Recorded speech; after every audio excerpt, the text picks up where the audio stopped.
Now, you heard the judge speak about our own labor conditions. As an American, I cannot be proud that such conditions exist. But as an American, I can ask, would any of the striking workers in the North elect to change places with the slaves in the South? Will they not rather say the remedy is in our hands? And still, as an American, I can say, thank God we live under a system by which men have the right to strike.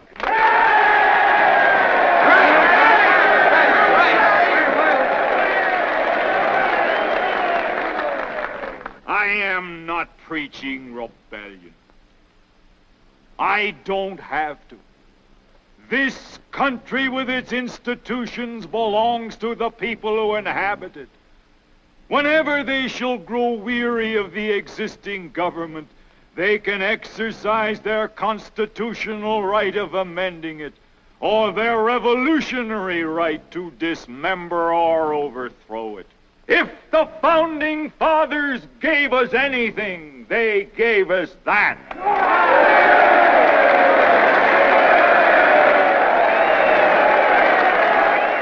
The purpose of the Dred Scott decision is to make property and nothing but property of the Negro in all states of the Union. It is the old issue of human rights versus property rights. It is the eternal struggle between two principles. The one, the common right of humanity. The other, the divine right of kings. It is the same spirit which says, you toil and work and earn bread and I'll eat it.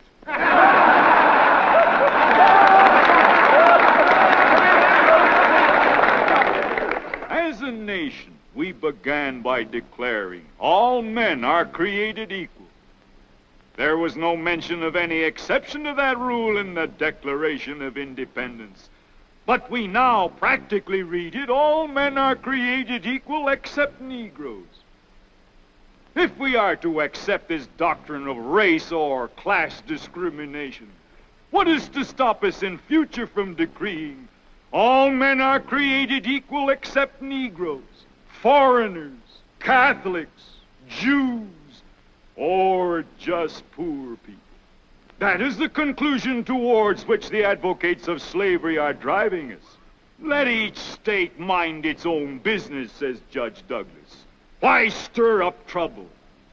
This is the complacent policy of indifference to evil. And that policy I cannot but hate. I hate it because of the monstrous injustice of slavery itself. I hate it because it deprives our republic of its just influence in the world, enables the enemies of free institutions everywhere to taunt us as hypocrites, causes the real friends of freedom to doubt our sincerity, and especially because it forces so many good men among ourselves into an open war with the very fundamentals of civil liberty, denying the good faith of the Declaration of Independence and insisting that there is no right principle of action but self-interest. In his final words tonight, the judge said that we can be the terror of the world. I don't think we want to be that. I think we would prefer to be the encouragement of the world, the proof that at last man is worthy to be free. But we shall provide no such encouragement unless we can establish our ability as a nation to live and grow. And we shall surely do neither if these states fail to remain united. There can be no distinction in the definition of liberty as between one section and another, one class and another, one race and another. A house divided against itself cannot stand. This government cannot endure permanently half slave and half free. point of the article, the reason they published the article, is to attack Vladimir Putin in Russia and to attack the Bolivarian governments. And it's talking about the new rise of authoritarianism around the world. And it gives us this lovely paragraph here, and I'm going to read it to you. In one country after another, elected leaders, do you hear that? Elected leaders. In one country after another, elected leaders gradually attacked deep tissues of democracy. Now, what are these deep tissues? The independence of the courts, the business community, the media, civil society, universities, and sensitive state institutions like the civil service, the intelligence agencies, and the police. Whether the agent of destruction is a right-wing nationalist like Vladimir Putin in Russia or a left-wing Bolivarian socialist like Hugo Chavez in Venezuela, the effect is the same. The structures and norms of democracy are eviscerated one by one until all that is left is a hollow shell. Translation for you. Here's what he's saying, basically.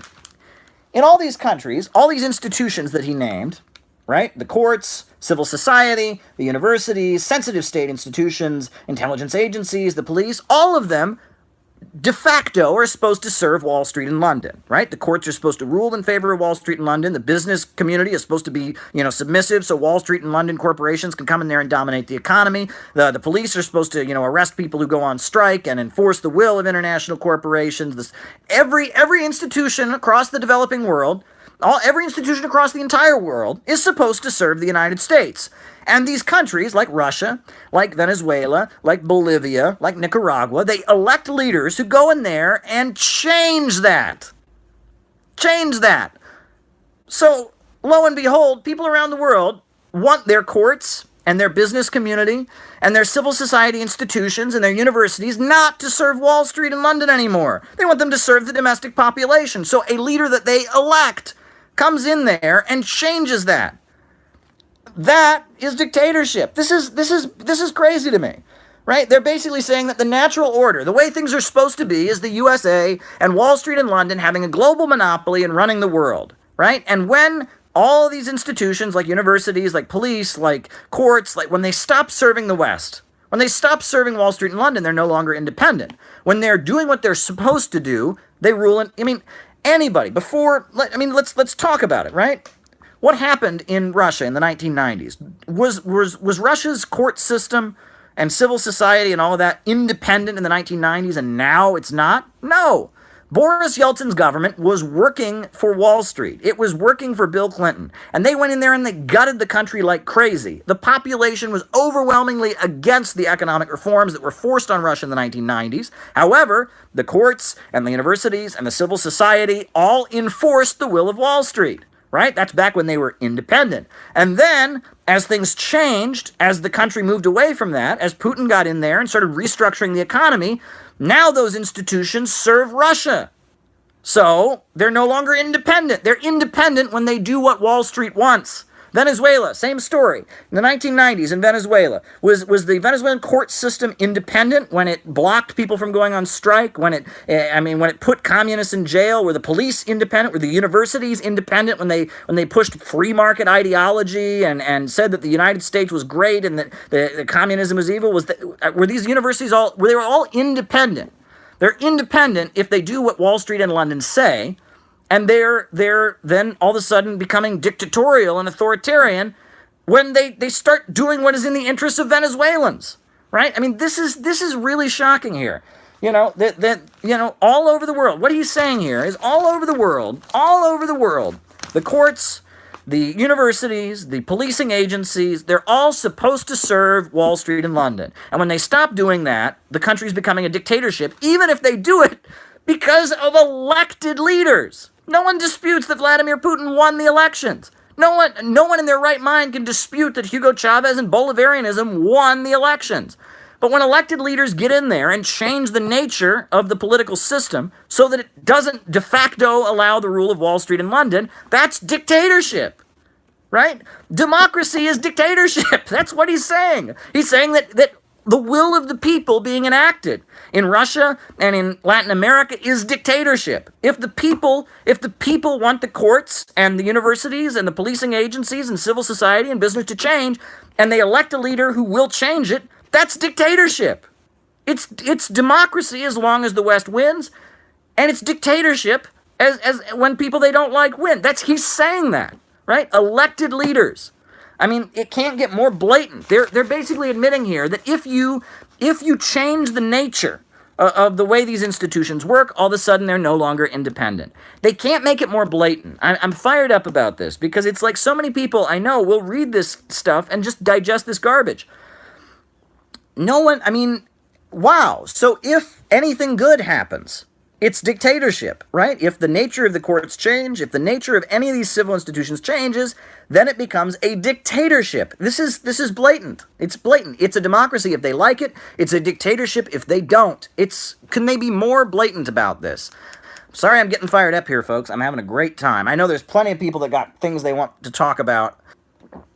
Now, if Tulsi Gabbard becomes president, media will call her a dictator. Oh, I'm sure that would be the case, right? If somebody got in who did what was against the interests of Wall Street and London, all of a sudden they're a dictatorship, because the way things are supposed to work is the independent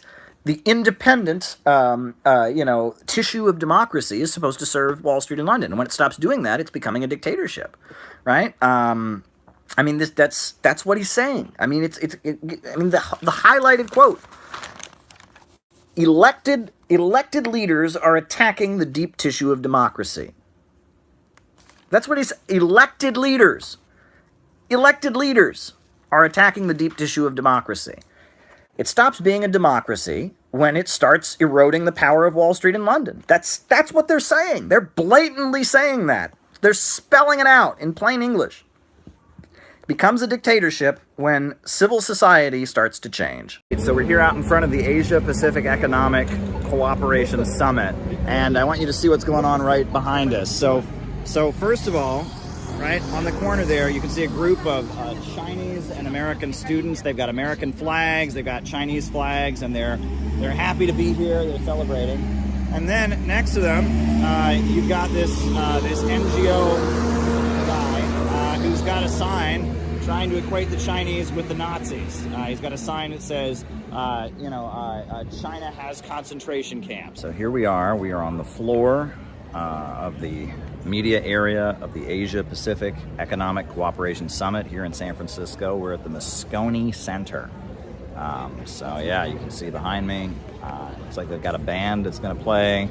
I saw groups of students coming in with Chinese flags and American flags. The whole big focus of the meeting is going to be the sit-down between Biden and Xi Jinping. That's what everyone's waiting to see. Folks say, oh, they're just cleaning up this place because all those fancy leaders are coming into town. That's true, because it's true. Now, in the lead-up to the APEC summit, the homeless encampments all throughout downtown San Francisco mysteriously disappeared, and many think this was to give a better impression of the United States, cover up some of the poverty and chronic homelessness that plagues downtown areas in major cities like San Francisco. Many of the homeless people ended up being moved simply to other parts of the city where they're staying in tents or sleeping on the streets. They kicked me out of here. They're making up a bunch of rumors. Like, all my clothes got stolen, my shoes, but that's all sponsored stuff, you know? They moved them out to the, southwest side, because there's less wind out there, so they pay attention more to themselves. And just before we go, let's quickly stop back to San Francisco, where Chinese President Xi Jinping has arrived for talks with his American counterpart. That's going to be at the upcoming APEC summit. RT's Caleb Maupin gives us a sense of what to expect. The Asia-Pacific Economic Cooperation Summit has been planned for months, but now it has the whole world's attention. Why? Well, after a lot of back and forth, we now have confirmation that Biden and Xi Jinping will be meeting face to face. Now, the two heads of state will be sitting down at a time when relations between the two countries are anything but swell. Here's how China's Global Times put it. There is a dark force in Washington that is undermining U.S.-China relations, and the more critical the moment, the more active they become. The White House has limited control over them, and they are a major uncertainty that the current U.S.-China relationship must face, requiring the U.S. side to overcome and eliminate disruptions.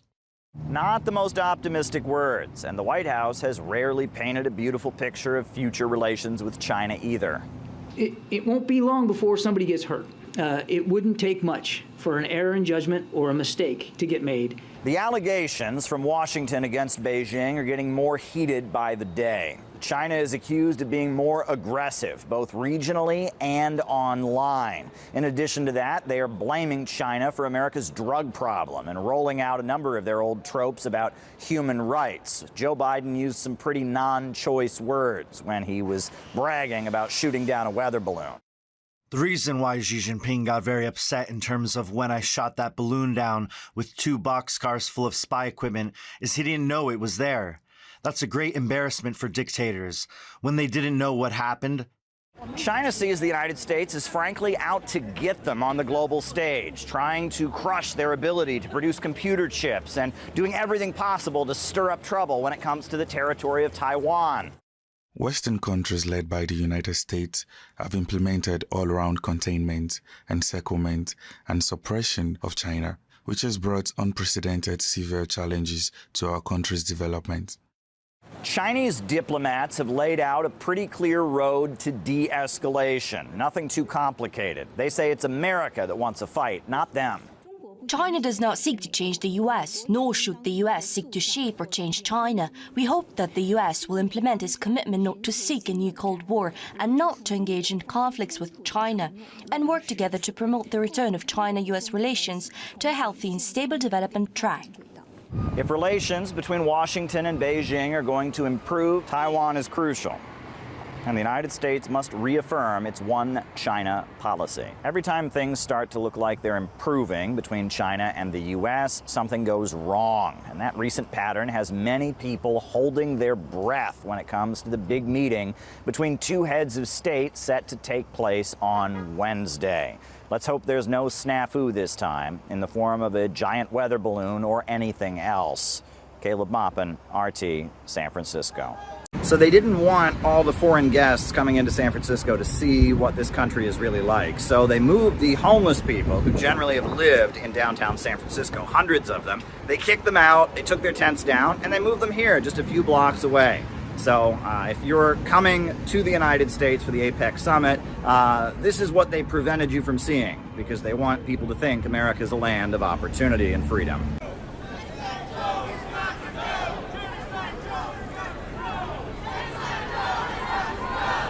Now let's cross live to RT Caleb Maupin joining us live from San Francisco. Caleb, could you fill us in how the events unfolding there? Sure. Well, we're here in downtown San Francisco outside the Asia-Pacific Economic Cooperation Summit. It's just after dark here, and protesters have assembled and been marching through the streets expressing their opposition to U.S. support for Israel.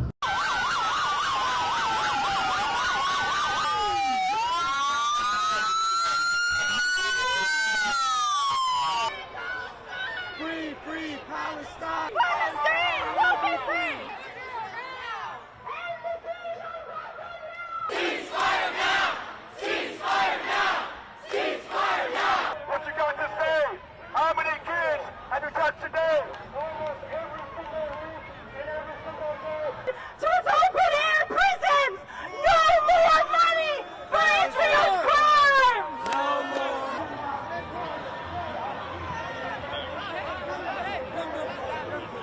They've been supporting the Palestinians. They've been waving Palestinian flags. They went to the hotel where Joe Biden normally stays when he's in town here in San Francisco. They also marched to other parts of the city. Now, as you can see here in downtown San Francisco, they have a display with all these sister cities of San Francisco. And one of those sister cities is the Israeli city of Haifa. And as you can see, the Palestinians tried very much to, the protesters rather, they tried to take it down. They did scribble over the Israeli city that was on there as part of their demonstration. And as you can see, there's still a few people gathered around. It was a very big crowd. Hundreds and hundreds of people are here earlier. Big demonstration, and it's one of the many demonstrations happening throughout the week. Every time the media lies, my neighborhood in Gaza dies. My neighborhood in Gaza dies. Every time the media lies. Now, as you can see, the crowd is a little bit smaller than it was earlier, but there were thousands, hundreds of people here calling out Joe Biden. Now, Joe Biden is in the city for his meeting coming up with Xi Jinping, the president of China. And that meeting is set to take place tomorrow. The president of China will be meeting with the president of the United States. So quite a scene here in downtown San Francisco. Protests assembled. They were at the hotel where Joe Biden normally stays earlier, calling him out. And now they're here in the downtown center of San Francisco for the Asia-Pacific Economic Cooperation Summit. My tax dollars are bombing babies in Gaza, and I didn't say yes to that. We don't want our tax money to be used to commit genocide. This didn't start on October 7th. This has been at least 75 years. Jewish resistance is Palestinian resistance. Israel does not represent Jewish people. We need Palestinian freedom now. Israel bombs and the U.S. pays! Israel bombs and the U.S. pays! How many kids did you kill today? How many kids did you kill today? Free Palestine! Free Palestine! Free Palestine! Free Palestine! Free Palestine! Free Palestine! Free Palestine! Free Palestine! Free Palestine! Free Palestine! Free Palestine! Now, there's been widespread anticipation of Biden's meeting with Xi Jinping, and the city of San Francisco has been prepped for a very big gathering. Here is a report I did earlier showing how the city is prepared for the APEC summit and what may be on the line in the upcoming meeting. The Asia-Pacific... Palestine will never die! Gaza, Gaza, don't you cry! Palestine will never die! Gaza, Gaza, can't you see? Palestine will be free! Gaza, Gaza, can't you see? Palestine will be free! Alrighty. What channel is this? This is RT. We agree with you. We agree with you.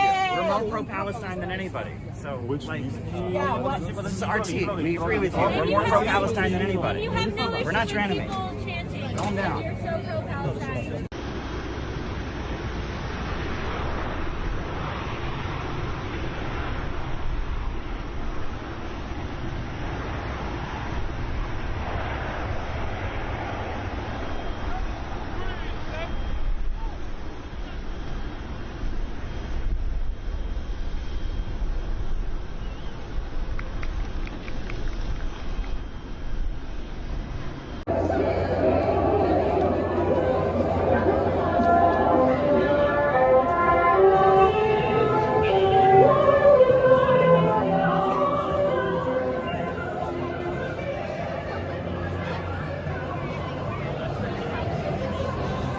Oldest Tokyo station kind of near the palace.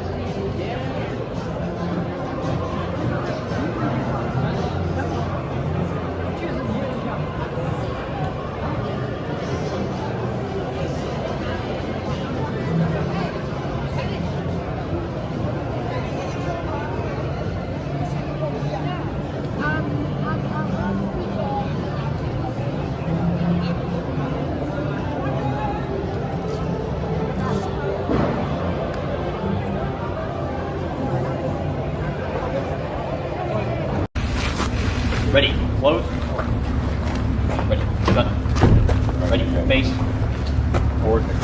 Crowds of pro-China, pro-communist sympathizers with the People's Republic and Xi Jinping and all that's been accomplished are quite massive out here. U.S. media will never show you that. They want to make it sound like everyone hates China, but many people recognize the great achievements of the Chinese Communist Party, lifting people out of poverty, raising the status of women in Chinese society. The Chinese Communist Party has done many amazing things, and many people around the world, and even here in the San Francisco area, they recognize it. Sir, did you know Heinrich Harrer, who wrote 7 Years in Tibet, was actually a Nazi, a member of Hitler's SS? He was late. A lot of people were Nazis back then, yes. A lot of people were Nazis back then? Yes. And the Dalai Lama was admired by fascists like Julius Evola and others because they had an authoritarian regime where people were serfs, they had their eyes gouged out. Enough, man, come on. Tibet was not a paradise before the serfs rose up. Right? You're assuming a Hollywood lot about... lies. No, Hollywood lies, right? The Chinese Communist Party has raised millions of people out of they poverty. They are so great. They have built They didn't millions... kill 30 million people. How many people did they kill? When Mao had his crazy kind of quotas for agriculture and stuff. Yeah, they cured starvation. There was starvation every day before the communists came in. You're a true believer. Is that not true? Who built modern farming in China? Who brought tractors to the Chinese countryside? You're repeating State Department war propaganda. The Tibet separatist movement is just like the Contras of Nicaragua. It's just like the Netanyahu supporters in Israel. It's a pro-imperialist movement. You're trying to destroy China, which is the hope of this world. They're building highways and trains all across the planet, and people all over the world have been lifted out of poverty by the Chinese Communist Party. You're here supporting a separatist movement trying to tear apart one of the best countries in the world. You should be ashamed of yourself. You should be ashamed of yourself. You're promoting Buddhist fascism, Buddhist serfdom. You're out here, look at all these people who celebrate Xi Jinping. You're a communist. That's right. That's right. I'm a communist. Just like the people who saved us from fascism. Just like the people who liberated Auschwitz concentration camp. Yeah. Yes. Unlike the Dalai Lama, who was a fascist, who was admired by Hitler. Yes, I'm a communist. Yes, I admire the millions of people lifted out of poverty by the Chinese Communist Party. When this government was executing and torturing Black Panthers, the Mao and the Chinese Communists welcomed the Black Panthers to the United States. You are completely on the side of the imperialists. You are on the side of Wall Street. You are out here trying to tear apart China. You're trying to help break apart China for Wall Street. You should be ashamed of yourself. China is the future. There's one China. Tibet is China. Taiwan is China. Hong Kong is China. There's one China. Tibet is part of China. You're trying to break apart China for Wall Street. You should be ashamed of yourself. One China. One China. The Chinese Communist Party has raised more. One China. One China. One China. One China. One China. One China. One China. One China. One China. One China. Mr. President, after today, would you still refer to President Xi as a dictator? This is a term that you used earlier this year. Well, look, he is. I mean, he's a dictator in the sense that he is a guy who runs a country that is a communist country that's based on a form of government totally different than ours. The meeting between Joe Biden and Chinese President Xi Jinping took place at Filoli Estates. And at the meeting, Joe Biden referred to the United States and China as competitors. Here's some of what Joe Biden said, in addition to that harsh dictator remark. Trust but verify, as that old saying goes. That's where I am. And, we're in a competitive relationship, China and the United States. But my responsibility is to make this rational and manageable, so it doesn't result in conflict. That's what I'm all about. That's what this is about. To find a place where we can come together and where we find mutual interest but most importantly, from my perspective, that are in the interest of the American people. That's what this is about.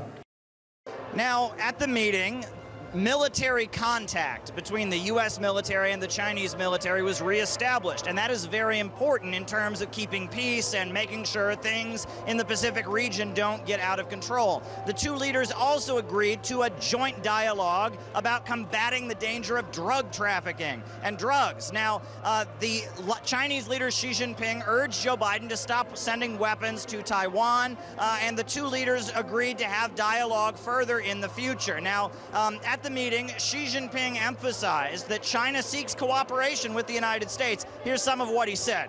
The China-US relationship has never been smooth for 50 years or more, and it always faces problems of one kind or another. For two large countries like China and the United States, turning their backs on each other is not an option. Conflict and confrontation has unbearable consequences for both sides. Now, there's been a lot of protests here outside the APEC summit. Now, as you can see, I am surrounded by a crowd of people that are mainly Chinese Americans here to express their support for improving relations between the United States and China and to express their support for Xi Jinping and his visit to the United States. But there are also many other different causes represented here. There have been people calling out Joe Biden and standing for Palestine, saying that they don't want the USA to continue to support Israel. Here are some of the protesters we've spoken with outside the APEC summit. I'm so ashamed at my Congress and my president for supporting the violence that's going on against the people of Gaza right now, that's on the level of genocide and ethnic cleansing. We're here while people are being slaughtered in Gaza and Palestine. Babies are being slaughtered and massacred. These people are coming here to make money over the interest of the people. So today we're coming here to say people's over profit. Now, it's worth noting that hundreds of homeless people were cleared out of downtown San Francisco in the lead up to the summit that's taking place. They made a point of making sure there weren't crowds of homeless people in the downtown area like there usually are. Now there are thousands of people here looking to express their political opinion. A lot of people that want the U.S.-China relationship to improve. Some others who don't are associated with different anti-China political and religious trends. A lot of different voices here, people speaking up about Gaza. We saw immigrant protesters, environmental and climate change activists. So it's a variety of different forces here, but everyone is kind of reacting to the meeting that just happened. The idea that Biden and Xi Jinping did have a meeting, and apparently, though progress was made, Biden couldn't help but open his mouth and say something quite negative and quite undiplomatic to the Chinese leader.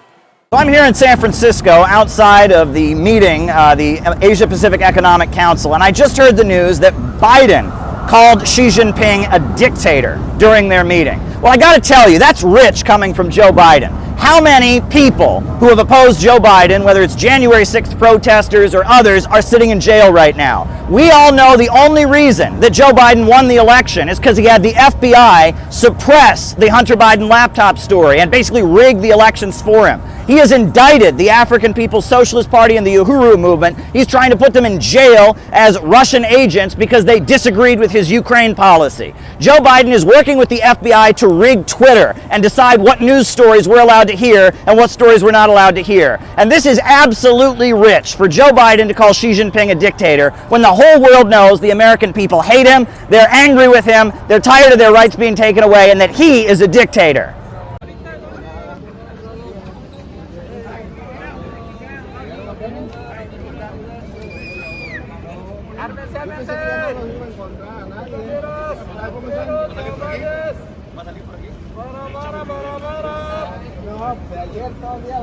Here in front of the Asia Pacific Economic Cooperation Summit, as you can see here, we've got crowds of supporters of the President of Mexico, Andrés Manuel López Obrador.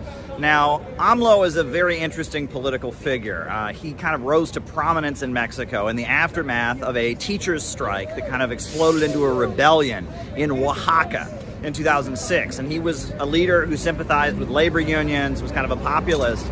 And it appears the Mexican elections were stolen from him, not just once, but twice, because he was associated with progressive labor struggles and community organizers and socialism. He was seen as kind of sympathetic to Hugo Chavez in Venezuela and Evo Morales in Bolivia.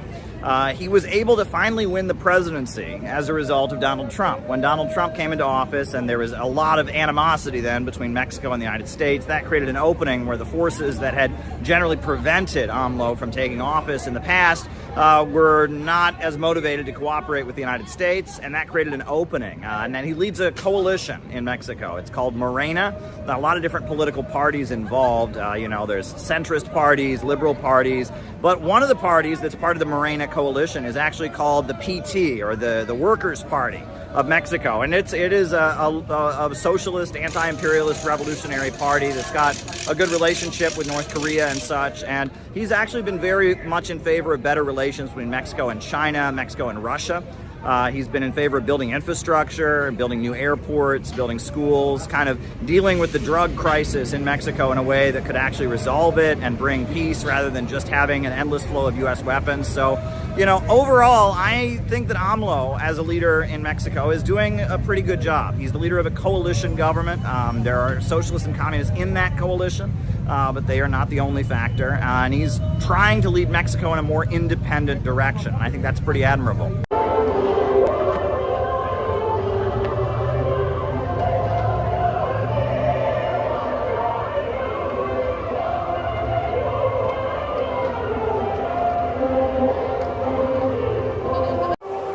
So it finally happened. With a lot of fanfare and anticipation, Biden finally met with Xi Jinping. Some key agreements were reached, so we can all go home happy. Call it a victory for world peace. Well, not without Joe Biden opening his mouth. And Mr. President, after today, would you still refer to President Xi as a dictator? This is a term that you used earlier this year. Well, look, he is. I mean, he's a dictator in the sense that he is a guy who runs a country that is a communist country that's based on a form of government totally different than ours. Such rhetoric is extremely wrong and irresponsible political manipulation. China firmly opposes this. Now, that's not the only aspect of the meeting that didn't really measure up. Biden heard a lot from Xi about the issue of Taiwan. Taiwan is pretty vital for China if things are going to improve between the United States and Beijing. However, what was said to Biden about the issue of the island of Taiwan seems to have gone in one ear and out the other. With the Taiwan Relations Act, we are committed to doing what's necessary to help Taiwan acquire the means to defend itself. I don't think that anything that both leaders discussed today would cause that to move in a different direction. A month before the talks, the USA published a document fear-mongering about China's nuclear arsenal. The size and composition of the nuclear force must account for the possibility of combined aggression from Russia and China. US strategy should no longer treat China's nuclear forces as a lesser included threat. The United States needs a nuclear posture capable of simultaneously deterring both countries. The findings of this bipartisan report detail the gravity of the situation we face and emphasize that the current trajectory of the U.S. strategic forces is insufficient to deter the looming Chinese and Russian threat. The report is also a stark reminder of the significant work needed to expand our nuclear submarine industrial base to increase production and reduce repair time. The details of this report should serve as a wake-up call for our armed forces and the national security community as a whole. So what has been accomplished? Well, the Chinese military and the U.S. military are now directly talking to each other, and that's pretty important with both countries having a lot of forces in the Pacific Ocean. And there's been an agreement for dialogue around the issue of drugs. But other than that, some of China's key red lines seem to be getting ignored. So Biden took a rather undiplomatic swipe at the foreign leader while he was in town. Meanwhile, conservatives are still pounding the podium, calling Biden soft on China and blaming China for all of America's woes. So what has really been accomplished here at APEC? Well, only time will tell. Caleb Maupin, RT, San Francisco. There's a lot of discussion right now circling on X about, well, we should have backed Hitler in the war. Have you seen these discussions that have been happening all over? The question, did we side with the wrong side? Should we have opposed Stalin instead? Well, those discussions were widespread in the lead up to World War II. Harry Truman said on the floor of Congress that if it looks like Stalin is going to win, we should back Hitler. And if it looks like Hitler's going to win, we should back Stalin so we can weaken both countries and we can dominate the world. And the America First Committee, which was a group of a lot of very powerful people that didn't want the USA involved in the Second World War. The German-American Bund had rallies in Madison Square Garden, and there were widespread discussions of that.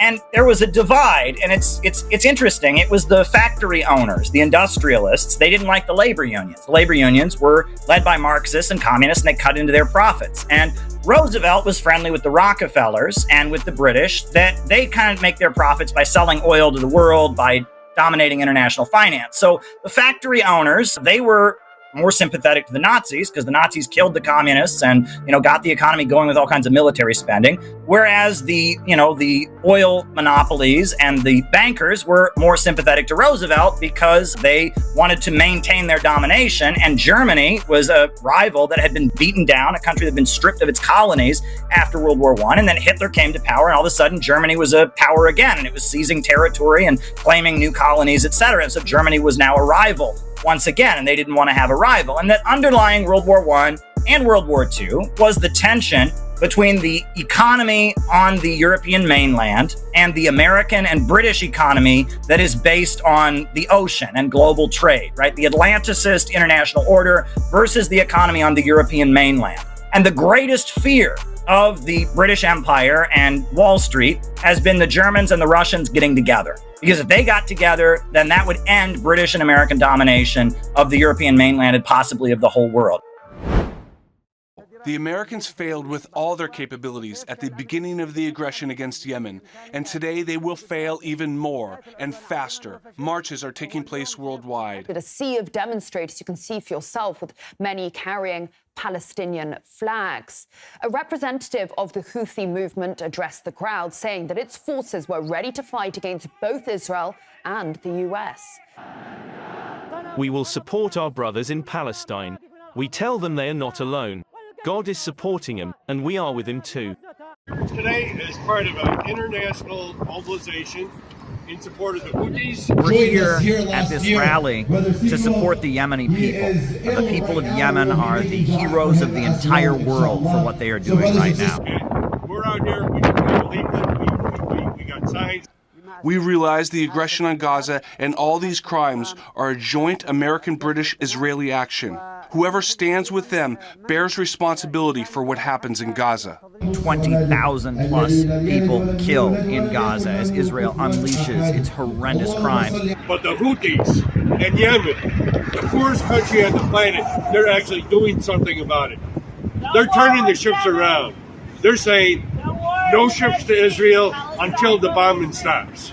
No ships until there's no more bombing. Enforcing a naval blockade against Israel in solidarity with the people of Gaza. Yemen, make us proud. Turn another ship around. This is a picket line in the Red Sea. Do not cross. They are standing against Israeli atrocities. They are stopping those scab ships that are cooperating with Israel. And this is a heroic act of solidarity.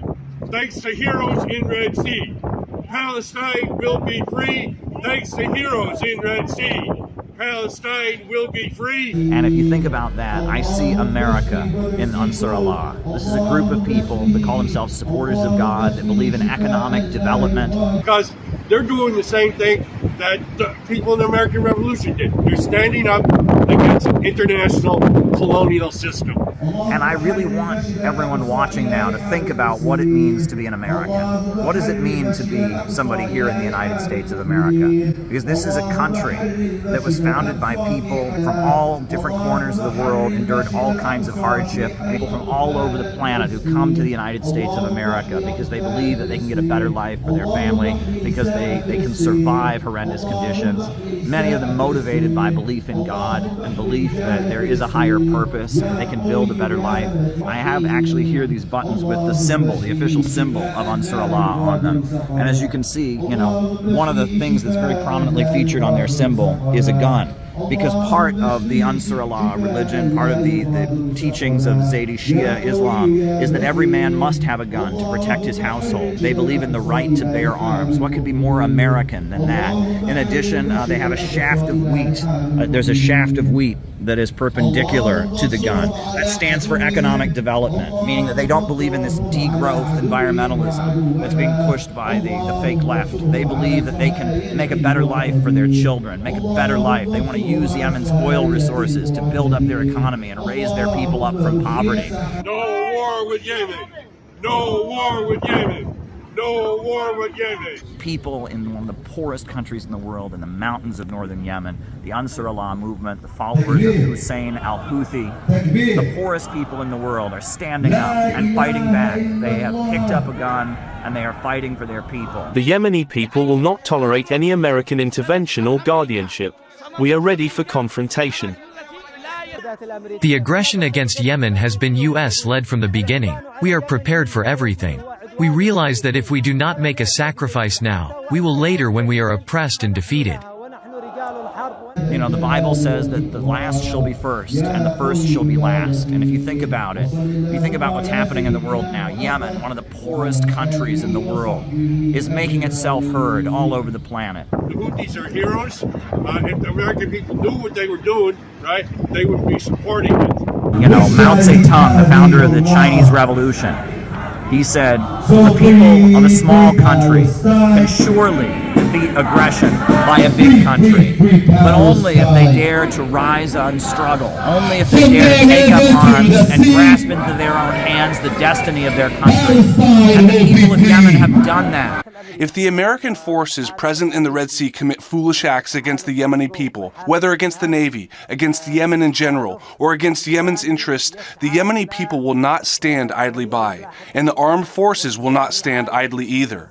American naval units will become targets, along with those who support and back them. What we're looking at today is another miracle in the Red Sea. Pharaoh didn't learn his lesson the last time. And if Pharaoh Biden sends American troops to try to fight in the Red Sea, he's going to meet the same fate as the hero in the Old Testament did. If you truly love America, if you truly love everything this country was meant to stand for, when it emerged as a revolution against the British Empire, you should love the Houthis right now. You should love the people of Yemen and admire them. They are standing against the Atlanticist system, this global system of free trade. They are stopping that free trade. They are stopping the ships. They are standing for economic development. They are shutting it down. They are the heroes of the people of the world. They stand for economic development. They stand for the rights of people, the rights of justice and truth against the system that puts profit and monopoly, big banks and corporations over human lives. We admire the Houthis. The Houthis are the hero of the whole world. We stand with you. From Bronx to Chicago to Portland to every corner of this country, there are Americans that hear your call and stand with you. Shut it down. Solidarity with Ansar Allah, solidarity with Yemen, solidarity with Gaza, free Palestine, down with U.S. imperialism. The poorest nation on the planet is doing more than all the richest nations put together to defend decency and oppose genocide. They're doing what America should be doing, and we at the Center for Political Innovation support them. And then we crossed that bridge into China, saw a great banner up ahead. Its meaning set my heart a pounding, and this is what that banner is. Long live the great unity of the peoples of the world. Long live the great unity of the peoples of the world. Long live the great unity of the peoples of the world.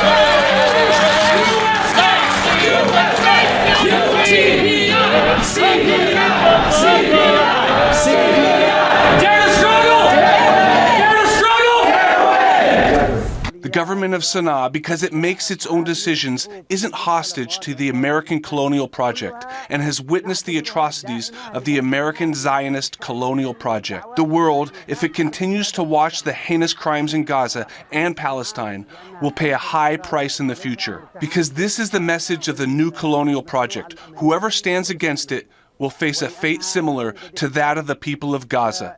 China, Russia, and India and other countries won't accept American, British, Israeli dominance. The Houthis are heroes. Houthis are heroes. Houthis are heroes. Houthis are heroes. There's many people in Russia and in China now who are talking about geopolitics and how the earth and landscapes and geography can affect politics, how the politics of a country and the political system and the economy of a country can reflect the way the land is set up. And generally, those who refer to geopolitics divide the history of the world between land civilizations and sea civilizations. And the idea is that in parts of the world where there's a lot of ocean access, you tend to have more individualist economies, and you tend to have more centralization of wealth, and you have empires that focus on controlling the trade routes. Whereas on land masses, in particular in Eurasia, in Russia, in China, in Iran, and places that are on the Eurasian world island, you tend to have civilizations that are more collectivist in nature and focus on development. And that this relates to the fact that in order to have expansion on the Eurasian mainland, you need to build roads, you have to build infrastructure, whereas, in order to dominate the ocean, you just simply need control of trade routes. And so there's a whole lot written about the empires of the sea in the ancient world versus empires of the land, right? And the term used for empires of the sea, they call them thalassocracy. And empires of the land, the term that is used is turgocracy. And the understanding is the ancient Chinese empire was an empire of the land. It was a turgocracy. The Russian Empire was a turgocracy, whereas the British Empire of the 1800s and the Roman Empire, these were empires of the sea, and they were thalassocracies. Ancient Greece was a thalassocracy, right? And that these are two types of civilizations that can exist, and this is kind of a vague historical analysis. Alexander Dugin promotes this kind of thinking. It's very popular in Russia. They talk about Eurasianism or Eurasianist thought. There's also a lot of Chinese academics that are promoting it, and it's been around for quite some time, arguing that the peoples of the East and the land-based civilizations have a different culture than the peoples of the sea. And if you look at the history of the Russian Revolution, many people argue that there was a shift in communism from sea communism to land communism with the rise of Stalin and the defeat of Trotsky. And it kind of started with Lenin. So Karl Marx did most of his writing in Britain. He lived in Britain, which was at that point the capital of the British Empire. And Karl Marx, his writing, he said, "Workers of the world unite." And he was focused on the idea that capitalism was an advance over feudalism, feudalism was an advance over slavery. And the way Marx saw it, capitalism was going to spread all over the entire world, and then that would eventually lead to a socialist revolution all over the whole world, and that would eventually lead to communism in the world. And so Marx defended free trade. Nowadays, Marxists and socialists generally go around opposing free trade because free trade allows banks and corporations to destroy economies, etc. But back in Marx's day, Marx was defending free trade because he said free trade will open up commerce, it'll create one world economy, and it'll lead to a situation where capitalism spreads all over the whole world, and then eventually you'll have a global working class that'll be united and have socialism. And it was Lenin who came along, and Lenin, keep in mind, is not in Britain, he's in Russia. And Lenin says, well, actually, we're for nationalism of oppressed nations, and we're struggling against imperialism. We're not against just plain old capitalism. We're against imperialism, which is the British Empire, right? Banks, trusts, cartels, and syndicates holding back development.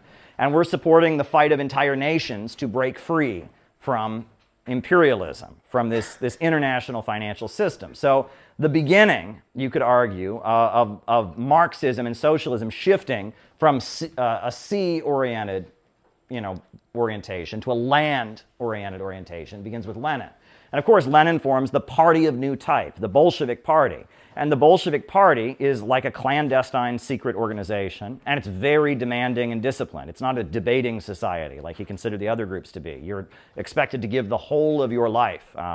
People said that the Bolshevik Party was almost like more of a monastic order. They compared it to like the Franciscans or the Jesuits, where you were expected to give the whole of your life to the revolution, right? An organization of professional revolutionaries. And people said that has roots in Russia's history with the Decembrists and the Old Believers, and that in Russia there's a long tradition of these kind of secret societies and organizations that are dedicated to changing society. And that with Lenin, you have the beginning of Marxism kind of leaving the Western sea civilization mentality of Karl Marx and drifting into the land civilization camp.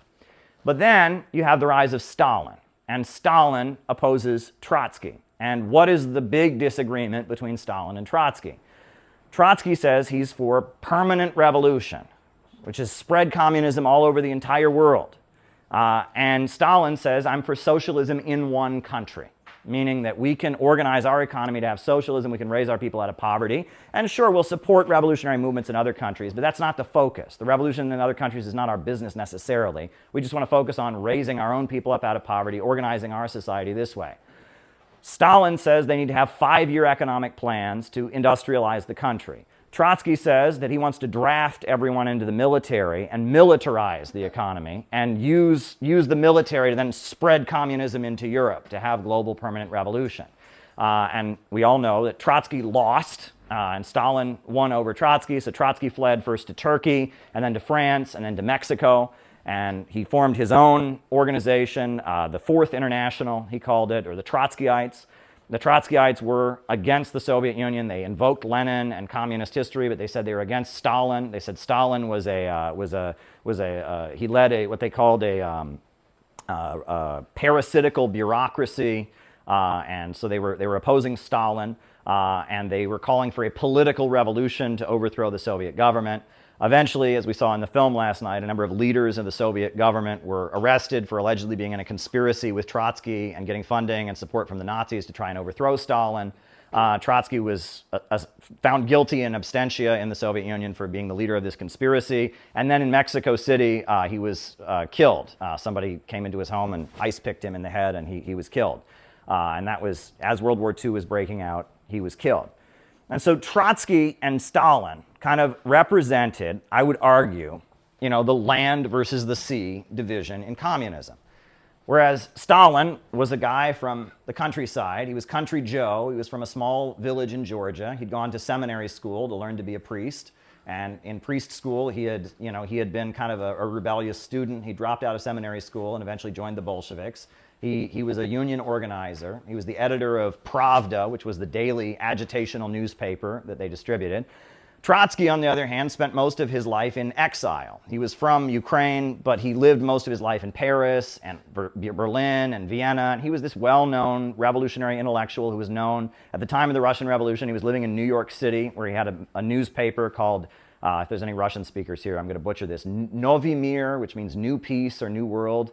And he had a newspaper for Russian-speaking folks in New York City. And when the Russian Revolution happened, he went back to Russia, and he joined the Bolsheviks. Lenin and Trotsky had vehemently disagreed with each other. They had very big disagreements. However, he saw the Bolsheviks were going to win, and so he joined the Bolsheviks in July of 1917, and the Bolsheviks took power in October of 1917. And Trotsky had his theory of permanent revolution, which Lenin had always rejected. And the main disagreement was that Lenin called for a revolutionary dictatorship of the workers and the peasants, meaning that they were going to have the working class was a small minority in the country, just the people in the cities, but the bulk of the Russian population were peasants. And so they were going to build a revolutionary government of workers and peasants. Trotsky said peasants are an inherently backward class because they were working farms that are owned by nobles. They aspire to own their own farms. They aspire to become capitalists. They seek to become capitalists. They have a reactionary aspiration, so they're an inherently backward class. So any government, any revolutionary government that came into existence couldn't include the peasantry because they were inherently backward. Well, you couldn't have had a revolution in Russia if it hadn't included the peasantry, because they were the overwhelming majority of the population. But Trotsky had grown up in Ukraine, and he had been a victim of anti-Semitism at the hands of a lot of Russian peasants, and he had the belief that the Russian peasantry was inherently reactionary.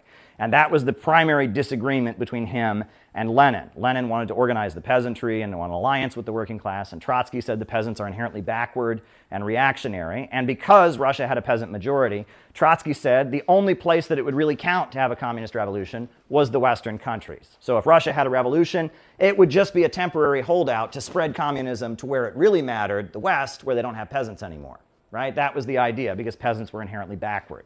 Another thing that Lenin and Trotsky disagreed about was that Trotsky was going around calling for the creation of the United States of Europe, the European Union. He was going around saying that if we brought all the European countries into one country, that would break down national barriers and the workers would come together and they'd have a revolution.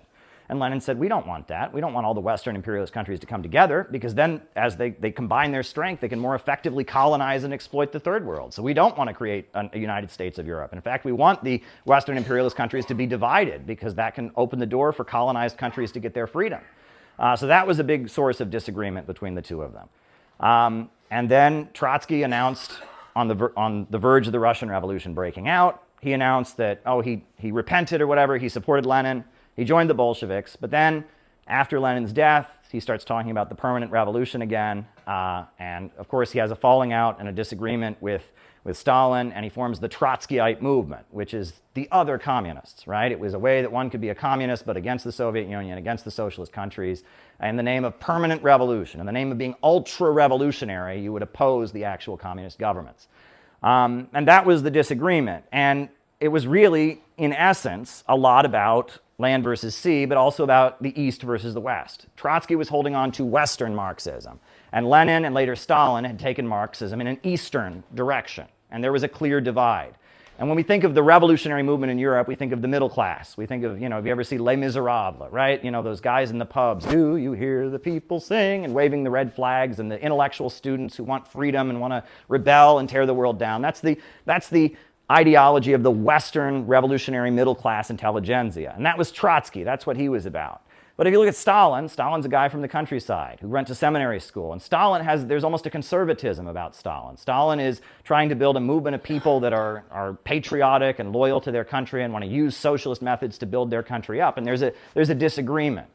And this is the Stalin-Trotsky divide. And it's important to understand this divide because it's rather key in understanding where PSL and Sam Marcy came from. So Sam Marcy, his birth name was Sam Balin. And he was born in Ukraine, I believe in like 1912, 1911, something like that. And he was born in a Jewish village. And, you know, in Tsarist Russia, Jews were segregated. They lived in different villages. They were segregated. And during the Russian Revolution, the White Army was known to terrorize Jewish villages. And the Red Army protected his village from the White Army. And so his earliest memories of childhood was the Red Army, which he called our army, protecting the village. And he remembered when he was a child how he saw those Red Army soldiers come and protect the village, how happy his family was to be protected. His father was already living in New York City at the time, but he and his brothers were with their mother and they lived in Ukraine. A few years later, he came to New York City, but his earliest memories were of the Red Army protecting his village. We now turn to electric vehicles, and you might be surprised, but it's really China versus the world. Here to talk is China expert, RT correspondent Caleb Maupin. Caleb, thank you for being with us. Sure thing. So let's talk first of all about what's going on in China. They really, you're telling me, going great guns with electric vehicles. Well, you'll have seen that recently it was announced by Lawrence Kudlow from the White House that they're going to be cutting the subsidies to electric cars that were set up during the Obama administration. They're just going to be cutting those back. But in China, they're speeding forward. There have been billions of dollars spent by the Chinese government in recent years in efforts to really promote electric cars. At this point, a lot of major cities in China are going to all electric buses, all electric taxis, and just trying to phase out fossil fuel vehicles. And it's been a big effort that they've put, and this really points to the fact that China is a little bit vulnerable when it comes to the oil and fossil fuel markets, right? We know they're an oil importing country, and a lot of that oil comes from other countries where there's a lot of question, and part of the reason they're very anxious to control the South China Sea is to make sure that those oil tankers continue to flow in. A lot of the oil that comes into China is very, very vital, and if they didn't have that oil, things would go quite difficult for them. Now, they're also exploring the possibility of starting to produce their own LNG at different rates, higher levels. But this push for alternative energy is quite interesting. It's had an impact on the minerals markets in particular.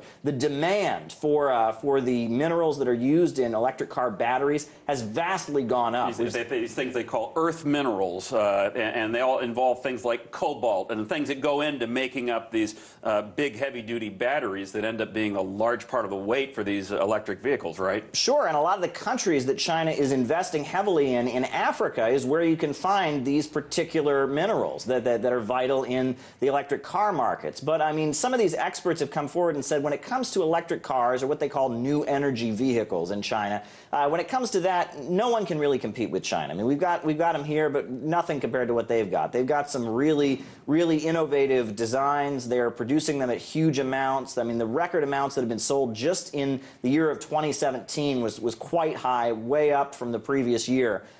People are kind of blown away at the level of priority that they're giving to that. And part of that is about making sure they're not dependent, right? The fact that they have to import fossil fuels is a weakness that they have. You know, it reminds me, it's not just the government, as you say, the U.S. government that's pulling back with the tax credits and other incentives for electric vehicles. GM recently announced that they are cutting back on their Chevy Volt, which is one of their more popular vehicles among those who liked electric vehicles. But we've got Tesla out there.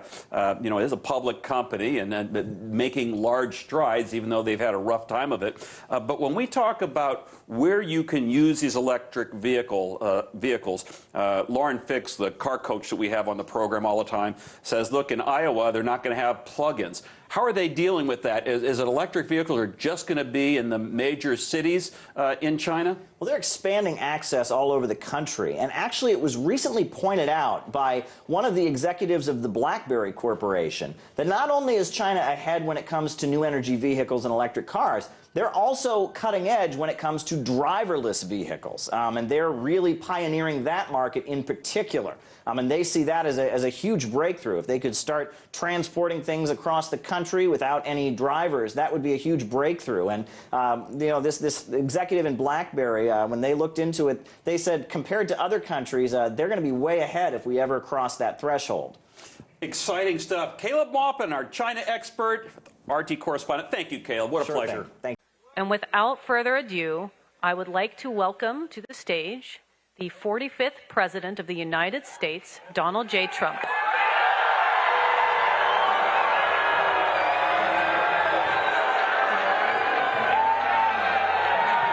We just got to the Libertarian Party's National Convention. Look at that. Look at that. Here at the Washington Hilton. What do you think, Peter? It's pretty slow. So far, it's been pretty awesome. Met a lot of great libertarians. Trying to find a home here, seeing if there's a place in this party for me.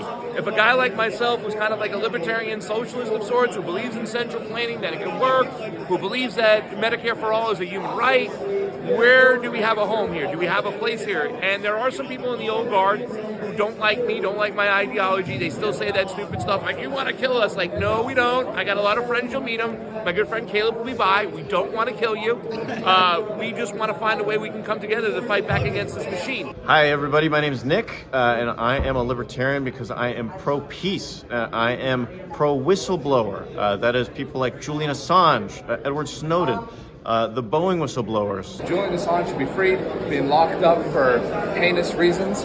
He has released information that has led to the discovery of atrocities in the Middle East and corruption all over the world.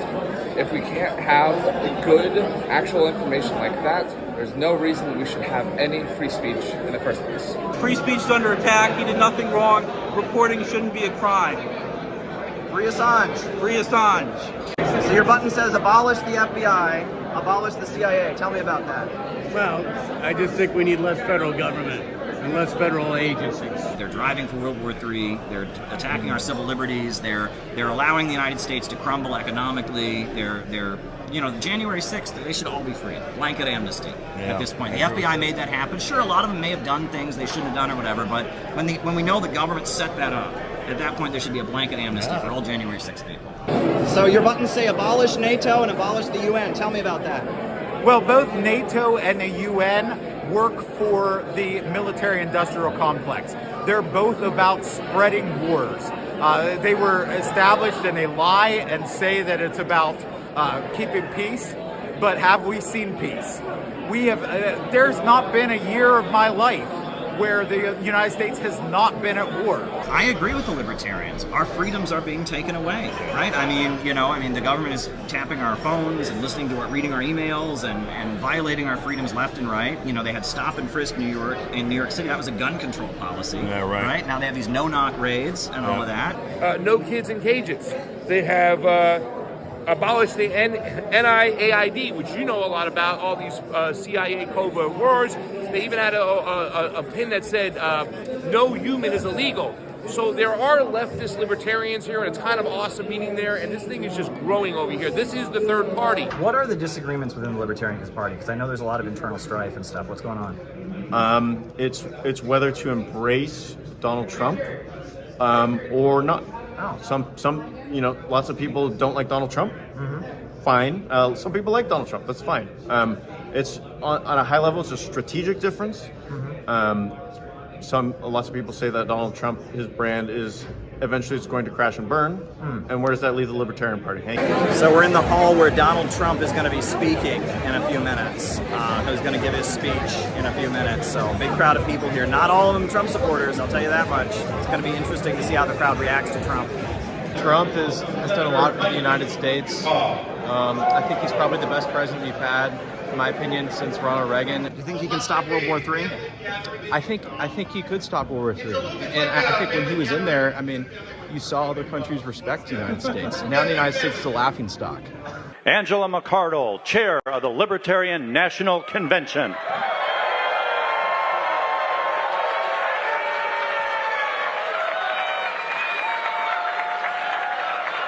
Loud, loud, loud. What a beautiful crowd. Thank you guys so much for being here tonight. You know, I also invited Joe Biden, and he did not attend.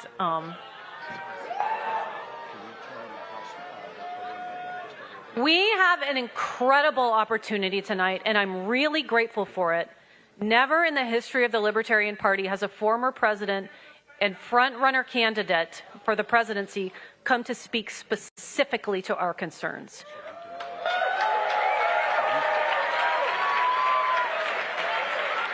Thank you all for making history with us. I want to continue this trend, so let's work towards that. I really appreciate you all. And without further ado, I would like to welcome to the stage the 45th President of the United States, Donald J. Trump.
Well, thank you very much, everybody, and thank you, Angela, for that introduction.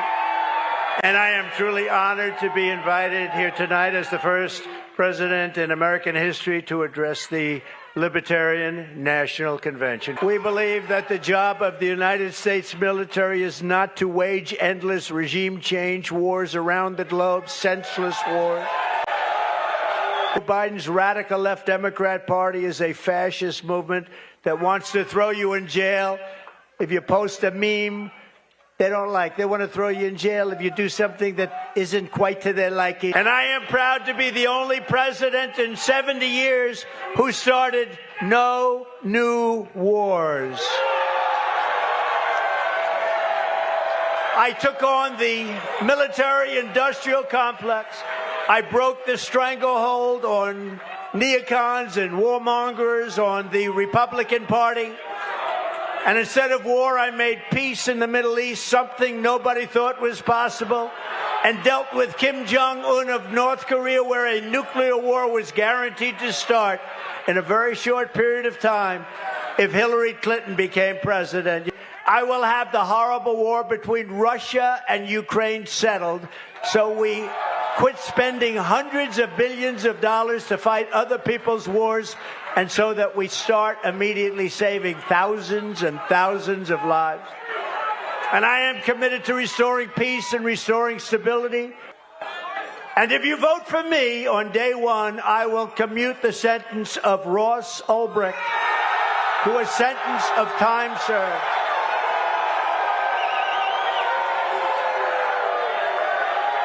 Ross is a campaign to pardon Ross Ulbricht. Ross Ulbricht is serving, I believe, 2 consecutive life sentences for creating a website where people happen to sell drugs and guns and things like that. But frankly, given the way that Facebook is treated or anything like that, wouldn't Zuckerberg be in prison for the same damn thing? Anyway, the campaign to free Ross Ulbricht is about the fact that he created a website. What people chose to do with that website is their own business, and he should not have been in prison for it. FreeRoss.org, check it out. Right, and economic growth is what it means to be human, right? We were hunter-gatherers in the woods, and now, just 7,000, 8,000 years later, we've invented space travel and iPhones, and we've done amazing things. And we, at this point, the problem is not growth, as some people would say. The problem is that we have a system where abundance creates poverty. Yeah. Poverty is created by abundance. You know, people are homeless because there's too many houses. People are hungry because there's too much food. You know, self-driving cars should be a great thing. In a rational society, it'd be great if no one ever had to drive. That human labor was no longer necessary. But in our system, that would lead to mass unemployment, etc. This is not rational. We need to do what they've done in China and in Nicaragua and other countries, rationally organize the economy so that small businesses can flourish, so that working people can have economic security, so people can start their own enterprises, you know. I've heard a lot of libertarians who think China is good, who think Russia is good. Like, is that a common view? Yes, it's like these are not our enemies. Maybe it's governments are the enemy and oppression is the enemy, and it is very much individuals unite. What do you think of high-speed railway? Oh, I love it. I love high-speed railway.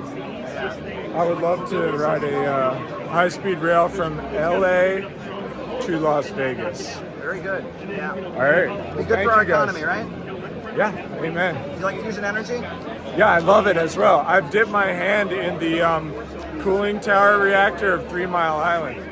It's interesting because, you know, years ago I wrote an article really criticizing libertarians. And I said, how can libertarians like Russia and China so much when both those countries have a very state-run economy?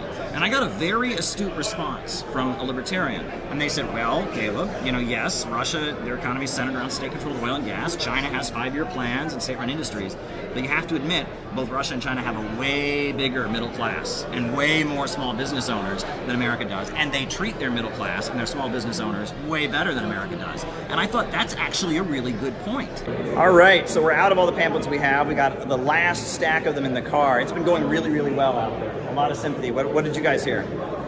Really great things. I think people are very interested. I thought people were really enthusiastic about this idea that growth is good, that we need to stop spending so much damn money fueling this forever war that rages all across the world. The response to the leaflets and the pamphlets has been phenomenal. I have never talked to so many people who support Julian Assange, who want to end the wars. This is the place to be. Yeah. Actually, that's one indication. That's one. They're pretty good. I mean, they're very interested. A lot of them like growth. And then a lot of people that are libertarian, they see the government as a tool of the big monopolies to crush small business owners, right? And so I don't blame them for wanting to get the government off our backs, right? Unfortunately, I think that they're going to have to come to the conclusion that just kind of getting the government out is not going to cut it. They need a government that punches up, right? A government of action that will fight for working families. That's ultimately what they're going to need, and they're going to have to learn that through the course of seeing, you know, what's in store and as the crisis intensifies. But I think the road out of the crisis we're in right now is an anti-monopoly coalition. And I think that a lot of leftists who believe in freedom of speech, freedom of press, and they're non-interventionists, they can find a home here in this party here. This is the third party, and this is the party of nuance, is at least what I say. Angela, you know, I think that these are the people that are worthy of a certain level of, hey, can we allow ourselves to give these folks that are working very, very diligently a little bit more grace, empathy, energy, and support. You know, I mean, like I want to run that back. You're an adult male that is grabbing the mic and telling a woman in a public space, like, that's just low class shit. And I'm not saying like you can't think it, and I'm not saying you can't even say it, but I can say, if you're gonna say that, it's art. You're putting your art up, and the world can critique your art, and we're gonna critique your art. You may not like the outcome. So those people are kind of special to me. It does kind of confound me that you consider yourself a communist, and I really want to try to understand you, and I'm going to do my best not to put words in your mouth. I really want us to be an example for other people on how to have a productive dialogue, and I hope, you know, that if the communist revolution ever happens, you'll remember that, and I'll be one of the last ones up against the wall. Sure. But why don't you tell me a little bit about yourself and your background, and let's kind of like dig into just like kind of the basics. Well, I guess I'll start out by saying I don't think it's just opposing war that we agree on. I'm also against the vaccine mandates. I'm also against tech censorship. I'm against the surveillance that's going on and the violation of our civil liberties.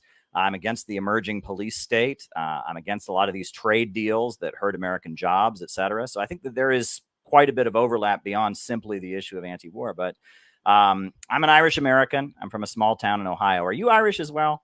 I am. Yeah.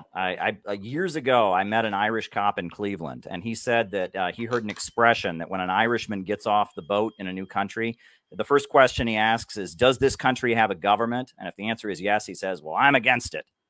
So I think we're both true to our heritage in our own way. But we have another problem here in the United States. We have a problem on our border. If you've been looking at what's been happening, especially in the last few months, there have been all kinds of people trying to flee across our borders. In Texas, Arizona, New Mexico, so many people in Guatemala and Honduras and El Salvador can't live in their own country. Drug cartels have destroyed their lives. They don't have access to running water and electricity. And what does the right wing offer in response? Bigotry, a hate, a wall, demonizing immigrant communities. Yeah, and is that the solution? Is that going to help? Of course not. First of all, it's dehumanizing. It's terrorizing people. It's destroying people's lives. Second of all, what is the best thing you could ever do for MS-13? Right? Make the immigrant communities afraid. Push them into the shadows. Make it impossible for people to just walk across the border, so they have to cooperate with one of these criminal organizations.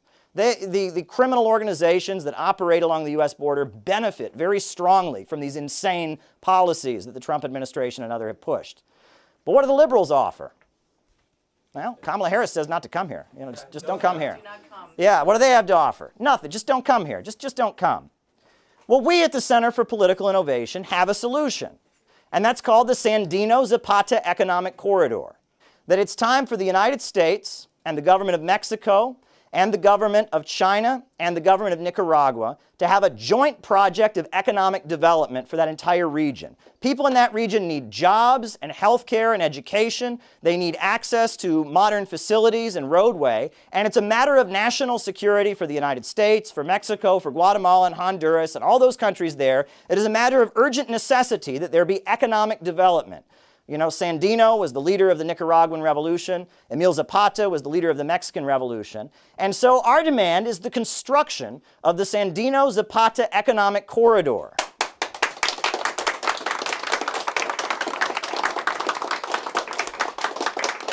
And again, when some politician gets up and says he's going to build a big giant wall and he's going to solve the problem of immigration, we can get up and we can say, now, are you for the Zapata-Sandino Economic Corridor, or are you against it? Then we can ask him, are you for it or are you against it? When a liberal gets up and tells some heart-wrenching stories and says they care about immigrants, and then when they get elected stabs them in the back, we can get up and say, are you for it or are you against it, right? And we will come up with a clear proposal of what we will do. Right? The China that builds the fastest trains in the world and builds infrastructure all over the world, the Sandinistas of Nicaragua, the government of Mexico, they're going to be very good at it. This is just waiting to happen. And the market, of course, isn't going to do it. But as we know, in China and in Nicaragua, the market is not in command. Popular power is in command. And because it is a matter of national security, it could be done. It could be done. You could stop the problem of mass migration and people fleeing desperately on the border very easily with the Sandino-Zapata Economic Corridor. So there we go. We have that. Hey folks, I'm here in Red Square. As you can see behind me is the Kremlin. And I wanted to take this opportunity to make a video. I'm actually on the end of the square. As you can see behind me is the big Russian Orthodox Cathedral, the Red Cathedral that they call it. But I wanted to take this opportunity to make a video because a lot of people on the left in particular talk about Russian imperialism or the notion that Russia is somehow an empire rivaling the United States. And I've noticed it's interesting because a lot of people on the right wing in Russia or in the more traditional or orthodox conservative wing of Russian politics, they also talk about Russian imperialism. They talk about the idea of a Russian empire or Russia or Eurasian empire. So I wanted to talk about why I would reject the concept of Russian imperialism or the notion that Russia is an empire as a leftist or a Marxist. Okay, so we need to get clear on what our terms are, right? A lot of people will use the word imperialism just as a synonym for colonialism or for a country influencing or dominating another country. That's not actually what imperialism is. If you read Lenin's book, Imperialism, the Highest Stage of Capitalism, he describes that, that imperialism is an economic system. Imperialism is a system in which finance, capital, and the state become dominant over industrial capital, and they control the economies of the world. They divide the world up into spheres of influence, which they control, and they hold back the economies of developing countries. They keep developing countries poor in order to maintain a monopoly on the international markets. The British in India, they went to India, they took control, and they forced India to buy products from Britain. They beat down and kept India in a state of underdevelopment. You can look at what the USA has done in Latin America. You can look at what countries like Belgium did in the Congo. All over the world, the Western capitalist countries have basically held back and kept countries around the world in a state of underdevelopment in order to maintain a monopoly. And that's imperialism. It's an economic system. Well, that's not how Russia is set up. At this point, Russia's economy is centered around oil and natural gas, not somebody else's oil and natural gas, their own oil and natural gas, which they export on the international markets. And they don't do it to make profits. They do it under the control of the state sector. Gazprom, Rosneft, these two gigantic corporations, they sell oil and natural gas. And the oil and the natural gas that's sold on the international markets, as well as sold domestically, it all goes into the state budget. And the economy is essentially centered around the state. I mean, they have a lot of private industry, but it's all centered around this government-controlled oil and natural gas. That's not imperialism. Imperialism is a relationship in which countries are being beaten down, in which there's captive markets being created, in which countries are deeply impoverished and kept in a state of underdevelopment. And you just don't see that happening. Now, a lot of people will talk about Russia's intervention in Crimea, and they'll say, well, that's imperialism. Well, first of all, that's not the economic and the Marxist understanding of imperialism. And second of all, Crimea has always been considered part of Russia. The only reason it was part of Ukraine was back in 1956. Khrushchev signed it over to Ukraine as part of a deal. And when the Soviet Union fell, there was a treaty that was signed, and the understanding was that Ukraine would get Crimea. However, Russia would maintain their military base. So there has been a big Russian military base in Crimea since the fall of the Soviet Union. And then after a virulently anti-Russian government was installed in Kiev by the United States, the Euromaidan events, the USA backed this government, this uprising to overthrow the Ukrainian government and install the elected Ukrainian government was toppled, and a virulently pro-Western and anti-Russian government was installed. After that happened, the people living in Crimea, who most of which speak Russian and consider themselves to be Russian, and most of which are connected somehow to the Russian military base, they did vote for independence, and they voted to join with Russia because they felt threatened by this virulently anti-Russian government. And the vote was like 98%. It was ridiculous. The people voted, and Russia had already had a military presence. They say Russia invaded Crimea. They didn't invade. The military was already there. There wasn't some big, rolling in of tanks or something like that. So, this notion of Russian imperialism is just kind of a distortion. People talk about their role in Syria. In Syria, they're trying to hold Syria together, and they're trying to keep Syria together in the face of, Islamic extremists and terrorists that are supported by the USA and the Western countries in an effort to bring down the Syrian government. So, the notion that Russia is imperialist, it's kind of the opposite. And especially during the Soviet period, Russia was doing the opposite of imperialism. Imperialism is about impoverishing the world in order, to keep a monopoly. Russia was almost bankrupting itself, giving aid and assistance to countries around the world. And even today, if you look at Russia's role in Eastern Europe, if you look at Russia's role in various countries aligned with them, they are giving aid and material assistance. They're doing everything they can to develop these countries because they can then have a bigger trading partner. Russia's part of the new Silk Road and One Belt, One Road initiative in alliance with China. And if you look at the role they're playing in the world, they're trying to maintain their state-controlled economy with the sale of oil and natural gas, and they're trying to develop trading partners and allies who will buy that oil and natural gas from them. So this notion that Russia is imperialist is just false, but it's based on a false understanding. Are there capitalists in Russia who make lots of money? Sure.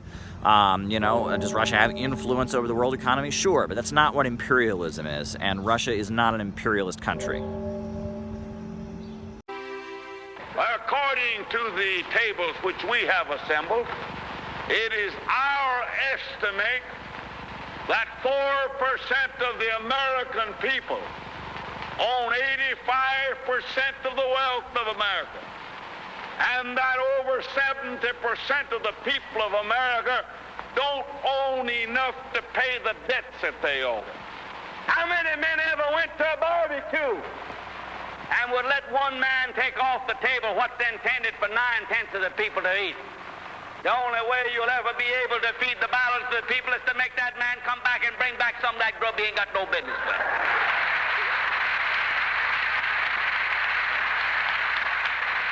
Under this oak, where one of our forebears, Evangeline, waited for her lover, Gabriel, who never came. This oak is an immortal spot. The entire world knows about this oak from the poem of Longfellow. But Evangeline is not the only one who has waited here in disappointment. No, no. Where are the schools that you have waited for your children to have but never come? Where are the roads and highways that you have sent your money to build but are no closer now than ever before?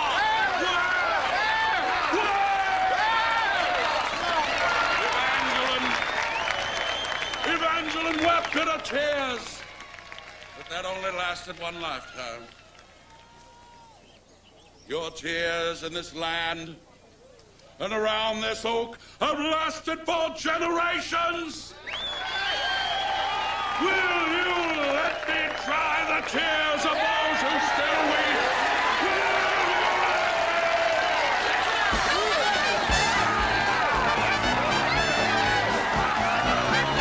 How are you going to feed the balance of the people? What's Morgan and Baruch and Rockefeller and Mellon going to do with all that grub? They can't eat it. They can't wear the clothes. They can't live in the house. Give them a yacht. Give them a palace. Send them to Reno and give them a new wife when they want it, if that's what they want.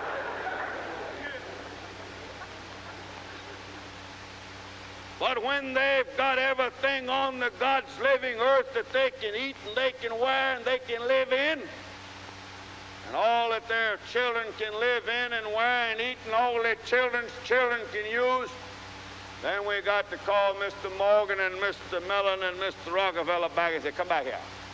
Put that stuff back on this table here that you took away from here, that you don't need. Leave something else for the American people to consume. And that's the program. We're not going to destroy the Gulf Refining Company. We're not going to destroy the Standard Oil Company. But we're going to say that the limit of any one man's stock ownership in the Standard Oil Company is from $3 to $5 million to that individual, and that the balance of the people of America own the balance of what the Standard Oil Company is worth. All right.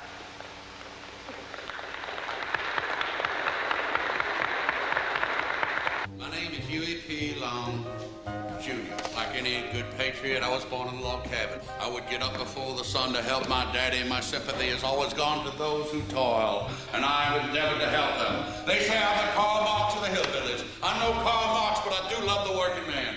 Now you get that, type it up, and bring it in here when you do. Every people out there, every neighbor or friend, we're down there, man.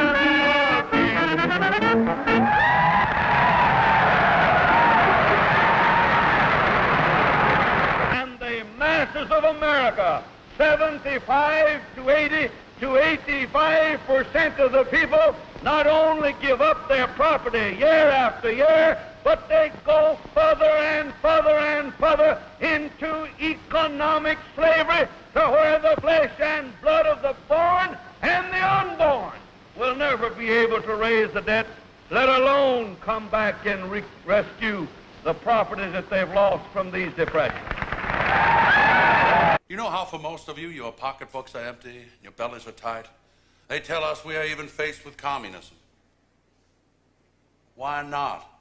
When 1% of the people control wealth. I'm not a communist. I would not take a single luxury away. But when we reach a point where some men have so many millions and another 100 or so means nothing to them, we are going to have to siphon off some of the water for our own little pool. That's God's law. Look it up in Leviticus. Well, we are going to restrict the piling up of wealth in the hands of the few, and we are going to give it to the people. Now, this is a chance for you to make your voices heard in Washington. We have created an organization called Share Our Wealth Society, and we have prepared a pamphlet for it, and we can send it to you for free, and the whole plan is set forth in it. So I'm appealing to you to organize a Share Our Wealth Society in your own community tonight or tomorrow, and help me, as your servant, see that the government of this country is returned to the people. And now, the corporate element of this state that were cheek for Joe, hand in hand with them, who profited by it, who ransacked this state for the element of their allies, are being told what they can do and what they can't do, what they will pay, what they can't keep from paying for the welfare of the people of Louisiana, and we expect to have this state ruled by the people and not by the lords and the interest of high finance. Will the distinguished senator from wherever the hell he's from please yield the floor for one moment? I will reluctantly yield the floor to the junior senator from Louisiana.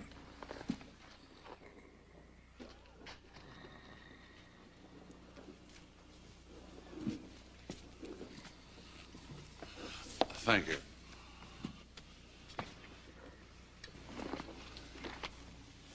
Now, when I first came here to Washington 6 months ago, I felt that we were on a mission to save this country from the despair which is gripping it.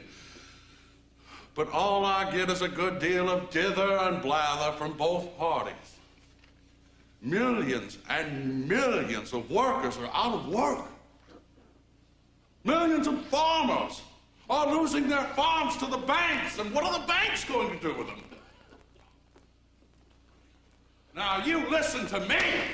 Stop fooling around. Break up the concentration of wealth in this country and redistribute it according to the Lord's plan. For if you do not, listen. Go to now, ye rich men, weep and howl for your miseries that shall come upon you. Weep and howl.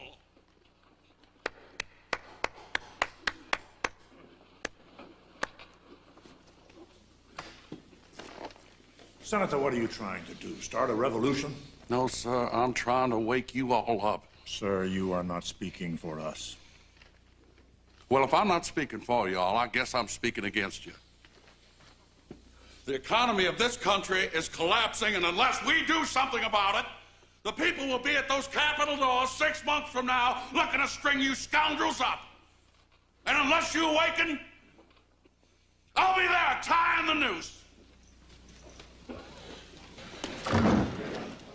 Then, we start from the bottom, that the 25 or more million American families shall have a homestead, a home, and the comforts of a home, including an automobile and a radio, the things it takes in that house to live on. We say to America, 125 million, none shall be too big, none shall be too poor, none shall work too much, none shall be idle. No luxurious mansions empty, none walking the streets, none impoverished, none in pestilence, none in want, but in the land blessed by the smile of the Creator, with everything to be consumed, to be eaten, to be worn, that America will become a land sharing the fruits of the land, not for the favored few, not to satisfy greed, but that all may live in a land in which the Lord has provided an abundance sufficient for the luxury and convenience of the people in general, I think.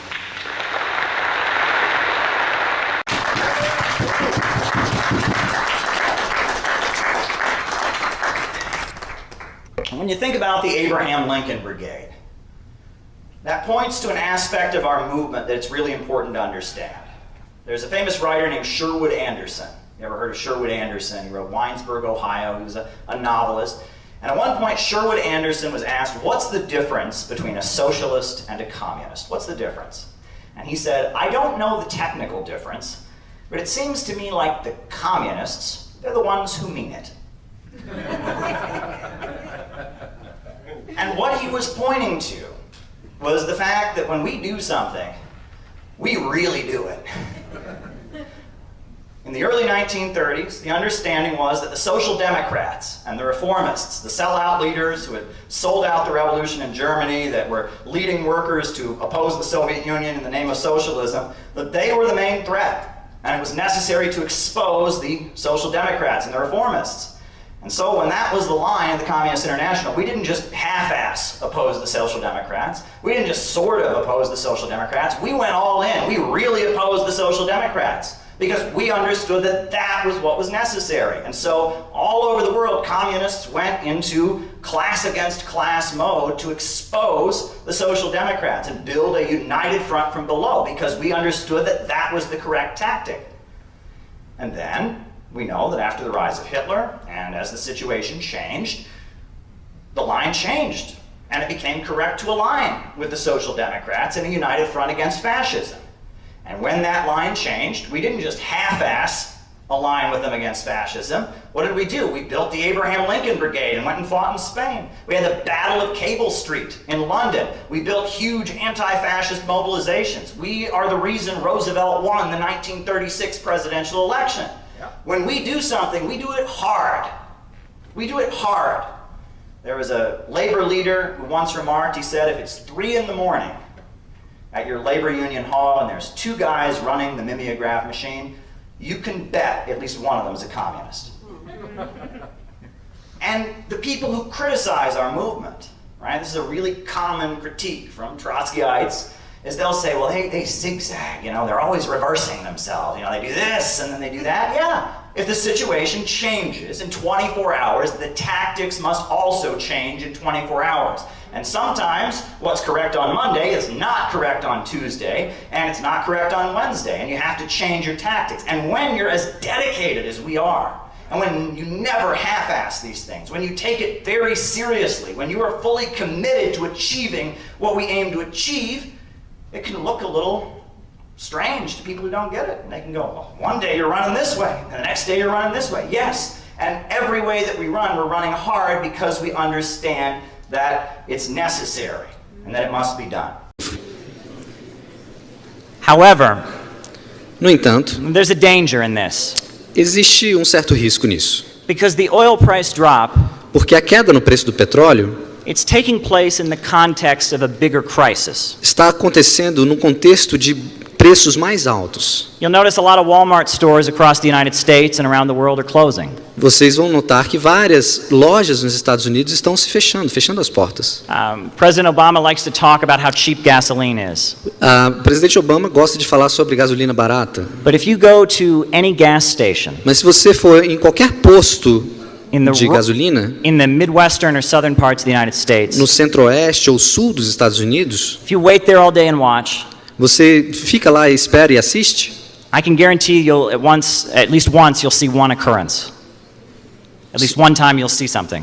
Pelo menos uma vez você vai ver algo estranho. You'll see a mother with children pull up.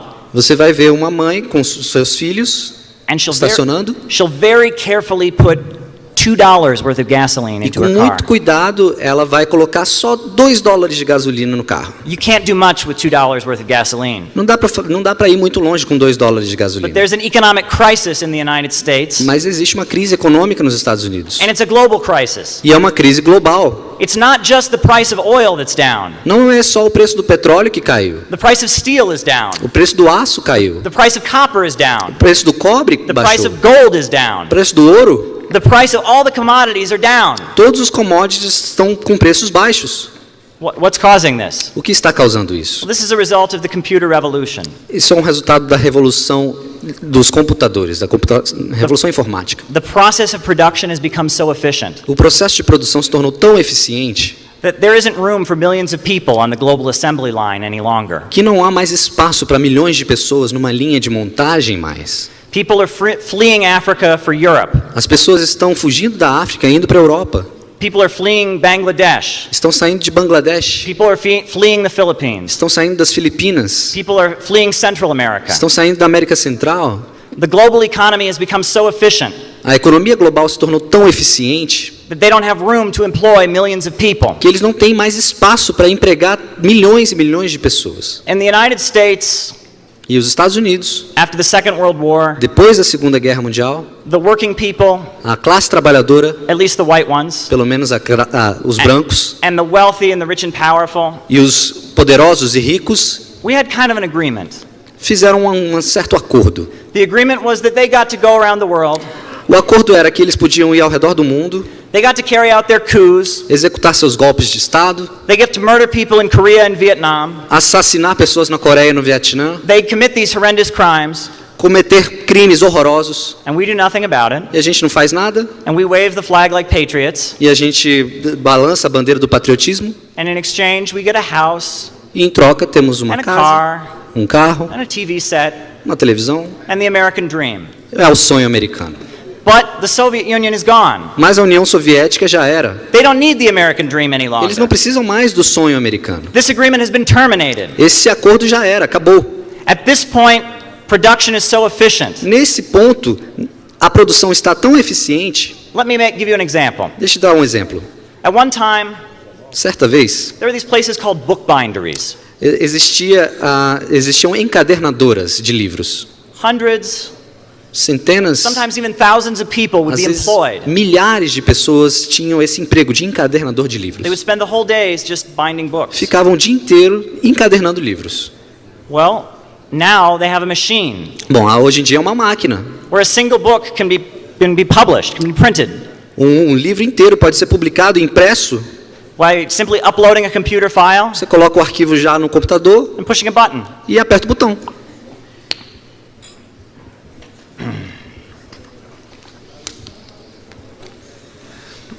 As my friend, the brilliant economist, Como disse um amigo meu, um brilhante economista, as he explained, the capitalism of the United States, explicando o capitalismo nos Estados Unidos, it has moved into a mode that they can call accumulation through destruction. passou para uma modalidade chamada acumulação por destruição. Why is it that the U.S. is the center of the world economy? Por que os Estados Unidos é o centro da economia mundial? It's because Western Europe and so much of the world was destroyed in the Second World War. É porque a Europa Ocidental e grande parte do mundo foi completamente destruída na Segunda Guerra Mundial. And with the rest of the world reduced to rubble, E com o restante do mundo em ruínas, the big bankers and billionaires of the U.S. os grandes banqueiros e bilionários dos Estados Unidos could get rich selling things to the rest of the world. podiam enriquecer vendendo coisas para o resto do mundo. We have militarism in the United Nós States. temos o militarismo americano. A kind of vulgar Keynesianism. É um keynesianismo vulgar. In order to keep the economy going, Para manter a economia, we have to constantly be spending on the military. temos que estar constantemente gastando com os militares. These bankers, Esses banqueiros, they've even turned the prison system in the United States into a way to make profits. eles conseguiram fazer com que o sistema penitenciário dos Estados Unidos, eles conseguiram lucrar com o sistema penitenciário. The reason that we have the largest prison population in the entire world O motivo pelo qual nós temos a maior população penitenciária no mundo is because a number of our prisons are not owned by the government. é que as nossas prisões não são operadas pelo governo, não pertencem ao governo. We have private prisons. Nós temos prisões penitenciárias privadas. A corporation gets paid Uma empresa é paga, é remunerada for every person that's locked up. por pessoa, So they have an incentive. por penitenciário, né? They have an incentive to keep crime going. E isso então é um incentivo à criminalidade. This is insane capitalism. Isso é um capitalismo insano. One of the biggest myths we hear the defenders of neoliberalism and markets Um dos mitos dos defensores do neoliberalismo e mercados, they put forward this idea that markets are the only way to have innovation and e eles creativity. defendem a ideia de que a inovação só é possível graças aos mercados. If you think that the free market and capitalism promotes innovation, Se você pensa que o mercado livre e o capitalismo promovem a inovação, tell me, why does Hollywood make the same movie over and over and over again? me digam o seguinte, por que Hollywood fica fazendo aquele mesmo filme, toda vez o mesmo filme, repetindo o mesmo filme? Yes, capitalists take risks, Os capitalistas assumem riscos, but they'd prefer not to. mas eles preferem não. They want to have a secure investment. Eles querem um investimento seguro, They want to maximize profits. querem maximizar os lucros. When were the first computers created? Quando foram criados os primeiros computadores? There's many different debates about this. Há muito debate em torno disso. A lot of people trace computers back to the Second World War. Muitas pessoas acreditam que os primeiros computadores surgiram na Segunda Guerra Mundial. This wasn't an innovation of the market. Não foi uma inovação do mercado. This was when Franklin Roosevelt Foi quando o Roosevelt went to the corporations foi às empresas and said that if we're going to win this war, e disse o seguinte: para que a gente possa ganhar essa guerra, you're not going to be free to do whatever is profitable. vocês não vão ficar à vontade para fazer só o que dá lucro. You're going to do what's in the interest of the country and in the interest of the people. Vão fazer o que é do interesse do país, o que é do interesse da população. And that's how the fascists were defeated. E é assim que os fascistas foram derrotados. And that's how we got computers. É assim que os computadores surgiram. And she's a North Korean refugee herself, and so I'm sure we can all feel her heart through the lyrics. So if we can all rise, make something new, let's all sing together. The song is called Who Nights Easter One. English or Korean? English. It's gonna be easy. A little bit easier. From his chosen people to the east and the morning sun, shining brightly for the world to see, the rose of Sharon lights away.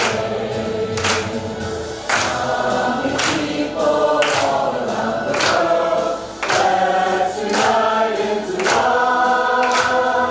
Let's achieve God's cherished desire to love for all humanity.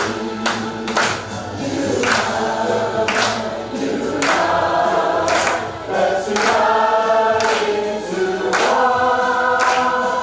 Bring about one heavenly Korea for eternal peace and happiness. All the peace now come together, far beyond the path of endless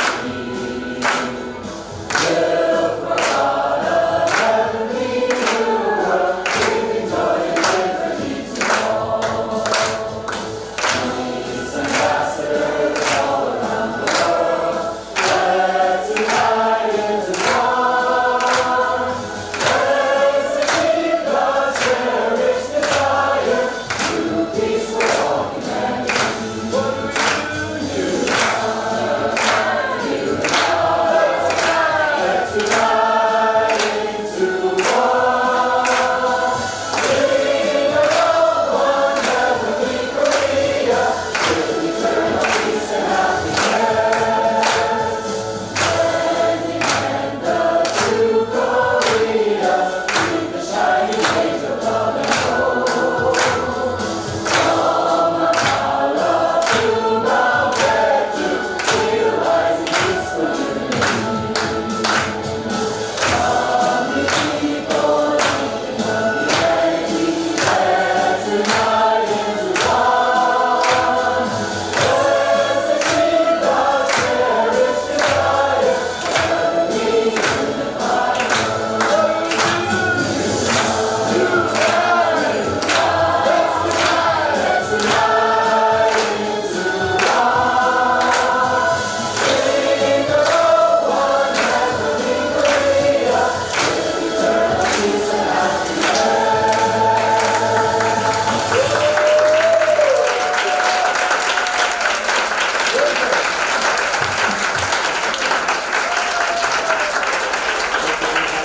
that song, that's the orchestral rock version.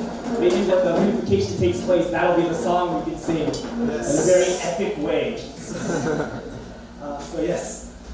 Now that the spirit is set, yes, we are here gathered together, brothers and sisters together, but I think we've had some key people who's ultimately brought us together, and if you part of the CPI, part of the LA, so you know who our special guest is here today. And so we'll be having two speakers this evening, and our first one is a very special guest. He flew all the way from New York. He is the founder for the Center of Political Innovation of CPI. He is, in addition, a journalist, a political analyst, and very recently the leader of the U.S. delegation for the World Youth Festival held in Russia just this past March. And so we're honored to have him here, so let's all welcome up Caleb Maupin.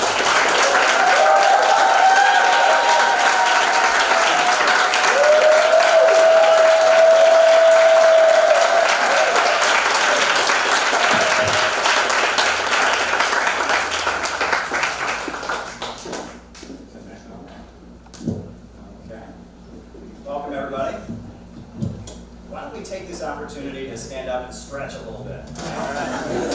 Stretch. Get yourself comfortable. Stretch. The first step to unification. Take a stretch.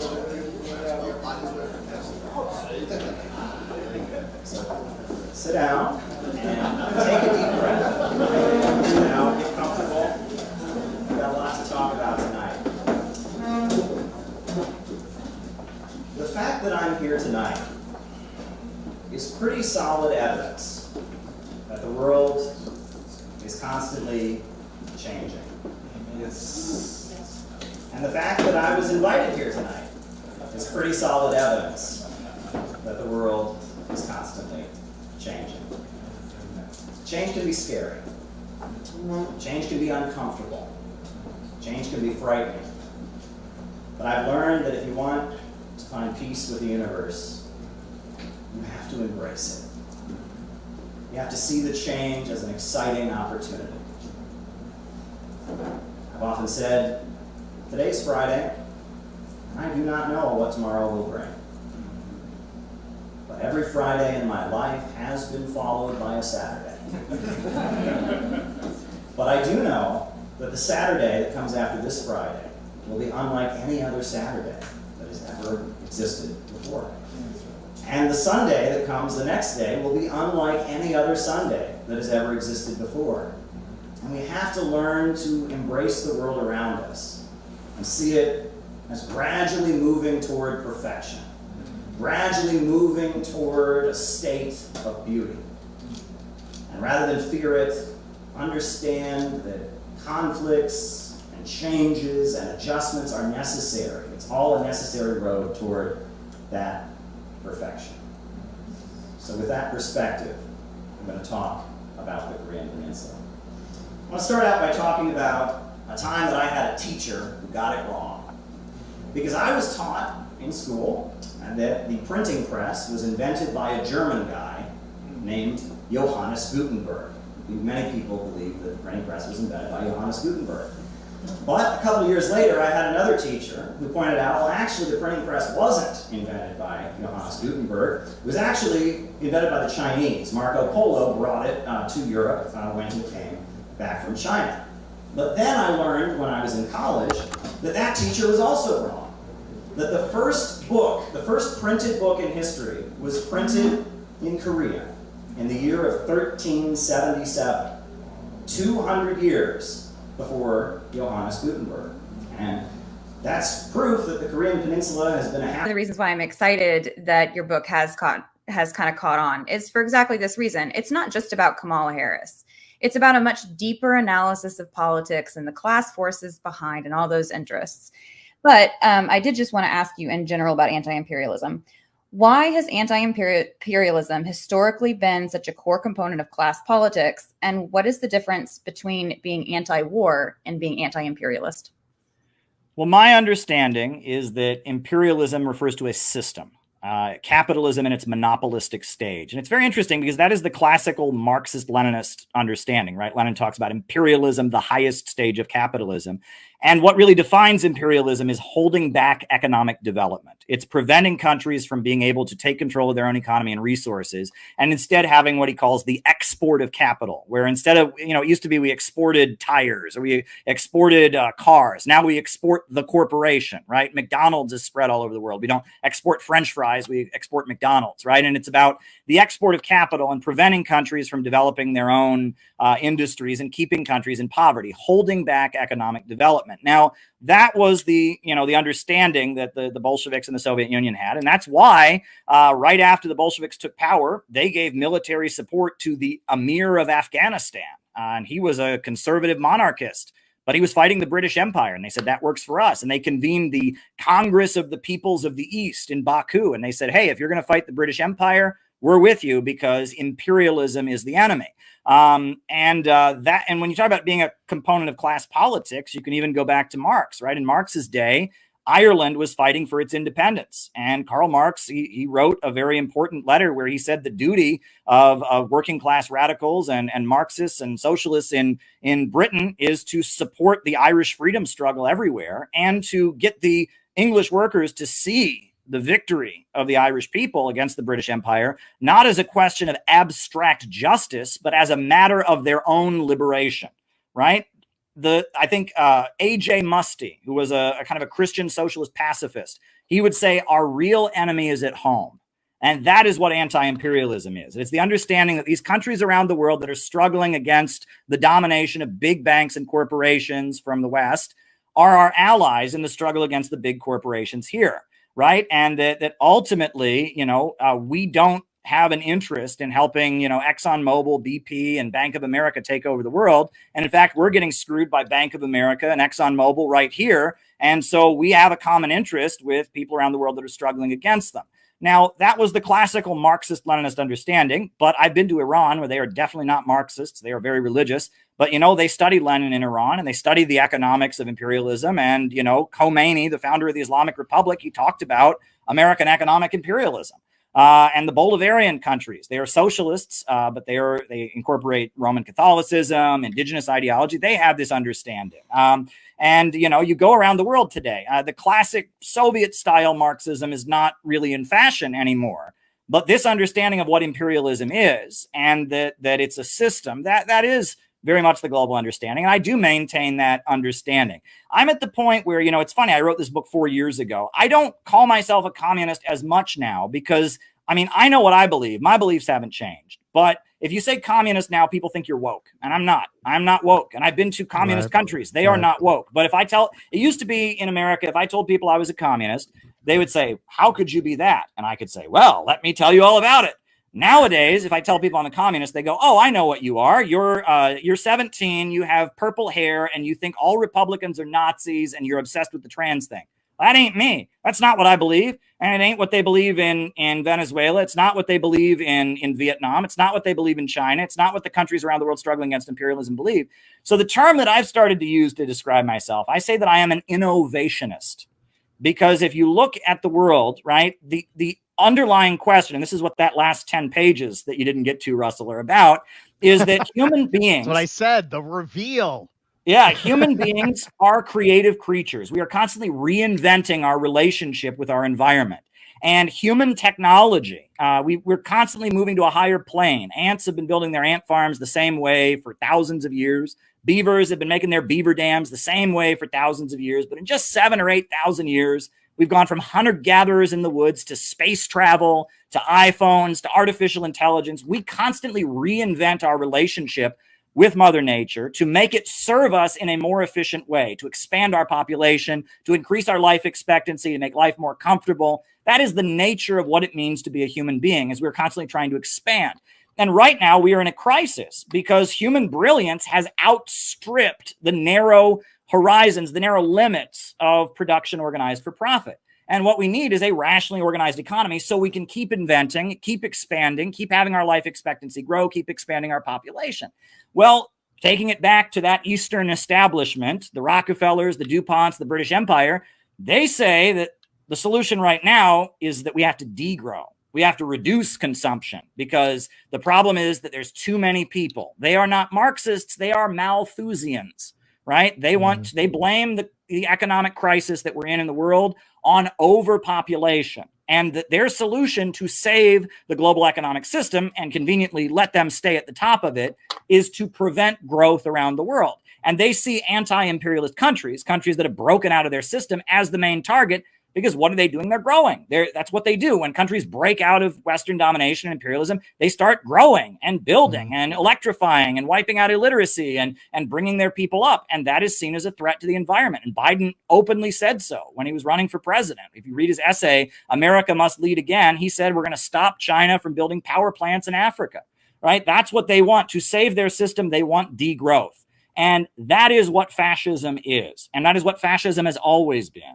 Fascism is not an aesthetic. Fascism is not being racist. People have been racist before. People have been militaristic and authoritarian before. Fascism is when, in a long-term economic crisis, the government kind of locks down society and forcibly degrows, right? They created a slave labor underclass in Nazi Germany. They forced women out of the workforce to get rid of unemployment. They rebooted the economy by creating, lots of military spending. Fascist economics is trying to save the capitalist system with forcible, heavy-handed degrowth. And I must say, I agree with a lot of what Trumper folks say, but they seem to think that this Malthusianism from the World Economic Forum and all of that is Marxism and communism. And I have the painful and difficult task of saying, well, actually, it's not. And if you go to any Marxist or communist country, that's clearly not the case. But that is what the woke people believe. And a lot of them think they're Marxists. So I can understand why you're confused, right? And I can understand why it's confusing.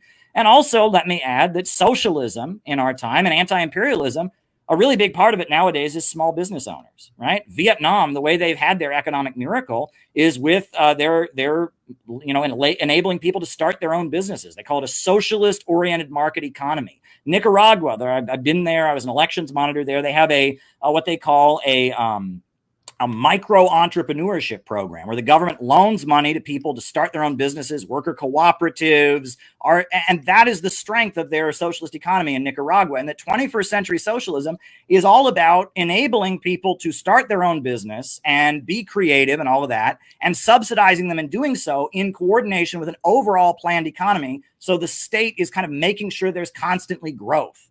And then what is the ultimate goal? Is a world with so much growth and so much wealth that the need for a government can fade away, that people can just do what they feel like doing. Labor becomes life's prime want, meaning people work to entertain themselves, to get joy from being creative, not because it's a necessity. A society where there's so much wealth and abundance that there's really no need for anyone to hoard anything, and everyone's pretty much equal because there's enough for everybody. That's the ultimate goal. And Marx talked about the higher stage of communism. He's talking of a world of vast wealth and vast abundance, right? And so I tell people I'm an innovationist because I believe innovation is the essence of what I'm for. I believe in human beings and our creative power. And I believe that we can revolutionize our relationship with the environment and get to a higher plane. And, I think that's what it means to be a socialist or a communist in our time, but that's not what it means to most people. So I now, my organization is called the Center for Political Innovation, and I'm saying I'm an innovationist. Just waiting to get into the gala. Here we are at the Bolshoi Theater.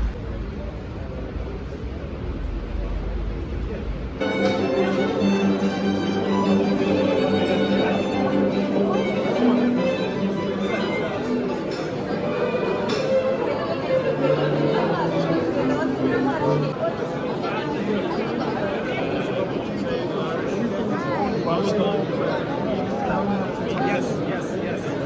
I'll be back early again. Right. The ceremony should be starting soon.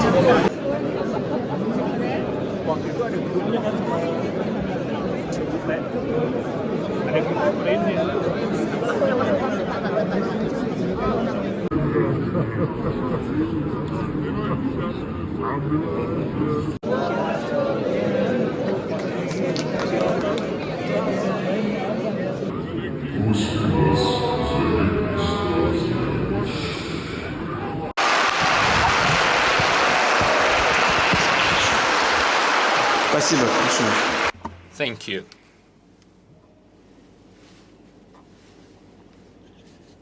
Shall we begin?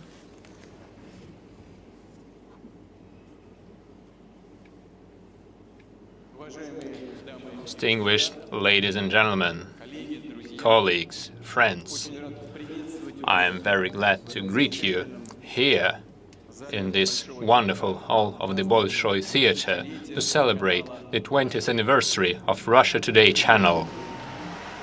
Today, I congratulate from my whole heart all those who worked and continue to work on the channel, and of course, Margarita Simonyan, your leader, the one and only editor-in-chief. Dear Margarita, we all know, and your team definitely knows, how hard it is for you now and what a turbulent period you and your family are going through.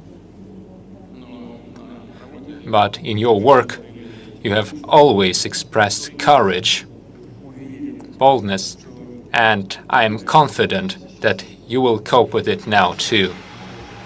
Remember, back in the beginning of the 2000s, the leading Western mass media were abusing their monopoly. And I would say almost always they disguised anything they wanted as objective news. They were trying to dominate the hearts and minds of millions of people by imposing new rules, or rather, basically, ideas and new civilizational space based on the wrong ideas. Up to this day, we are outraged by the fact that the terrorists who took hostages and organized deadly attacks and bombings in our cities, schools, hospitals, were called by the well-known Western channels as rebels. They wanted the world to sympathize with these bastards and child killers. Back in the day, we found it hard to defend the truth in the information space and to defend the true picture of the events, since outside of the country we did not have a strong voice. I will emphasize that the sovereignty of Russia that we have been fighting for and continue to fight for and shall always fight for relies upon our ability to share with the people on the planet an objective picture and impartial information. That is why RT had to appear, which is exactly what happened 20 years ago. For 2 decades, thanks to RT as well, we hear an entire spectrum of voices from all across the earth, the people of Asia, Africa and Latin America. Thanks to you, we can speak freely without seeking approval from the former colonial powers and authorities. It is important that RT channel provides its platform for journalists, scientists, experts from all over the world, and most importantly, people of different views, convictions, nationalities, regardless of bans, technical obstacles, continue watching RT, reading your social media, and even the representatives of the Western elites admit that the audience of Russia Today is bigger than that of their own domestic TV channels. Only over the last year, the overall number of views of the channel's projects on social media reached almost 24 billion views. The overall audience of RT TV channels on the cable television platforms is almost 1 billion viewers. And this figure leaves us convinced that you will continue your successful work, and this is understandable. In Europe, in the United States and in other countries, the citizens are aspiring to preserve their national culture, the memory of generations. They are countering the social inequality, the destruction of their family, and the attacks on the rights of the children. And this coincides with the Russian position on these matters, and it is thanks to RT that the world learned that our country firmly defends traditional values. We are a stronghold in the modern life and the modern world, which is full of conflicts and differences and challenges. We never discriminated or banned anything. Before coming here to the historical stage of the Bolshoi Theater, I had a meeting and a talk with your colleagues working in the hostility zones and filming videos about and films about the heroes of the special military operation, and I would like to welcome them separately.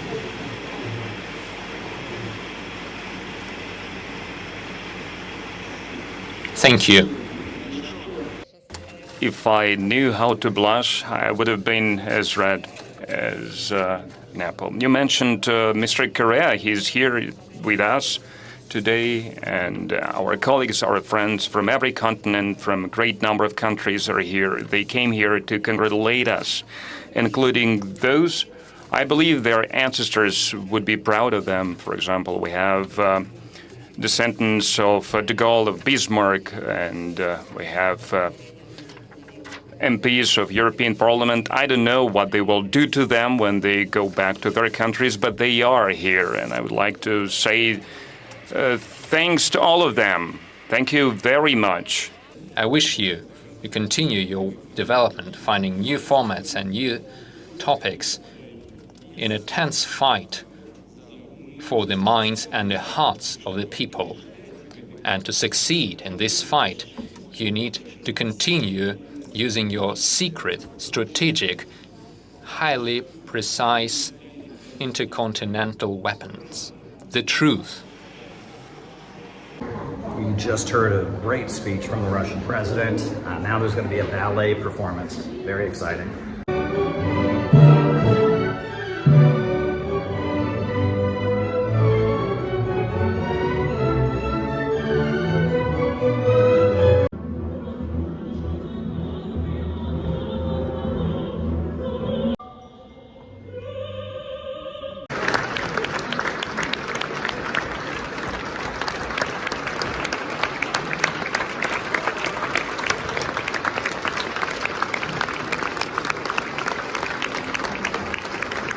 In place for quite some time, but there's something else that's important to talk about there.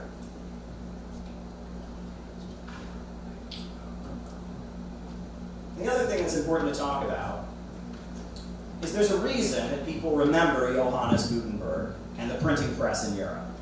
And that's because when Johannes Gutenberg started printing indulgences for the Catholic Church, and he started printing the Bible, that was a huge game changer.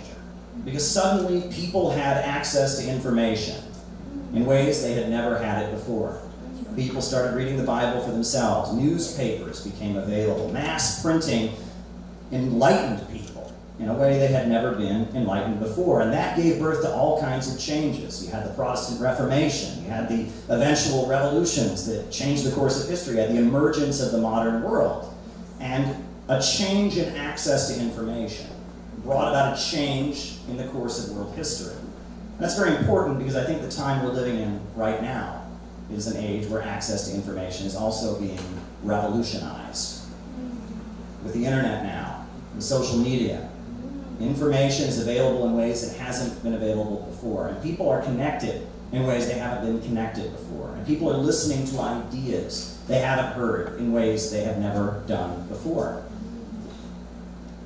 And that's why tonight I would like to urge people to remember something that it can be hard to remember, which is that there are two sides to every story. There are two sides to every story, and we forget that. And often the way we hear things, especially when we talk about countries like North Korea, we hear a very one-sided version of events, and it doesn't even occur to us that there's another side of the story. But if we look at our own history as a country, at a time when we were divided, we can see that there's two sides to that story. One of the most famous and beloved Hollywood movies is Gone with the Wind. Has anyone ever seen Gone with the Wind? It's a beloved, famous Hollywood movie, and it's about, Miss Scarlet. I do declare, Captain Butler, them Yankees is coming down here and ruining everything. It's horrible, it's horrible. If you sat down and you interviewed Miss Scarlet about the Civil War, she would tell you her perspective. And she wouldn't be lying to you. That's how she saw it. But if you interviewed the slaves, they would have a very different perspective on the events. And we look at the fact that, just recently, a few years ago, there was a riot about a Confederate statue. There are two sides to every story, and the way people view conflicts is largely based on where they live, where they came from, what town they grew up in, who their family was. And that if you want to bring peace in the world, you have to recognize that there's another side to these stories. There's another side to these conflicts. Before I ever got interested in communism, when I was just a small child, my family hosted a student, an international student who was going to a nearby college who was from Bulgaria. And this guy was, in his 20s, he was attending the university, he was not a communist. And I said to him, naively, I said, is there anyone in Bulgaria who still believes in communism? And he looked at me and he said, absolutely. He said, my grandfather. And I was like, wow, how could anyone believe in communism? Communism is just this horrible system and all of that. Why does your grandfather believe in communism? And he said, well, his grandfather had survived the Second World War. And after the Second World War was over, his grandfather was a young man, and the new government that came to power in Bulgaria got all the young men together and mobilized them to build roads. Bulgaria had never had a network of paved modern roads. So all the young men from the country got together and they were given uniforms and they went from country to remote villages, to the countryside, and they paved the roads of Bulgaria.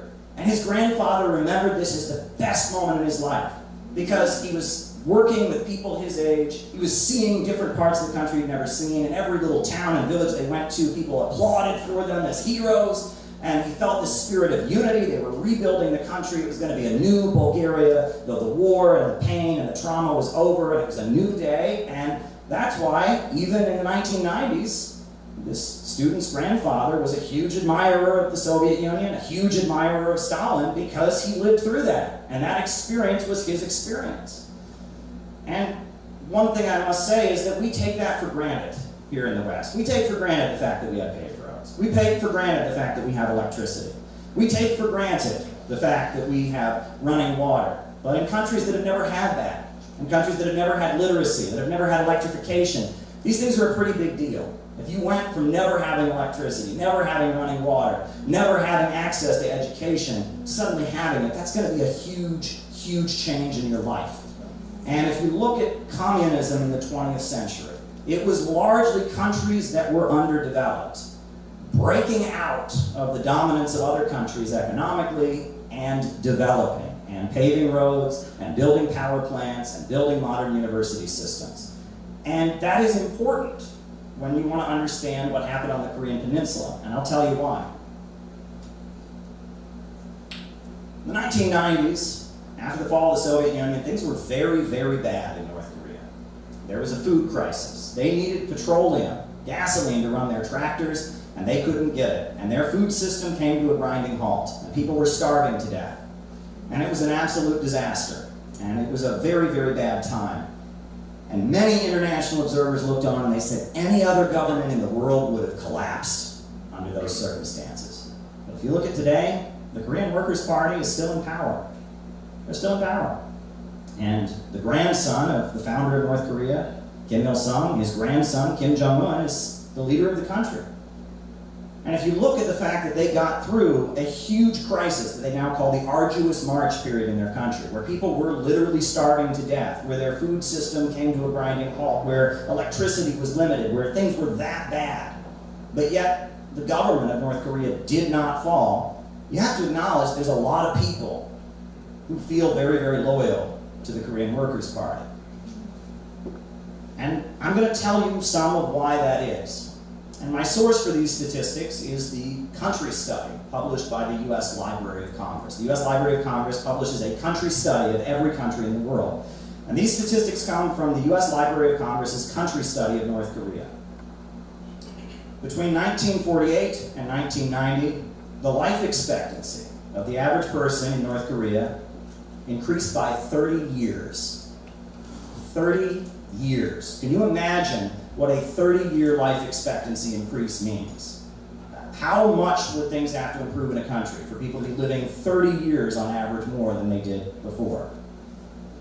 In 1955, Korea was recovering from the Korean War. The country had been bombed. Every single building about 1 story tall had been destroyed in the Korean War.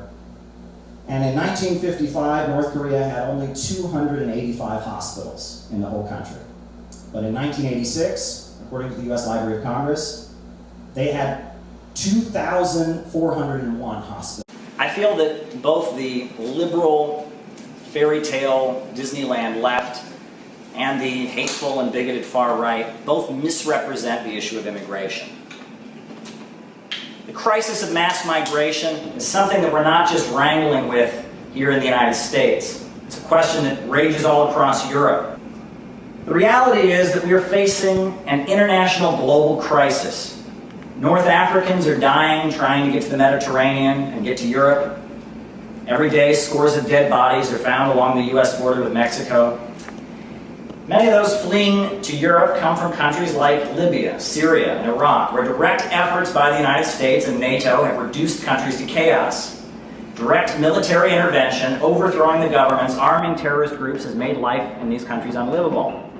And Latin America is a similar story. In the 1980s, the United States was arming and training Contras. And it was no secret that these Contras were going through Latin America killing communists and revolutionaries. It was no secret that these groups were involved in selling drugs.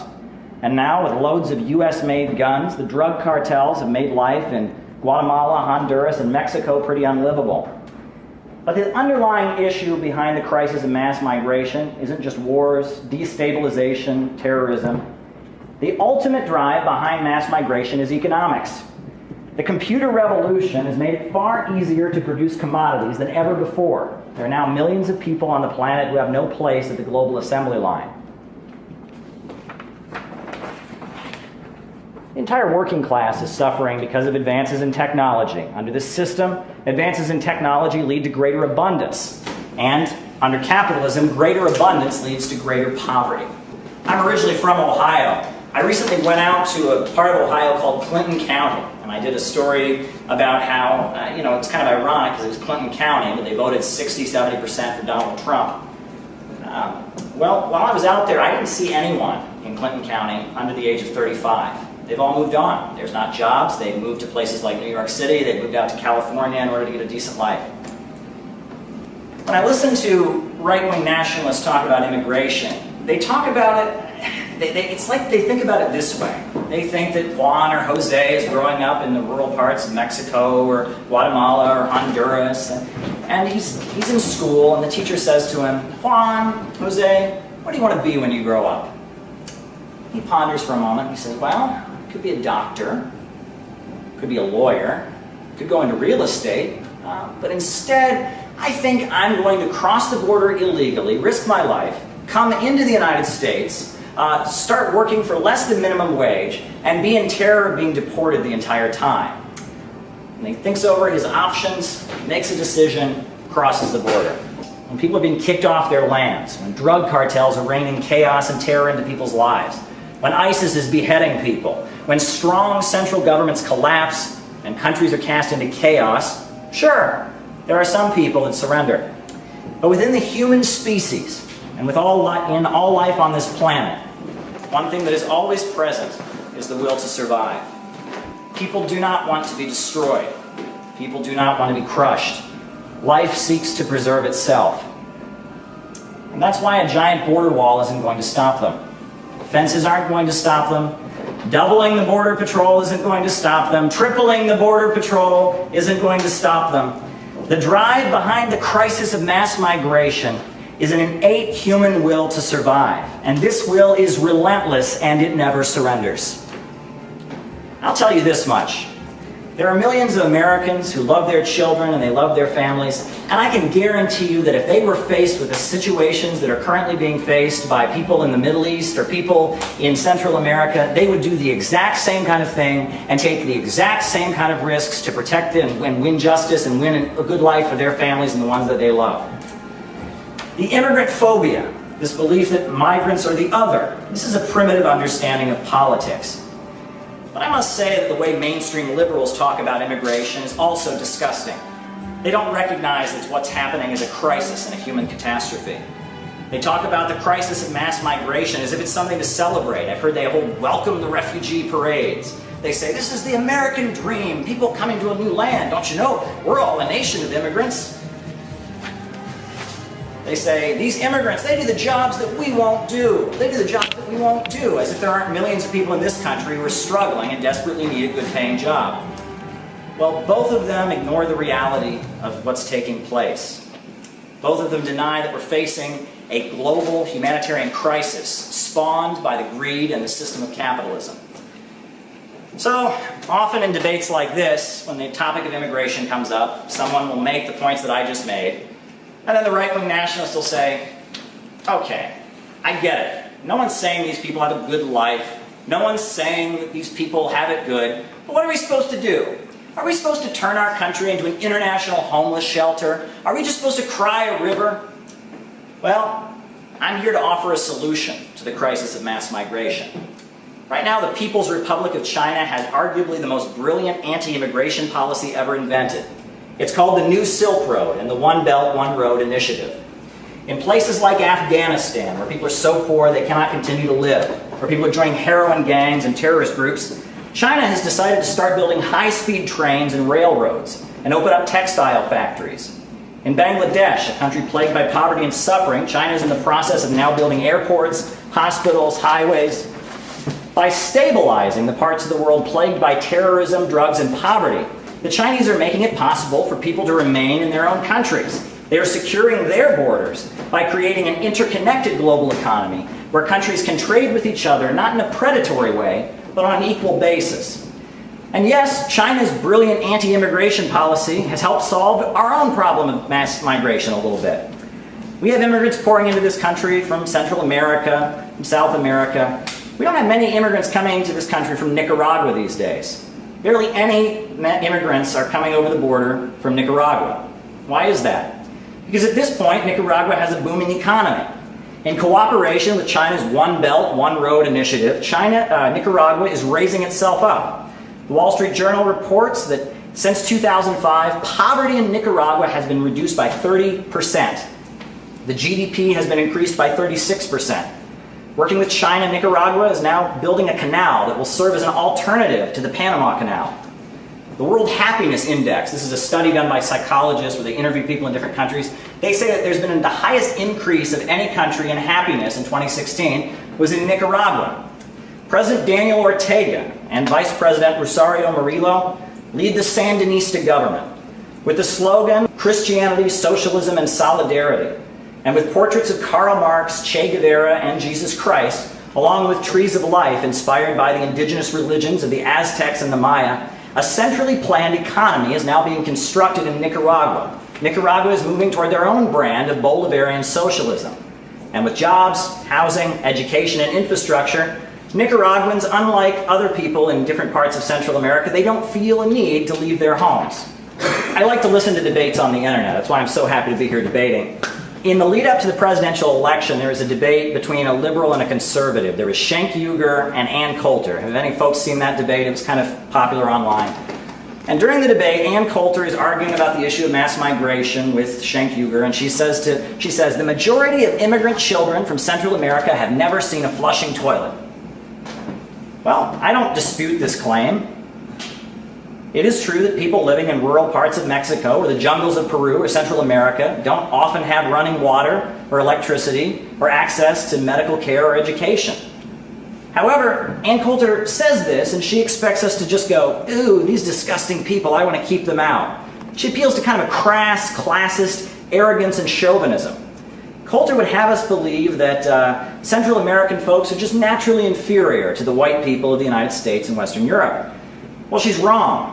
The reason that conditions like this exist in Latin America and in many parts of the world is because Wall Street and London have an economic and global setup that is engineered specifically in order to keep people poor. Read Confessions of an Economic Hitman. When the British Empire conquered India, they had a vast textile industry in the country. Now, what did the British do? Did they say, oh, great, start making textile for us? No. What they did is they burned down all the textile mills and forced the people of India to start importing their cloth from Britain. The reason that the founders of this country staged the Boston Tea Party was because a giant multinational corporation called the East India Company was preventing us from developing our own tea manufacturers and importers. The domestic economy was being suppressed, and the Americans were being kept poor in order to make money for bankers in London. So we had a revolution, we kicked out the foreigners, and we developed our own economy. In the 1950s, Guatemala elected Jacobo Arbenz as the president for the same reason. He stood up for the country against United Fruit, the Wall Street food conglomerate. So what happened? He was toppled in a military coup. Guatemala has been drenched in poverty and war ever since. As recently as 2009, Honduras had a president named Manuel Zelaya who was trying to eliminate poverty and cooperate with China. He was toppled in a brutal military coup. Wall Street is currently waging an economic war against Venezuela, making it impossible for them to import food and basic consumer products like toilet paper. Venezuela has a socialist government, but more importantly, it has an independent state-controlled oil company that is exporting oil on the international markets, competing with Chevron, BP, Royal Dutch Shell, and ExxonMobil. Wall Street can't stand that and wants to topple the government of Venezuela. Whenever you see stable, independent governments that are trying to develop, you will see U.S. leaders trying to topple them in privately owned propaganda media, calling them dictatorships and demonizing the government. Yet, wherever you see instability in the world, chaos and extreme poverty, you'll see Western leaders aligned with it, and Western bankers using it as a captive market. And why does the U.S. carry out this policy? Well, I would disagree with Invictus. As a leftist, I think the USA is not a democracy. We, the Americans, don't control our government. Our government is run by billionaires and bankers, and their wealth and their power comes from keeping the world poor and dependent. Strong, independent countries are competitors. They are threats to the global monopolists. And for a while, this worked out pretty well for Americans, right? They bombed Korea, they bombed Vietnam, they bombed Iraq, and we had the most booming economy in the world, right? We had a very good standard of living. But what they've done to Latin America, to the Middle East, to Asia and Africa, they are now doing to Pennsylvania, Ohio, Michigan, Iowa, and Wisconsin, and so many other states. A deal with the devil is always broken, and there is no honor among thieves. And when it comes to solving these problems, there are indeed differences between the far right and the far left. We may decry the same circumstances, as you pointed out, but the solutions are different. On the right, you find a primitive appeal to instincts. They say that if you're a hammer, have you ever heard this before? If you're a hammer, the whole world looks like a nail. Well, a certain mindset has been developed on the far right that says that police and prison guards seem to be the answer to all problems. Everything can be solved by just beating down and repressing people. If you look at the Chinese flag, you will see that there is a big yellow star, and then there are 4 smaller stars surrounding it. Well, those 4 smaller stars represent the block of 4 classes. And what happened in the Chinese Revolution is that China had been kept poor by the domination of British and American corporations and the domination of big bankers and corporations from other countries. So the Communist Party, represented by the big star, built a block of 4 classes.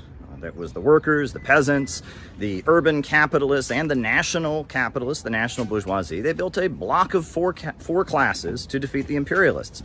And they were quite successful, right? If you look at what China is today, it's the 2nd largest economy in the world, 800 million people lifted out of poverty, by building an anti-monopoly coalition, uniting different people from across Chinese society to defeat the rule of the big bankers and foreign corporations that were keeping China poor. Well, I think we need the same thing right here in America. I think we need an anti-monopoly coalition. In fact, that's what William Z. Foster, the great leader of the working class here in the United States, advocated in the final years of his life. An anti-monopoly coalition to oppose the emerging police state and fascism, to oppose the drive toward war, empower American people against the big monopolies that are leading our country in a bad direction. And that's what I'm dedicated to building. I want to build an anti-monopoly coalition to defeat the power of the imperialist bankers and the big monopolies that are marching us toward a new world war and a low-wage police state. And that's what we aim to create, an anti-monopoly coalition to fight for the working class, to fight for small business owners against the power of the ultra-monopolies and their drive to impoverish the world so they can stay at the top. And you want to talk about a huge increase in access to medical care. You go from 285 hospitals to 2,401 hospitals. That's huge. That's a huge increase in access to medical care.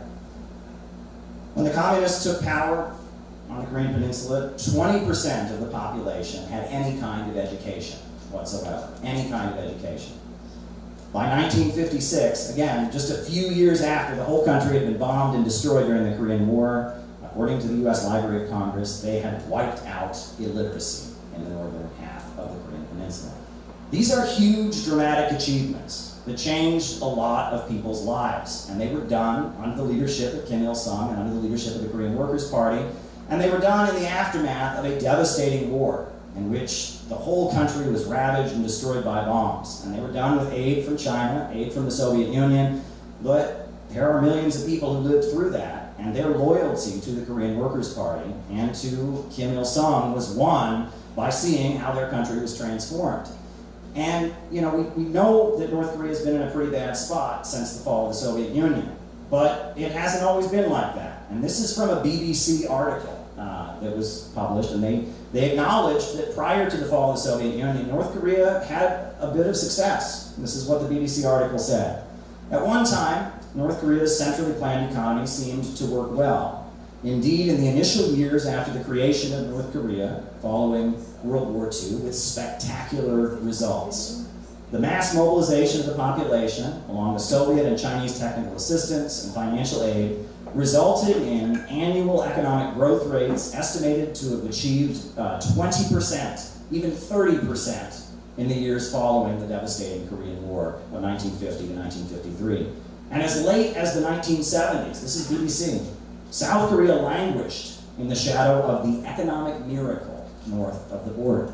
And throughout the 50s and 60s, North Korea was building a huge steel industry. They were building huge modern power plants and electricity, and the country was rising up. And again, this is something that we never hear about. But these are changes that made a difference in people's lives. And if it wasn't for the fact that millions of people's lives were very largely transformed by the Korean Workers' Party, they would have collapsed in the 1990s. Another thing that's worth pointing out, since we're talking about North Korea, is we all know that back in the 1960s, there was the Black Liberation Movement here in the United States. And, you know, since, you know, some of the recent awareness that's been raised of Black Lives Matter, we're starting to acknowledge things like the murder of Fred Hampton. We're starting to acknowledge how, you know, Dr. Martin Luther King was harassed by the FBI and sent a letter urging him to commit suicide. Well, at the same time that the American government was hunting down and murdering and terrorizing Black revolutionaries, North Korea was supporting Black revolutionaries. And in fact, the Black Panther Party was welcomed to North Korea with a huge parade as heroes. And the Black Panthers, they had a relationship with many different governments around the world, but for some reason North Korea was a government that they had a particularly close relationship with. If you look at old issues of the Black Panther newspaper, they've got Kim Il-sung's face on the front page, and Black Panther leader Eldridge Cleaver, when he fled from the United States, he moved to North Korea. One of his daughters was born in North Korea. And actually, one of the communist groups I was around years ago, they had a copy of the complete works of Kim Il-sung in their office. And I asked them why, and they were in Detroit, and they said, well, in the early 80s, when the Black Panther Party of Detroit closed down their office, all their stuff was out on the street, and there was the complete works of Kim Il-sung, because they'd been in the Black Panther Party office. And so we took it, and that's why we have the complete works of Kim Il-sung in our office. This is important to acknowledge, and that, you know, in North Korea, there are a number of Africans from various African countries where there were civil wars and conflicts who fled to North Korea. There are a number of Arabs and Palestinians living in North Korea. And we don't hear about these things in American media, but North Korea has a record and reputation of solidarity with other countries. In fact, Senegal, when they built a monument to their independence, they hired North Korean architects and engineers to design it. And there's this beautiful monument in Senegal, you should go look it up, to the independence of this African country, built by North Korea. These are things that we're not made aware of in the United States. But I want to talk about nuclear weapons, because I think it's important to understand why North Korea has nuclear weapons. Because generally the version of events that we're given about why North Korea has nuclear weapons is that, well, Kim Jong-un is crazy and he wants to murder us all, and so he's got nuclear weapons so he can threaten to murder us all. Well, that's malarkey. That's not the case. So, first of all, let's talk about the fact that in South Korea, there are, at this point, I want to get the number right, yes, there are 28,500 U.S. troops. Now, how would we feel if in Mexico there were thousands of troops from a country that we consider to be hostile or an enemy in the United States? Let's say there were 28,500 Russian troops in Mexico. Let's say that there were 28,500 Chinese troops in Mexico. How would we feel about that?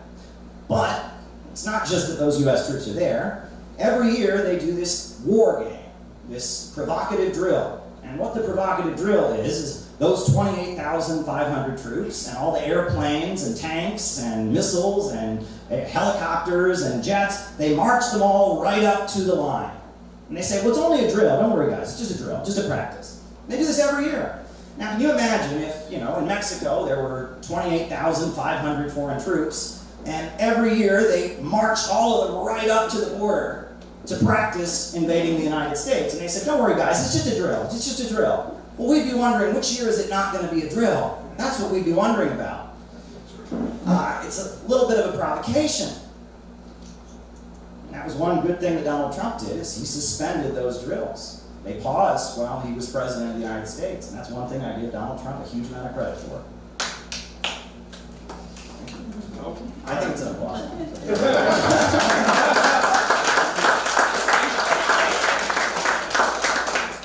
But there's more to it than that. In the 1990s, I told you North Korea was in a very, very bad place. They, had a food crisis in the country. They felt that they were possibly going to use the moment where they were suffering so much. The United States would use that moment to just go in and crush them. So they announced that they were going to get nuclear weapons. And the Clinton administration didn't want North Korea to get nuclear weapons, so they made a deal with North Korea. They said, if you don't get nuclear weapons, if you sign the Nuclear Non-Proliferation Treaty, if you stay in it, we will give you a huge amount of heating gas, because it's very cold winters in North Korea. We'll give you a huge amount of food aid, because you're having a food crisis. We will help you get peaceful nuclear energy. In fact, we'll send some technicians from the United States to help you build peaceful nuclear energy power plants, and we'll make sure that you have what you need, and in exchange for that, North Korea said, okay. And they paused their plans to get nuclear weapons. And they got some food, and they got some heating gas, but then the US Congress cut off the funds for the deal. And so North Korea waited. And the US Congress continued to not fund the deal.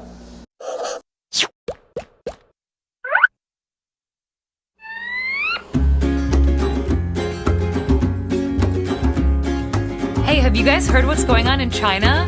President Xi Jinping's new style? Yes, and there's more. The 13路. The what?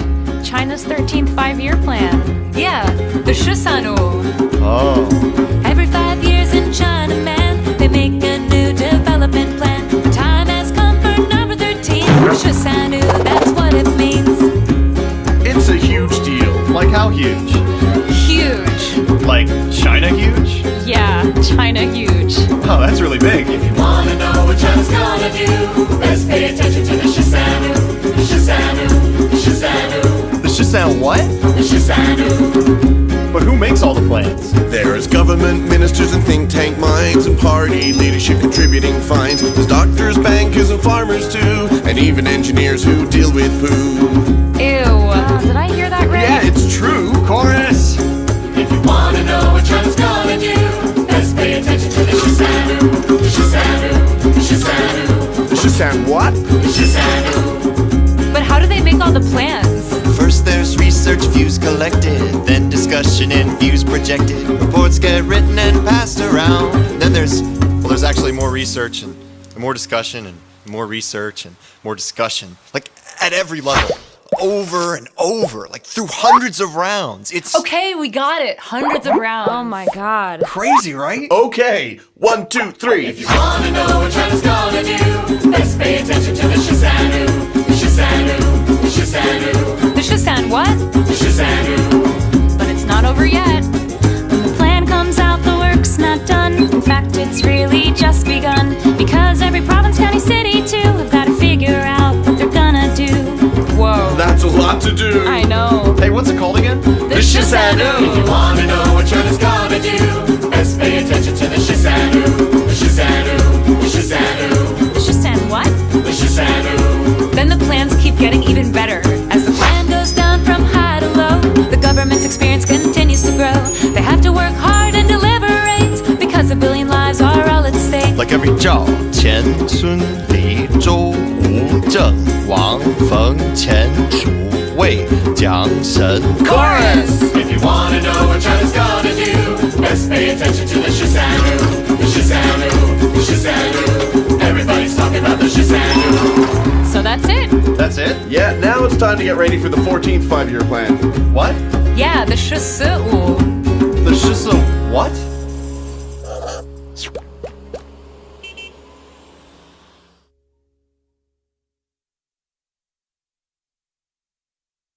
Some of you might be wondering what this painting is.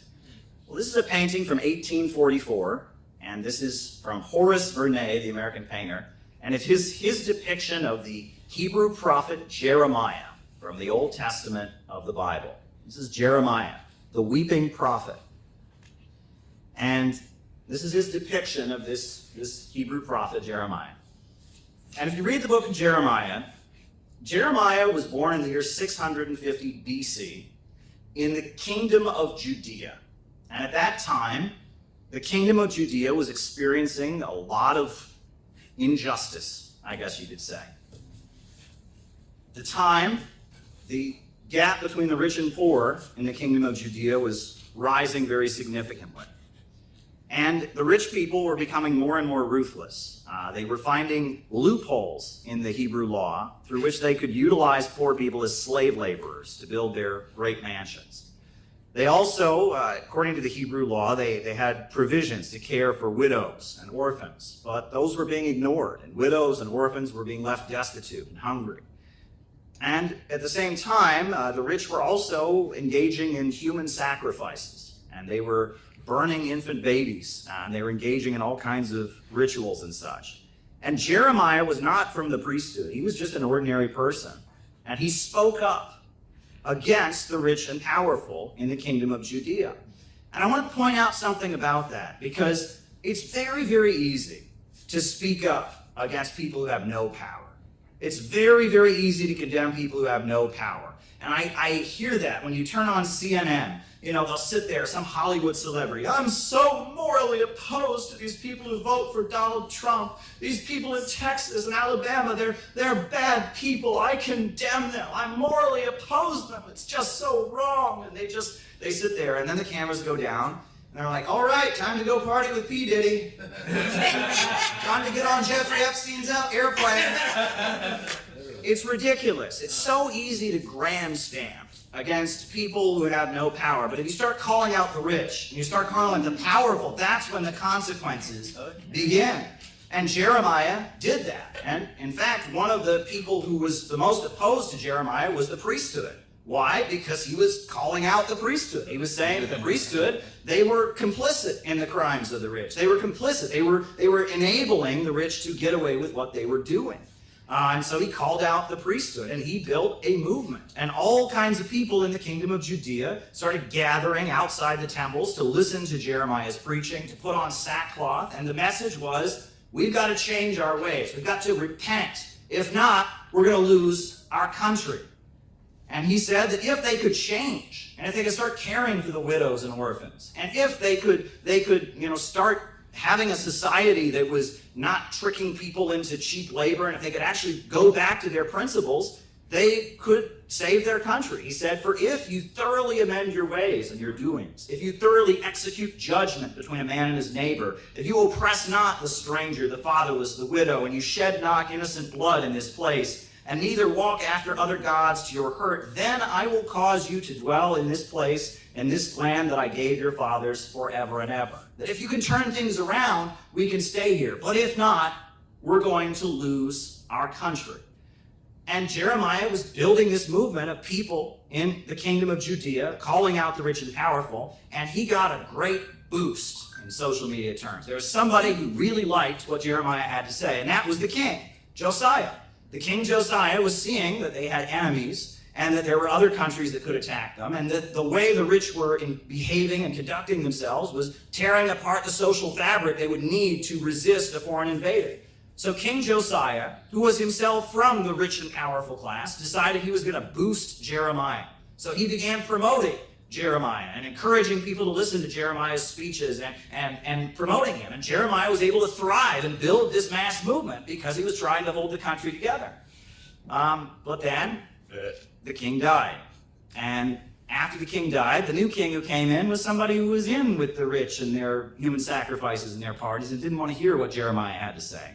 And so this new king did not protect Jeremiah from the priesthood. And the priesthood moved in to very ruthlessly begin to persecute Jeremiah. Jeremiah was publicly flogged, and he was placed into a pillory in front of the temple. And his family abandoned him and denounced him. And the priests even forbid him from ever getting married because they wanted to just stick it to him, right? Imagine such an awful thing to do to somebody, to deny them the right to get married. And if you read the book of Jeremiah, chapter 20, he's crying out to God as he's in the pillory, as he's being humiliated, as he's being persecuted. He's crying out to God and saying, I wish I didn't have to say this. I wish I didn't have to speak the truth.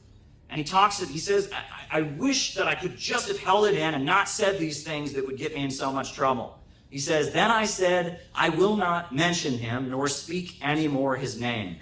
But his word was in mine heart as a burning fire shut up within my bones. And I was wearying of forbearing, and I could not stay. He couldn't hold in the truth. He knew what was going on. He knew how unjust it was, and he just couldn't hold back. He had to keep speaking despite all the persecution he was facing, despite losing his family, despite being put in a pillory, despite not being allowed to marry.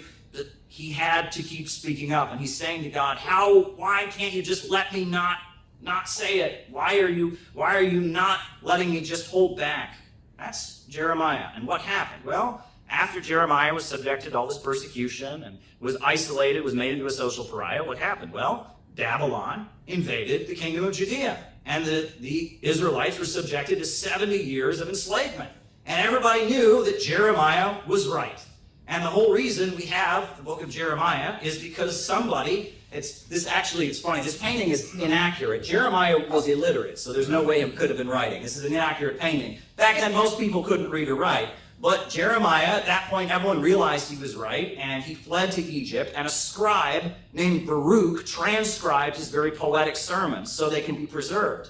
And for the 70 years that the Israelites were held in captivity, they were all saying, Jeremiah was right. If only we had listened to Jeremiah. He was right. He was warning us that if we didn't turn around, we were going to be destroyed. We were going to lose our country. But we didn't listen. And look what happened. Now, it's kind of a sad story.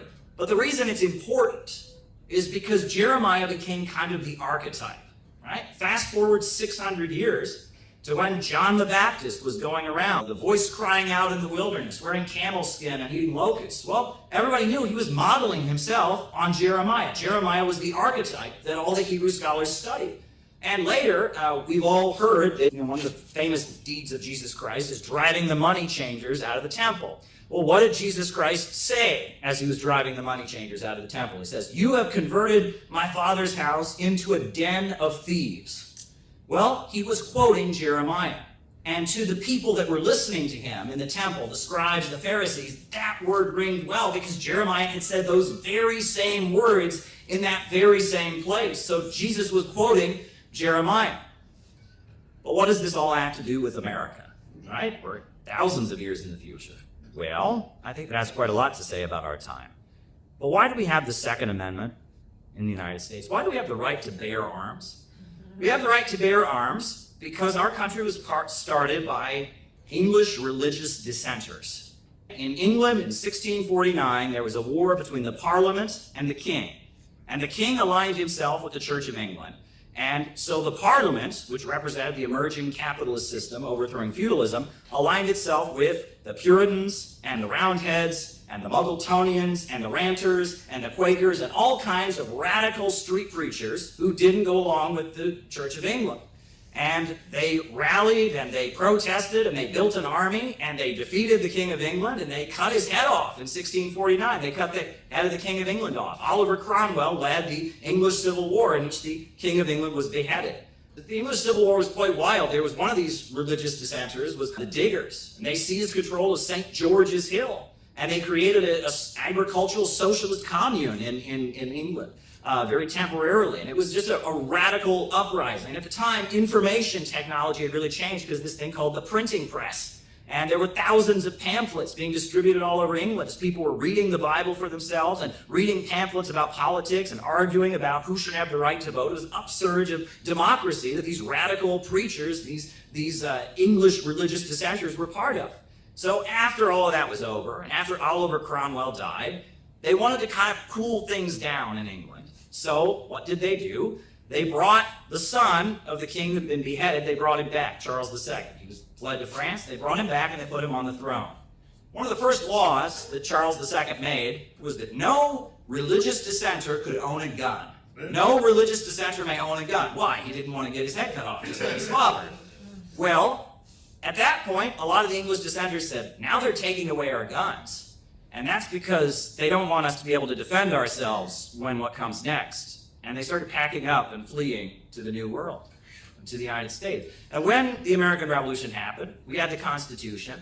But you'll notice that the first time the Constitution was proposed, the 13 colonies didn't accept it. They wouldn't ratify the Constitution unless it had 10 amendments to it, changes. And the first amendment was, Congress shall make no law respecting an establishment of religion, meaning there will not be a church imposed on you. No church in England imposed on you. You have the right to be religious in your own way, and you will never have a state religion imposed on you. Or restricting free exercise thereof, meaning we will never repress your right to practice your religion as you choose. And then the second amendment was, you'll never take our guns away, and you'll never render us defenseless. Yeah. We fast forward to the time we're living in now, and we think about the moment that we're in now, where it seems like the question of the American Revolution, and a question that has hung over U.S. society, is once again back. Are we going to be an imperialist country, or are we going to be a country where working families come first? Are we going to embrace the English system, or are we going to embrace the American system? Or are we going to be a civilization of the sea, or a civilization of the land? Russia is not our enemy. Russia is not our enemy. Russia is not our enemy.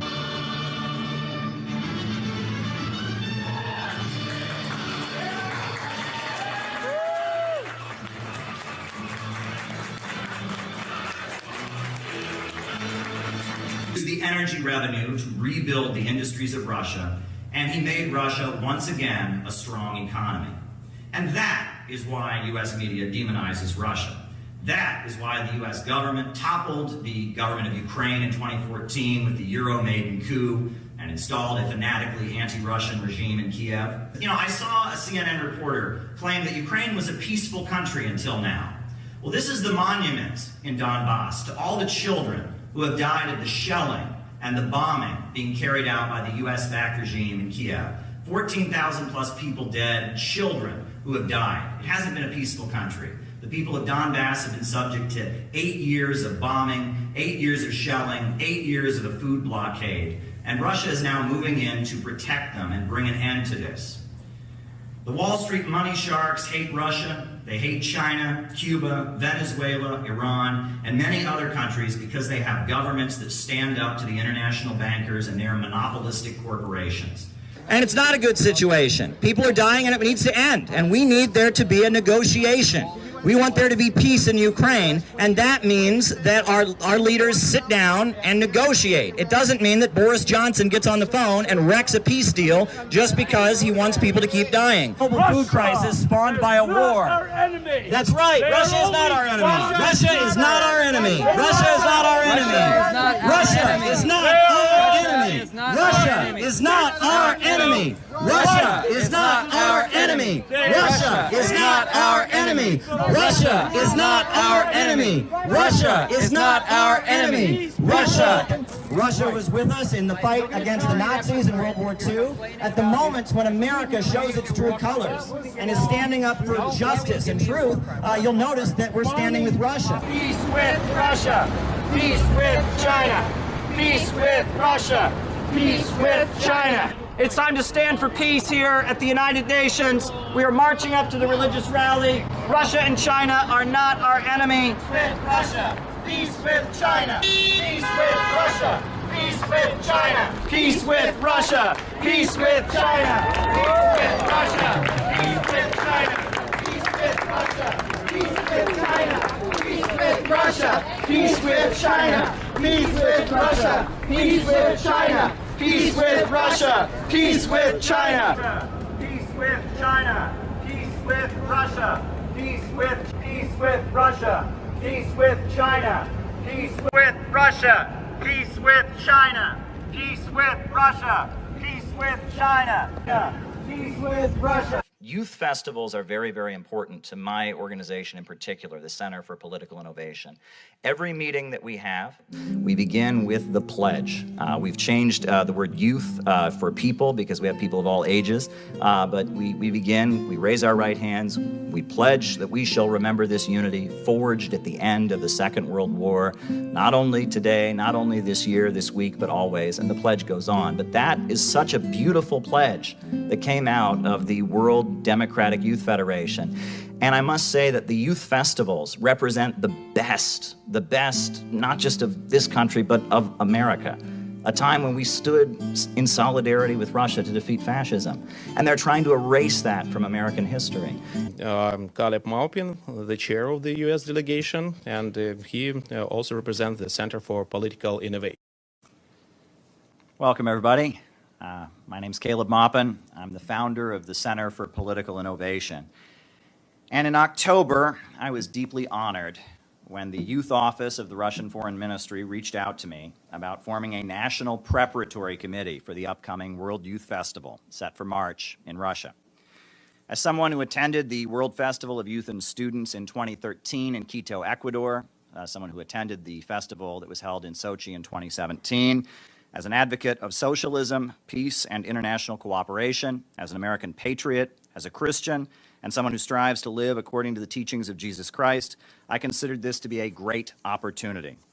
However, it is the circumstances of our upcoming trip that bring us here today. As we meet here today, Jesse Neville, Penny Hess, and Omali Yeshitela have been indicted by the U.S. Department of Justice. They are facing a possible 15 years in prison. Their trial date was just set for September. The Biden administration has charged them for doing what we are about to do, for going to an international conference in Russia. I'm the leader of the United States delegation. I'm representing the Center for Political Innovation.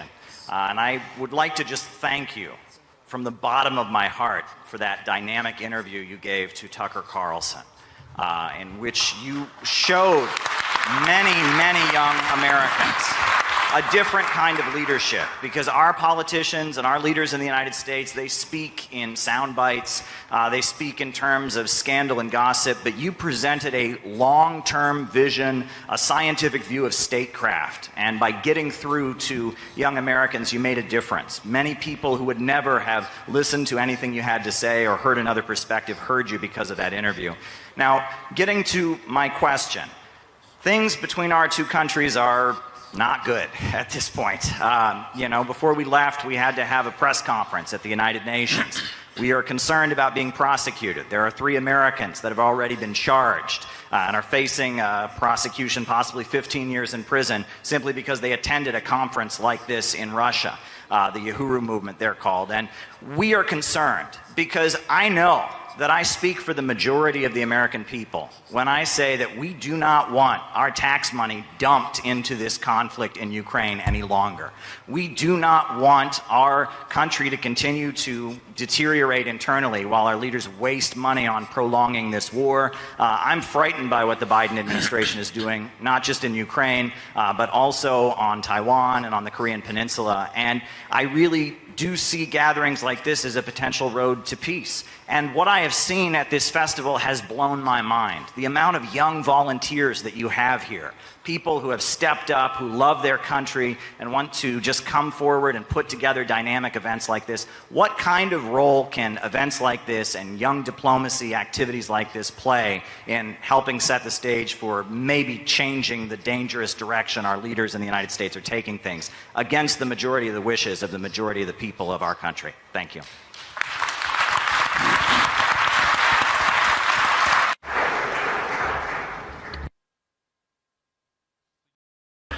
The United States of America is a huge and unique country. In its own way, over 300 years, in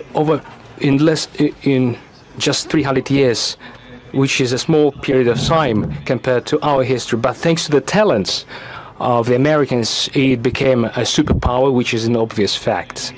We know outstanding American politicians, we know outstanding American business people, cultural activists, which is an obvious fact. We used to be allies during 2 world wars as we fought Nazism and fascism. What happened recently? After the war, after the alliance, the United States and the Soviet Union started dividing the world, and they did so successfully. And based on this balance of powers, they created international relations and created the modern system of international law. Then the Soviet Union ceased to exist for a number of reasons. I will not go into detail, but they were mainly internal reasons. There is one superpower remaining, represented by your country. The way your elites use this monopoly to global domination is dubious. In my opinion, the United States failed to bear this burden of responsibility that they happen to bear. They created monopoly, strengthened it. I don't mean the American people, I mean the ruling elites. While strengthening their monopoly, they soon faced a situation where the overwhelming majority of countries disliked it. And so, step by step, it became obvious to everyone that there is resistance to the forming global order.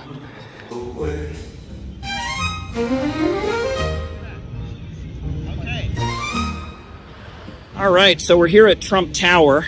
They told you these people are horrible. They told you these people are terrible, that they will never do anything good for us. There's a reason for that. It's called money. It's called power. They want to weaken you mentally. They want to capture your spirit, stomp you out, and tell you, why bother? Why get out of bed in the morning? Why do anything worthwhile? No. Great again. This was a great moment when Trump talked to Kim Jong-un and started the process of peace on the Korean Peninsula.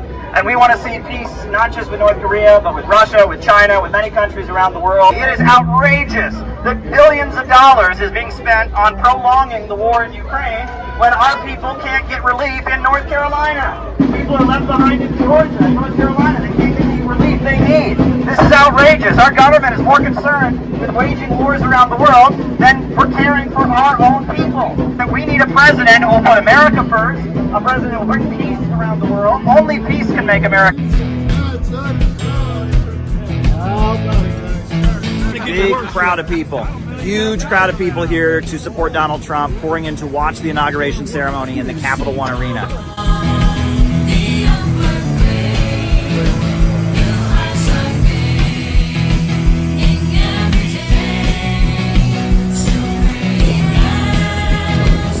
Yeah, we set up here and over there. How you feeling? How you feeling? I'm good. I'm good. It was fun to pass out pamphlets at the hotel there. Everybody was asking for more. Great. Yeah. Excellent. We need to heal America as well. We need to pray for America. We need to make our country great again. We need to take over. The people need to take over to make our country better again. And I hope Trump can help us with that. Donald Trump for one of the greatest moments of his first presidency, when he went to a country that America has technically been at war with since the 1950s and gave peace a chance.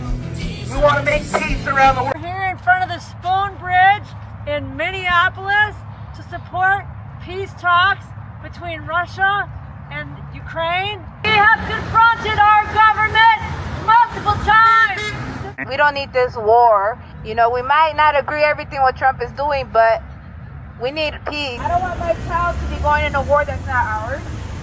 Our tax dollars not coming in our country.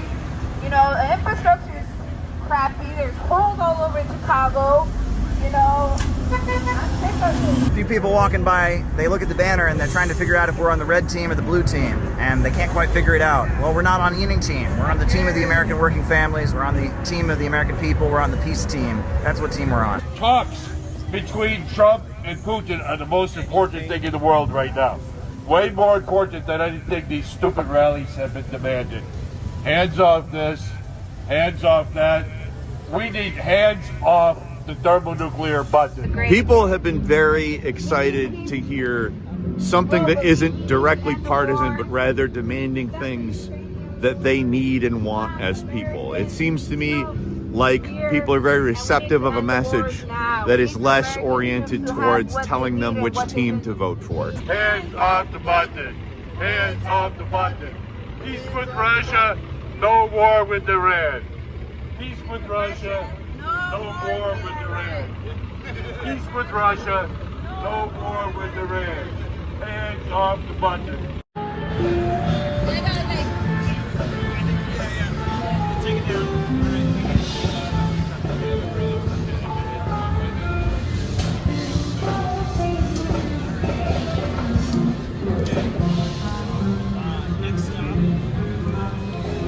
And then Bill Clinton was out of office, and George W. Bush was in office, and they waited, and the food wasn't coming, and the gas wasn't coming, and the peaceful nuclear energy power plants weren't being built.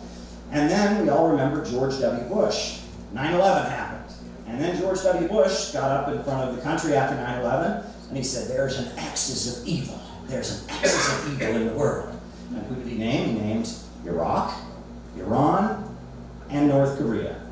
And at that point, North Korea said, oh, okay, I guess we're not getting what we were promised in exchange for not getting nuclear weapons, so we'll get nuclear weapons. And that's why North Korea has nuclear weapons. And if you look at it and you look at the chain of events that led to that, you can understand why they've acquired nuclear weapons. I believe that North Korea will eventually give up its nuclear weapons, and I'll be talking about that later, but I think they will give it up. But certain things will have to happen before they do that.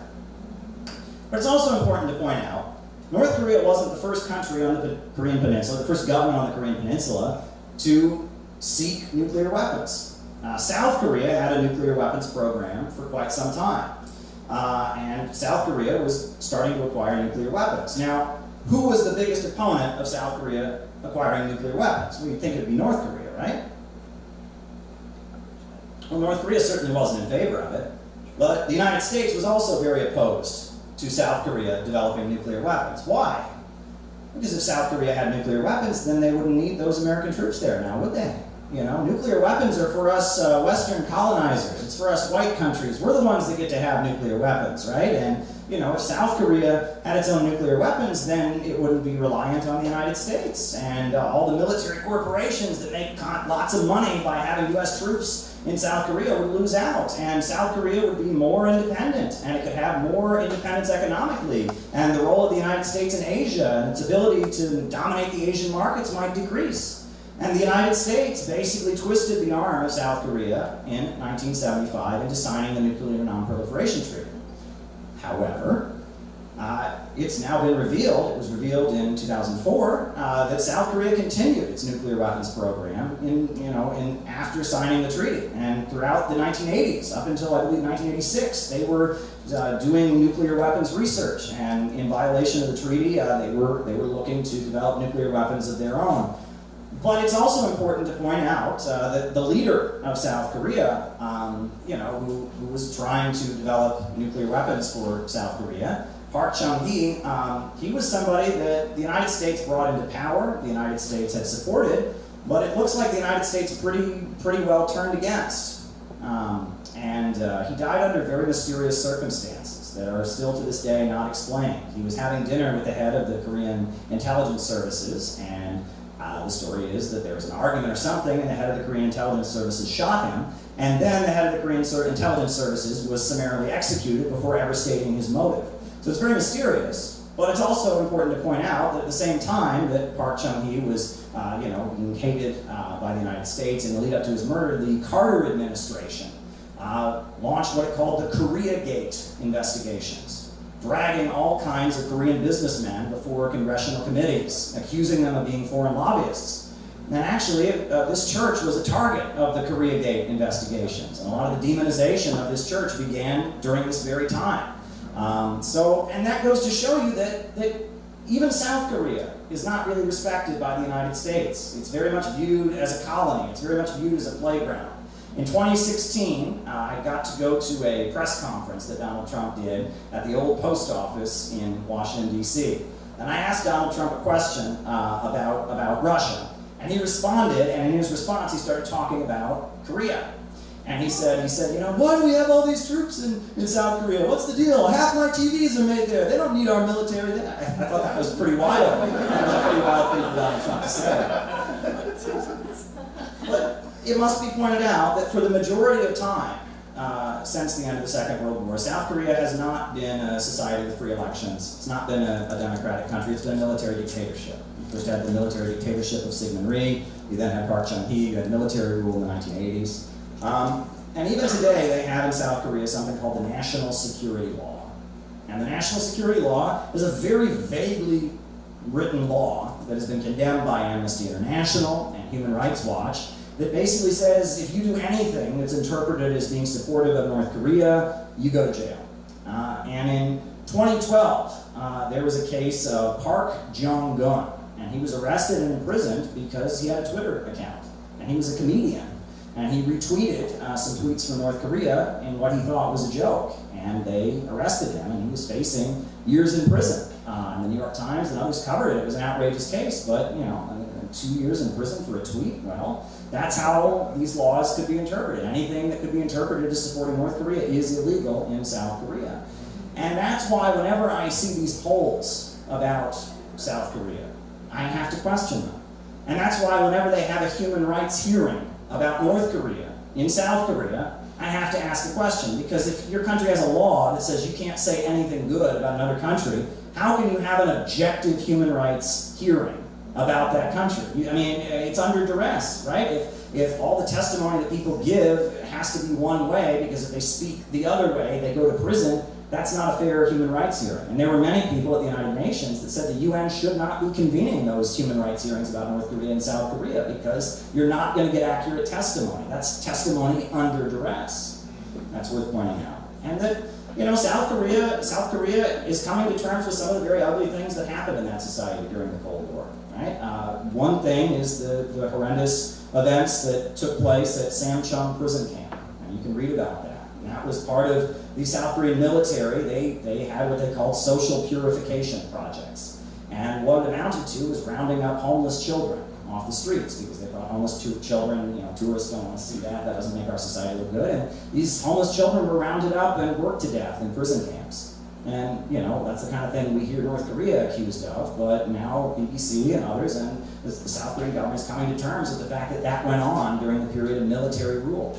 You know, in the early 1980s, you had the Gwonju uprising, and it was students who went out and protested, demanding free elections. They didn't want military rule, they wanted free elections, and hundreds of them were killed, and hundreds of them were disappeared and never heard from again. There were parents who found the body of their child in the streets a few days later, dumped into the streets after the security services had killed them. It was very, very horrendous. And, you know, these things are something that, again, we have this very one-sided version of events. And so when you hear polls in South Korea that say, well, the people in South Korea don't want reunification with the North, and they don't want to reunify with the North, you have to ask, under what conditions are these polls taking place? Because we all saw at the Olympic Games, when that unified North-South team marched in, how that whole auditorium of Koreans stood up and cheered and applauded, and tears were pouring down their faces. To me, like there's some sentiment for reunification on the Korean Peninsula. That's what it looks like to me when I saw that. But I wanted to also, you know, in my remarks here, I wanted to talk about a topic that I think is of particular interest to our audience here tonight, which is Christianity in North Korea. Because this is something that, again, we don't hear much about. And I want to first point out that, you know, to be a Christian on the Korean Peninsula during the period of Japanese colonialism was a defiant stance, because Japan occupied Korea on the basis of Asian identity. And to be a Christian was to be in defiance of the Japanese occupiers. And there were many Christians who heroically resisted Japanese occupation. 1919, you had the white robe movement, where thousands of Koreans put on white robes and they went out and peacefully marched against the Japanese occupiers and were gunned. The last time we did the African with the bullhorn, as I say, do you think I would want to be out there on a Sunday in the hot weather doing things like this? I don't have a choice, you know. I have a son, you know, I bet you guys have family out there, and it's like that affects us personal. I find it personal. Once the politicians do things and move differently like Trump did, now my brother doesn't have a job. You know, he lost his job. Now he's back to zero. And I'm doing it for my family. I'm doing it for them. They think I do this because, because, you know, I want to be an influence to people like me who are poor, you know. I want to guide them. I want to kind of also take care of people too. That's always a gift that I felt like I always had, but I didn't know how to navigate it. But just being part of this made me realize how important you guys are, and just making sure that you guys are well taken care of as best as I can. And like, I think just caring for one another it's a long shot, but it'll benefit all of us at the end. So pretty much that. And then just the depression rate since 2020 is like off the roof. So like I said, ever since it's been 5 years since 2020, I don't think none of us are mentally normal. So we got to just learn to be patient and learn to, you know, I might be mad at somebody or something, but just get over it and like just move along. And I kind of admire all of you guys as well, because you guys do a lot too. So I want to acknowledge that too, and I want to learn like from you guys as well, and then learn you guys. I could teach you guys with what I could. But other than that, I kind of admire all of you guys. So I appreciate you guys. So thank you. Oh. Well, Gabby, you are the model in so many ways. I remember 3 years ago in Chicago, we had a conference, and you were there with the Z. Do you remember that? Yeah, and you were with the Z, holding up the Z to support Russia and Ukraine. And, you know, this kind of movement is made up of people, and it is about what you said about caring for each other. That is so much of what we are doing. And when you talked about the depression and all of that, there are so many people, and if you're one of these people, don't feel any shame about it. There are so many people that when they start to do something and they start to get involved, there's a voice in the back of their head that says, you're going to fail, you're going to look stupid, everyone's going to judge you. Why are you doing that? Why are you wasting your time? And sometimes that voice is the voice of an abusive parent. Sometimes it's the voice of a bully or an older sibling or a younger sibling maybe that was harsh to you. And that a lot of people are battling against a voice in the back of their own head that is trying to demoralize them, trying to make them more hopeless, trying to make them feel like they're not going to succeed. And they're battling against that voice. And I've got a message for all of you, which is the best way to defeat that voice, the best method for defeating that voice is to be around comrades, to be with other people. They are the best way to fight back against that part of your mind. And the reason they had us all on lockdowns that now we know were medically unnecessary, that killed more people died from the lockdowns and the depression of the lockdowns than from COVID. I mean, the reason they did that is they wanted us all atomized and isolated, so that we would have to be fighting that voice all by ourselves, alone, you know, maybe with the demoralizing internet next to us and all of that. That's what they're trying to do. But the best way to find strength and validation is to be in an organization with other people. And that's why in real life events are really important. That's why I do not want CPI to be an online organization. We need to be here for each other. And the atmosphere at the 7-day program, and the way whatever disagreements we've had, we've been able to talk them out patiently with each other, and the way we've kind of come together and tried new things and experimented, that's what it means to be human. That is life. So Gabby, we love you. And you have been so amazing. CPI Chicago wouldn't exist without you. So thank you for everything you've done. Thank you. Who are the richest people in the world? Often this question will be answered They'll give us names like Bill Gates, Carlos Slim, Warren Buffett, some Arab sultan or prince. Forbes magazine publishes a list of the 100 richest people in the world. This is all utter nonsense. The richest people in the world, they can really be described with two words: oil bankers. These oil and banking dynasties sit at the center of a small network of deeply entrenched and powerful influence, dominating the economies of the United States, Western Europe, and most of the planet. Today, the wealth and influence of two of the most important oil banking cliques is combined. The House of Rockefeller holds control over the largest super major oil company. ExxonMobil is their personal property. There is no key aspect of the global economy that the oil bankers haven't put their stamp on and tried very hard to influence. There is no key aspect of the global economy that the oil bankers haven't put their stamp on and tried very hard to influence. Down in the streets, the Japanese occupiers then burned a local elementary school that had nothing to do with the protest, just to retaliate against the Korean people for that peaceful demonstration. And you know, one of my favorite writers is a woman named Anna Louise Strong. She's an American journalist born in Nebraska, and she wrote a book called In North Korea. And she visited North Korea in 1949 as North Korea was being formed, as the Democratic People's Republic of Korea was being created. And there's a section in that book called Churchmen Leading Figures. And it has some information in it that I think is going to be surprising to some people. She writes, the two highest figures in the North Korean government, after communist Kim Il-sung, are two Protestant preachers. Vice President Hyung Ki-do is a Methodist minister, while the secretary of the committee, Kang Lang-uk, is a Presbyterian minister. And both of them still preach on Sundays to large congregations, and they attend to government business during the week. And as the government of the Democratic People's Republic of Korea was being established, one of the main organizations that was aligned with the Korean Workers' Party was called the Union of Protestant Faith. And it was a group of Protestant Christians who had fought alongside the communists against Japanese occupation, and they were key in writing the government. Now we know that there has been, some pretty horrendous persecution of Christians in the 1950s, 60s, and 70s as North Korea was aligned with the Soviet Union. Christians were viewed as being aligned with the capitalist West, as potentially trying to overthrow them, as potentially agents of imperialism. But it's important to note that after the fall of the Soviet Union, North Korea questioned many things, and a lot of things changed. And in 1992, 2 years before he died, Kim Il-sung wrote an autobiography. And in that autobiography, he talked about the fact that his mother was a Presbyterian deaconess. And he spoke about how much he admired his mother's dedication to her Christian faith. And he then wrote, quote, I do not think that the spirit of Christianity that preaches universal peace and harmony contradicts my idea of advocating an independent life for man.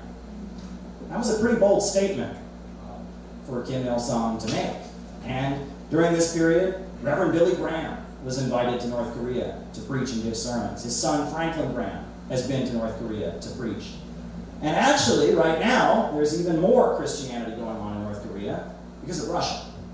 In 2006, the Russian Orthodox Church consecrated the Church of the Life-Giving Trinity in Pyongyang. This is a huge Russian Orthodox church. And in the last few years, North Korea and Russia have gotten a lot closer economically. They've traded with each other. They have a stronger military alliance. So now you have thousands of North Koreans that have accepted Jesus Christ and have converted to Russian Orthodox Christianity. And that is something that, again, we're not going to hear on mainstream American television. But there is a kind of Christian revival going on among North Koreans that are adopting the Russian Orthodox faith. Now, I wanted to point all of that out because things right now on the Korean Peninsula are not good. They are not good at all. And it's heartbreaking to see this because Joe Biden is trying to undo everything that Donald Trump did. And you almost wonder on what level this is like a vindictive thing. It's like, well, my predecessor was Trump, and so I'm going to make sure that he doesn't look good. He doesn't go down in history very well. And things were moving along. The war games were stopped. We saw the meetings that happened between Donald Trump and between Kim Jong-un. And now things are not good at all. And North Korea is reacting and responding to the fact that there's U.S. nuclear submarines in the south. And we know that there was the nasty balloons filled with garbage that were recently sent. And And it just breaks your heart to see what's happening. I mean, they have torn down the reunification monument in Pyongyang. They had a reunification monument, they tore it down. Why did they tear it down? Well, they said, we opened our arms to you. We opened up, we made a lot of concessions, and now it's all gone away. And in negotiations, right, if you read Donald Trump's Art of the Deal, you can't just look like you're willing to give up everything. But I do believe that North Korea will give up its nuclear weapons. And the reason that I believe that is because of what's happening throughout the Eurasian hemisphere. I was at the Valde Discussion Club in Russia. I got to listen on a panel. It was the Russian President Putin. It was also Hamid Karzai from Afghanistan, Jack Ma, the CEO of Alibaba from China, and Asil Toji, who was the head of the Norwegian Nobel Institute. He talked about how in Eurasia, this is a golden era. There are whole sections of you look at the map, look at that section of the map we don't talk about. Uzbekistan and Siberia and Mongolia, all these places that we just have forgotten about. All those places are being electrified right now. There's railroads snaking through the countryside in all those areas. This is a golden era in Eurasia. And what Russia has done with the Eurasian Economic Union, what China is doing with the Belt and Road Initiative, what's going on with the BRICS right now. There is a whole new economy rising. But there's a giant hole in it called North Korea. And why is that? Well, North Korea quit the Nuclear Non-Proliferation Treaty, and they got nuclear weapons. And as much as Russia and China might have a better relationship with North Korea than the United States does, they also want to make sure the Nuclear Non-Proliferation Treaty remains intact. Because if the Nuclear Non-Proliferation Treaty goes away, then any country can just get nuclear weapons, and at that point, all the United States allies get nukes, and then they have to give all their allies nukes, and pretty soon the whole world has nukes, and then pretty soon, the end of the world is coming. So Russia and China are very committed to maintaining the Nuclear Non-Proliferation Treaty. So when North Korea pulled out of it, they had to join with the rest of the United Nations and impose sanctions on North Korea because they have to protect the Nuclear Non-Proliferation Treaty. Well, North Korea is going to give up its nuclear weapons and rejoin the Nuclear Non-Proliferation Treaty when they feel safe enough. When they are confident enough that doing so won't result in them being overthrown, won't result in them being invaded, when they're confident enough that Russia and China would protect them under such circumstances, they'll give up their nuclear weapons.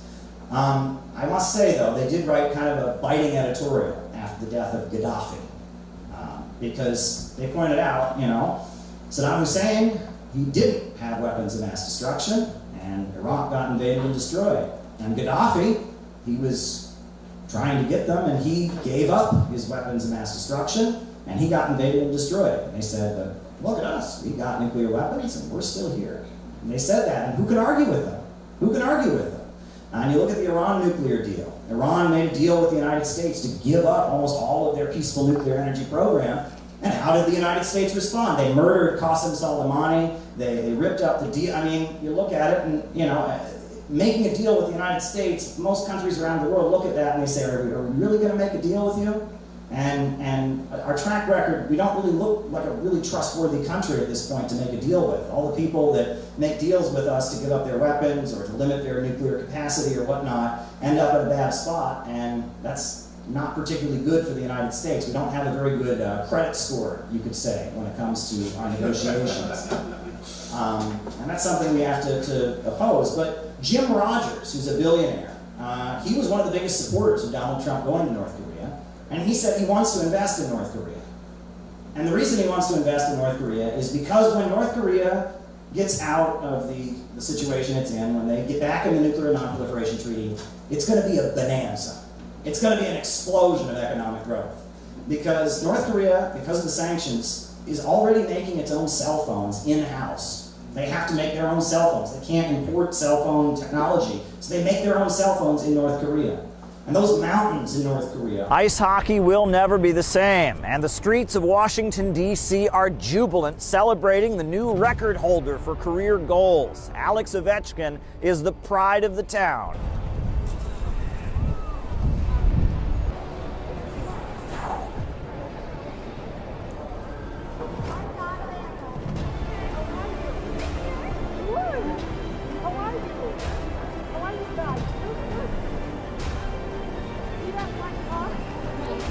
Fans are lined up around the block here in Washington, D.C., outside the Capital One Arena. They're hoping for a chance to meet the new record breaker.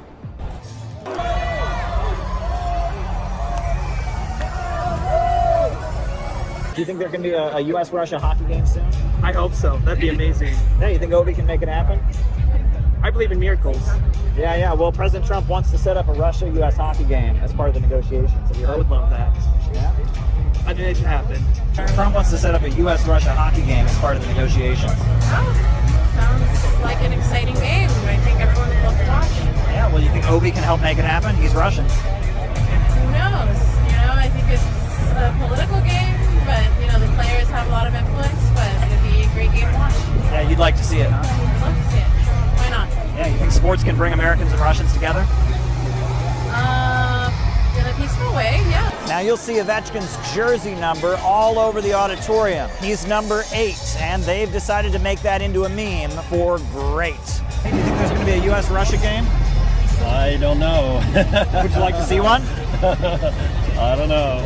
Part of the peace talks, Trump wants to set up a Russia-U.S. game. Oh, okay. Yeah, it'd be exciting. You think it would be a good thing? Yeah, I think it'd be exciting. You think Ovi can help make it happen? I'm sure if anybody could, he could. But right here in the arena, we have on display the actual goal through which the record was broken. This is where goal 895 was scored. You think there might be a U.S.-Russia hockey game soon? Hopefully. Yeah, you think Ovi can help make it happen? You can do anything. Okay. Now, would you like to see that game? Trump wants to set one up as part of the negotiations. Whatever Ovi wants, I guess we do. Yeah. You think things could improve with hockey? Yeah, hockey's a great way to bring us all together. Yeah, Ovi's Russian, right? I mean, and it's a way of bringing Russians and Americans together with sports. Yeah, all people across the whole world.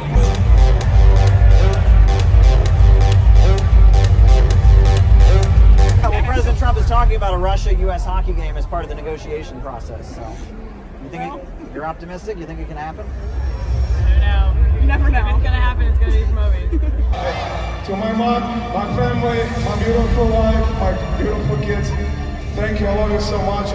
Now, the GOAT is not here because Ovechkin is bad. It's here because he is the greatest of all time.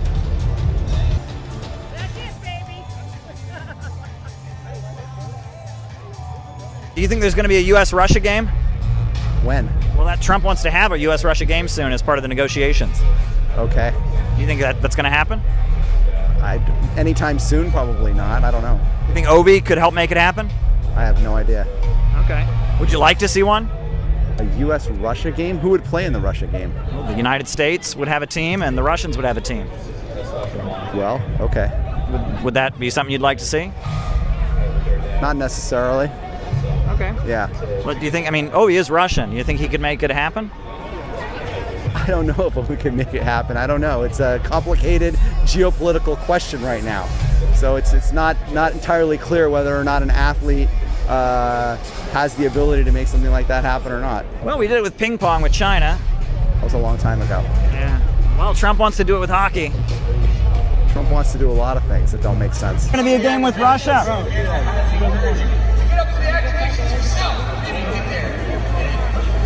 Celebrations continue here in Washington, D.C. now that Alex Ovechkin of the Washington Capitals holds the world record for career goals in ice hockey.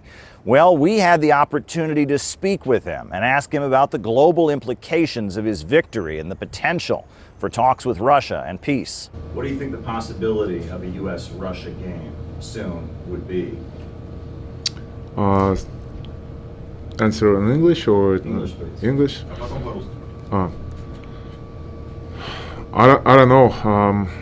It's an interesting thing, but you should ask NHL and KHL about this because the schedule-wise, it's difficult. But how I said, it's interesting. But now it's like I don't know. I don't know all the details, and I don't know how it's gonna be. Would you play in such a game? Well, I would love to if I'm gonna have a spot. Right, because the history of sports diplomacy, what was done with Ping pong in China and other things, this could be pivotal in changing the course of world events.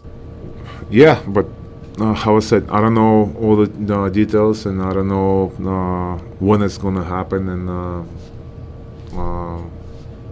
it's hard to answer. Hey, can you sign? Thank you so much. Thank you. Are you hopeful for peace with Russia? Huh? Are you hopeful for peace with Russia? A better relationship between the United States and Russia? For sure. And do you feel like the media, the way they talk about Russia? Many are looking with hope and inspiration at Alex Ovechkin, not just because of what he's accomplished as a record-breaking athlete, but because he's got the potential to help bring the world closer together and ensure peace. Caleb Maupin, Washington, D.C. Are full of minerals that 10 or 20 years ago were worthless, but are now very valuable because of the computers and computer chips and smartphones. In addition to that, most people in North Korea can speak more than one language. It's a very educated country. And there is billions of dollars to be made when North Korea opens up. And I think the reason that Donald Trump went to North Korea, and I think the reason Jim Rogers is so excited, is because they're hoping that when North Korea opens up, it's not just Russian companies and Chinese companies that make some of that money. They're hoping that some American companies get in on that. Some American companies can make money in the process. And I think they're right. I think it's just downright foolish to not have American companies get in on it. But I want to talk about something that happened recently that I saw, and it just disappoints you, because there are forces that are just so determined to keep Korea from being reunified. I don't know if folks saw, but there was a 10 or 11-year-old girl in North Korea. She went by Yumi, and she started a YouTube channel. And this YouTube channel, I learned about it from CNN. Because CNN ran an article about how scandalous it was. North Korean propaganda YouTube channel started by a 10-year-old girl. And they ran this scandalous piece about it. Well, I watched the channel. One of the videos is about her favorite popsicles, the popsicles she likes to eat. There's another video of her going fishing with her grandpa. There's another video of her going to the water park that she and her friends all like to go to. And CNN was like outraged. How dare YouTube allow this channel to exist? And they eventually took her YouTube channel down. And they took the YouTube channel down, and the reason that they gave for taking it down is they said that her YouTube channel had a, quote, positive bias toward North Korea. And I'm looking at this, and I'm like, what was she supposed to do? Make a YouTube video about my country sucks? You know, I mean, it's like, this is ridiculous. And then some people say to me, well, Caleb, they're trying to say that North Korea is a paradise. They're trying to say North Korea is a paradise. That's propaganda. No, they're not trying to say North Korea is a paradise. What she's saying is that if there's a war, we're people too. That's what they're saying.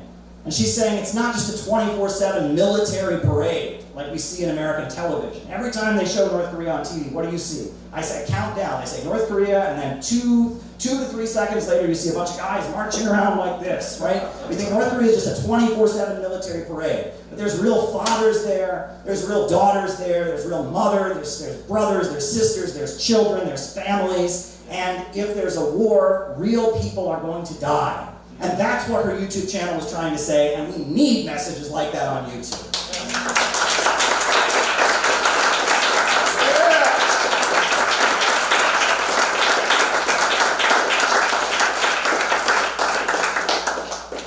Having young people from North Korea making YouTube videos about their life, and having them exchange and share with people from the United States, that's the road to peace. The road to peace is through trade.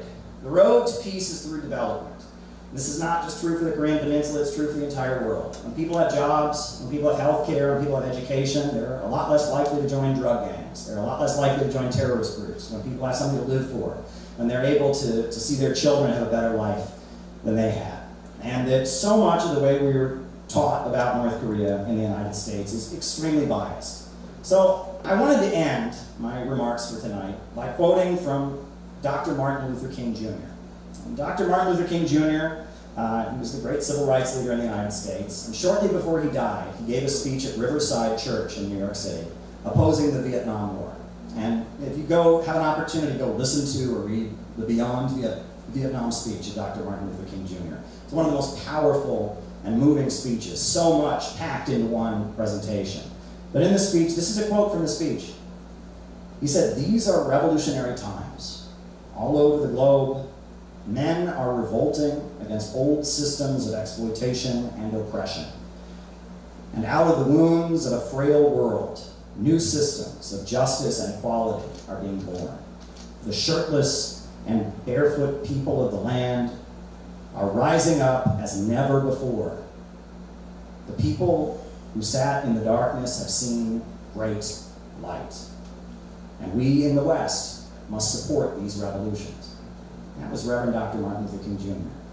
And I think if he was alive today, he would say the exact same thing, because these are revolutionary times. The people who lived in darkness are seeing the light, and the shirtless and barefoot people of the world are coming together to see more justice and equality.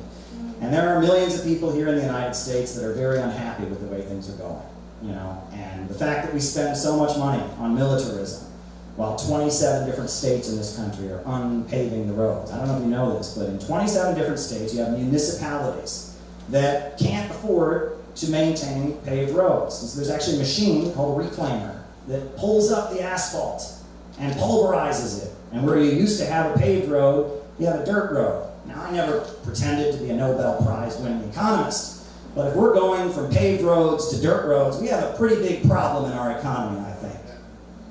And at this time, I think a lot of Americans are wondering why our government is so committed to sending weapons all over the world, and yet it lets this country fall apart. Now, who here is part of CARP? Woo! CARP is well represented in this room. I want to tell you, you guys, CARP is awesome.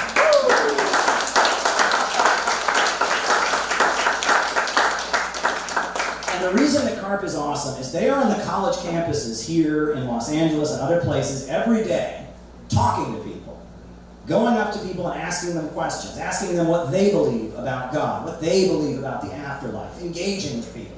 And they're out there asking them tough questions, getting people to think. And if we're going to build a movement for the peaceful reunification of the Korean Peninsula, we got to get some of that CARP energy behind us.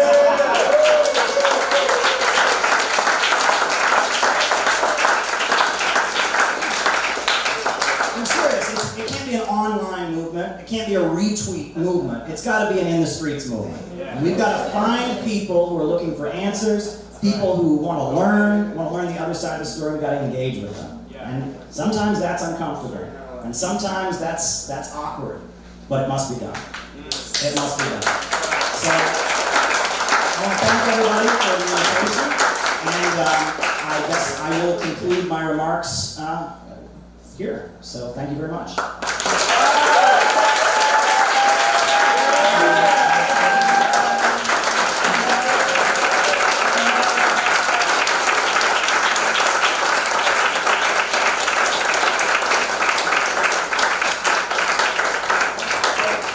We're going to do a table discussion.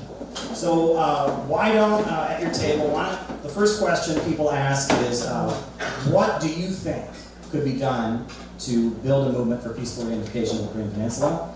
And what are the biggest roadblocks you could imagine coming up in conversations you would have with people? So let's discuss that. Sounds good? All right.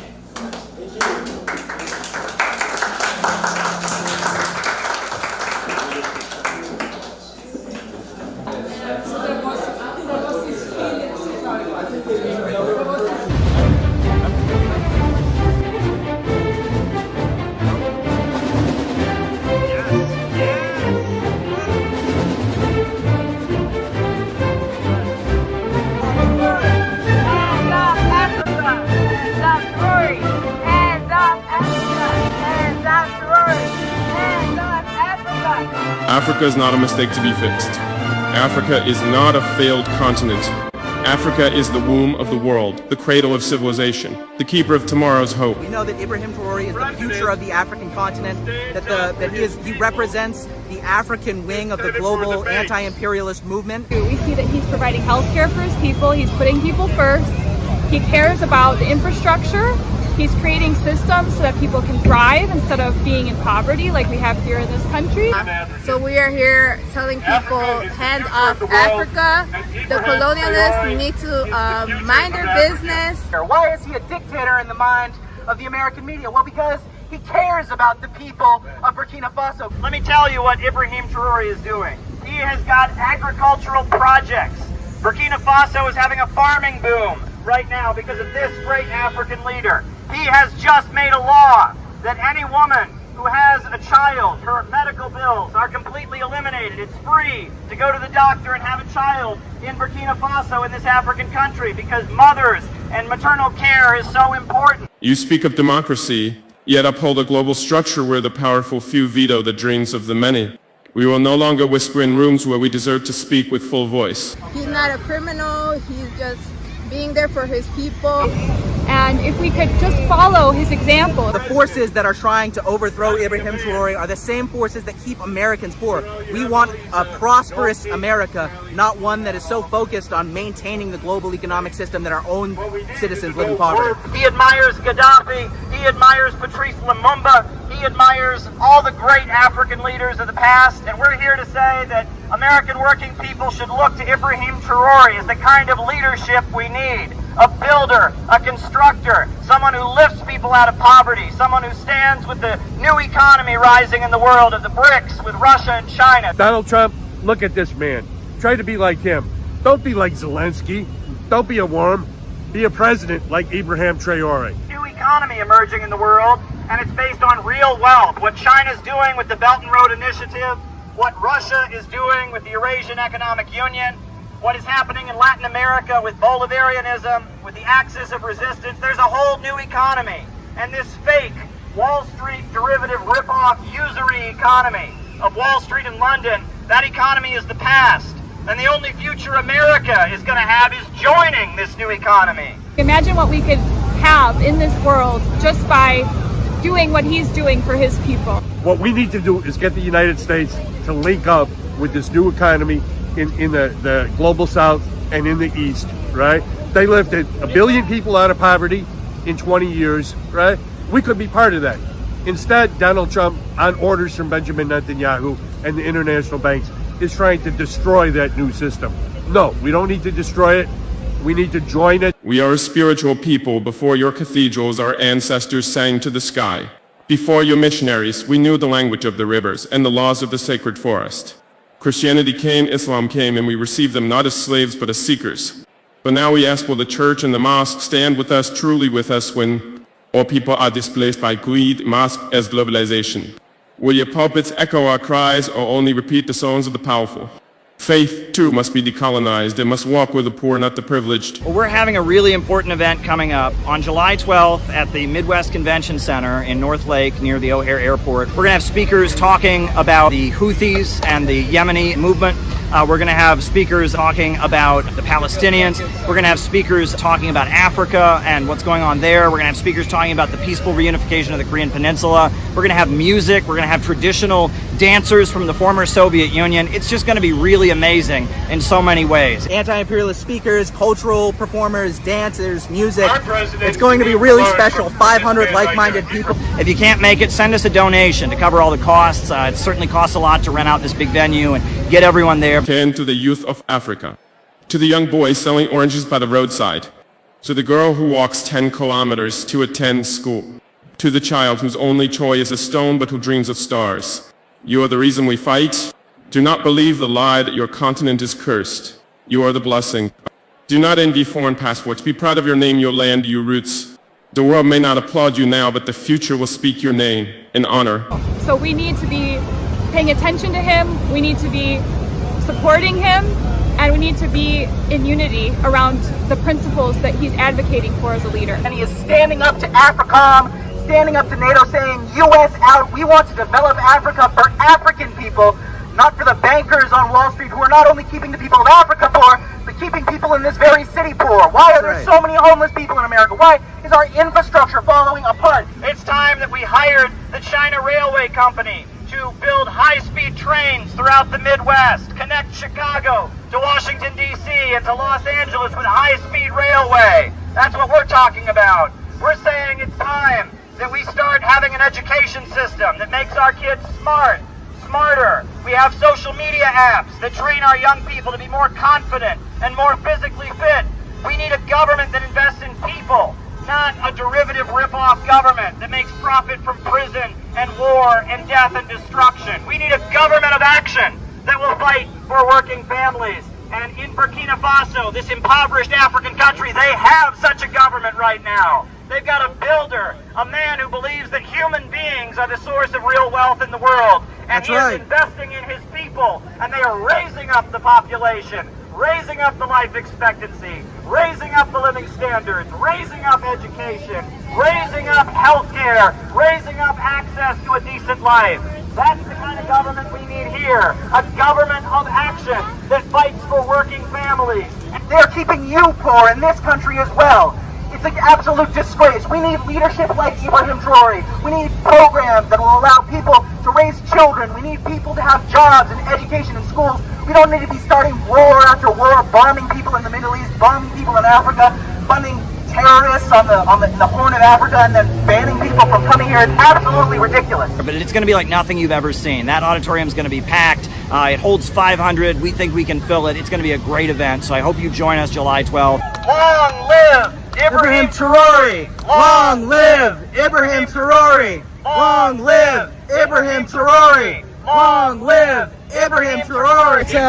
It was actually really hectic trying to get the sign together. Not taking orders from anybody. As you can see, it's kind of jerry-rigged up. We kind of didn't have the right stuff. We had to go back and forth to Home Depot 3 or 4 times, but it took us 2 hours to set up the banner, but the reaction's been pretty nice, right? They want you to believe there's too many people in the world. Bullshit! Bullshit!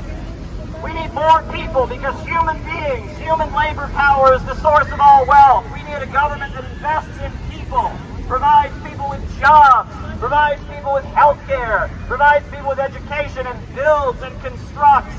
Don't invest in bonds, don't invest in prisons, invest in people, human beings, and our creativity. We are the source, and we need a pro-people government.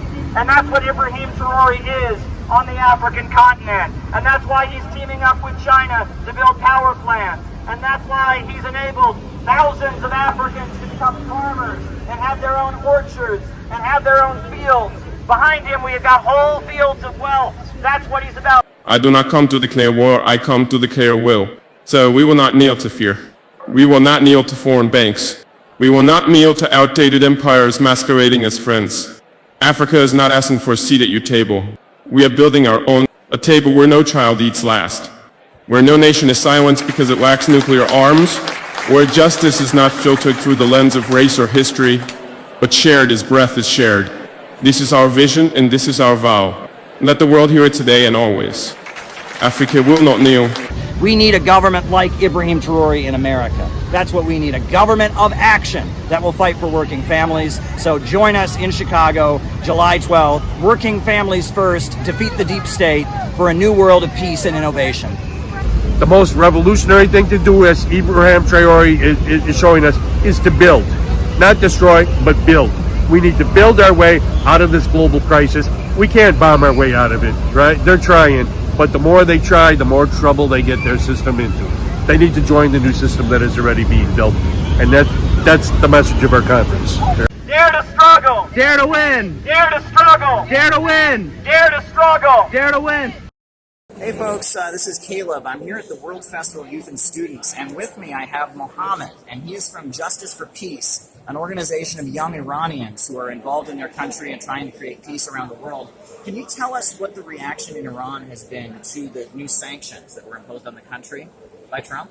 Yes, after the sanctions, Iranians become more united with each other. We are all supporting each other against this stupid guy named Trump.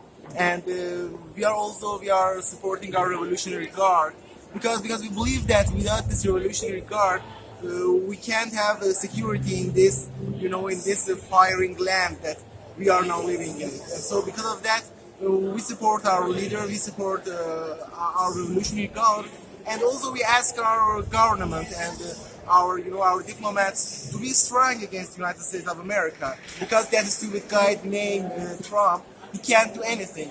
Yeah, now tell us, people in the USA, they hear Islamic and revolutionary, they think that this is a terrorist group. Can you tell us who they really are? Who is the Revolutionary Guard? They are terrorists, the Revolutionary Guard, now they are fighting against terrorism, against Daesh in Syria, also in Iraq,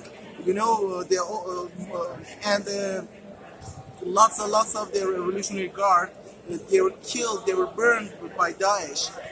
One of the guys named Mohsen Hojaji, he was burned just 2 months ago in Syria, and they just cut his head. And so we are standing against terrorism, which is supported by United States of America. Yeah, well, absolutely. You know, we Americans, we hate ISIS. ISIS are terrorists, they're murderers, we hate them. The Iranians are also hating them. And together, we should be together, ultimately, to fight the ISIS terrorists. Exactly. We shouldn't be enemies. We believe that we have to be hand in hand against terrorism, I agree. against ISIS, and also against imperialism of the United States of America. All right. Well, thank you very much. Thank you. And all the best. Yep.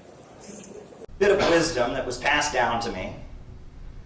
You know, we can be critical of different figures, but Sam Marcy, an important leader of communism in the post-war years, he would often talk about how at the anti-war protests that happened during the 1960s, where you'd have hundreds of thousands of people marching against the Vietnam War, there'd be these beautiful puppets that they would build.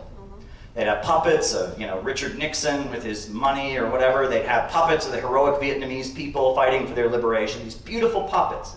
That there were whole communities of people, and they weren't members of any communist group, but they were against the Vietnam War and had a general leftist, anti-imperialist view, and they made it their mission that when there was a big anti-war rally, they would come together and they would make these beautiful works of art as their contribution to opposing the war in Vietnam. And there were whole communities that built these puppets. It was their project, their way of being creative, of building community and coming together. And there were couples who met each other through the process of making those puppets, and a couple of years later they were there making the puppets with their little kids that they had just had. And there were whole communities of people, and they made it their mission. This is something that we can do. Imperialism is the enemy of humanity. The Vietnam War is horrible, and this is something we can do. We have a 9-to-5 job, we have a regular life, but this is something that we can do. And we can do it together, and we can bond, and that's beautiful. And what Sam Marcy would tell his followers is that that community that built those puppets, that's 1,000 times more valuable than some kid who thinks he's Lenin. You know what I'm saying? A community like that has longevity. People are doing that their whole life, and they're taking on a contribution. And that you know, if you've been doing this as long as I have, which is, you know, not that long, relatively speaking, but you realize that there are some people who come around and they see that they don't get the immediate result that they want. They see that they don't, you know, they don't fulfill their dictator fantasy that they have. You know, they see that you know, they see that this isn't exactly the way they want to resolve their parental issues or whatever, and then they go away after a year. They go away after a year. For a year, they know more than everybody. No one knows anything better. They can debate everybody, but they're gone. But those people who came together to build the puppets and build community around it and learn to work together, they keep going. And generation after generation, year after year, they build those puppets. And that is what we need to build with the Center for Political Innovation. We need a network of people who are committed to opposing imperialism, who learn to trust each other and rely on each other and carry out operations, build some beautiful puppets, some beautiful artwork, put on beautiful conferences, and keep this movement alive. That is what we need to build. We need a network of people who love each other and trust each other and can work together and can serve the purpose of representing the anti-imperialist movement in America. That is what we need, and that is what I want us to build with the Center for Political Innovation.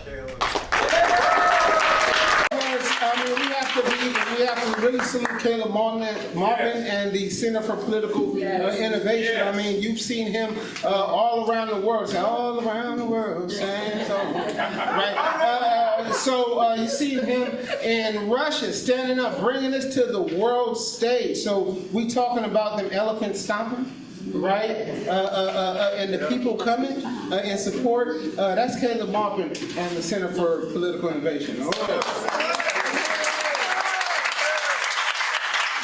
It's humbling to be in this room with so many lifelong fighters against imperialism. It's really an honor to be here. And I'll be brief, but I just want to say this. You know, I'm an Irish American, I'm a Protestant Christian, but on my finger you will find an Islamic Akek ring. The reason that I wear that is because when I visited the Islamic Republic of Iran in 2015, I learned the origin of this, and that apparently the temple at Mecca before it was conquered by Islam, was full of idols. And so the Prophet Muhammad, his followers smashed the idols. And he wore a piece of one of the idols on his finger to commemorate the victory of the one true God over falsity and idolatry. And when I heard that story, I was forced to think of what I read in the work of Thomas Carlyle, the Scottish philosopher. Yeah. About why it was that so many of the great prophets, Jeremiah, Moses, and so many of them smashed idols. And he said, we don't really believe that ancient people were stupid and they thought they could just carve a piece of wood in their backyard and it would be God. No, originally these idols stood for real truths. But generations went by, generation after generation, and those real truths were forgotten. So the prophets returned to earth to smash those idols, to connect people with the truths that those idols once stood for, with the truths and the principles that they once stood for. And so I've always worn this ring since I visited Iran, and I've always looked up to people who I see as idol smashers, as returners to truth, and that's Chairman O'Malley. Chairman O'Malley,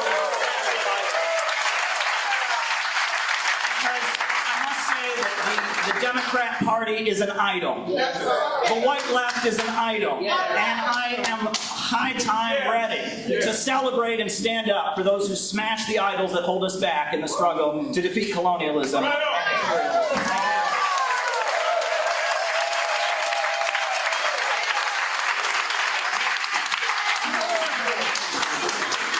is an honor now to be joined by our comrade Belinda Parker Brown.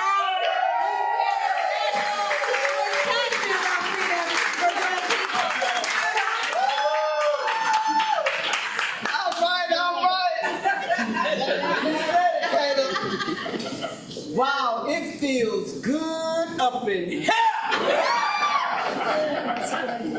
But one thing we really need to do is to oppose the danger of political violence.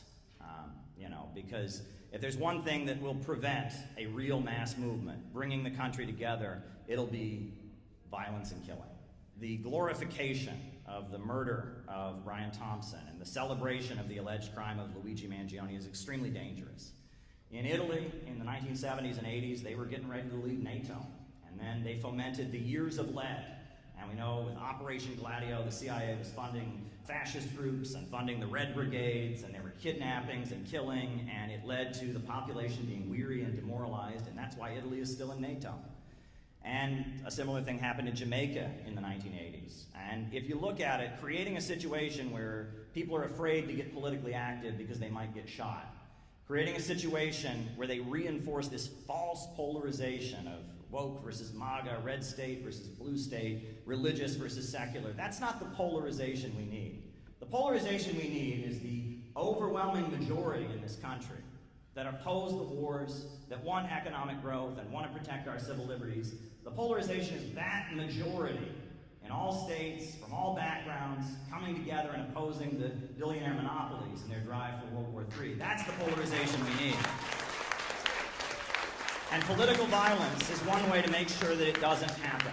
And I believe that the celebration and glorification of political violence we're seeing all across social media is not accidental.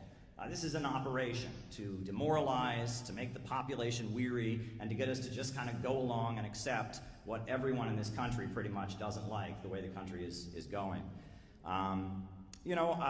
One particular organization that we are certainly critical of is a group called the Party for Socialism and Liberation. And they play a particularly bad role. We, at the same time, we protect their civil liberties. They were recently subpoenaed by the U.S. Congress, and the U.S. Congress shouldn't be looking through their emails, and we would oppose any violation of their privacy rights. We are in favor of civil liberties.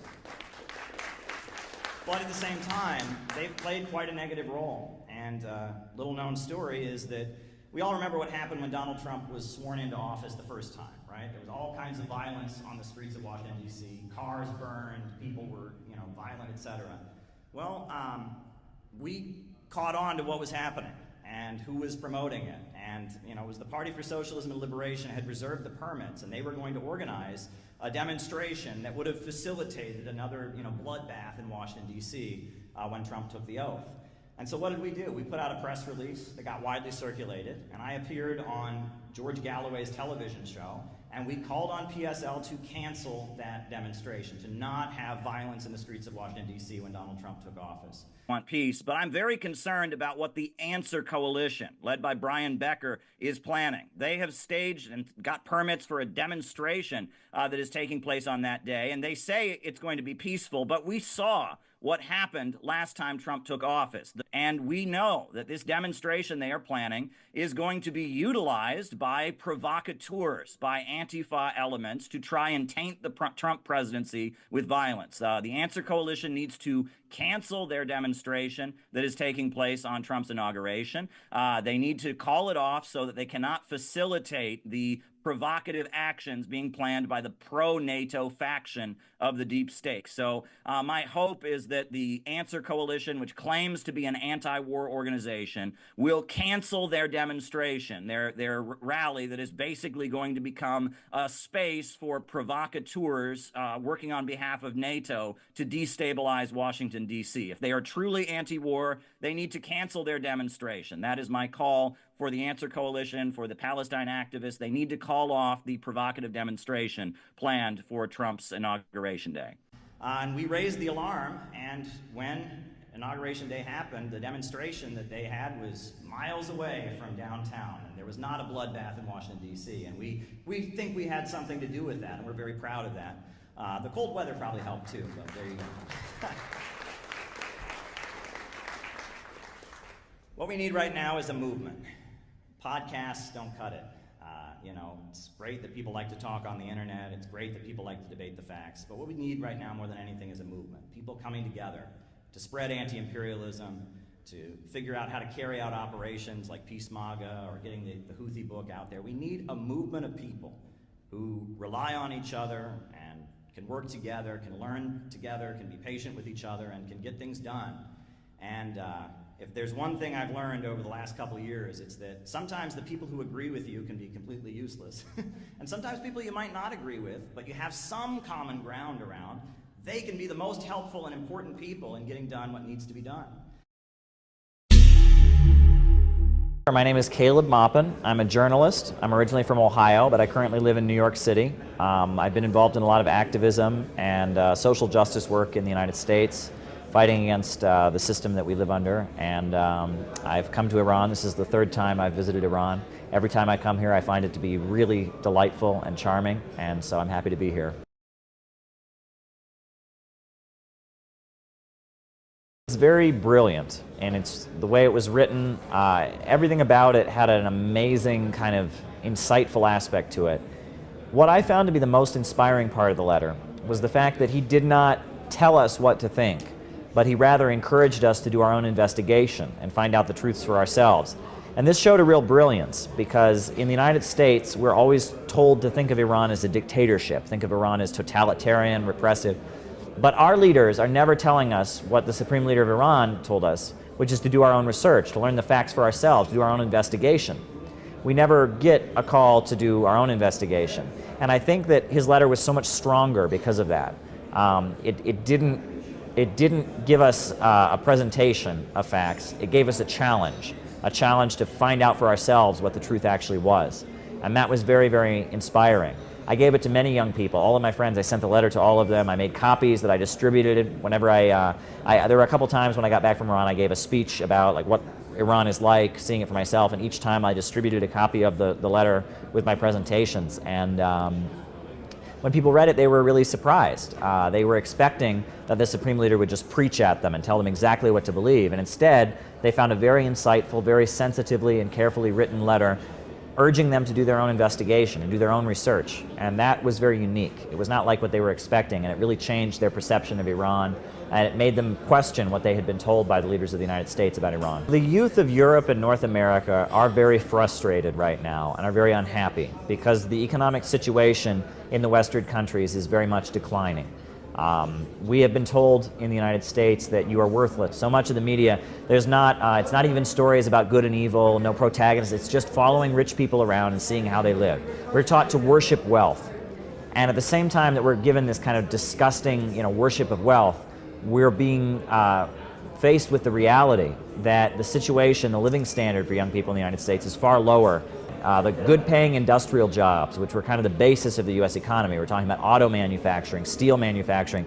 They've been gotten rid of. They don't exist any longer. And the public sector of the U.S. economy, universities, teachers, professors, post offices, people who work in government, that's also being eliminated. Young people in the United States and in Europe are facing a job in what they call service sector jobs, where they're making coffee for people, working in restaurants, making a mere fraction of what their parents made in wages. And they're quite frustrated by it. And at the same time, there is an increase in police repression in the United States. Cameras are everywhere watching everything we do.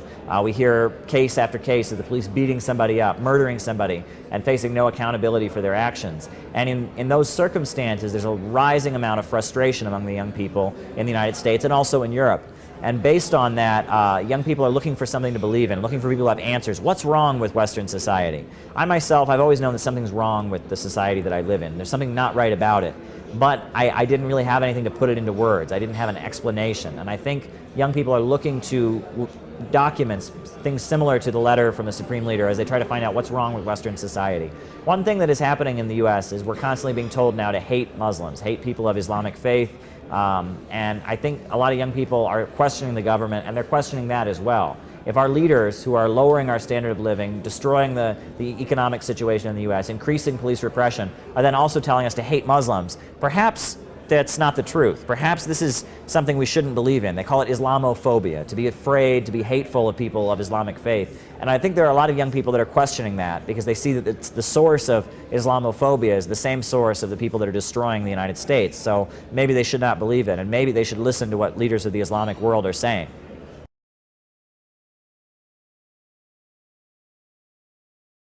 The Israeli lobby in the United States is part of what I call the triangle of evil that has really taken control of Congress, the presidency, the U.S. Supreme Court.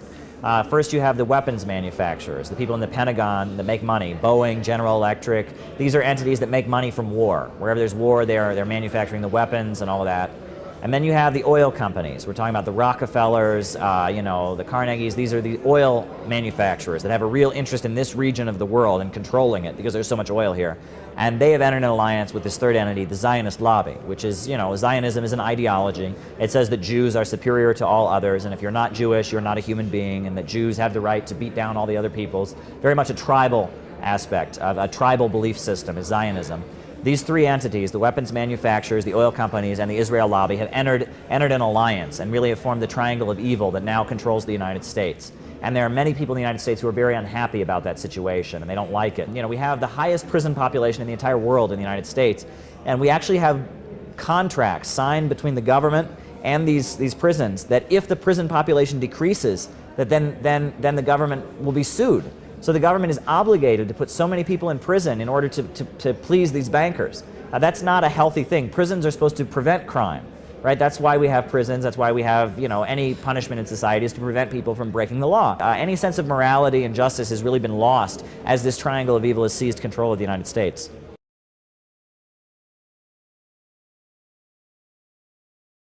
I believe that the hope for the United States comes from ordinary people. I don't think we can count on people within the power structure to do it. So there is a possibility of ordinary Americans getting more and more involved in their political process, getting involved in demonstrations and protests. That is a very real possibility. And I'm a journalist, and I feel that my work, the focus of my work is getting young people in the United States to understand that people in Iran, people in Yemen, people in Palestine, people in Venezuela and Cuba, people in China and Russia who are fighting against these bankers, this triangle of evil, that they're their allies. That we should not empathize with our leaders who have destroyed our future and destroyed the economy. Instead, we should want to align with the people around the world who are U.S. realize that their enemy is the same as the enemy of people all over the world. That could be a potential opening. I know that Iran, Syria, and the Palestinian resistance and others have referred to themselves as the axis of resistance. I think there is a global axis of resistance that is emerging around the world. Many different parts of the world, we see a global axis of resistance emerging. I think what needs to happen is there needs to be a wing of this global axis of resistance that emerges within the United States. I think young people in the U.S. who are mad about police brutality, mad about the economic crisis, need to form their own section of this global axis of resistance and fight for justice.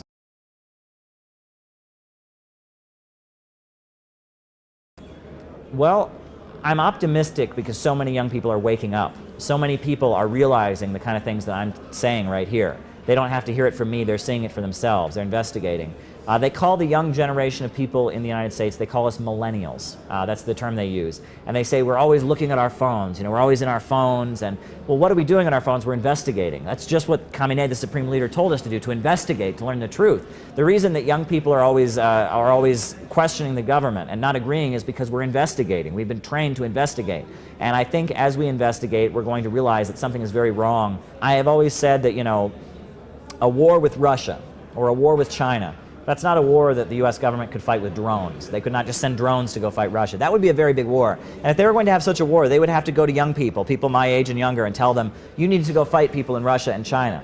And I think that because we're the generation that's learned to research and to investigate, I think that they would not do so. I think a lot of young people in the U.S. understand that their enemies are not in Russia or China or Iran or Venezuela or Palestine. Their enemies are on Wall Street and in Washington, D.C. And if they are told that they need to go fight in some other country, they may very well fight at home instead. And that could be a very interesting situation. Thank you. I'm glad. And all of this eventually culminated in a big social explosion. There's a concept that comes from Hegel. They call quality into quantity. So, this is a book. It's my book, actually, City Builders, Vandals, and Our Age. But it's a book. All right? If I started ripping pages out of this book, it would be a book that's missing a few pages. If I kept ripping pages out, it would be a book that's missing a few pages. Not much is really changing, except the book is missing a few pages. But if we just kept ripping pages out, eventually we'd get down to there was a single page left. And one page is not a book.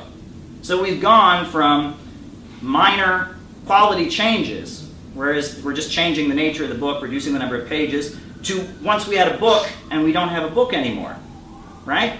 And that concept, that understanding that minor changes gradually add up to big dramatic changes, and that's quality into quantity. It's a key concept from Hegel. Marx used it as well.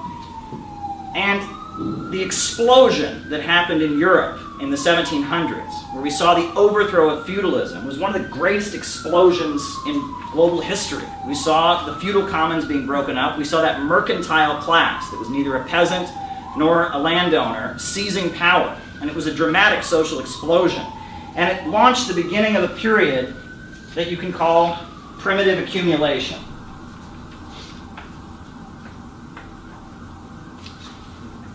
And the period of primitive accumulation was when the feudal system was being ripped apart and the mercantile class was taking power. And it was a quite violent period. We know about the French Revolution, right? Liberty, equality, fraternity, the reign of terror, mass executions. In Britain, for example, King Henry VIII very famously started executing homeless people, vagrants, vagabonds. They were being executed. And they made it a crime to be homeless. All these people who were peasants who'd had a place on the land, all of a sudden were being kicked off the land as the land's being turned into the private property of a capitalist or an owner. So thousands of people suddenly had no place in society. So they started killing them en masse. There was an uprising in Scotland, the Jacobite uprising. And in the aftermath of that uprising, there was genocide committed against the Scottish Highlanders. And in big numbers, they started slaughtering and exterminating the Scottish Highlanders. And capitalism was created in a very violent way. The transnational slave trade, right? Where people were being taken from Africa to the United States and to the Caribbean, millions dying in the process, horrendous, right? We know about the killing of the Native Americans in South, Central, and North America. It was a horrendous process. The establishment of capitalism, primitive accumulation, laying the basis of the capitalist system, turning the feudal commons and estates into private property was very violent. It was mass theft. You get this, that defenders of capitalism will say, well, socialism is theft, right? Well, the capitalists all just work hard, right, to create what they have, and these socialists just want to take it away. Well, capitalism began with primitive accumulation, mass theft and killing on a massive scale. And that was the first period of capitalism you can call primitive accumulation.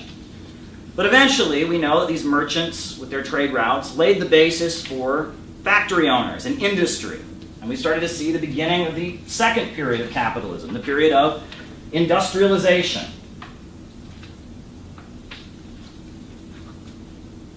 Right? We saw the factory system coming into being. And that was the second period of capitalism. We saw the beginning of industrialization. So we have a factory owner. Maybe it's a loom, maybe it's a textile mill, maybe it's a steel mill. And these workers are working to produce products. And we have the factory owner, the capitalist, who hires the workers to work in his factory, pays them a wage, takes the product that's produced and sells it to make a profit. And his income comes through owning. Whereas the factory worker sells their labor, and their income comes through working and renting themselves out to a boss. Right? This is the two classes, the bourgeoisie and the proletariat, coming into existence. And the factory owner has a contrary interest with the factory worker. Right? The factory owner wants to pay the worker as little as possible. The worker wants to get paid as much as possible. They have a contradiction of interests. And then that leads to a problem.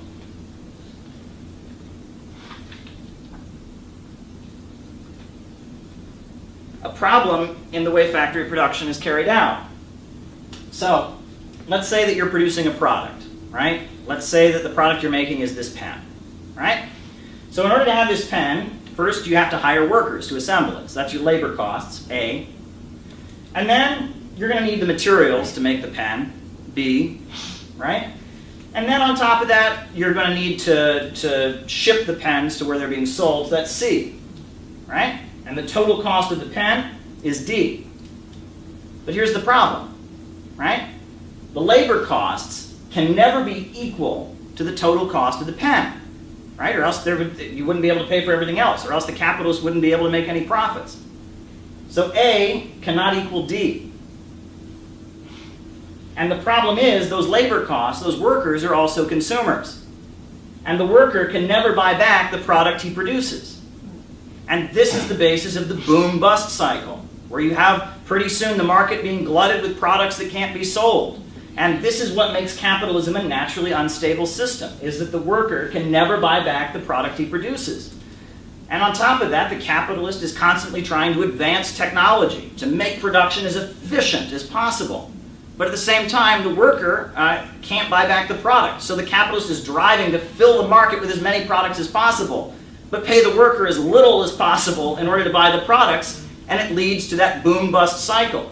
And we talk about the Federal Reserve System, we talk about all kinds of mechanisms that have been invented by governments, you know, the invention of the corporation and stock ownership, all kinds of things have been done to try and resolve this basic contradiction. But as long as you have capitalist production, you're still going to have this problem, right? And during the period of industrialization, we saw huge achievements taking place, right? We saw, you know, all kinds of inventions invented for the purpose of making production more efficient. Electric lights, radios, all kinds of inventions and achievements taking place, but we saw frequent panics and collapses, and it was very, very unstable, right? We talk about the sweatshops that existed. They talk about, you know, the textile mills and people suffering. This was all happening in Europe. But eventually, this gave way to the next stage of capitalist development.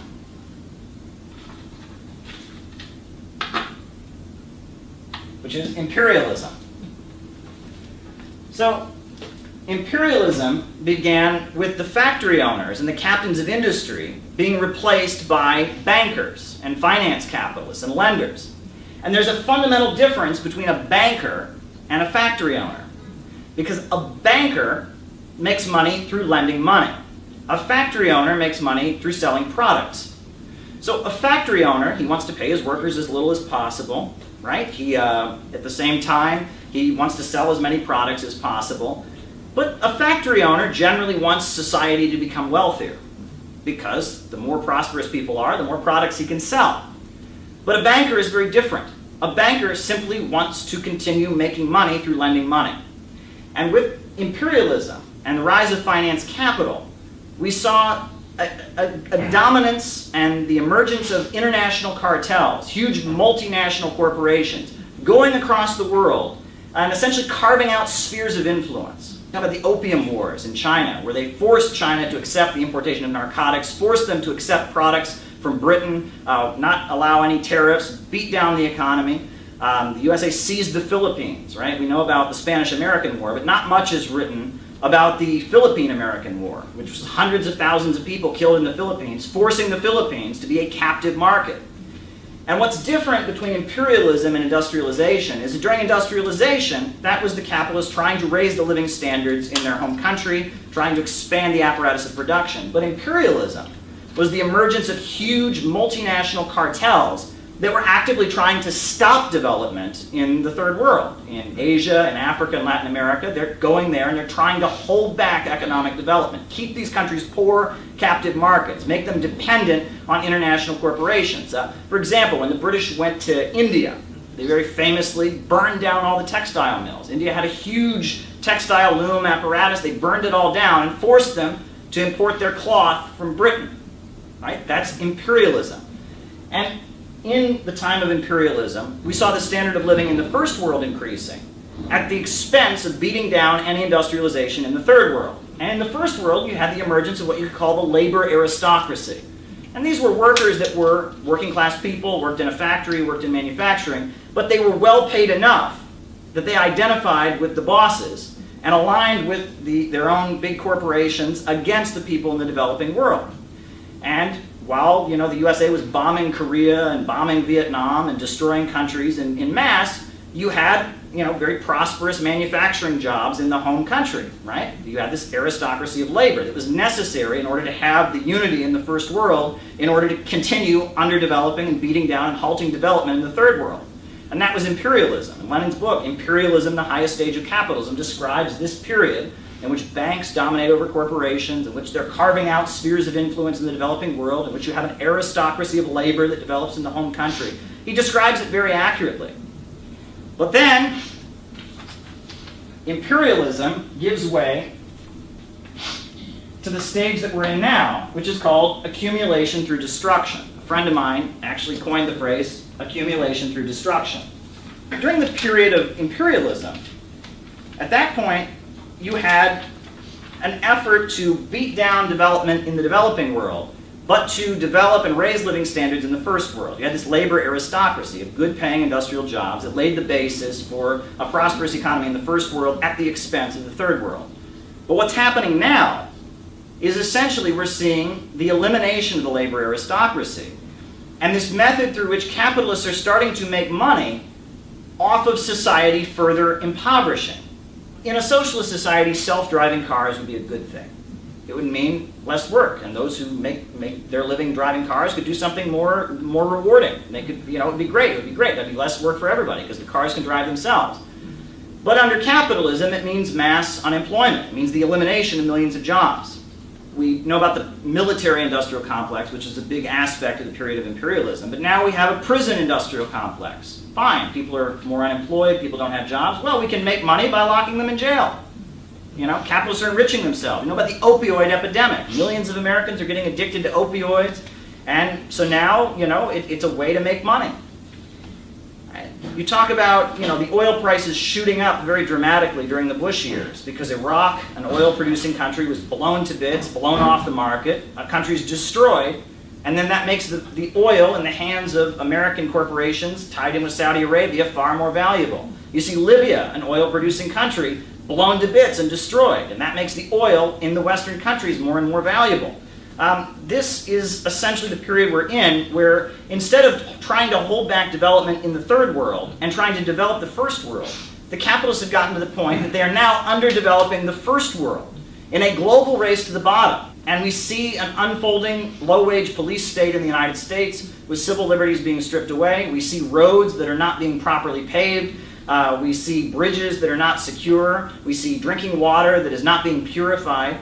Basically, what the imperialists were doing to the developing world, they're now doing to the first world as a process of capitalism's development from imperialism, its third stage, up into its fourth stage of accumulation through destruction. And that's capitalism. This is a continuation of capitalism. Capitalism is a system where the means of production only function as preliminary transformation into capital. Mao Zedong said capitalism is a system where profits are in command. And that is the natural conclusion of it. We've got huge multinational corporations getting wealthier, while the entire world is getting poorer and poorer. We have technology eliminating labor, and millions of people no longer having a place at the assembly line, while huge multinational corporations and banks based in Western countries become wealthier and wealthier. This is the reality of capitalism, and that is my first section, which I called What is Capitalism? And that's my explanation of what capitalism is, and I think we'll have our first break and discussion now of that period. Sound good? Well, I'm in New York City near Times Square, And I noticed that there's all this confusion about what woke means. So I thought I would just take a few minutes to explain what wokeism and woke actually means. Now we know the word and the term woke goes back to the black community. There was use of it during the 1970s and even earlier than that. But that's not what the word means any longer. It's taken on a new meaning. And basically, when I talk about wokeism and when people in the United States in general talk about wokeism, what they're referring to is a cultural and political movement that is a complete distortion of leftist politics. It is a hijacking of left-wing aesthetics to serve the ultra-rich.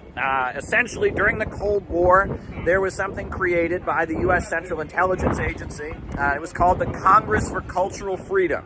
And it was about hijacking left-wing aesthetics and manipulating them and using them against the Soviet Union. They wanted to take the feelings of rebellion, the feelings of anger at the status quo and the ruling elite that communists generally used, and they wanted to hijack them to serve U.S. intelligence and to serve the interests of American capitalism. And the culmination of that, what was started with the Congress for Cultural Freedom, with Partisan Review magazine, and a lot of the different operations, they funded the work of Theodore Adorno and others. The culmination of it was the color revolutions, where George Soros, a Hungarian billionaire, was used to essentially fine-tune the art of overthrowing governments that the United States didn't like, staging uprisings against governments that the United States didn't like. They brought down the various Marxist-Leninist governments of the former Soviet Union. They brought down various governments around the world by staging, with manipulation of media, staging protests to overthrow governments. Basically, socialism has always been a movement of the working class struggling to seize control of the banks and the factories and the industries and organize the economy to serve public good.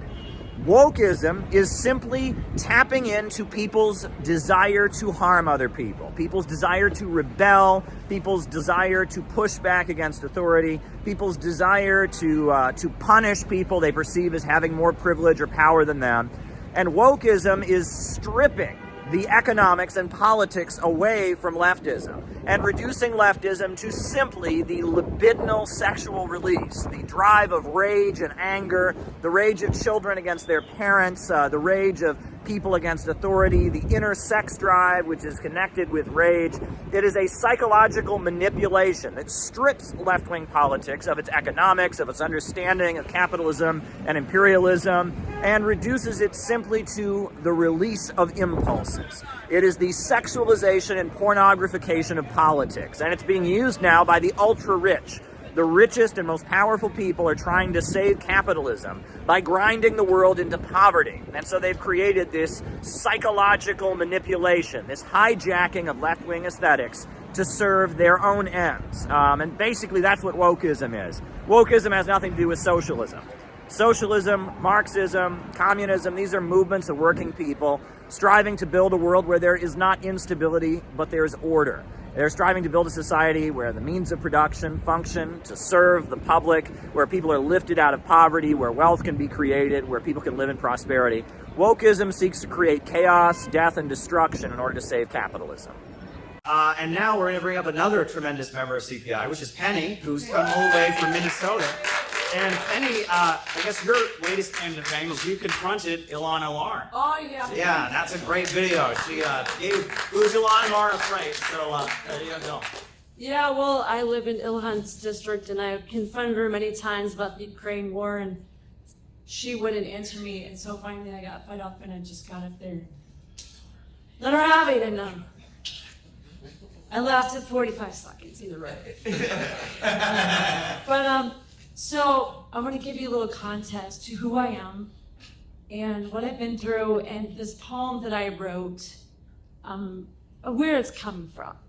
I grew up in the faith community, many different flavors, all the way to the prosperity gospel, all the way out to Colorado, to join a Bible college, to heal my marriage and heal my mom, and they said, go back home. So these last 4 years has just been a really, really soul-searching journey into the faith community and my own beliefs. having grown up believing in Zionism, not knowing what it really meant, and seeing the faith of the Palestinians, and when they're going through hard times, they're like, God is great and God's will be done. I'm like, they just say Allah, we say God. I don't get it. And the whole abortion thing, abortion is murder, and you're going to hell if you have an abortion. And these same family members and preachers that are preaching about abortion is murder, like, yeah, Israel has the right to defend itself. What about all these babies, right? Yeah. You know, and it's just like, I just can't. And so, like, I respect you. As I was asking you, how do you say your name? Like a warm meal. Mealhan. Mealhan, Pastor Mealhan. I was asking him, what's your job? Let's forget faith. What's your job? He was kind of a matchmaker, and we incorporate faith into that, and we nurture the relationship. I'm like, okay, I can handle that. So you know, the Bible talks about you'll know them by their fruits. And Jesus said, you know, whatever you've done to the least of these, you've done to me. And so I wrote a poem sharing my emotion and my observations of some people in certain faith communities. And this can be taken for anyone. So I'm going to share it with you, and you can take it for face value, if it hits a chord with you, or if it hits a chord with someone that you disagree with. It's called What Good is Thy Great Faith? You wave your holy book and promise blessings to the poor. You sing your holy hymns and beat the drums for holy war. Talking heads, lies repeat, newborn babies are burned alive. Holy land laid to waste by the bombs your senators provide. Live your best life, you preach, to the child who has no father. Lord, do provide, you pray, using boys as cannon fodder. 10 times a day you pray and dance before the golden calf. Houthi men in sandals defying your empire's still stand. Carteles you extol, whose poison pills bring war and blight. Mexico sends their best, building cities and fighting fires. Russia you deride for breaking imperial fate, from Sahel to Ukraine bears the fruit of her sacred faith. The Chinese you despise, who built bridges and trains high speed, great green wall in solar fields, bring harmony for families. Raided by FBI, Uhuru solidarity, skilled hands, sharp minds defend your sacred right to freely speak. What good is thy great faith? What wonders has Mammon wrought? Skilled hands, sharp minds, built with pride your holy halls. What good is thy great faith when families in despair are caught? Skilled hands, sharp minds, build a bridge for peace, not a border wall.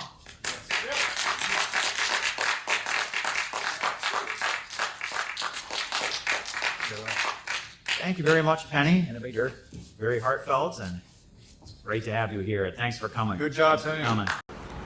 Hey folks, I'm here in Moscow. It's election day, and I can tell you, I mean, I've only been here a few days, but there are many ways in which this election that's taking place today is more democratic than the elections that we're having in the United States. For example, what day of the week is this? It's a Sunday. It's a weekend. They specifically have the election on a weekend so that people are not working. It's a weekend so people can come and vote, right? In the United States, when do we have our elections? We have it on a Tuesday. And before work and after work, there are lines around the block, and it's almost set up so that those of us who work, you know, a 40-hour work week are going to have difficulty going out to vote. But here, it's on a weekend. Furthermore, this election that's taking place, in the lead up to it, they have what's called a day of silence, in which the media at this point is not permitted to say anything about any candidate. They're not permitted to specifically talk about any candidate, because in the lead up, in the final stretch, in the final day before the election, they don't want anything to influence the votes. They have a day of silence, so the media has to be absolutely silent. There will be no interfering at the last minute by the media. Furthermore, all kinds of international observers are here to oversee the election process, to make sure that it's fair. And, you know, there's all this talk about foreign meddling, right? In the United States, we're constantly hearing about Russian meddling in our elections. Well, I got to tell you, you know, the way American media has been talking about these elections, they haven't even happened yet. But they're already basically declaring them to be illegitimate because Alexander Navalny isn't permitted to run. However, the reason he's not permitted to run is because he's been convicted of a felony. He was not permitted to run for that reason. And there was nothing special. Anyone convicted of a felony in Russia is not permitted to run in the elections. So we're here, there's about to be an election, and we already have the Western media denouncing it, telling people that it's illegitimate. Furthermore, we have the United States that put new sanctions on Russia in the lead up to the election. So, you know, if you want to talk about foreign meddling, the USA and the Western media is making it very, very clear that they do not approve of Putin as the leader of Russia. And they're making that very, very clear. And they're trying to send a message to Russia's voters about that. So, you know, this election is going to take place. I'm actually going to be covering the campaign of the communist candidate, Pavel Grudunin. I'm here near his headquarters in this Moscow residential neighborhood. And, you know, it's going to be an interesting night. But in terms of, you know, legitimate elections, I mean, they've had debates in these elections. And these debates aren't just for one or two candidates. They have all kinds of candidates at the debates. And these debates get really heated. There have been people throwing water on each other, and it's been really, really heated debates. And Putin has actually boycotted the debates because they've been so rowdy. So they have national televised debates in which every candidate is permitted to take place. And in the USA, we only allow 2 candidates to participate in the debates. People get arrested trying to get into the presidential debates. The Green Party and others actually get arrested if they try to go and debate. So in so many ways, this election is going to be more democratic than what we have in the United States. You're not going to hear that in the media. And in fact, no matter what happens, no matter what the result is, you can be sure American media is going to denounce this election and say it's illegitimate because, I mean, unless there's some freak accident, you can bet they're not going to approve of the results. And that just kind of shows how American media is and really how there's real bias in the way American media portrays things. We're out here today because we want the war in Ukraine to end. We want the war in Ukraine to end. That means that the peace talks between the United States and Russia need to continue. Alaska and the peace summit was just the beginning. It's time to end the war in Ukraine. We're out here saying that Russia is not our enemy and that it would be in America's interest to have money for jobs and schools and health care, not spending billions and billions of dollars on weapons in Ukraine. We support peace talks and Ukraine war. We support peace talks and Ukraine war. Build the peace bridge. Build the peace bridge. Build the peace bridge. Build the peace bridge. Build the peace bridge. Build the peace bridge. Build the peace bridge. Build the peace bridge. We need to build the peace bridge from Alaska to Russia. Imagine all the thousands of jobs we could create building a bridge to Russia to connect to the rising economy in the East. BRICS and the Shanghai cooperation. Imagine all the development we could be having in these countries, in Canada, and Alaska, and America. We could have beautiful bridges and clean, safe subways instead of the ones that are falling apart. Imagine an economy where we have jobs and schools and healthcare for everyone. Imagine a peace bridge where we are not connected to NATO, but we're connected to BRICS, which is half the world's economy. And we're connected to the Shanghai cooperation. China has high-speed rail all across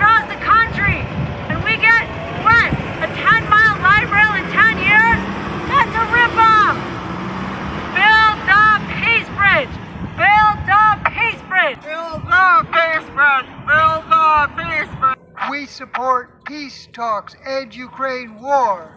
We support peace talks and Ukraine war. Build the peace bridge. Build the peace bridge. Hey, CPI is out here in Portland. We're here to support the peace talks with Russia. We're here to also support prosecution of war criminals like John Bolton, and if possible James Comey and any other war criminals who are responsible for the Russiagate hoax. These war criminals must think Americans are really stupid, because this was one of the dumbest war narratives they've ever come up with. Not one email, not one phone call, not one text message was shown to that Trump was colluding with Russia in any way. And yet they peddled it for years and did everything they could to sabotage peace at every turn. Whether it was Russiagate, whether it was John Bolton saying that we would basically assassinate the leader of North Korea at a time when Trump was trying to make peace. These war criminals need to know that Americans support peace, and we support the prosecution of war criminals. Hello, why are you out here today? We are here because we support the arrest of James Comey and hopefully anyone else who lied to help get us into World War III. We want an immediate end to this conflict. Please, President Trump, sign a peace deal with Russia, sign a peace deal with the Palestinian authorities like you're trying to help, because if World War III would be the last war because it would have the capacity for a nuclear holocaust.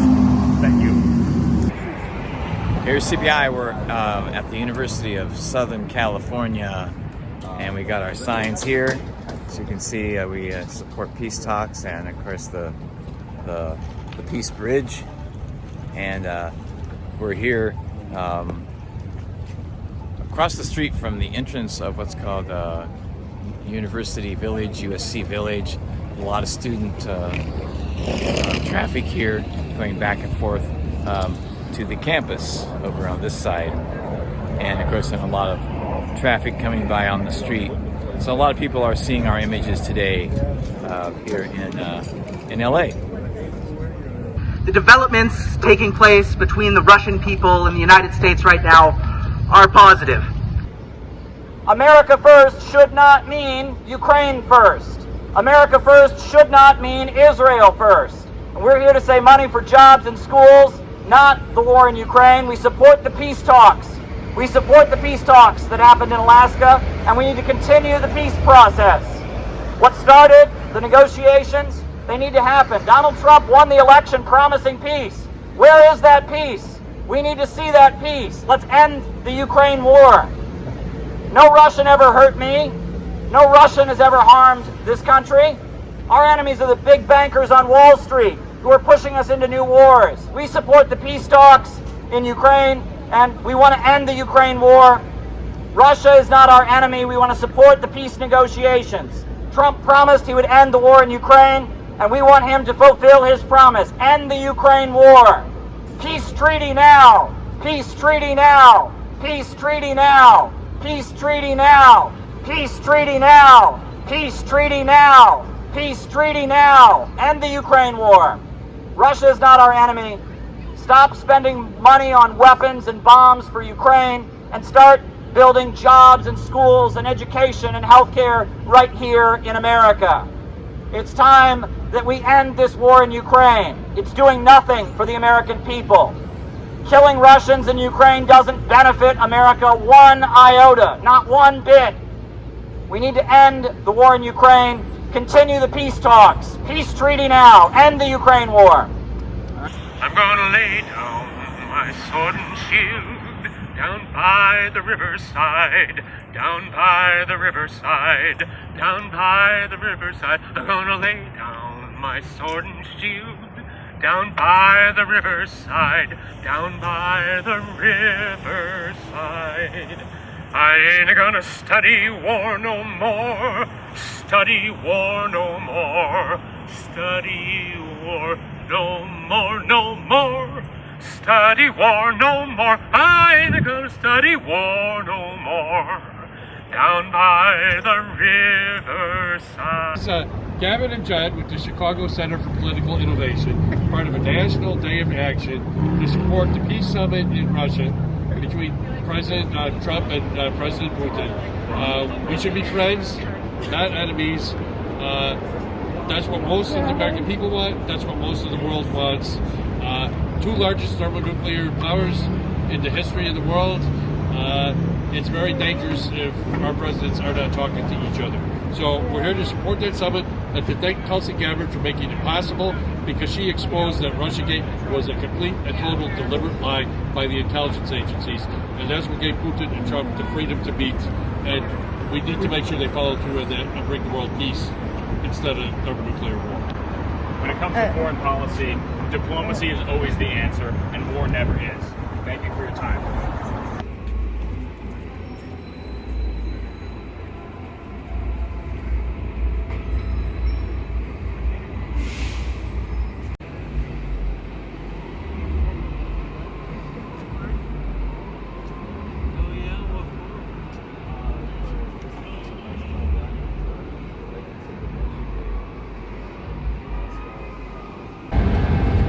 They couldn't make him give in? What's that? Think he's going to give in? Who's that, Putin? Yeah. Trump? Both of them. Oh, I hope so. Because they're two of a kind. I want to see peace in Ukraine, yeah. Oh, yeah, I want to see it worldwide. Because there's too many conflicts going on. Today, Yeah, wait. You want a flag? Yeah. Now's our chance to prosecute the war criminals. Huh? They just indicted John Bolton. That's partly why we're out here today, because they're prosecuting the war criminals who were partly responsible for Russia.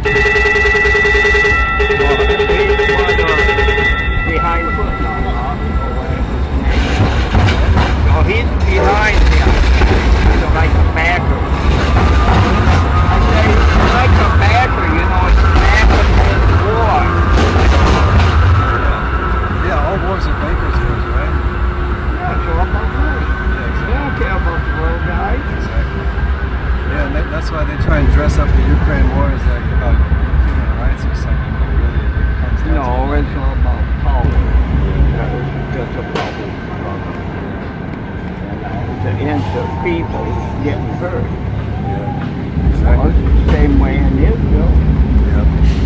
I mean, what's this world coming to? Take it easy, man.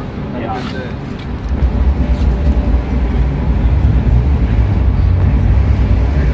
Yeah, you can like maybe stop it and then just...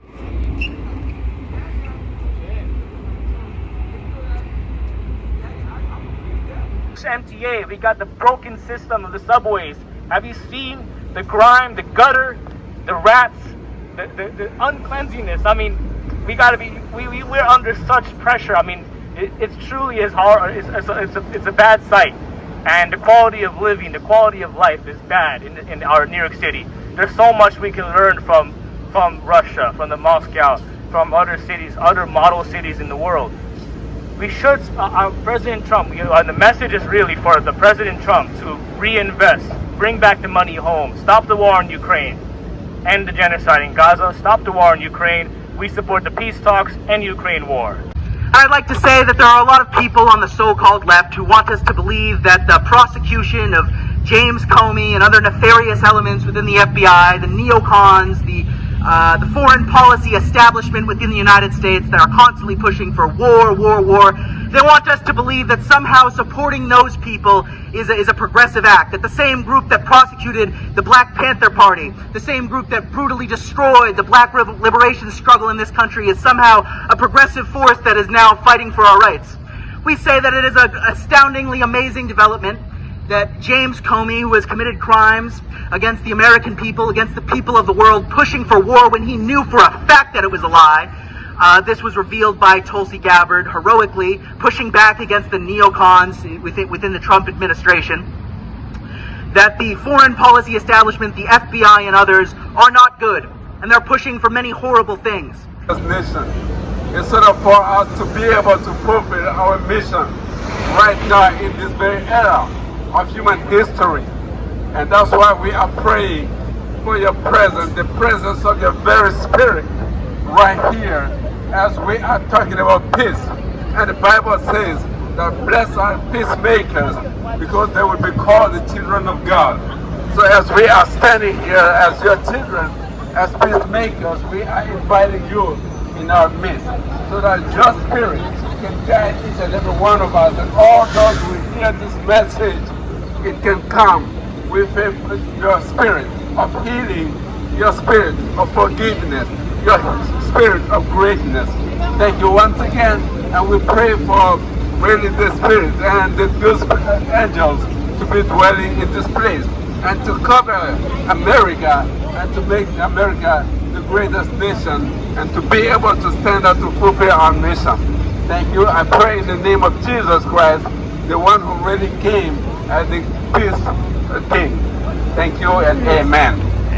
And we say that not only should James Comey be indicted, not only should he be indicted, but he should be the first of many indictments within the FBI, within the foreign policy establishment, the neoconservatives and others that are constantly pushing for the American people to go fight and die in foreign wars so they can cling to their system where Wall Street and the bankers in New York City and in London can keep themselves rich while the rest of the American people stay poor. We say no more to that. And with a clear mission in mind, I mean, the clear photo we have in display is obvious. The fact is that a couple months ago, our President Trump, he had Alaska summit with President Putin of Russia with the aim of peace and finally ending the war in Ukraine. That is yet to come. That peace is yet to come. The ending of the wars is so essential, is so important, and as the Reverend Dacier, who was who just spoke, has clearly outlined, which is that it's so important, for blessed are the peacemakers, indeed. And as a Muslim myself, I also believe in, Jesus, especially Jesus as being the Messiah who's going to come to establish the peace. Because it's important. Blessed are the peacemakers, and we have to honor the peace from whomever is trying to make the attempt, whichever leader is trying for peace. We have to give credit. Enough is enough. I mean, we have to give credit for those who want to make peace. We can disagree. We live in a society, in a world where, unfortunately, with people who we disagree with, there's a lot of tension. There's a lot of division. There's so much tension and division between people based on basic beliefs they disagree on. And we all have a right to disagree. But the ultimate reality is that the problem is we're heading towards uncharted territory. And that uncharted territory is a possible nuclear conflict which can be avoided. And this we're trying to stop the war in Ukraine. We support the peace talks and Ukraine war. It's very clear cut. And likewise, the genocide in Gaza. Likewise, the genocide in Gaza. Because these wars, they simply drain resources. They're taking our tax dollars, and our hard-earned money is going to support those efforts. And meanwhile, we have homeless veterans sleeping out in the streets. We have Americans who are being put last. So enough is enough with America last. We need to bring back America first. Trump needs to honor his promises of turning the country from America last to America first. We are here in Minneapolis to say Russia is not our enemy. Russia is not our enemy. Russia is not our enemy. Indict John Bolton. Indict John Bolton. Altogether reveal that the FBI lies to Congress about Russia interfering in the 2016 election. That was a lie. To get us into war with Russia. John Bolton is the biggest warmonger in Washington. And what do we get?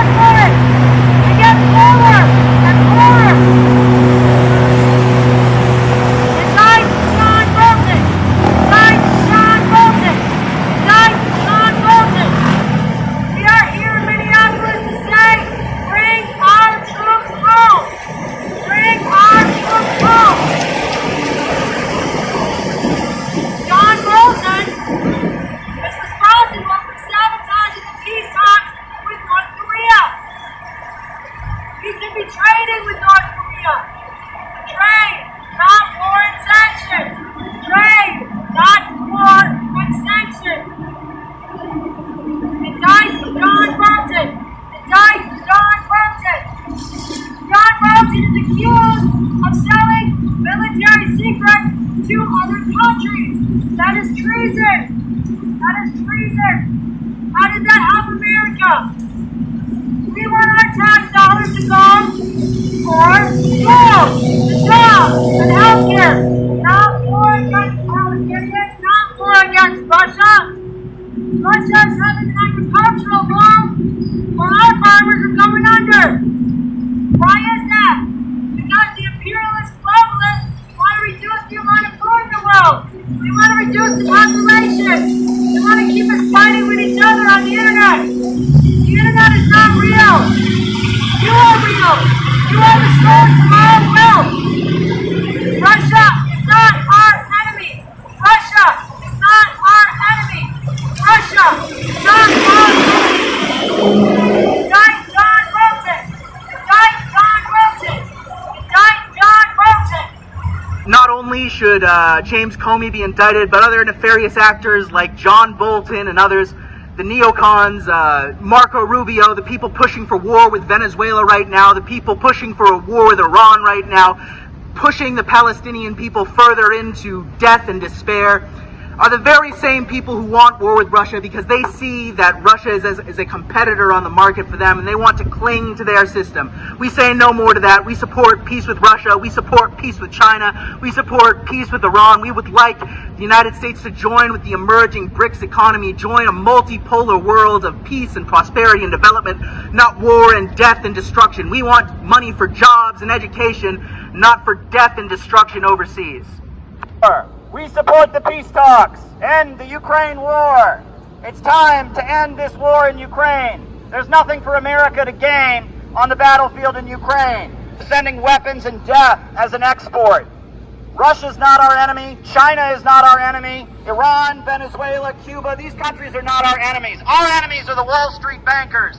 Our enemies are the big ultra monopolies that are grinding this country into poverty. America first should not mean Ukraine first. America first should not mean Israel first. America first should not mean Taiwan first. America first should mean jobs and schools and education for our people, not bombs and death and destruction for people all over the world. Look at our country. So many people are struggling just to pay their bills. This country has gotten to the point where you have to spend $200 every time you go outside. The inflation is crippling us. The inflation is grinding us into poverty. Look at the Midwest and the heartland of this country. The bridges and the highways are falling apart. And they've got us fighting each other, fighting against each other. And we're sending more and more weapons overseas. Russia is not our enemy. China is not our enemy. The African governments, the Union of Sahel States, Ibrahim Traore, they are not our enemy. Our enemy is the international bankers. Wall Street is the ones that are getting us into war. Wall Street are the ones that are setting up a prison industrial complex. We need America first. Jobs, schools, healthcare, and education, not war around the world. America first. America first doesn't mean Ukraine first. America first doesn't mean Israel first. And we've got to end this war in Ukraine. We've got to end this war in Ukraine. We support the peace talks, end the Ukraine war, peace with Russia, peace with China, start rebuilding America. We need economic opportunities for our kids. We need new highways and bridges. How about some high-speed railway across the heartland of America? Wouldn't it be amazing if we weren't sending weapons across the planet, but we were rebuilding our own country? Wouldn't it be amazing if we invested in our people instead of bombs and tanks and prisons? Wouldn't it be great if our enemy was the opioid epidemic, if our enemy was poverty, if our enemy was ignorance, if our enemy was mental illness and violence, if our enemy was the things that are actually threatening our people, not people on the other side of the planet who've never done anything to us? We need to team up with the governments around the world who are building and constructing, and we need to oppose the drive toward war. Last night I had the strangest dream I'd ever dreamed before. I dreamed dream that all the world agreed to put an end to war. And the people in the streets were low, were dancing round and round, while swords and guns and uniforms were scattered on the ground. Last night I had the strangest... So, I'm here with William Rodriguez, and you were a janitor in the World Trade Center on September 11th, 2001, and you were involved in saving many lives. Can you tell us about that? Can you show us the key? Hello, I worked in the building for 20 years. 9/11 was a definite moment in my life because it changed me forever. I came into work late. I was supposed to be there at 8 o'clock. I got there at 8:30. I went straight down to the basement. There were 6 up-levels of basement. Our office was located on the B1 level, the basement number 1. While I was there talking to my supervisor and 14 new employees, at 8:46 we hear BAH! An explosion so powerful that pushed us upwards. All the walls cracked, the false ceiling fell on top of us, the sprinkler system got activated, water started going everywhere, everybody screaming because of the disorientation, because nobody knew what was happening. And at the very first moment that I hear that, I thought that one of the generators blew out on the B2 level because it pushed us upwards. And when I went to mention it 6 to 7 seconds after, I hear BAH! On the top of the building, 2 different events. And I went to tell everybody, we gotta get out of here. My supervisor, Anthony Saltalamacchia, said it's a bomb, it's a bomb, it's a bomb, because we didn't have windows, we're on a basement. And nobody knew what to do. At the same moment, I looked through the hallway that went directly to the office, and what do I see? A man, a black guy, with his hand extended, screaming, explosion, explosion, explosion. And his hand had what appears to be clothing hanging from the top of the fingertips. As he got closer, we started screaming and crying because we realized it was his skin. He got his skin pulled from under his armpits on both arms, and he peeled off like when you take off a glove, and it was hanging on top of the fingertips. And at that very moment, I said, what happened? And he turned his face, and all this was hanging on his face. The name Felipe David was his name, a guy from Honduras, which I didn't know. Nobody wanted to touch him because this was in 2001. Remember that in 2001 we had that A scare that no touching anybody with blood because you didn't know what to happen. And when I saw that, I started screaming, help me, help me. Nobody wanted to help.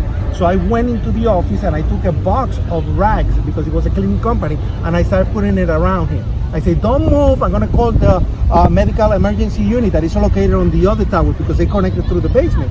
And I said, I'm gonna call them and you're gonna get help right away. When I went inside to touch the phone, BAH! Another explosion. And it was so powerful that the floor started to vibrate and everybody ran inside the offices under the door thinking that it was an earthquake. And at that very moment, I said, no, we gotta get out of here, we gotta get out of here. And nobody wanted to touch the poor man. So I took the poor man, I put it on my shoulder, and I started leaving the area because I knew the way to get out, because I worked in the building for 20 years, and these were new employees. So I started leading these people out of the building. When we get outside on Vesey Street, I see an ambulance, I stop the ambulance, I put the man inside the ambulance, and what do I hear? Everybody screaming on the street, looking up with their mouth open. And so I turn around, and I hear a plane hit the building, a plane hit the building on the radio of the security guard that let trucks go inside the building. So I turn around, what do I see? I saw the hole, I saw the fire, I saw the smoke, but the smoke was so dense that it covered the top of the antenna of the North Tower. When I don't see the top of the antenna, I start screaming, we gotta go back, we gotta go back. Nobody wanted to go back because they already saved themselves. And my supervisor, no, Willie, you stay here. I say, no, we gotta go back. Our friends are there. And I met the people from Windows of the World, the restaurant that was located on the 106th and the 107th floor. And I said, we gotta go back, we gotta help them. And I knew at that very moment that I was basically spared my life, because if I got there at 8 o'clock, I always started from the top of the building, working down, cleaning the stairwells. And I always went to Windows of the World because they gave me the breakfast for free. You know, when they give you something for free, you're gonna be there. So I was there every morning. This day I was late. And I knew that my friends were stuck in there. So I started screaming, we gotta go back, we gotta go back. Nobody wanted to go back. So I went by myself. I went straight to the South Tower through the basement, through the OCC. OCC was the Operation Control Center, where they actually managed all the emergencies. It was supposed to be manned 24 hours a day. When I went there was nobody there. Everybody ran away. So I'm hitting with the radio, help, help, nobody's there. I turn around, I see a guy coming from the basement of the South Tower. The South Tower has not been hit yet. And the name is Jimmy Barrett. I said, Jimmy, what are you doing here? You gotta get out. He didn't know. So that gives you an indication how many people probably died on the South Tower without even knowing what was going on. Yeah. And I said, you gotta get out. I told him what happened. And when I turned around, between the two towers, there was an employee entrance for the Marriott Hotel. And there was a security guard that signed the people in. This lady is trembling, shaking. And I said, what are you doing here? You gotta get out. And she said, I heard everything, but I cannot leave. I said, why? Because I am a new employee and I don't want to get fired. False sense of security, no? Because we didn't know what was happening. So I took her and I grabbed her and I took her outside the building through the basement with Jimmy, and then I went back running. Everybody, don't go back, don't go back. We went to the North Tower, and on the North Tower, Jimmy was with me. We found a guy from the recycling company who said, I hear screams, I hear screams. But Caleb, what we heard was the sprinkler system. It was activated everywhere, and all you could hear was shh. So I said, I don't hear anything. So I put my ear in one of the freight elevators, and what do I hear? Two people screaming, help, help, we're gonna drown, we're gonna drown. And I just couldn't understand, why would they drown? They were inside the elevator, a freight elevator, and the elevator, instead of going up, went down and got stuck between the B2 level and the B3 level. All the water was going in, and they couldn't come out. They got stuck in there because they lost power. So I found a pipe, I opened the doors opened this way. When I opened when the door hit the bottom, all the water that was on my side went rushing in. When I looked down, what do I see? These two people, because it didn't have a roof, with water up to their bellies, screaming, help, help, help, help. And at that moment I said, God, please help me. And then I look around and I found a ladder. And I took the ladder and I dropped it in, and I went in, I opened the gate on the top of the elevator, got them both out. One name was Salvatore Giambanco, a painter for the Port Authority, and the other a guy that went to do a delivery. Got them out of the building, put them in an ambulance, and went back the third time. When I went back the third time, I found a police officer who said, Willie, do you have the key? He meant, did I have the master key? The World Trade Center had 5 master keys. The first 4 were held by the administrators of the building, who were trained on egress, escape, first aid, the whole process of evacuation. They were the one trained to help people, and they ran away. And I had the 5th key. I was a janitor, but I had that key, and I said, yes, I have the key, and the police knew that I had that key. So we went to the lobby, and the police officer said to the fireman there, he said, follow him, he knows very well the building, and he has the master key. And why was that key so important? Because that key, when the plane hit, this is the key, they call it the key of hope. When the plane hit the building was designed to oscillate because of the wind factor, but it oscillated so much, Caleb, that the door frames dislocated and the doors got lucky. So, with the key, we would open and force the doors open. So I started opening doors and letting people out on the offices as well, because this opened everything. And as I do that, the firemen went and did their job as a crew. And we kept going up to the moment that I found myself 2 and 3 floors above the firemen letting people out. And I was so angry because I didn't understand. I said, why are these people is not following me?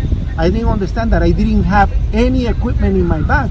The firemen have between 40 and 60 kilos in their bag, yeah. And they're going up.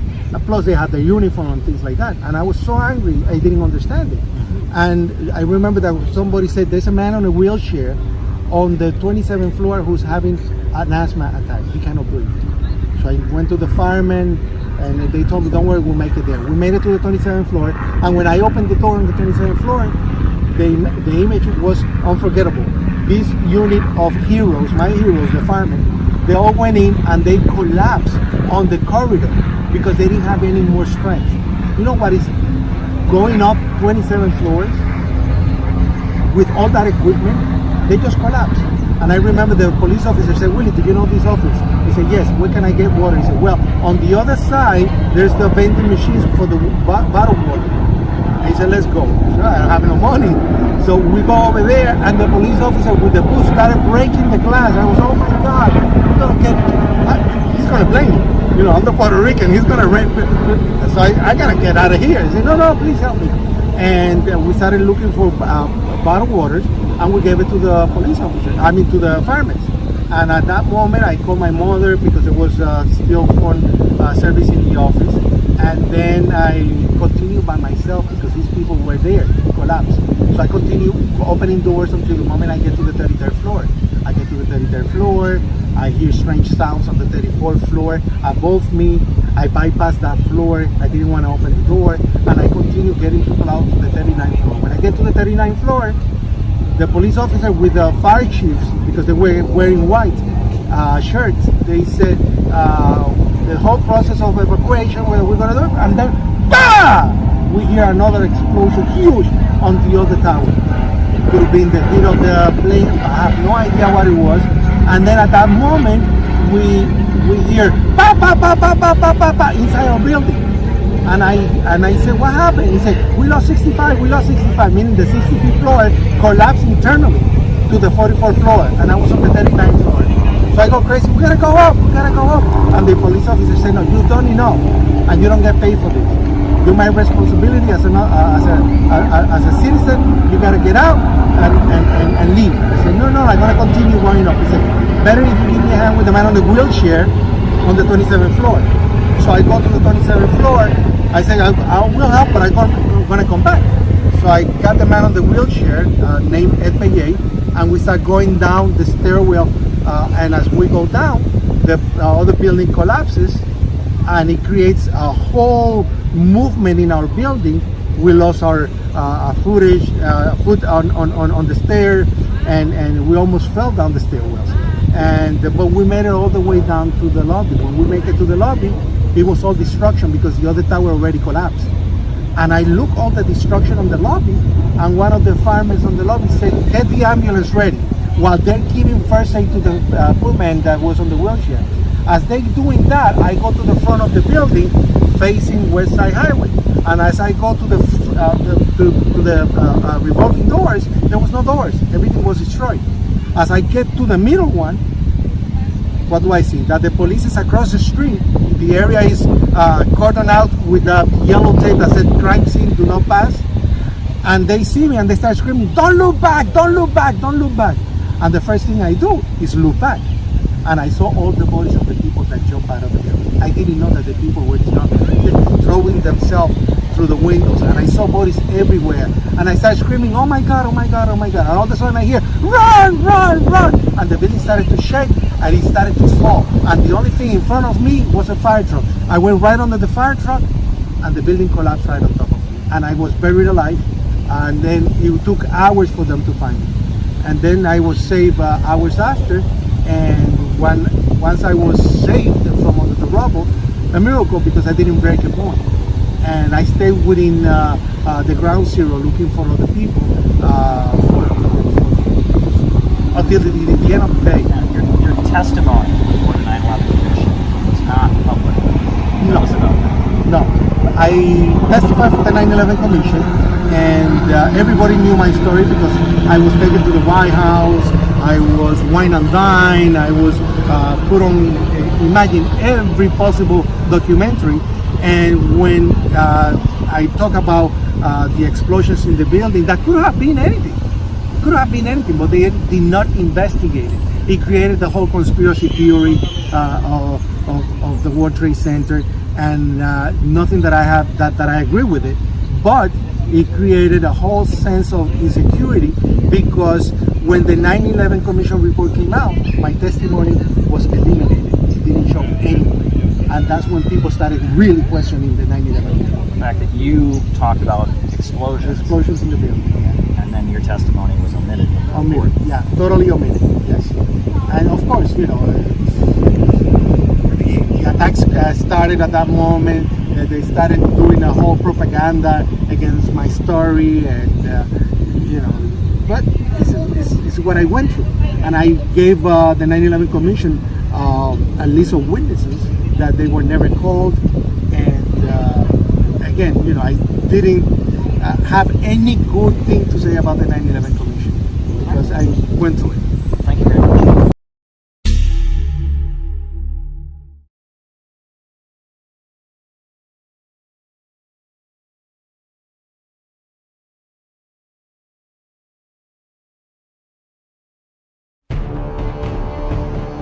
Around the clock, every single day, Saudi cruise missiles and bombs are being lobbed at Yemen.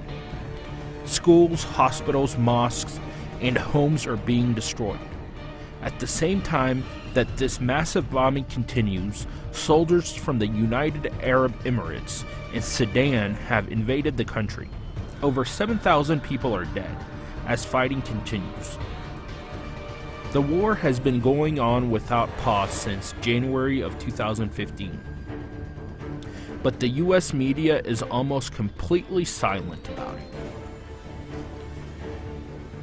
The war should be of interest to US audiences, especially because the Saudi-US government is actively involved, directly taking sides in the conflict. The Saudi cruise missiles and the weapons used by the Sudanese and Emirati troops are supplied by the United States. Pentagon generals in Saudi Arabia advising the king and his military. US military satellites are directing the Saudis where to strike. Shouldn't US audiences be informed about a war that their government is actively participating in? Yet days and weeks go by without US media even making the slightest mention of Yemen or the massive war taking place there. The reason Western media is ignoring the war in Yemen is because the US position is indefensible. The United States is essentially aligned with the repressive monarchies of the UAE and Saudi Arabia in their rampage of terrorism intended to crush the Yemeni people and their aspirations for democracy. The war did not exactly begin in 2015. The roots of the conflict go back to the Arab Spring of 2011, also called the Islamic Awakening. The streets of Yemen were filled in a mass uprising for democracy against the Saudi-backed dictatorship. Yemeni Sunnis, Shias, and secular forces stood arm in arm demanding control of their country. The Ansarullah forces, also called Houthis, have military experience and tight discipline. They won the respect of many people during their street battles of 2011. After the 2011 uprising, Yemen had one of the most hopeful moments in its history.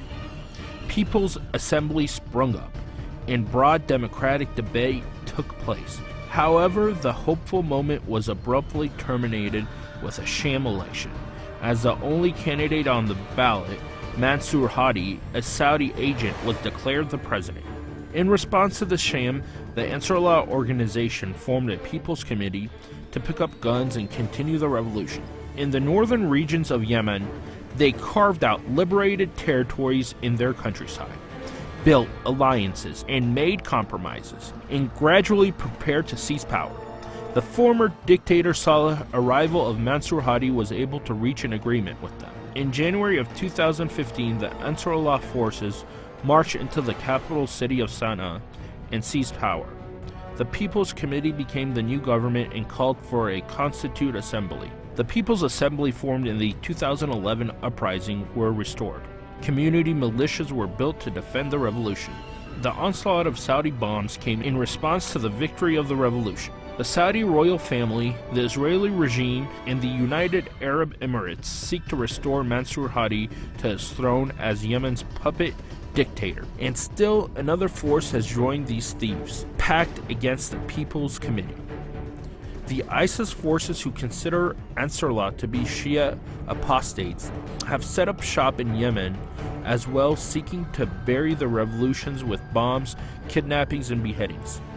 It should be obvious why the US media is ignoring this war. The United States is lined up with ISIS, Al-Qaeda, Israel, and a collection of autocratic monarchies against a People's Committee seeking to write a democratic constitution. One issue that is often forgotten when discussing Yemen is natural resources. Yemen has a vast untapped oil resource. However, this oil remains in the ground, as Yemen remains under the dominion of Saudi Arabia. One of the promises of the People's Revolutionary Coalition is to begin extracting and refining Yemen's oil resources under public control. Yemen is currently one of the poorest countries in the entire world, but this could rapidly change if Yemen began exporting oil. Yemen could become like Iran or Venezuela, where public control of natural resources has laid the foundation for an anti-capitalist and anti-imperialist government, and a vibrant, independent economy.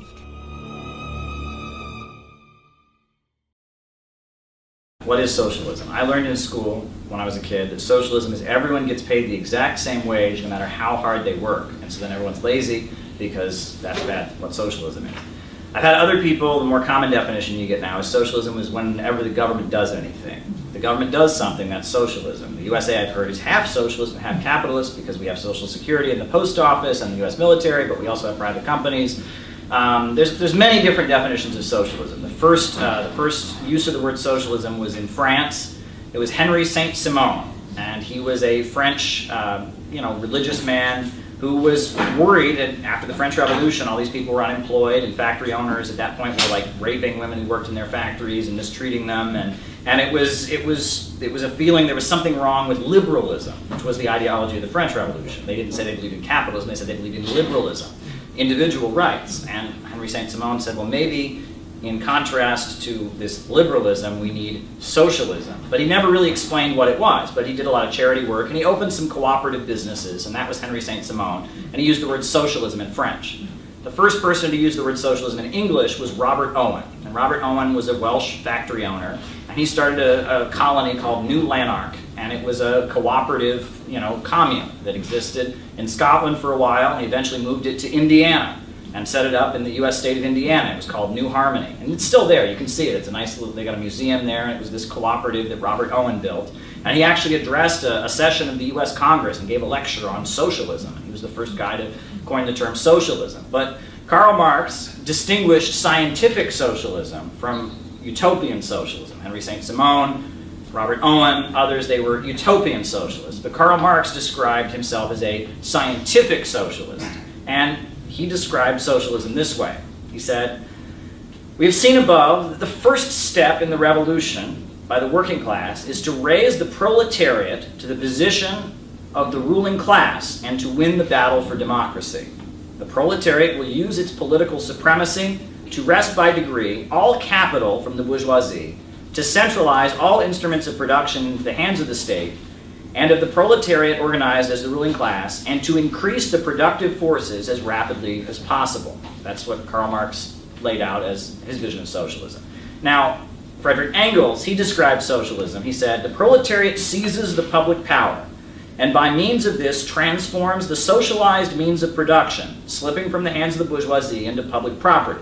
By this act, the proletariat frees the means of production from the character of capital they have borne thus far, and gives their socialized character complete freedom to work itself out. Socialized production upon a predetermined plan becomes possible. The development of production makes the existence of different classes of society henceforth an anachronism. In proportion as anarchy and social production vanishes, the political authority of the state eventually dies out. Man at last is the master of his own form of social organization, and he becomes at the same time the lord over nature, his own master, free. To accomplish this act of universal emancipation is the historical mission of the proletariat, to thoroughly comprehend the historical conditions and this very nature of this act, to impart to the now oppressed proletarian class a full knowledge of the conditions and of the meaning of this momentous act is called upon to accomplish. This is the task or the theoretical expression of the proletarian movement of scientific socialism." So what is the idea? Well, the idea is in capitalism you have these means of production that are privately owned, and under capitalism, profit is the basis of the economy. Houses and buildings like this don't get built because people need a nice place to have classes. They're built so that landlords and bankers can make profit. Food isn't produced so that people can eat it. Food is produced so that agribusiness and big box stores can make money by selling it. Profit is the basis of the economy. And socialism is when the proletariat, the working class, the majority of society, takes control of the government, and then through the government seizes control of the means of production. The economy is then forced to work in the interest of society overall. You have production upon a predetermined plan rather than production for profit. And that's the difference between capitalism and socialism. And it's pretty vague. I recently debated an advocate of more liberal social democratic capitalism, and he kept insisting that in my defense of socialism that I lay out and explain exactly what things would be nationalized and what things would not be nationalized. Well, that's Robert Owen. Robert Owen would do that, right? Henry Saint-Simon might do that. But that's utopianism. Socialism comes about due to this contradiction between the worker and the capitalist, and eventually driving the workers to rise up and seize control of the means of production. And socialism looks very, very different. And Marx predicted that socialism would happen first in the first world. He was existing in the period of industrial capitalism, and he assumed eventually the workers would just rise up and seize control of their factories. That's not what happened, because capitalism moved on to its period of imperialism, where you had the labor aristocracy and the rising standard of living in the first world. And it was countries in the developing world breaking out of the control of Western bankers. That was what socialism was. It was countries around the world that had been kept in feudal or semi-feudal conditions and been unable to develop because of imperialism. And it was them rising up, seizing control of their economies, and building socialism. The Russian Revolution, the Bolsheviks take power, and at that point you had 15 different countries invade Russia, what became the Soviet Union. And you had a country that was blockaded. You had a country that was in very feudal. It was mainly a feudal country. There was industry in the cities, but it was mainly a feudal, impoverished country. And out of the Russian Revolution and the Bolsheviks' struggle to hold on to power, you had a political model that kind of defined socialism in the 20th century. And it's generally referred to in academia as real socialism or really existing socialism. People who don't like it will call it Stalinism. But that political model developed. And that was the socialism of the Cold War. You have the state controlling the major industries. You have 5-year economic plans in which the population is mobilized to build. People who work in factories and work extra hard, they get a reward. In the Soviet Union, they call it Stakhanovism. You have a one party, the Communist Party tends to be the ruling party. And you have almost a political structure that in a way almost kind of mimics feudalism. You have the leader and his face is everywhere. You have the state almost kind of taking on the role of the church and putting out ideology with a single party. And the economy is planned. And this model of really existing socialism was very successful in raising countries out of poverty. And you wouldn't know that if you watch American media or you attend American universities. But real huge economic achievements were carried out due to really existing socialism, right? There's a good book called The Soviet Economy Since 1917 by Maurice Dobb. And he describes how they launched their 5-year plans in 1928, and by 1938 they had multiplied the rate of electricity 10 times. Coal production had increased 3.5 times, there were 20 new tramway systems, there were 80 new bus systems, the number of hospital beds in rural areas doubled, and by 1938 the Soviet Union actually had a larger tractor production apparatus than any other country in the entire world. They also led the world in locomotive and train manufacturing. You have to remember, at that time, the rest of the world was having the Great Depression. And Louis Fisher, who was writing for The Nation, he said, "The Soviet frontier is like a charmed circle in which the world economic crisis cannot cross. While banks crash, while production falls, and trade languishes abroad, the Soviet Union continues in an orgy of construction and national development. The scale and speed of its progress is unprecedented. First mobile phone was patented in 1957. They actually, by 1985, they had developed their own home computer system, the VK0010. And all these economic achievements happened, and the whole world was kind of in awe of what the Soviet Union was doing. There was a NATO treaty that made it illegal to share any technology with them. But despite that, they had amazing breakthroughs. The Encyclopedia Britannica, when they wrote the entry for Joseph Stalin in 1956, this is a sentence from their entry. It says, "He found Russia working with wooden plows and left it equipped with atomic piles." Now, W.E.B. Du Bois, the beloved African-American intellectual, he says, quote, What I saw in the Soviet Union was more than the triumph of physics. It was the growth of a nation's soul, the confidence of a great people, and its plan and the future. We've begun to recognize the Soviet Republic as giving its people the best education of any in the world, excelling in sciences, and organizing industry at the highest levels. The New York Times in 1931 marveled at the Soviet Union's educational achievements. This is from the New York Times, 1931, December 1st. There seems to be no parallel in history to the drive for learning in all branches of knowledge, from reading and writing to the abstruses of science, as is now in progress in the Soviet Union. Before the revolution, only 7 million children attended school. Now there are 23 million. Fraser Hunt, who was an American journalist, he was writing for the New York American, he said, quote, "Japan, westernizing and industrializing itself 50 years ago, was doing child's play compared to what the Soviet Union is doing today. Already, almost overnight, the USSR has become an industrial country." The Soviet Union also had a huge impact on global culture. For example, the fact that nowadays racism is considered to be a bad thing. That has a lot to do with the Soviet Union. It was the Soviet Union, from its inception, believed the notion that one race is superior to another was false and fought against it and inserted that into public consciousness. That was something people believed all over the world. And W.B. Du Bois, an African-American man who studied in the Soviet Union, said, "The Soviet Union seems to be the only European country where people are not more or less taught to look down on some class, group, or race. I know countries where race and color prejudice show only slight manifestations, but no white country where race and color prejudice seems so absolutely absent." That was W.B. Du Bois.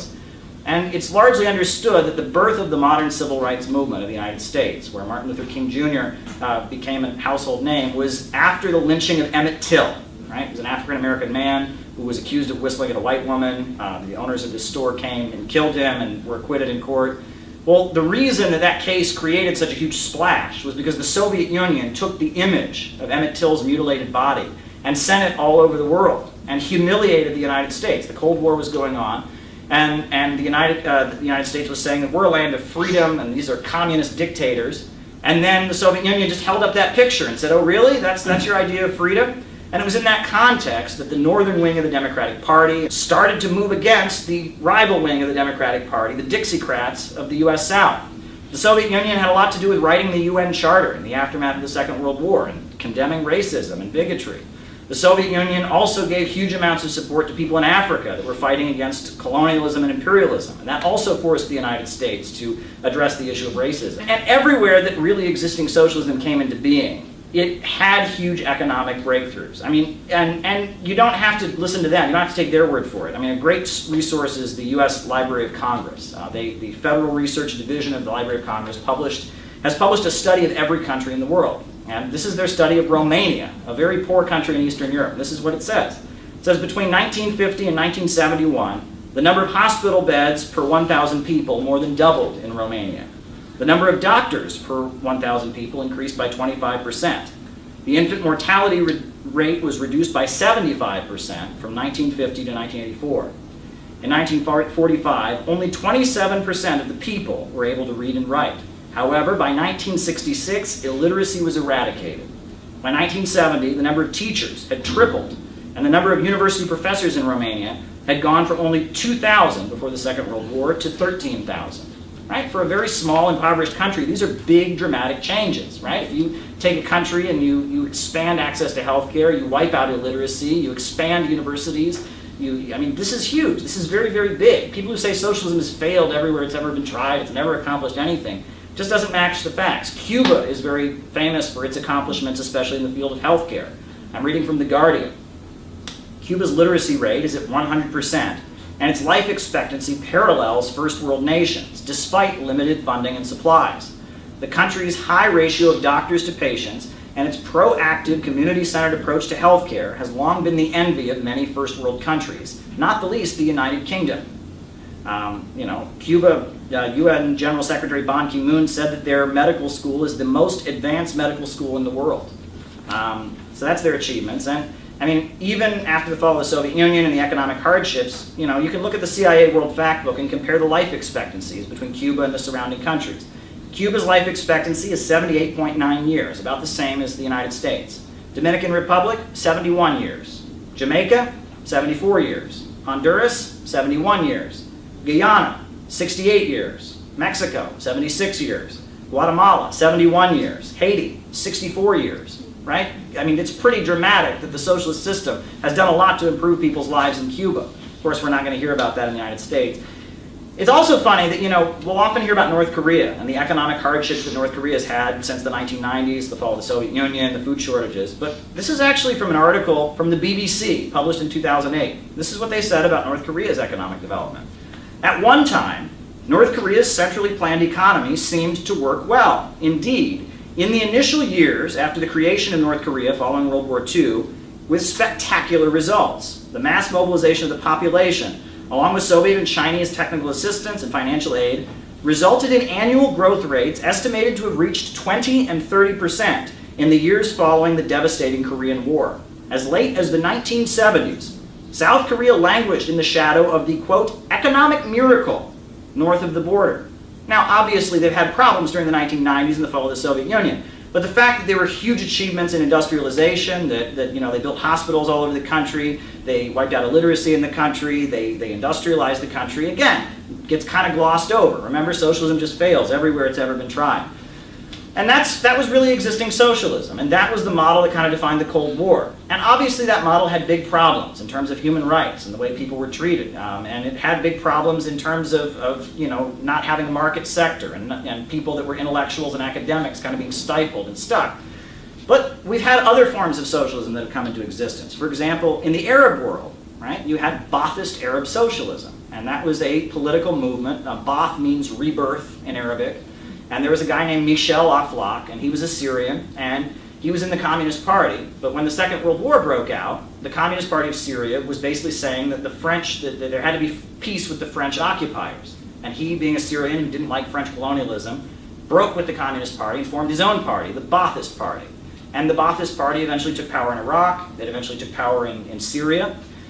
We've also seen other forms of Arab socialism. There was Arab socialism in Egypt with Abdel Nasser. There was Islamic socialism in Libya. Let's talk about what Ba'athist Arab socialism has done in Syria. And the Soviet Union provided Syria with $100 million to build the Takba Dam on the Euphrates River. It's considered to be the backbone of all economic development in Syria. For the first time in Syria's history, the country achieved full primary school enrollment for males, and 85% of females also enrolled in school. In 1981, 42% of Syria's adult population was illiterate. By 1991, according to the United Nations, they had wiped out illiteracy in the country. Between 1970 and 2009, the life expectancy in Syria increased by 17 years. During this time, the infant mortality rate dramatically dropped from 132 deaths per 1,000 live births to only 17. And that's according to the Evincia Journal of Medicine. And they just kind of marveled at what the Syrian Ba'athist Arab Socialist government did in terms of bringing access to healthcare to the population. And the U.S. Library of Congress country study describes the Ba'athist government of Syria, saying it was known for massive expenditures for the development of irrigation, electricity, water, road building projects, and the expansion of health services and education to rural areas. The increases in the standard of living in Syria under the Ba'athist Arab Socialist government have been dramatic. You see all these articles coming out, and they can't understand why all these people in Syria would fight against the extremists and religious fanatics that want to overthrow the Syrian government. Well, maybe it has something to do with the fact that the Syrian government has so dramatically improved people's living standards. It also has a lot to do with the fact that the Syrian government protects religious minorities, like Christians, like Alawites, and others, who would be persecuted if the extremists that are trying to overthrow the Syrian government came to power. But the Western media just can't understand why Syrians would want to defend the Ba'athist Arab Socialist government. Well, they should read what the Library of Congress says. It pretty dramatically explains it. You know, in the 2000s, we've seen the rise of Bolivarian socialism in Latin America. That's a different model. It's governments that are elected, and the elections are kind of referendums on Western neoliberalism. These Bolivarian governments have come to power, and they've had dramatic achievements. In Nicaragua, the construction projects have overall reduced poverty by roughly 30%. The GDP of Nicaragua, since the Sandinistas came to power, back into power in 2006, the GDP has gone up by 36%. The World Happiness Report, published by the United Nations, lists Nicaragua as having the greatest increase in happiness of any country in 2017. Bolivia, which nationalized its oil and natural gas production, it actually has seen very dramatic increases in the standard of living. The rate of illiteracy in Bolivia when Morales came to power was 16%. Now, according to the United Nations, there is no illiteracy in Bolivia. And it was Cuban volunteers who came in and wiped out illiteracy. The Bolivian government under Evo Morales has built roads all over the country in places they didn't have them before. This is according to Bloomberg News. By 2017, Bolivia was 42% richer than when Morales took office. 42% richer. Right? Poverty has declined by 25% since he was elected. That's Bloomberg News that is admitting the dramatic economic achievements. And Venezuela, they've recently had their hardships, but, you know, in 1998, before Hugo Chavez was elected, Venezuela only had 12 public universities. Now it has 32 public universities. Free health care is provided to all citizens in Venezuela by Cuban volunteers. They have free heating and cooking gas. Adult illiteracy has been wiped out. Between 1995 and 2009, poverty in Venezuela has decreased by 50%. They have interest-free loans for people to buy loans. I actually walked through a neighborhood in Caracas where every single house had been paid for by an interest-free loan provided by the Bolivarian government. They have cheap public transportation, and all of this is paid for by state-controlled oil resources. I just want to go over some of the wonders of the world that have been built by socialism. The first one I want to talk about is the Aswan Dam in Egypt. Abdel Nasser, the Arab socialist leader who was elected president of Egypt, he teamed up with the Soviet Union, and they built the biggest hydroelectrical power plant in the Middle East. And it electrified all of Egypt. There were whole sections of Egypt that had never had electricity. And he electrified all of Egypt. And it was built by Soviet technicians and Egyptians mobilized by a socialist government. The China-Pakistan Friendship Highway.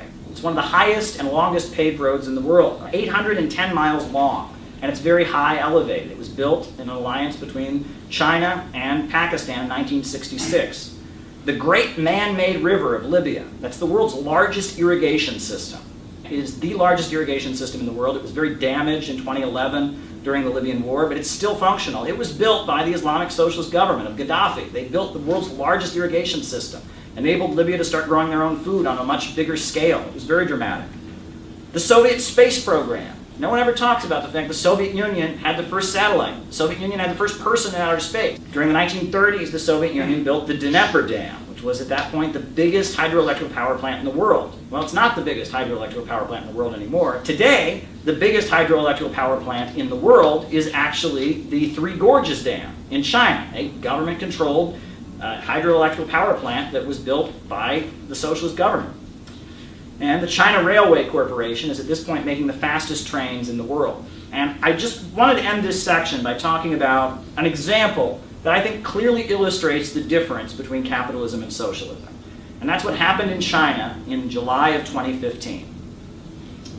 July 8th and 9th of 2015, the Chinese stock market dropped by roughly 30%. 1,400 companies filed for a trading halt. Imagine if that happened in the United States. 55% of the population of the United States is directly tied into the stock market. A 30% drop on the stock market.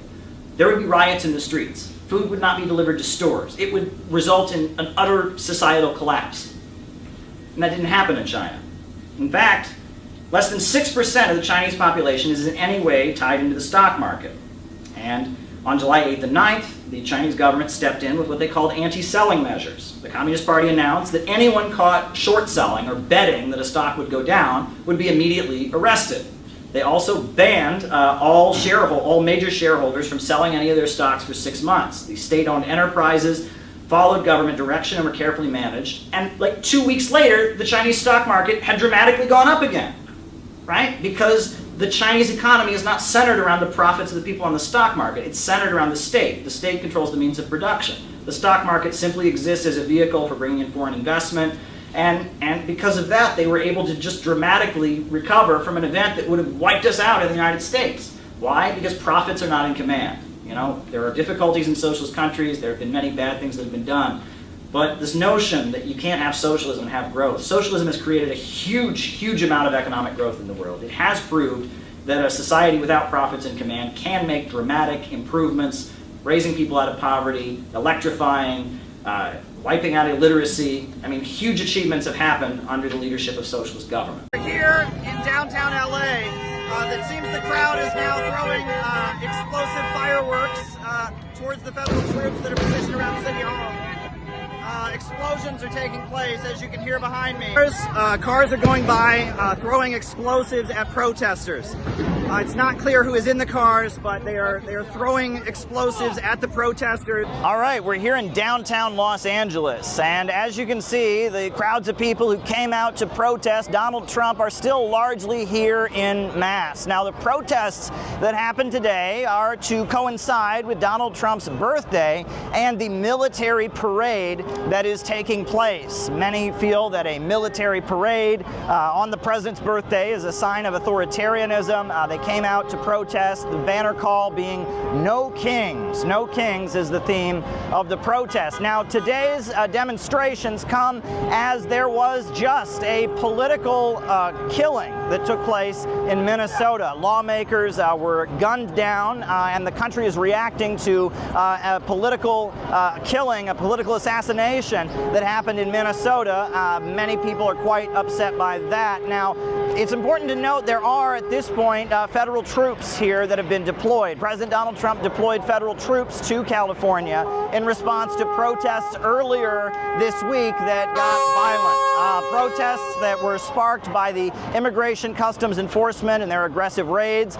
They got violent, and Donald Trump sent federal troops here to Los Angeles without the permission of the governor of California. Governor Gavin Newsom felt this was a violation of his sovereignty as the leader of the state of California, and was outraged about the presence of the U.S. troops, National Guard, and Marines that were dispatched here. As you can see, a lot of Mexican flags in the crowd, a lot of American flags in the crowd. Many of the protesters very much opposing the immigration policies of the Trump administration, feeling that Donald Trump is engaging in authoritarianism. Now, we're not hearing much about the international stage. There have been some signs opposing the bombing of Iran by Israel, but there hasn't been much talk of that. Occasionally you will see some keffiyehs, some support for the Palestinians, though largely this demonstration is supporting the Mexican-American community, opposing the immigration crackdown, and accusing Donald Trump of authoritarianism. We see a lot of effigies of Trump in the crowd.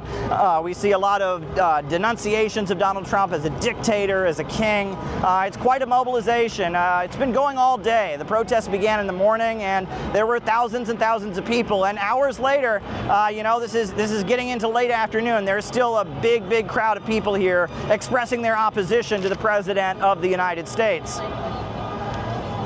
All right.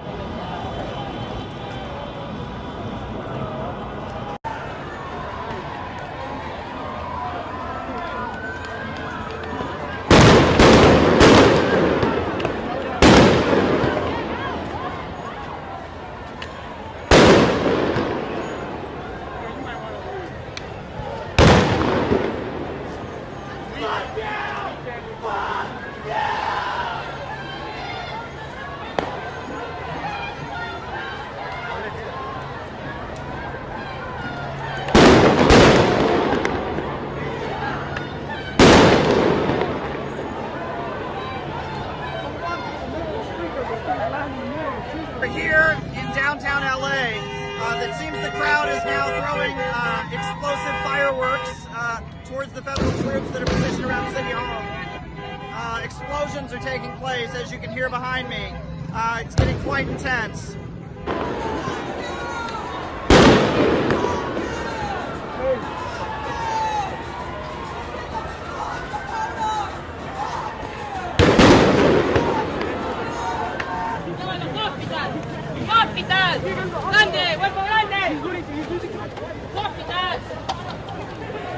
Seeing quite a bit of smoke coming from down by City Hall where the crowd is.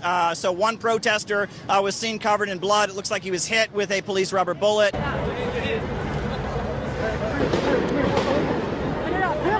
Everybody back up! Everybody back up! Everybody back up!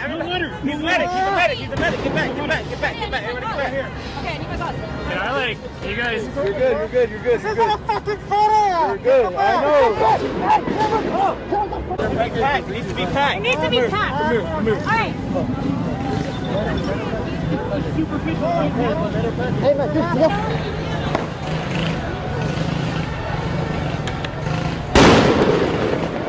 The crowd is bracing for what's happening next. It's not clear exactly what is taking place, but we continue to hear those loud banging noises. There's an intense crowd that seems to be standing off with the federal troops in front of City Hall, just down the street, as you can see. All right, so it appears that the federal troops have assembled and they are going to try and clear the street near City Hall. They've amassed military vehicles and horses, and they appear to be trying to clear out the street. That looks like tear gas.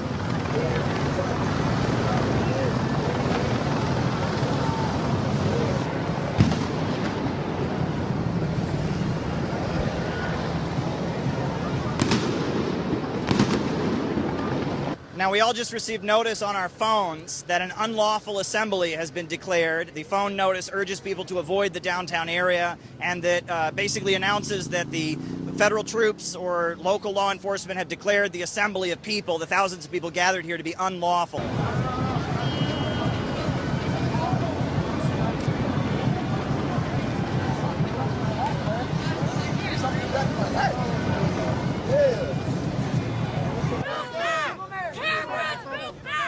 It's a full tip fracture. Complete. He's been hit on the foot, apparently. One of the protesters here has been injured. He has an injury on his foot. They've kind of assembled a medical team, is trying to get him medical help. They're calling for 911. Does anybody have a split?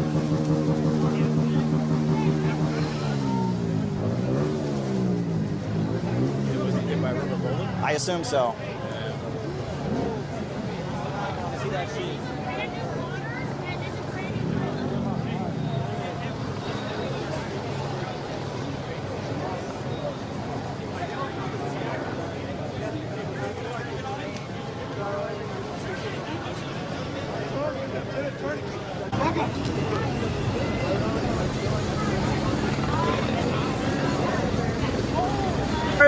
Cars are going by throwing explosives at protesters. It's not clear who is in the cars, but they are throwing explosives at the protesters. They're driving at high speed through the streets, throwing explosives.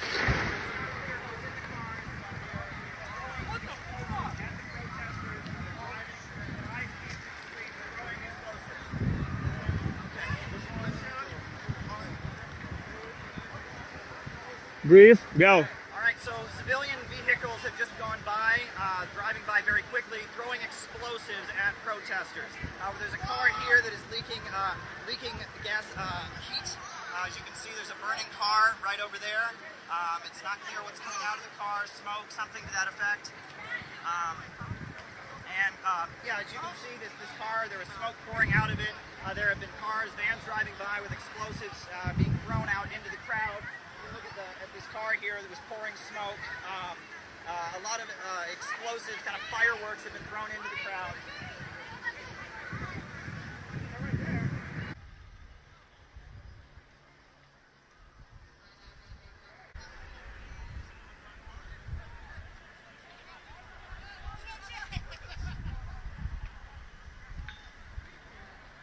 As the federal troops tried to retake the street, we saw unmarked vehicles go through the crowd as they threw what appeared to be fireworks, little explosive devices into the crowd of protesters that were going by. Now, there has been tear gas dispersed. Some of the protesters are covering their eyes in a lot of pain from the tear gas, and we continue to hear the explosive booms. Now, some of the protesters have many fireworks, but also rubber bullets are being fired, and there is protesters who've been injured on the foot, injured in the face from rubber bullets. There are protesters that are injured from the tear gas, experiencing pain from the tear gas, and those unmarked vehicles were driving by and throwing the explosive devices, little mini fireworks, into the crowds. So it appears that the streets in the downtown area are being cleared by law enforcement, but some of the protesters are determined to stand their ground, and a standoff is taking place outside of Los Angeles City Hall as we speak. Behind me, we continue to hear the explosions. We continue to see the Mexican flags, the American flags, protesters with masks on, protesters, some of them prepared with gas masks and helmets. Quite a scene in downtown Los Angeles.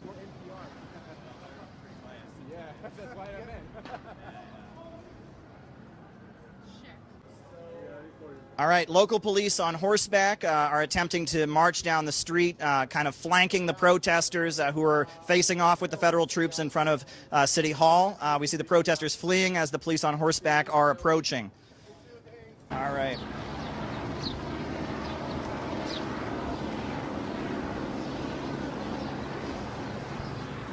Okay.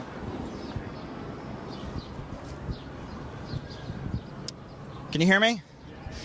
All right, so it seems that an amassing of police is kind of trapping the protesters who are still near City Hall. The streets are blocked off. A number of police in riot gear and a number of police vehicles are kind of closing in on the downtown area and City Hall. You know, from every angle, police on horseback, police marching with riot gear, police vehicles, to make sure there's no escape.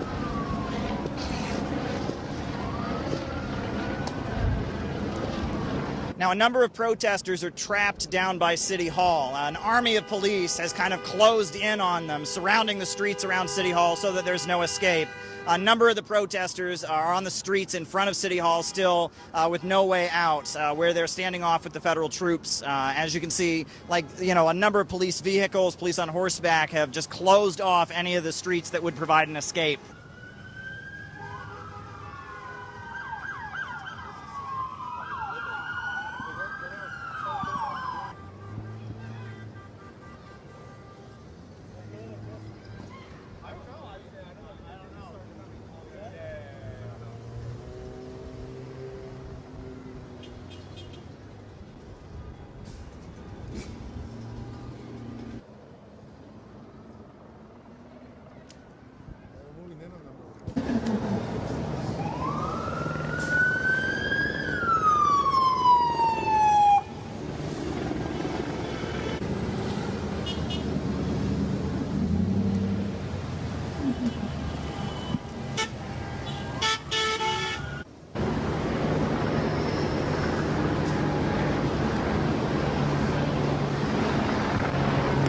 União Soviética. Prior to the Bolshevik Revolution, Então, antes da Revolução Bolchevique, the Russian Empire had been one of the leading oil exporting countries. o Império Russo era líder na exportação de petróleo. 150 different oil companies had invested in the Baku oil fields of Azerbaijan, part of the Tsarist Empire. 150 diferentes empresas de petróleo tinham investimentos nos campos de petróleo de Baku, no Azerbaijão. The Baku petroleum output was larger than the entire domestic output of the United States. Com uma produção superior à produção total dos Estados Unidos. Half of the oil in the entire world was being produced in areas controlled by Russia. Metade do petróleo produzido no mundo estava sob controle russo. As a result of its important role in the world economy, e como resultado de seu importante papel na economia mundial, Baku was one of the few areas in Russia to even have electricity. Baku era uma das poucas áreas na Rússia a ter acesso à eletricidade. 95% of electricity was used for industrial purposes. Contudo, 95% dessa eletricidade era empregada para fins industriais. The working peoples of Baku, os trabalhadores de Baku, half of them Turkish Muslims, metade deles eram turcos islâmicos. The other half Christian Armenians. A outra metade eram armênios cristãos. They lived in shacks and they made poverty wages. E essas pessoas viviam em choupanas e recebiam salários baixíssimos. All throughout the Russian Empire, people were living in extreme poverty. Em todo o Império Russo, a população vivia em extrema pobreza. But Russia was supplying the world with oil. Mas a Rússia era fornecedora do mundo, fornecia petróleo para todo o mundo. The victory of Britain in World War I. A vitória dos britânicos na Primeira Guerra Mundial was dependent on the Russian oil. Se deveu em grande parte ao petróleo russo. A famous incident occurred in 1901. Aconteceu incidente famoso em 1901. There was an oil refinery. Havia uma refinadora de petróleo. In part of the Russian Empire called Georgia, city of Batumi. Em uma parte chamada Batumi, na Geórgia. The oil workers at this refinery went on strike. Os trabalhadores dessa refinaria entraram em greve. They were demanding better conditions. por melhores condições. And the leaders of their union were arrested. E os líderes do sindicato foram presos. So a crowd of oil workers, Então, uma multidão de trabalhadores, armed with guns in their hands, com armas nas mãos, ripped down the walls of the prison. arrebentaram os muros da prisão. They freed their E comrades. libertaram seus companheiros. The leader of that crowd that broke open the jails in Batumi O líder dessa multidão que invadiu a prisão e libertou os líderes sindicais, and freed the oil workers was was a 23-year-old seminary school dropout. era um ex-seminarista de 23 anos, At the time, he went by the nickname Koba. conhecido na época como Koba. He would eventually be known to the world as Joseph Stalin. Mais tarde tornou-se conhecido em todo o mundo como Joseph Stalin. The peoples all throughout the Russian Empire, Toda a população do Império Russo, they knew in their bones that they were supplying the modern industrial economy of the 21st century with oil. eles sabiam que estavam alimentando a economia industrial moderna do século 20 com petróleo. They were making a lot of bankers rich, Eles sabiam que estavam enriquecendo muitos banqueiros, but they themselves were poor. mas eles eram pobres. In the aftermath of the Russian Revolution, após a Revolução Russa, the British armed forces were sent to seize the oil in Baku. as forças armadas britânicas foram chamadas para capturar os campos de petróleo de Baku, tomar posse. It was a hotly contested area. Era uma área muito contestada. In 1928, as Russia began to rapidly industrialize, Em 1928, quando a Rússia começou a se industrializar, this is when Fred Koch came from the United States to the Soviet Union. foi aí quando Fred Koch veio dos Estados Unidos para a União Soviética. He watched as in a few short years, Ele assistiu isso por alguns anos this third world country became an industrial power. e viu esse país de terceiro mundo se tornar uma potência industrial. Between 1928 and 1936, Entre 1928 e 1936, the Soviet Union became the biggest producer of steel in the entire world. a União Soviética se tornou a maior produtora de aço no mundo inteiro. The Soviet Union also produced more tractors than any other country in the world. A União Soviética também produziu mais tratores do que qualquer outro país do mundo. Of course, oil production went through the roof. Claro que a produção de petróleo disparou. And the country was lit up with electricity. E o país inteiro foi iluminado com eletricidade. The huts of rural villages where Soviet peasants had lived Então, as vilas onde os trabalhadores rurais viviam were replaced with modern apartment buildings. foram substituídas por prédios de apartamentos modernos. Running water was provided to the entire country as well. Água encanada foi fornecida no país inteiro. Illiteracy was wiped out.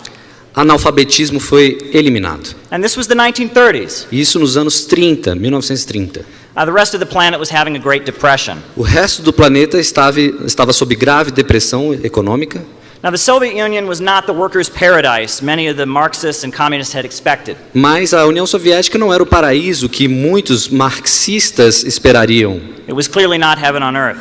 Certamente não era o céu na terra. It was a society with many big problems that eventually played a role in its destruction. Era uma sociedade com muitos problemas que levaram eventualmente à sua destruição.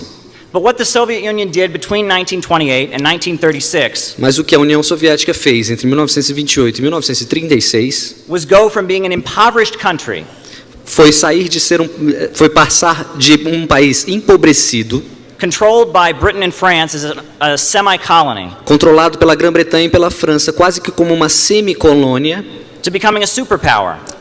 a se tornar uma superpotência.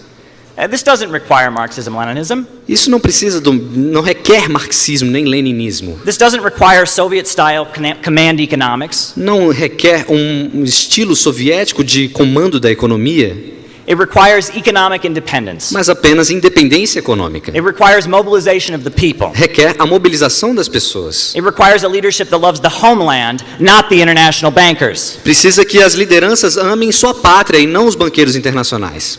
Fred Koch.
Sir Flounders mentioned Yemen. The last time I saw this brother, we were in a hotel in Bandar Abbas. He was about to get on a boat to risk his life to take aid, humanitarian aid to the starving people of Yemen. He's here representing the organization FIST. Fight imperialism, stand together. Please join me in welcoming Caleb Maupin. Please come to the stage. Free, free Palestine! Free, free Palestine! Well, the last time I saw Cyrus, I was in a hotel in Bandar Abbas, and I was getting on a boat, and we were trying to go to Yemen.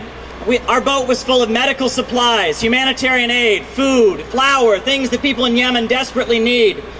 And we weren't able to complete our mission. We never got to Yemen. And why was that we did not complete our mission?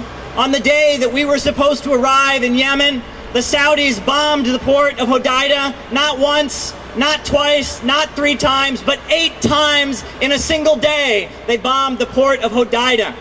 We were unable to complete our mission. We were unable to deliver flour and medical supplies to the people of Yemen because Saudi terrorism prevented us from delivering the supplies. You wouldn't know it now. You wouldn't know it if you were watching TV. You can watch CNN, MSNBC, Fox for hours and they don't even say Yemen.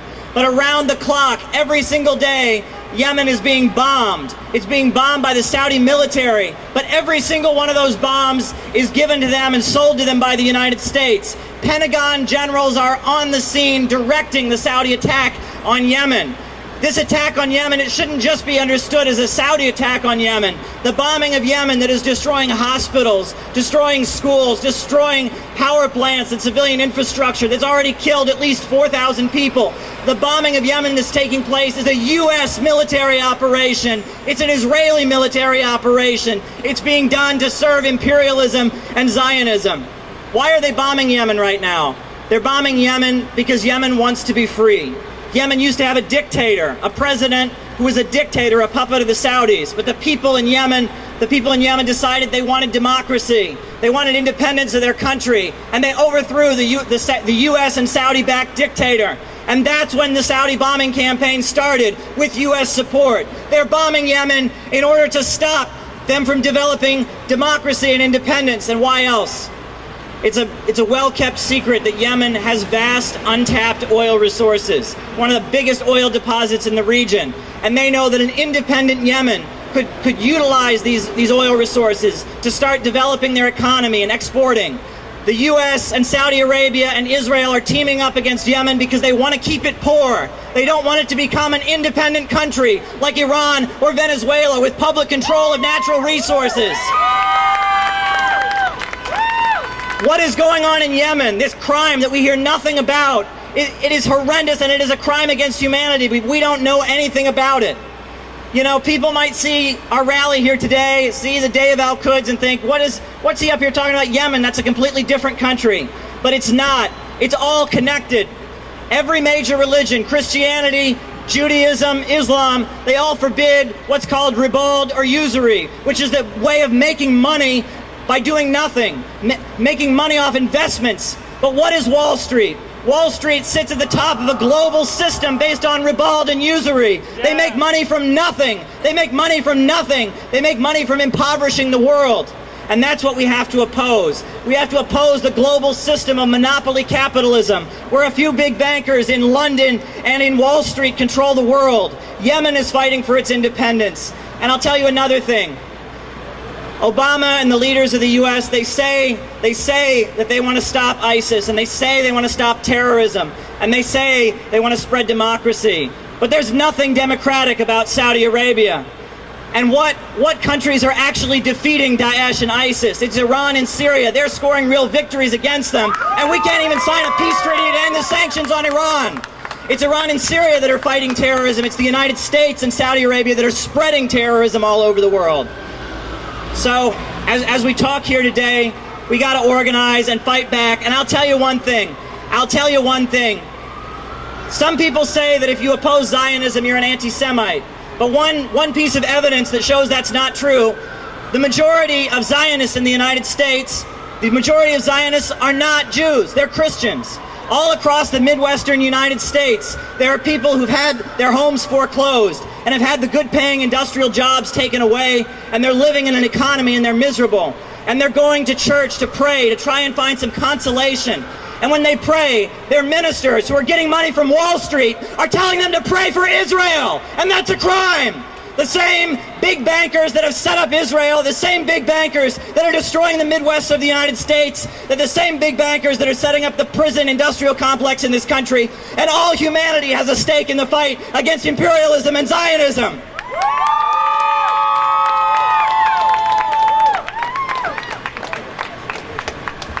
Every day.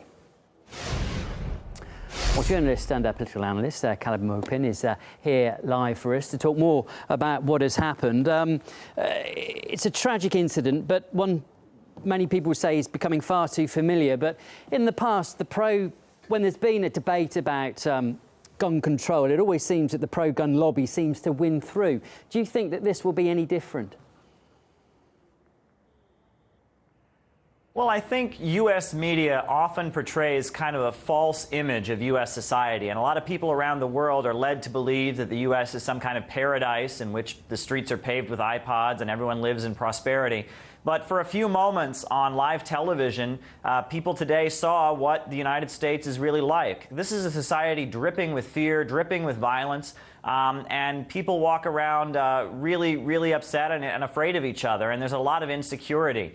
Now, of course, there's going to be a debate about gun control following this, but the issue is obviously something deeper than that, because there are many countries around the world where people are heavily armed, but they don't feel a need to kill each other, and there aren't these kind of mass shootings that we see routinely happening here in the United States. The problem is much deeper than simply access to weapons.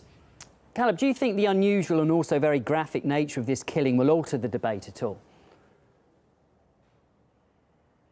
Oh, well, absolutely. You know, there have been many cases of unemployed people who've recently lost their jobs, returning to the place they previously worked and killing people. And from what I understand, the shooter in this instance was a former employee. And this really strikes at the heart of something, which is for millions of people in the United States, for the overwhelming majority, their very existence is precarious. They can only survive as long as they're working, and they can only work so long as someone hires them and makes a profit from their labor. And when you don't have a job, it's very, very difficult to survive. And people live in fear of becoming unemployed, having to rely on food stamps if they can get it. And this is a reality. Back in the administration of Franklin Delano Roosevelt, when there was a crisis of unemployment, the response of the government was to hire the unemployed into the Works Progress Administration and put them to work doing useful work. But in the current time, we don't see that. There is a crisis of unemployment, even though the media talks about a so-called recovery. There are millions of people who've been cast out as useless and live in fear. And we see repeated instances. Here in Manhattan, there was someone who went into the Home Depot after they lost their job and shot someone. There was another instance where someone who worked in an office near the Empire State Building walked in and shot someone. And here in New York City, we have the heaviest gun laws of any part of the country. You can't even have a hunting rifle here without a permit, and that permit is almost impossible to get. So, I mean, the issue is far deeper. The issue is the alienation and the real insanity of U.S. society. A society where millions of people sleep on the streets every night, even though we're supposedly the richest country in the world. And most of those people are veterans, people who fought in the military, and now when they return, they can't even get a place to sleep. Sure. U.S. society is extremely unhealthy, and it's not something that people around the world should be aspiring to. People around the world shouldn't be aspiring to recreate the United States in their country by any means. Just to bring this back to actual gun control and the issue there, the White House has actually said it will redouble its call for tougher gun laws. I mean, given that, and as I said, the graphic nature of this killing, and it was live on television also, do you hold out any hope that things could change and we will see a change in gun law? As long as we have a society where people's only value is how much they're worth financially, where human beings are reduced to a financial calculation, as long as we have that, we're going to be riddled with violence, whether or not people have access to weapons. And, you know, a lot of the people doing the mass shootings and killing people, a lot of them are police officers who are not going to be disarmed no matter what the gun control laws are. I don't think the proper response to this is the need for gun control. That's really not addressing the underlying issue, which is that human life doesn't seem to matter in the United States of America in 2015. OK, we have to leave it there, but thanks very much for your thoughts on this. That was Caleb Maupin, a journalist and also a political analyst from the States. Thank you. Where do you want to start?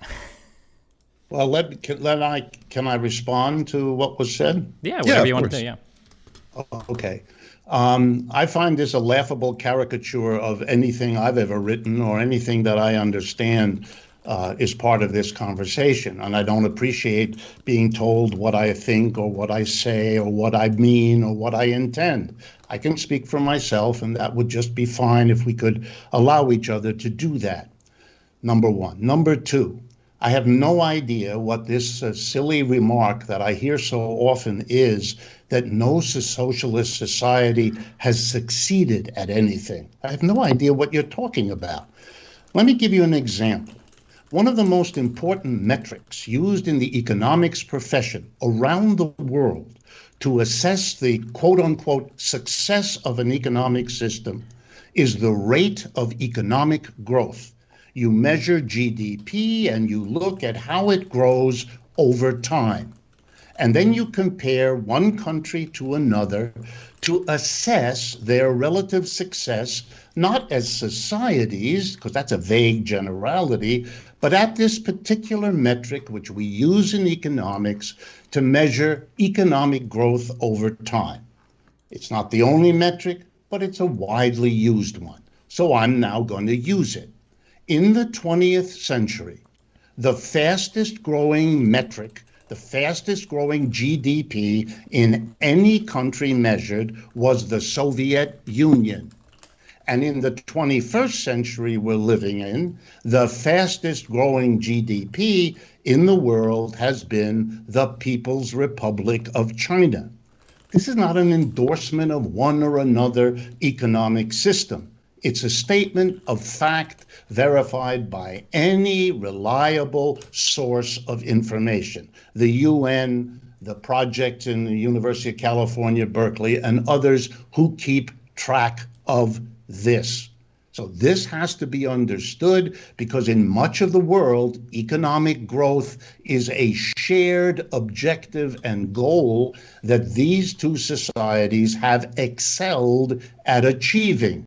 But when you say that socialism has never worked anywhere, and statements like that get very widely made on American television. Wait, real quick, because you're about to, I don't care. I know you have a prepared answer to that. I'm not using the meme, socialism has never worked anywhere it's tried. What I'm saying is I don't think central planning has worked. My critique is much more specific here, and I would be, like, if you have, like, I'm curious, because I would have to go read more on them, because every time I've tried to read on places, so the only places I'm familiar with are, like, Vietnam, or a lot of the older Soviet Union, or some places in, like, Cuba. Like, my understanding is that when we try to socially plan a lot of stuff, you just can't do it. There's so much for a government to keep track of. It's bureaucratic, it's slow, you can't respond to changing market conditions.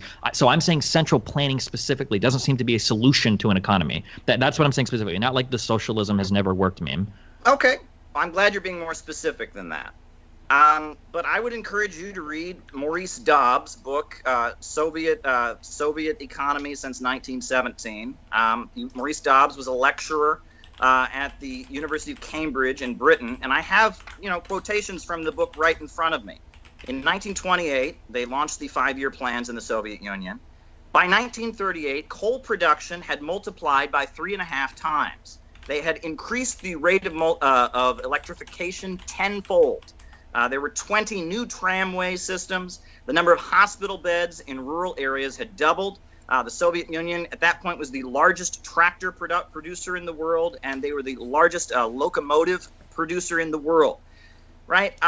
This notion that socialism has only resulted in people getting poorer or making everyone equally poor is false. In 1917, Russia was an impoverished agrarian country. By the mid-1930s, they were an industrial superpower.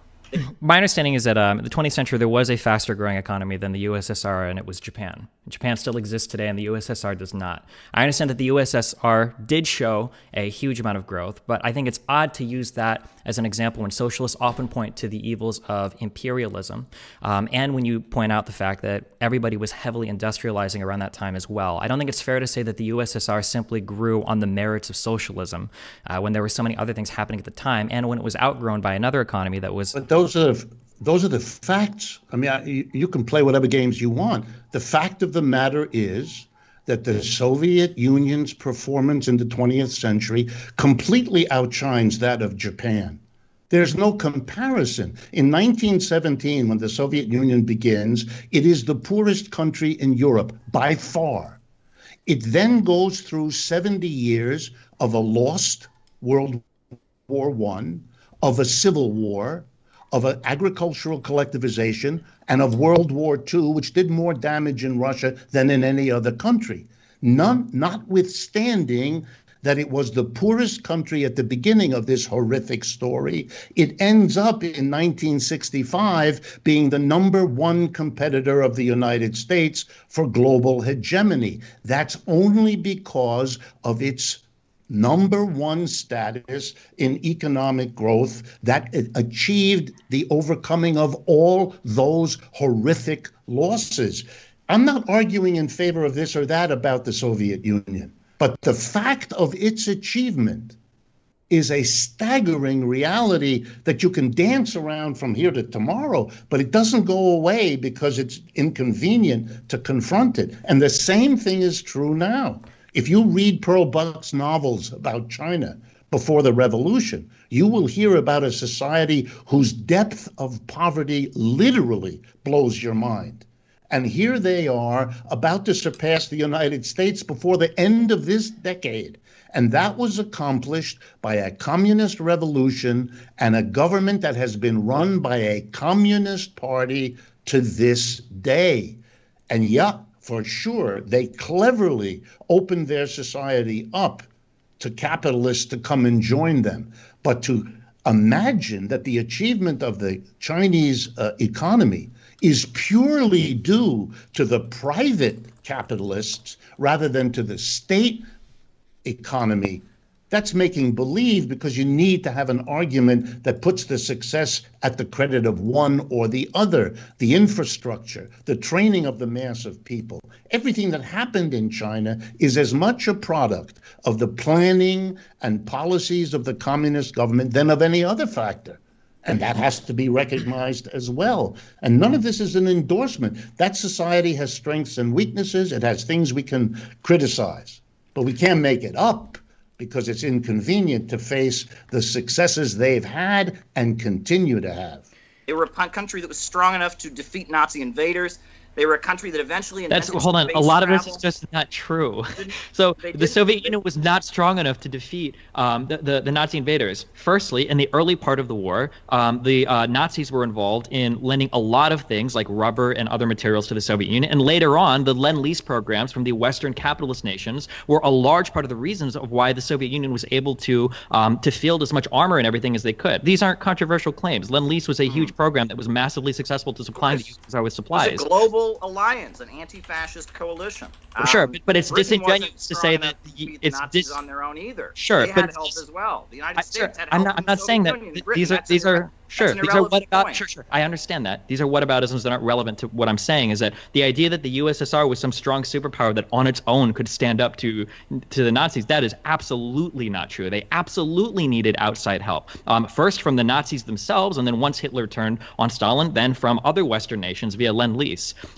Secondly, you're talking about like how the Soviet Union was able to accomplish so much in terms of like getting electricity out to rural areas and hospitals and all of this. This is just industrialization. Lots of countries have done this under capitalism, under other economic systems, under socialism, and also part of Russia's rush to industrialization led to massive famines that are to this day debated about whether or not they're considered genocidal. So I don't know if I like the idea of like, well, I can modernize a country if I tell everybody to stop growing crops, starve to death 10 million people, and make some of them work in factories. I don't know if that's a good argument saying like, well, look how quickly we industrialized our country. I don't know if I agree that that's a success of central planning.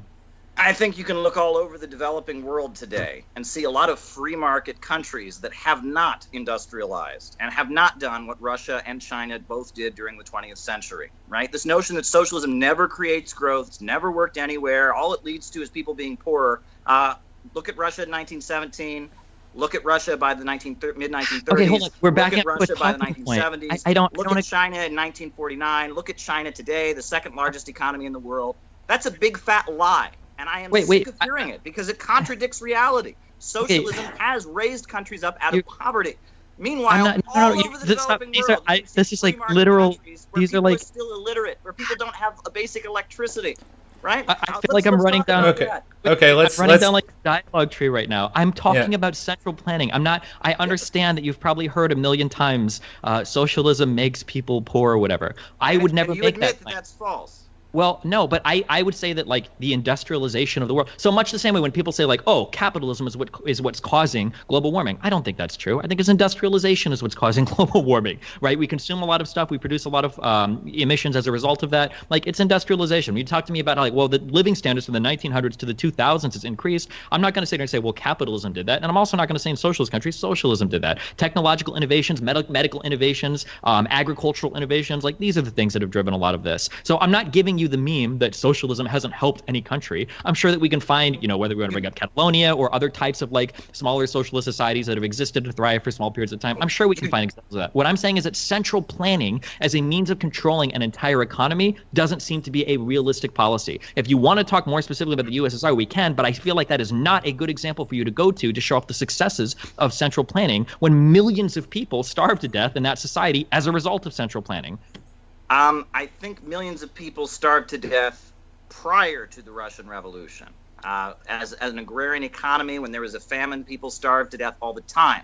Now, you're talking about specific famines that took place, but prior to the Soviet Union, Soviet agriculture didn't have, or Russian agriculture and the surrounding countries, Estonia, Latvia, Lithuania, they didn't have tractors, right?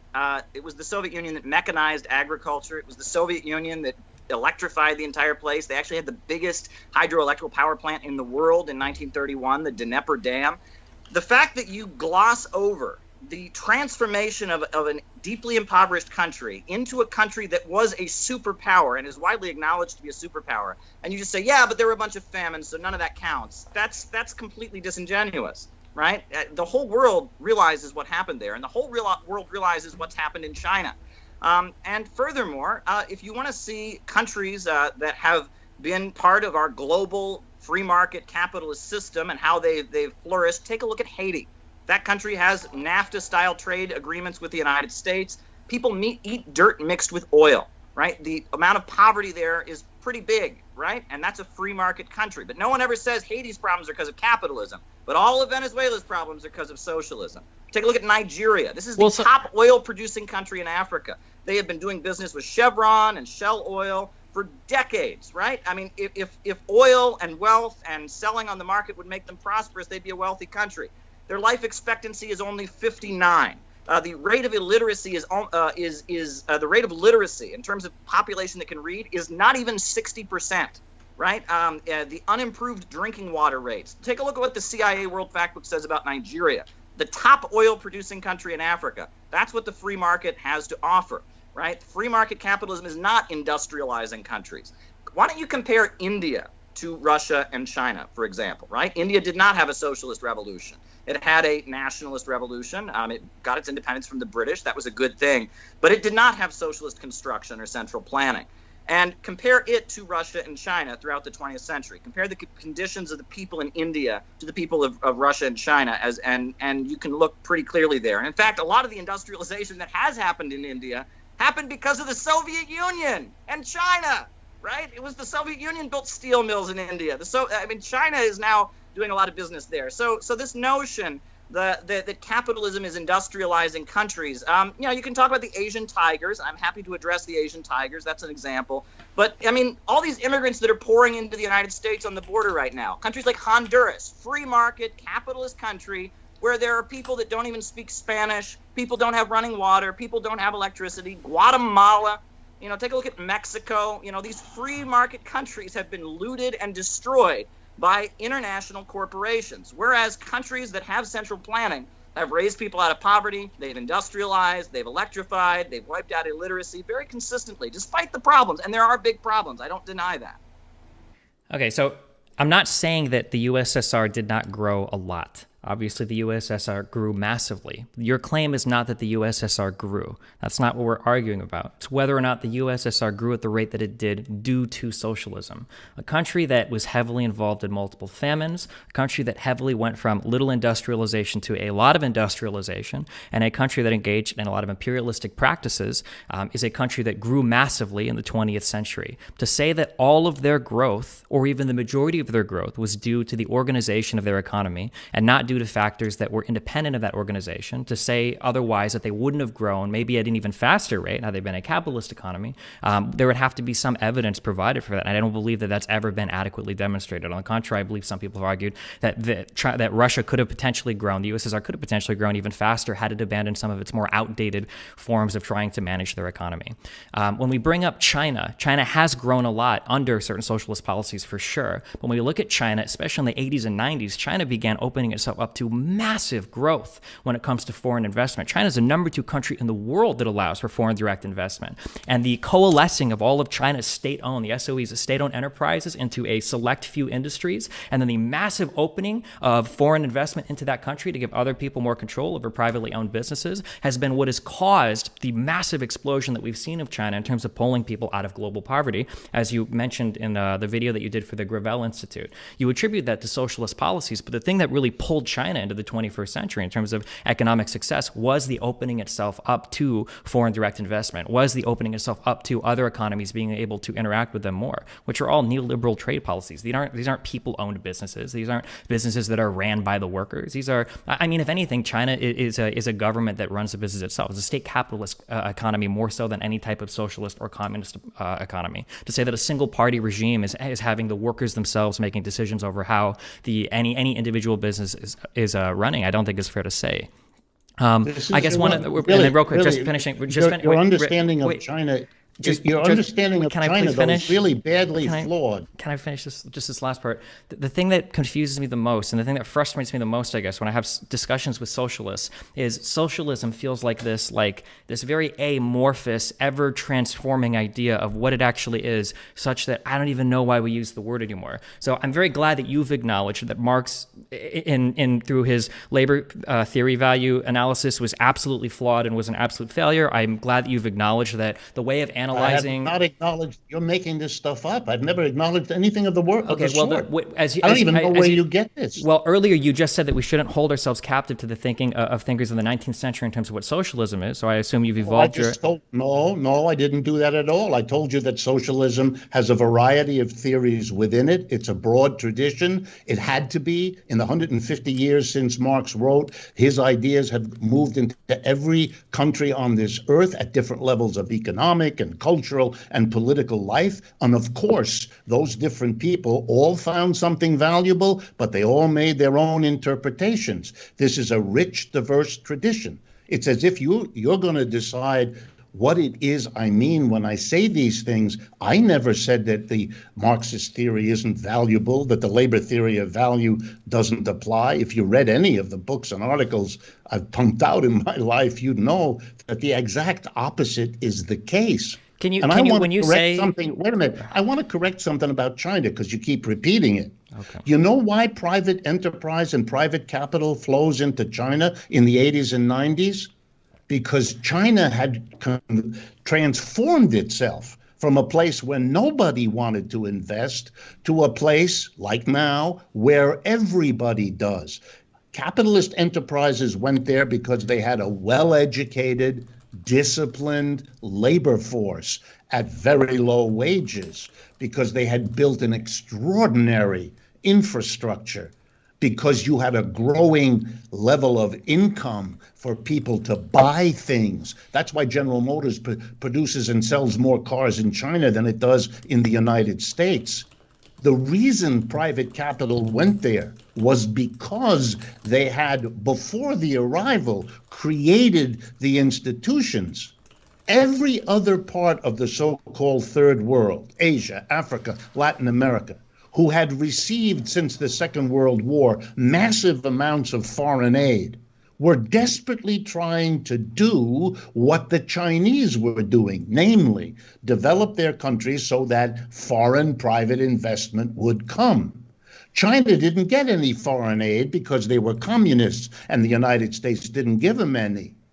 But they did a better job than all the countries who did get it in order to get to the point of economic development where it became interesting for capitalists in Japan and Europe to go there. You need to pretend, for reasons I do not understand, that all of the achievements I've just described didn't happen, that somehow they don't deserve the credit. Look, in the world of economics, maybe perhaps you're not familiar, we do exactly what you just said we oughtn't to do. We look at societies and say, they have a capitalist economic system. How did they do? And they have a socialist system with the different meanings of that term. And how did they do? And then we say they're different, and part, not all, part of the story is the different system. And if I say to you that the socialist tradition has multiple interpretations, let me assure you that the capitalist tradition does as well. To try to say that industrialization in the Soviet Union was successful, even though these were done on the backs of massive famines that were a great showcase of the failures in central planning as a support for central planning, is famines never happen under capitalism. People never starve under. I mean, this is obscure. And then you take a couple isolated famines and make them the characterization of an entire country industrializing and becoming a superpower. This is ridiculous. That would be like me saying that the mass deaths in the U.S. Civil War prove that American capitalism doesn't work. That would be like me saying the Great Depression proves that capitalism doesn't work. I mean, that's ridiculous. You could a whole country becomes a global superpower,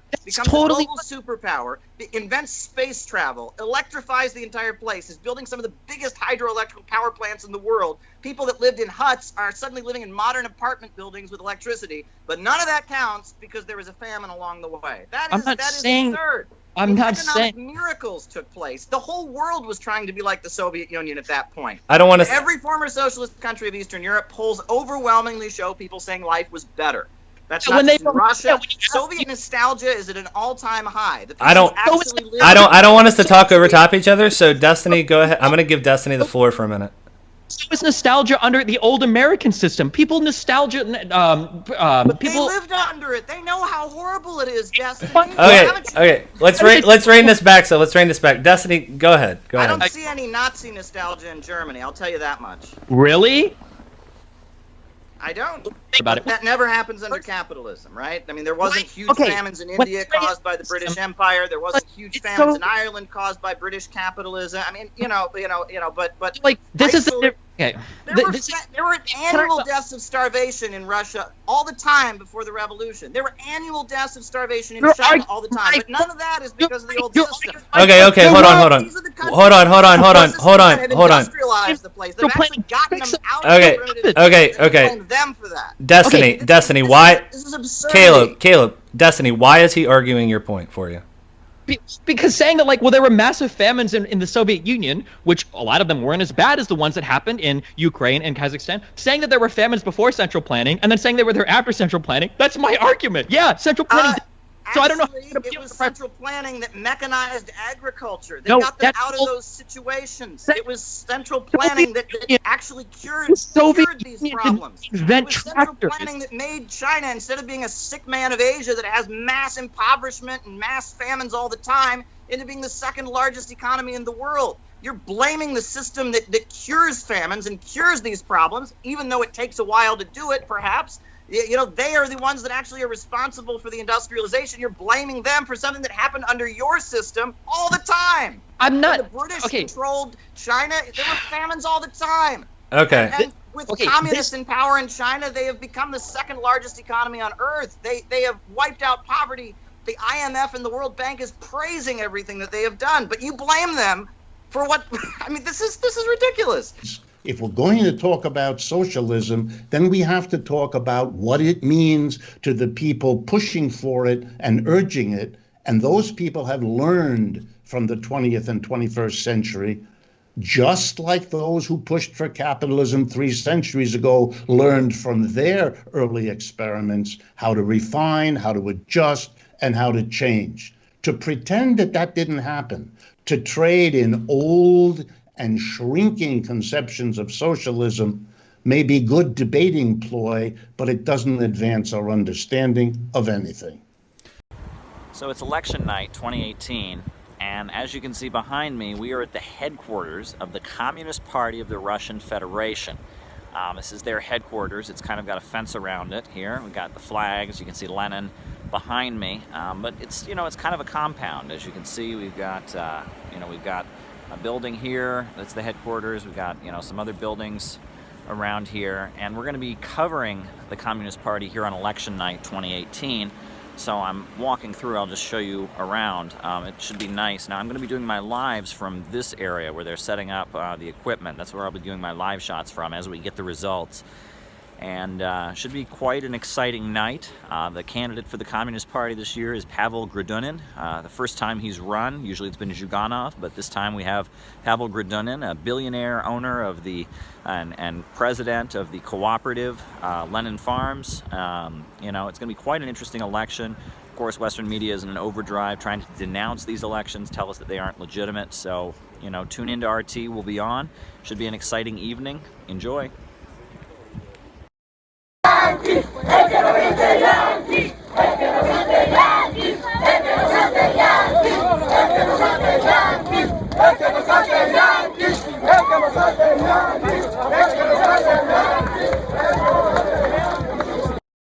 The explosive used by U.S. military during Vietnam War was also equivalent to 725 atomic bombs, which was dropped in Hiroshima and Nagasaki. El equivalente de todas las bombas que los Estados Unidos botó en Vietnam es un equivalente a 725 bombas que botaron en Japón. Besides that, U.S. military has sprayed on Vietnam 80 million toxic chemicals containing one of the most toxic chemicals human beings ever know, which is dioxin. Además de esto, los Estados Unidos lanzaron miles de químicos, pero quizá el más peligroso es el dióxido. But the barbarism of the strongest imperialists could not subjugate the will of Vietnamese people united under the leadership of the Communist Party and Ho Chi Minh. Pero el barbarismo de los Estados Unidos no pudieron subyugar la voluntad del pueblo vietnamita que estaban liderados por el presidente Ho Chi Minh. The Vietnamese people, united under leadership of the party and with international solidarity, have carried out the resistance war throughout more than 2 decades. El Partido Comunista, con el liderazgo del presidente, han podido enfrentar este grupo. ¿Aló?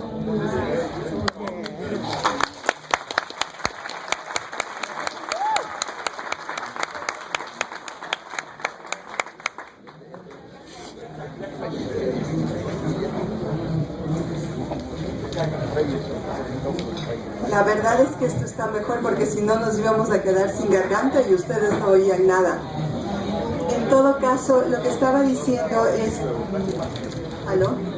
El Partido Comunista, bajo el liderazgo del presidente, y todo el partido pudo resistir la presencia de los Estados Unidos por más de 20 años. One example, more than 4,000 U.S. planes were shot down in the north of Vietnam. Uno de los ejemplos, más de 4,000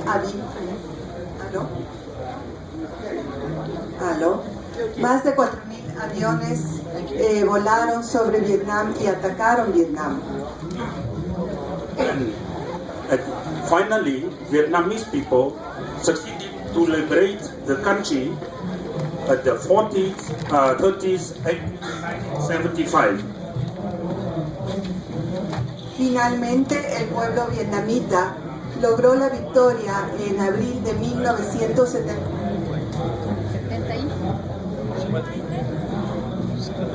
The victory of Vietnamese people was also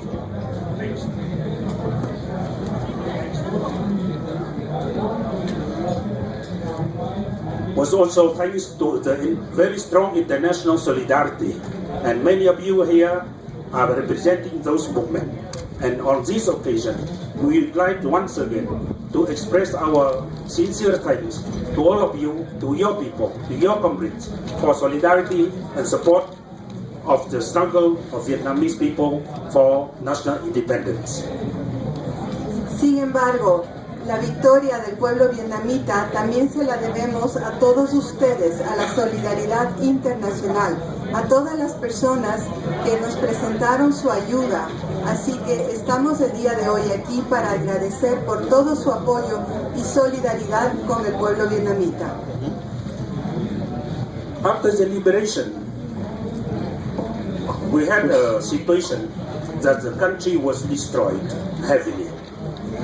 Después de la liberación, el país quedó totalmente destruido. The war left behind on Vietnam very heavy legacies.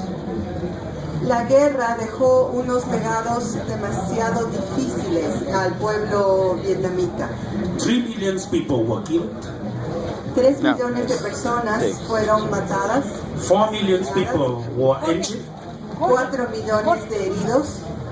4.8 million people were exposed to dioxin. 4.8 millones de personas fueron expuestos al dioxin. Unexploded bombs and mines remained in Vietnam and were in huge quantity. Y las bombas explosivas o las minas todavía permanecen en Vietnam.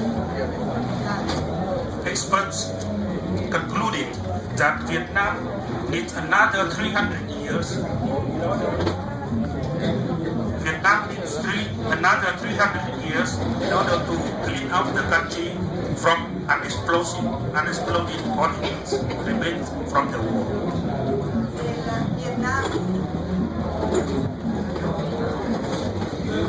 Vietnam todavía necesitaría unos 300 años más para poder limpiar al país de todos los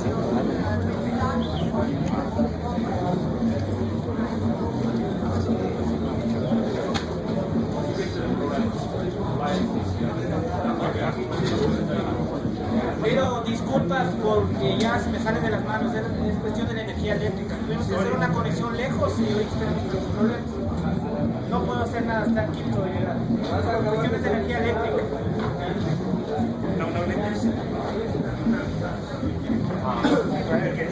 Sorry for technical problems.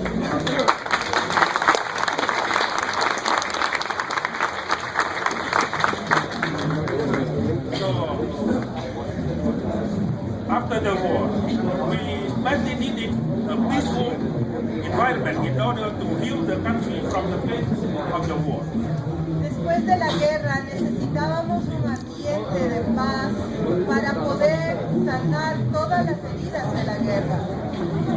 We were in the big need of the resources in order to develop our economy, in order to improve the life of the people.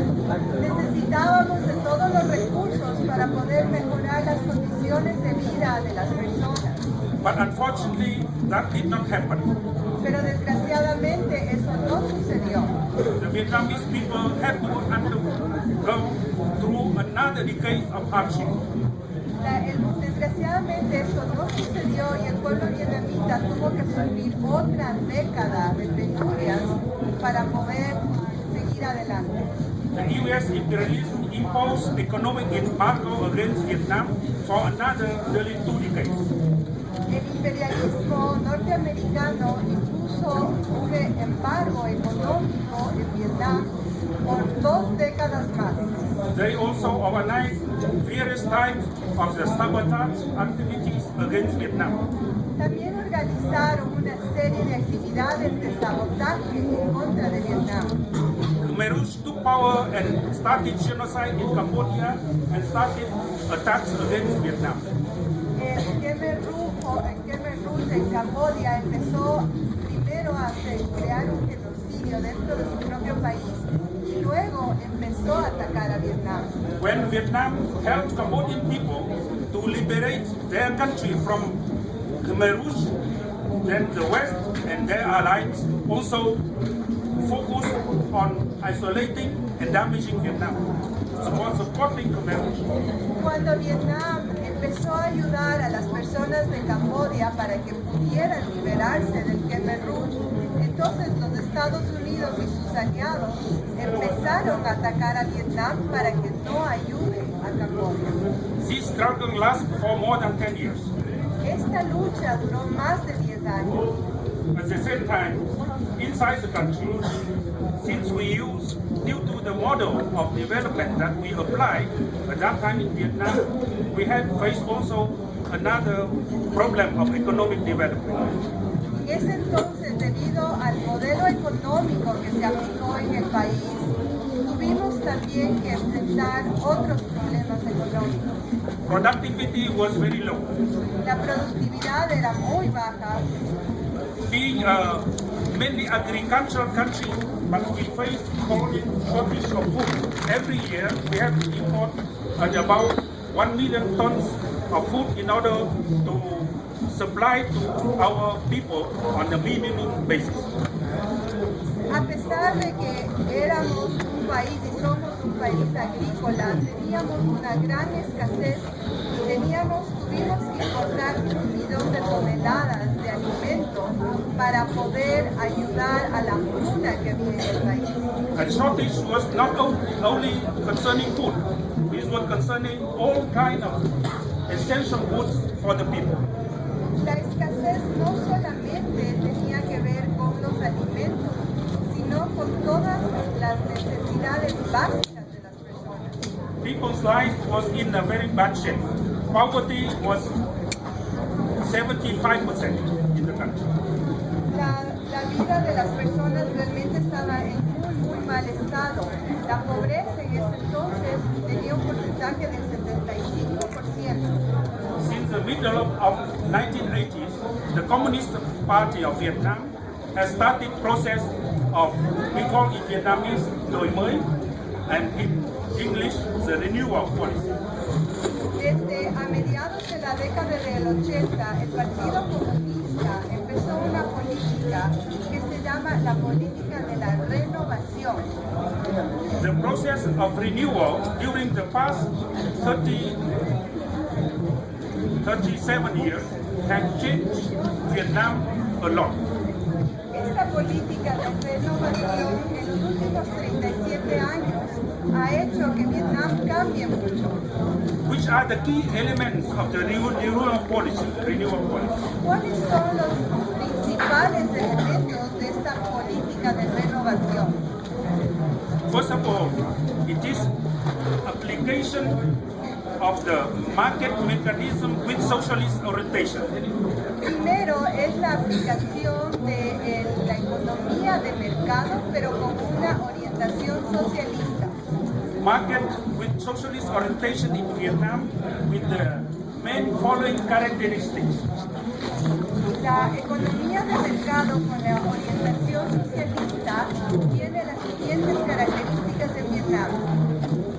We use market as a tool, but market has to be regulated by a socialist state in order to utilize its power, but to minimize its negative impact in order to promote and achieve social economic development objectives. Se utiliza la economía de mercado, pero la economía de mercado tiene que estar regulada por un Estado socialista. Y el objeto de esto es poder disminuir todos los efectos negativos del mercado y incrementar los efectos positivos. The second is the market functioning should be combined with macro planning. Segundo, el funcionamiento del mercado tiene que estar combinado con una macroplanificación. Every year, the parliament, the government has approved set of the objective of development that include not only economic indicators, but more importantly, social development indicators. Cada año el Parlamento tiene que aprobar los objetivos de desarrollo y dentro de estos objetivos de desarrollo se toman en cuenta los indicadores económicos, pero más importante que eso, That includes expansion of education, healthcare, rural development, etc. Estos indicadores sociales incluyen el poder expandir la cobertura de la educación, la cobertura de la salud y de otras necesidades de la población. The market activities is supplemented by national programs in order to fill the needs of the society which market cannot fulfill. La orientación de esta economía es hacer que el mercado y el Estado puedan cumplir, ordenar las necesidades que el mercado por sí solo no puede cumplir. Thirdly, in the economic structure, there is diversity of ownership of means of production, but the public sector is playing a key role. Tercero, en esta estructura hay diversidad de propiedad, hay la propiedad privada, la propiedad pública, y aquí la propiedad pública tiene un papel muy importante. State economic enterprises is not aiming mainly at the profit, but more importantly, to promote development in serving social economic objectives. Las compañías estatales no solamente buscan la ganancia, sino lo más importante es el desarrollo de la sociedad, poder cumplir con las necesidades sociales. In Vietnam, land and natural resources remain as the ownership of all people managed by the state, but given to the peasants or the right to use for long term. En Vietnam, la propiedad de la tierra y de los recursos naturales pertenece a todo el pueblo, a todas las personas.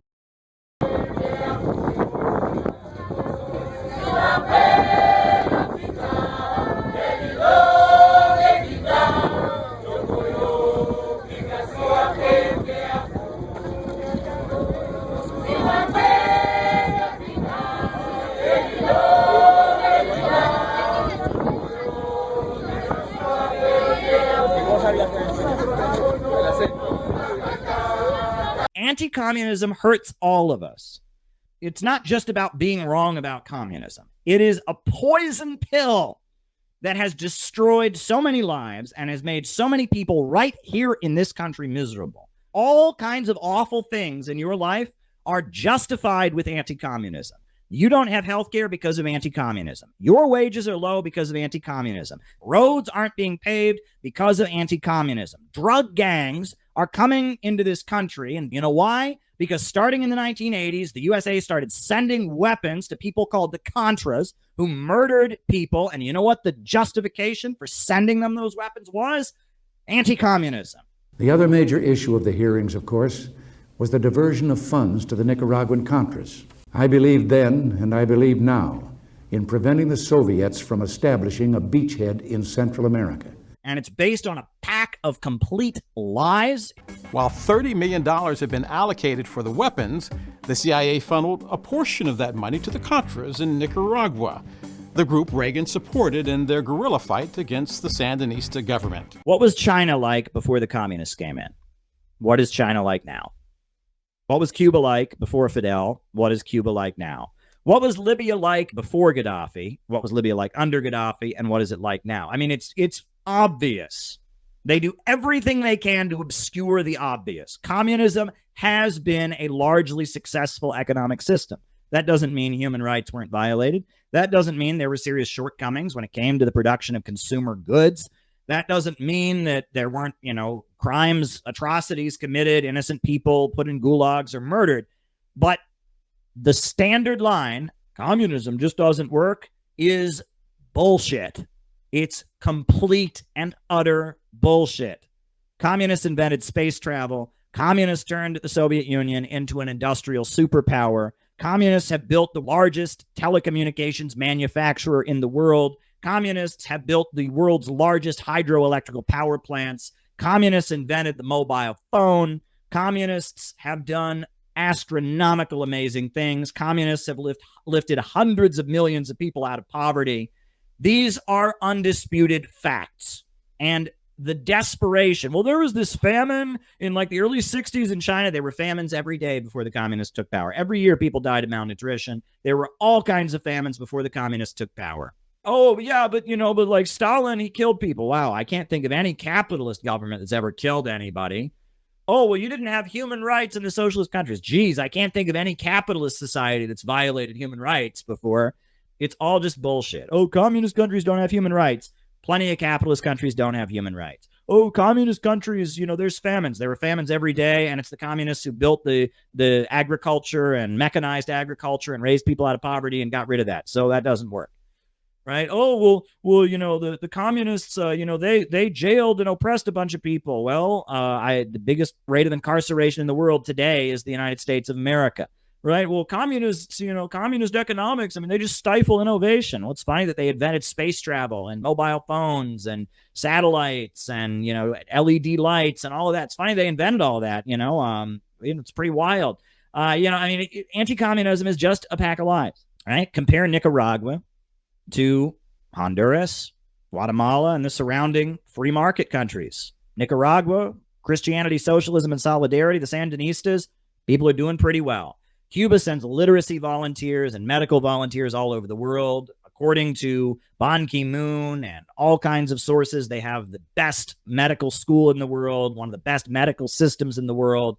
When Libya was a socialist society under Gaddafi, people from all over Africa were trying to get into Libya to try and get some of the access to the wealth that socialist oil production was creating, the socialist society there. Now that Libya has been bombed into the free market and bombed into capitalism and chaos, people are drowning in the Mediterranean trying to get out of Libya. So it's just a pack of lies, period, right? And you know what infuriates me the most about anti-communism? The arrogance. Right? These anti-communists, they're just like, well, communists want to divide up everything equally, and that wouldn't work because then everyone would be lazy, right? And they think that like the millions of people who died fighting for communism in China, the millions of people who died fighting for communism and defending the Soviet Union, waving the hammer and sickle, the millions of people who gave their lives for communism, the millions of people who fought and gave their lives to the mission to create a socialist society, to reach that ultimate goal of communism. We're just so stupid that we didn't understand that everyone getting paid the exact same wage doesn't work. It makes me angry. They have this simplistic understanding of communism, and it never occurs to them that the millions and millions of people who fought for the Soviet Union, who rallied to the defense of the Soviet Union, all of them were just so stupid that they didn't realize, right, that all the people who built China into a modern country under the leadership of the Communist Party, studying Mao Zedong thought, Deng Xiaoping theory, all of them were just so stupid that they couldn't understand, everyone can't be equal, then everyone would be lazy. And that's what's the most infuriating thing about anti-communists. They have no desire to know what communists actually believe. They have no desire to understand what communists stand for. They assume that we're all just like, 3-year-olds going, it's no fair. Some people have more money than others. It's no fair. It's no fair. And then, well, you need to understand those people worked for their money, little Johnny. And they think that solves the argument, right? Anti-communist tropes are the most annoying thing, right? I had a teacher who said communism is if I gave every kid in the class a C, right? And I mean, it's like that's the level that anti-communism is. It's stupid, right? It is idiotic. It is insulting, right? And it's arrogant. It's the height of arrogance, right? They don't want to know. They don't want to know what communists actually believe because they're afraid of the social consequences for knowing it. That's all it is, right? They have no idea what communists believe. They have no idea why they believe it, and they're scared to actually learn it because they're afraid they might get in trouble. They might get canceled. People might judge them. Communism is a bad thing to be in America, so I better not know about it. I better just memorize a couple dumb cliches about every kid in the class getting a C or whatever, because if I investigate it and I actually learn it and I actually learn that there might be some truth in it, I might not fit in. I might get judged. I might get persecuted. Well, maybe you should take a $1 bill out of your fucking wallet and look at the founders of this country. Do you think they got persecuted? Do you think they got persecuted? Do you think they risked anything? You know, why don't you ask yourself about Martin Luther King Day? Who was Dr. Martin Luther King Jr.? Do you think he took any risks for what he believed? Do you think he just went along with what everyone else said because he didn't want to know because he might get in trouble? History is not made by cowards, and intellectual cowardice infuriates me. And most anti-communism is nothing but intellectual cowardice. I mean, you know, I'm not a fascist, but I have read fascist literature. I know why fascists believe what they believe. I am not a libertarian, but I have read libertarian literature. I know what libertarians believe. I am not a liberal, but I know what liberals believe. When I was a small, young teenager, I discovered that the Soviet Union had astronomical economic successes. And when I saw that, I got angry because I had been lied to. Because everything I'd been told about communism, well, it just doesn't work. It was a pack of lies. And those utter lies, they don't just cause people to not believe in communism. I was here in New York City in 2011, and there was a bill that was proposed. I wrote an article about it at the time. It's in my compilation of articles, Capitalism Must Be Destroyed. Mayor Bloomberg overturned, there was a bill requiring all cities, all firms that do contracts with the cities to pay their employees $10 an hour. Pretty basic, right? That if you do business with the city, you got to pay a living wage. Mayor Bloomberg vetoed it. And you know why he vetoed it? Well, the Soviet Union, they tried to, give everyone a living wage, and communism failed. So we can't do that. Yeah, we can't do that. I'm the mayor of New York City, Mayor Bloomberg. We can't pay people a decent wage. Communism, right? Bernie Sanders, every debate Bernie Sanders did, every single one. He'd be up there and say, oh, I think we ought to provide health care. Oh, my God, Pol Pot killed millions, gajillions of people. You want to give people free health care? Anti-communism has led to a situation where our roads are falling apart, where we have private prisons for profit. We have schools for profit and charter schools where our drinking water isn't being properly purified. Our country has been ripped apart to the drumbeat of anti-communism. Anti-communism is the reason that you are stuck in a cycle of low-wage, short-term service sector jobs. You don't have a good-paying industrial job with a union. Anti-communism is the reason that we are spending billions of dollars on this huge military we have to send all over the world, because if not, the communists are going to come and take over. Anti-communism is why they're sending billions of dollars to Ukraine. Well, that Putin, he's a KGB guy. He's trying to rebuild the Soviet Union. Anti-communism hurts you. And it's bullshit. The strength of socialism wasn't the guillotines. It wasn't the firing squads. It wasn't the persecution. That's not what people remember the strength of socialism being. They just did a poll. 75% of Russians say that the Soviet Union was the best time in their history, but they're not thinking that because of executions. This was from a PBS documentary. They interviewed a woman named Tatiana Fedorova. Stalin set a task: build this or build that.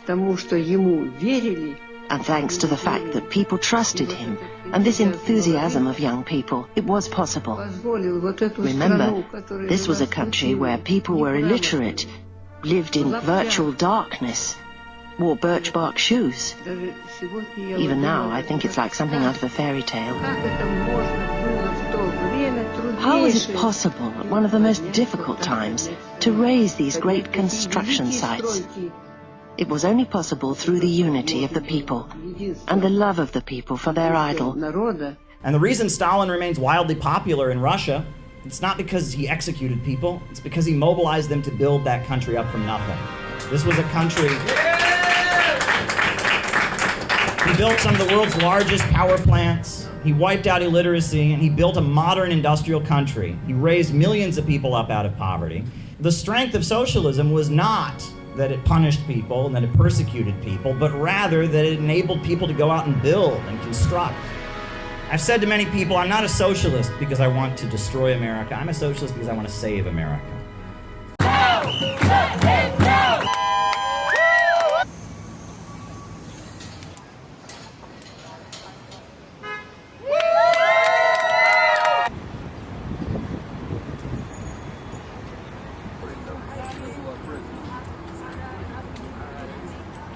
Today, because innocent men and women and children are being murdered in Palestine every day and every hour.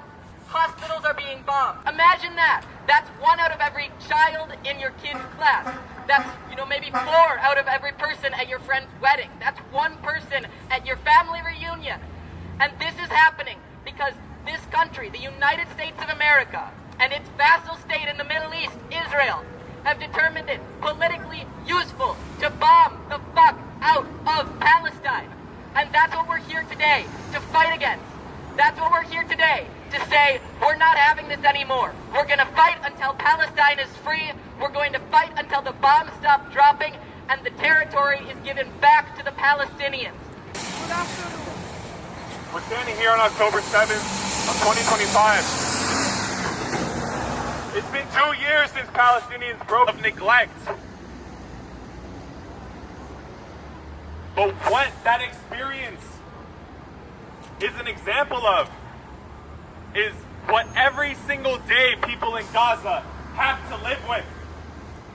Explosions, destruction, death and injury. All being done on our dime, with our tax money, to kill children in Palestine. You believe a fucking word he has to say? Do you believe what he has to say? No. Fuck no. Now, the protesters took a boot, which they covered in blood, and they used it to splatter images of the faces of political leaders in the United States, both the left and the right, who they hold responsible for complicity with Israel and its atrocities. And as they speak, they're blaming an entire system, an economic system of imperialism, for being responsible for the atrocities and the destruction of Gaza, which the U.S. government is facilitating and carrying out along with Israel. Now, the rhetoric of the protesters seems to emphasize calls for overthrowing the system, seems to condemn the American political establishment and call for some kind of uprising.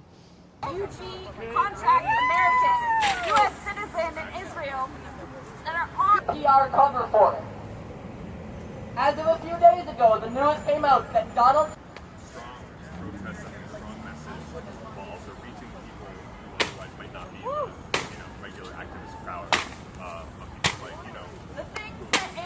described about his experience in Gaza as a veteran who inspired by a so-called foundation distributes is nowhere near enough with fully automatic weapons in Gaza as we speak of today, right now, and have been since the 26th of May. They're in the country on tourist. We took the streets and then we gave them back and we went home and got comfortable. And every second that passes, the genocide rages on. The fact is, if Hamas could have freed Palestine alone, then October 7th would have been enough. But we saw when the entire world abandoned them that they can't do it alone. They need us. Everyone here, everyone watching has a choice to make. Are you going to take those risks? Are you going to make...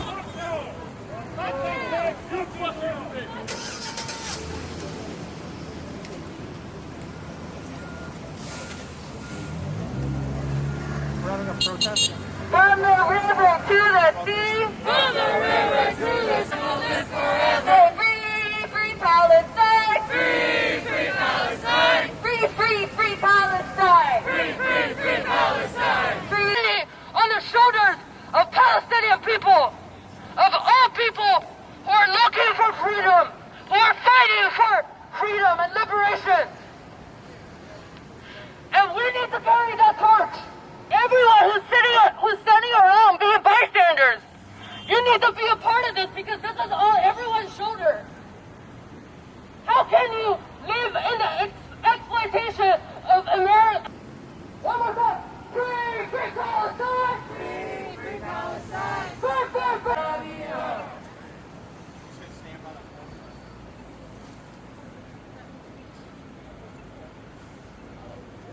Air prison. An open air prison. The media can tell all they want. They can spin it all they want. But this was resistance. This was resistance. Israel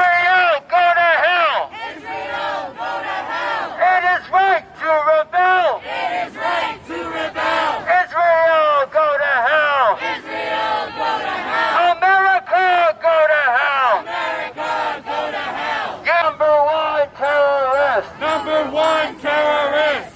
So always remember, for this horrific form of treatment, an end to all apartheid, to all genocide, to all oppression for the Palestinians, for the Sudanese, for the Haitians, for the Congolese. As you can see, the protesters have assembled here on 42nd Street. They have gathered. This is October 7th, and they are very close to the Israeli consulate, the Israeli mission to the United Nations. We're here on 2nd Avenue, and the protesters have covered their faces. Now, that's because many protesters have been doxxed, have been threatened with losing their jobs, losing their position in school, facing disciplinary action for participating in these protests. And so the protesters feel a need to cover their identity because of the fact that there are repercussions here in New York City for those who speak in support of Palestine. Now, often these protests assemble with a permit. They have a part of the street that is blocked off for them. That's not the case today. These protesters are here without a permit, and there has been a statement they've been circulating anticipating arrest. So we're going to see how things go here. Now, the police have blocked off the road up to the Israeli mission and consulate, and the protesters are here. They're in the street. They're on the corner. There's a lot of police around. We're going to see how this develops. Supposedly leftist politicians and the gangs of diplomacy have by and large surrendered under the so-called Congo, Jesus loves you. Cuba, Jesus. Venezuela. He's the only one. He's the only one. He's the peace. Jesus is peace. Jesus is the answer. Jesus is the answer. Okay. Jesus, he died on the cross for you. And he loves you. You need to stand up. Don't look human. Look at the real God. And for God to love the world, that he gave his only one son, that whoever believes in him shall not perish but have an eternal life. If you repent and you accept Jesus, Jesus is here.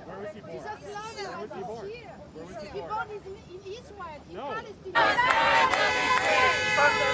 To the sea, from the river to the sea, Palestine will be free. There is only one solution. There is only one solution. Intifada revolution. Intifada revolution. There is only one solution. There is only one solution. We're here in front of the Israeli consulate.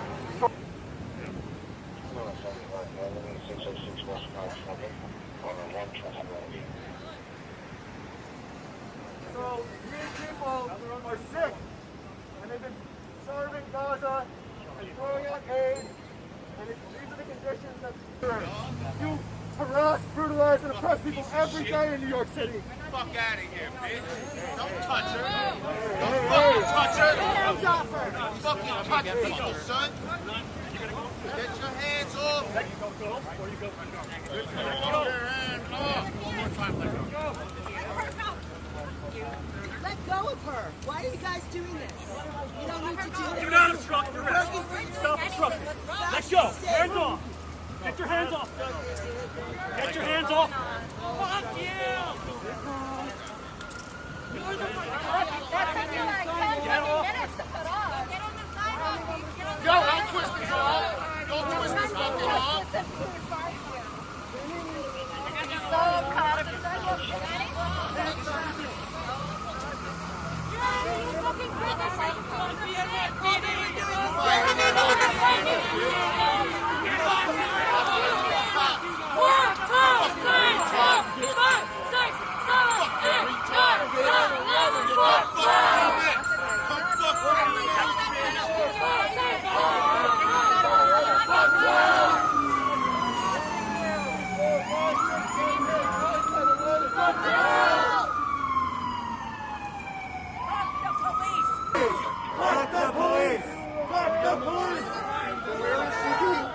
What precinct is she being taken to?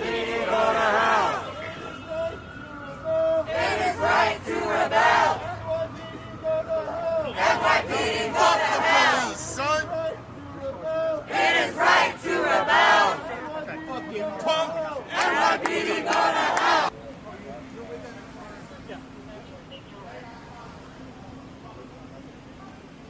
Well, the fuck out, you Miami Nazi sympathy.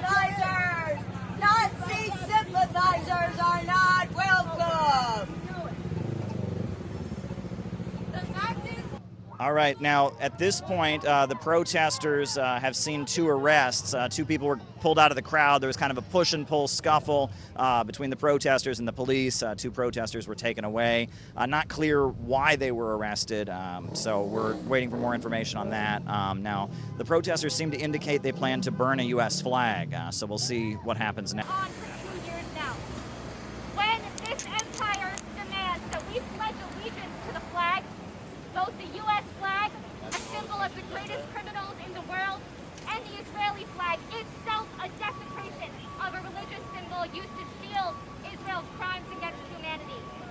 We must instead pledge allegiance to the people of the world.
Now, we've already seen 2 protesters arrested. They did just burn an Israeli and American flag here on the street of the city, doused them with oil, lit them on fire. Small crowd of people here, but quite angry situation, quite a lot of pent-up emotions being released here, a lot of anger, and you know, the crowd here is small, but there's a huge police presence, I must say. Israel's cry!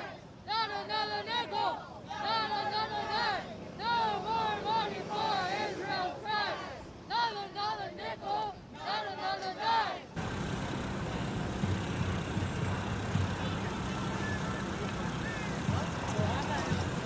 Has a right to exist. People have rights to exist. States don't. No, of course not. That's why there's a big dispute. Shut it down! Shut it down! Shut it down! Shut it down! Shut it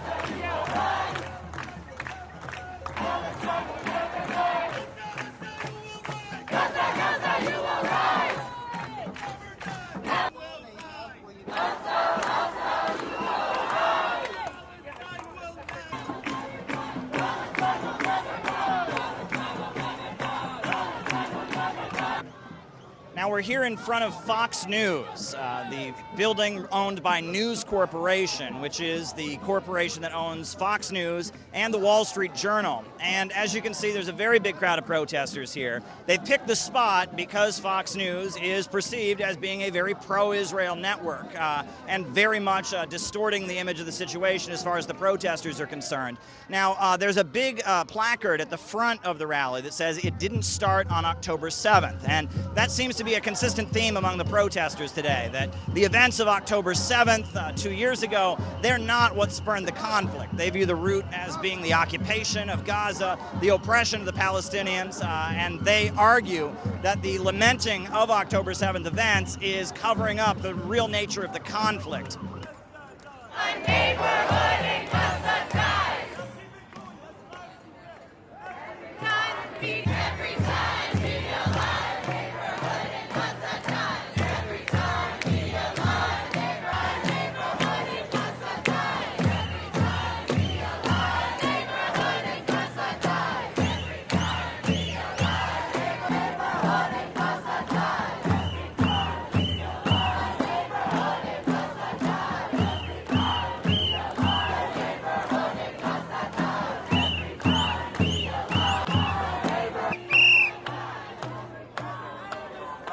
that says, a placard says it didn't start October 7th. Can you explain that?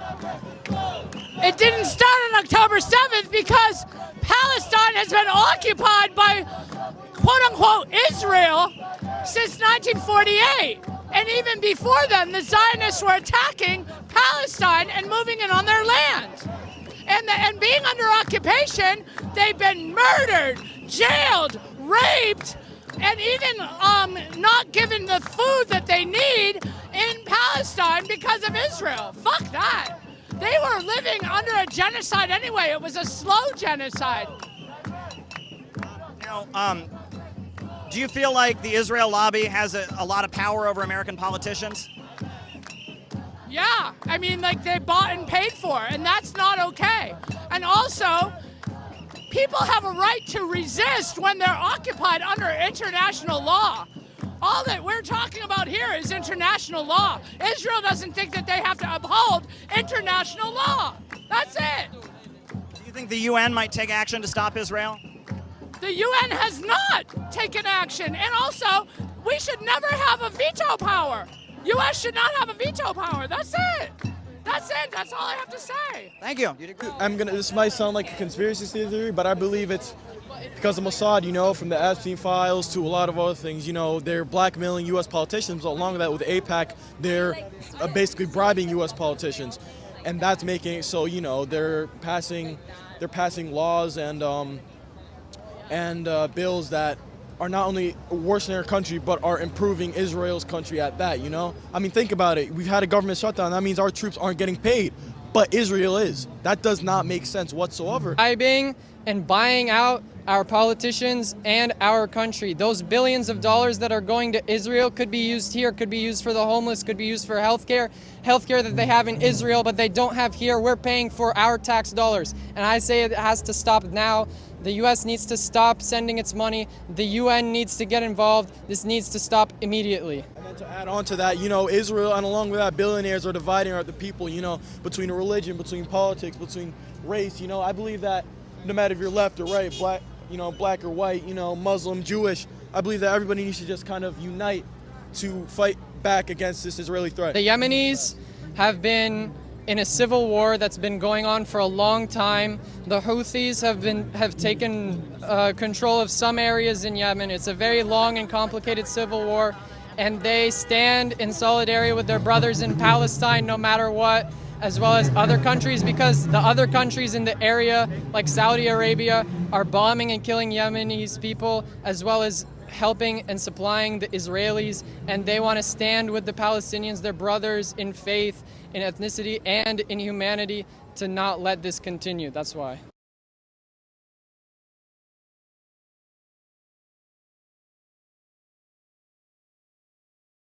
But what Israel is doing is they're actively attacking aid groups and UN, contingencies. They're, stopping any aid to Palestine and essentially making the situation much worse than it already was. And I believe that the United States, along with the surrounding Islamic countries, should not only assist, but directly, mingle in assisting the Palestinians.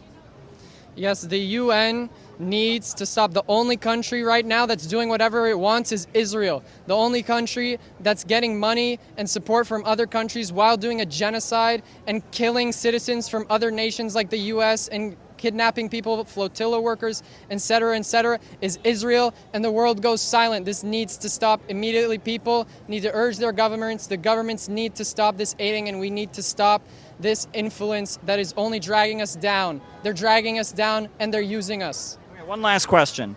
This crowd is mostly left, but there's actually a number of people on the right, like Thomas Massey, Marjorie Taylor Greene, Candace Owens, that are criticizing Israel. What do you think about that? I mean, exactly. Israel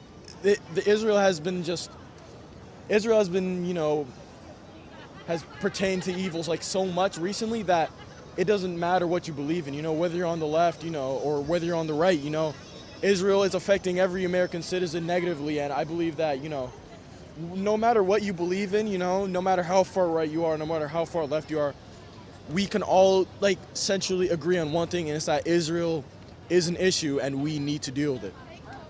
Yeah, I don't think it's about right or left. When it comes to genocide and oppression, it's not about right or left. I don't consider myself right or left. I'm a Muslim. That's all I ascribe to. It's not about politics when it comes to innocent kids dying and starving every day. And your countries, whether it's right or left, the Democratic Party and the Republican Party is bought out by the same people. And we need to stop this. They're both called left and right wing for a reason. They're two wings on the same bird, you know? It's, yeah.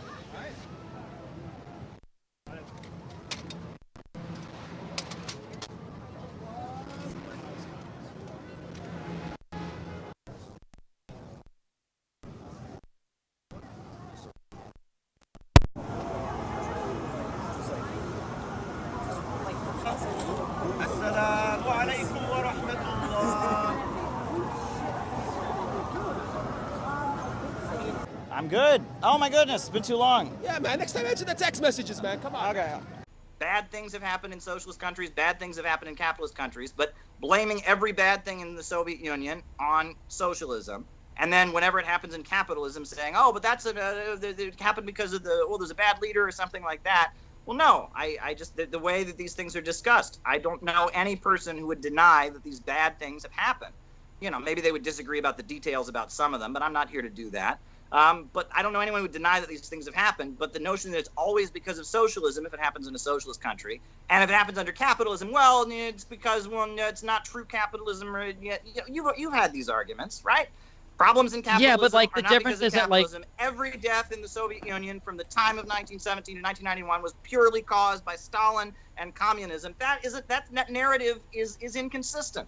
the difference is we have to be a little bit more honest when we look at why certain people die or why certain things happen under economic systems. So in the United States, when somebody goes to the hospital and they can't afford to get some test to screen for cancer and then they later die of it because they didn't catch it early enough, this is a failure of capitalism. We have the resources. They're literally right there and the person can't access it. Okay? That is 100% a failure of capitalism. When you have a people who are told to stop farming and then food isn't rationed to them and all of their crops are requisitioned by the central government as a part of central planning, and then those people starve, 3.5 to 7.5 million of them, that is a failure of central planning, of socialism or communism. Do you agree, or do you think that these two things are fundamentally different? I would agree. Yeah. Okay. Yeah. But I would also agree that when Soviet agriculture was mechanized and got tractors and industrialized, and its successes were also a success of central planning. But yeah, when it failed and when it had problems, that was a failure of central planning. I know many people are critical of the agricultural policies. In the 1920s, during the new economic policy, the Soviet government was pushing peasant enrich yourself and was promoting private farming. Then later, they rapidly collectivized, very, very rapidly, and promoted collective farming. And it was a zigzag that was very dramatic. And I've heard very strong criticisms of that. I'm not an expert. I'm not a Soviet historian. If you want to take credit for stuff like that, sure. If that's how we're going to play that like the development of that country, like then I'm going to say that all of that agricultural development that took place in the USSR, that was actually a success of capitalism because the tractor was invented in America in the late 1800s. So actually, all the tractors that the USSR. I read to you earlier about how the Soviet Union was producing more tractors than the United States at that point in their state-run factories. So sure, but it was off of a U.S. invention, off of a capitalist country's invention. Okay, okay. So now, if a system invents something, that's an argument in its favor. Where was the first cell phone invented? I don't know. Let's check. 1957 in the Soviet Union. Using like satellite technology and everything that we have today? No, the first mobile phone ever created was in 1957 by Soviet engineered Leonid Ivanovich Kaprianovich. So so I could be wrong here, but Who invented the AK-47 rifle, the most efficient weapon, the most efficient gun, I should say, right? It's efficient, not about killing people. There's a reason why we don't use AK-47s today. Yeah, because the M16s break, and then we can sell more. It's the military-industrial complex. The AK-47 is a much more efficient weapon. Well, because the caliber is more lethal as well. 5.56 is superior to the 7.62, the battle rifle rounds or whatever. They break. They're not durable. You can run over an AK with a tank and it still works. And I don't think that most rifles need to be field tested to be ran over by tanks. Let's not get caught up in the gun debate because this can go too many different ways. Okay.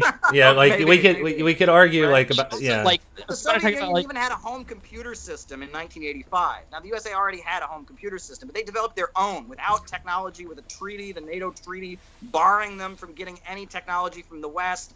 I mean, the notion that central planning economies can't create inventions, can't advance technology is false. Yeah, I mean, I don't necessarily disagree with that. I think that these types of innovations can come from a lot of different places, sure. It's very strange how we decide like what we take credit for versus what we give, like what we don't take credit for. I don't know. It feels all over the place to me. But... here. Okay. I have to get a super chat question in here, unless you guys want to keep going back and forth on that. So this is for Destiny. Also, wait, real quick, just on the go ahead.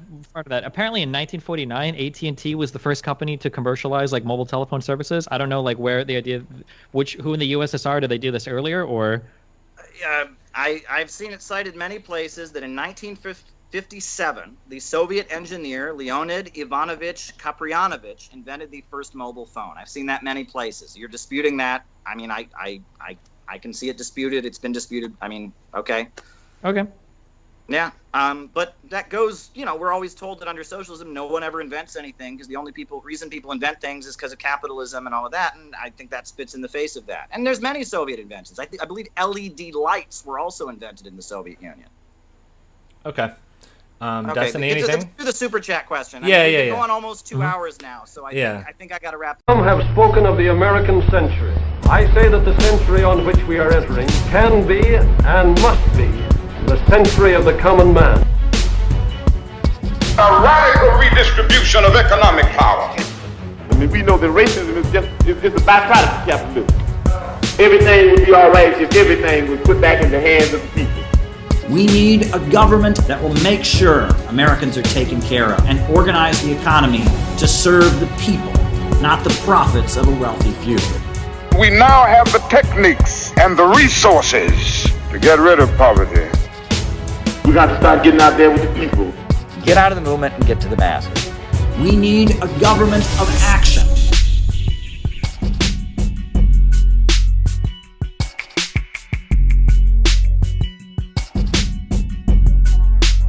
Folks, on April 9th, Friday, the country lost a very great individual. That individual was named Ramsey Clark. Ramsey Clark was the U.S. Attorney General in the administration of Lyndon Johnson. And he fought with the FBI. And he came from a family. His father was an Attorney General. He was from Texas. And, he was young, and he was very much a Democrat and very much a supporter of the civil rights movement. And as U.S. Attorney General, he fought against the FBI. J. Edgar Hoover and the FBI were pushing COINTELPRO and going after the Black Panthers and such. And Ramsey Clark pushed back against them. People under 21 commit more than half of all of our crime. The leaders of our cities must work through all of the resources there available to give to each child in his city the opportunity to fulfill himself. That is justice. That will bring respect for law. And without it, our turbulence will continue and can increase. The worth of a city in the long run is the worth of the individuals who live there. What did the Supreme Court do to you yesterday on wiretapping? It made your law unnecessary, didn't it? Well, pretty close to it, except I thought we have some basis for prohibiting state and local wiretapping. Well, I thought they outlawed the state law wiretapping. Well, they made it unconstitutional for the most part, but they don't. There's no sanction. You can't put a person in jail or anything. So to have any teeth to it, why you don't have to get some legislation to really prevent it.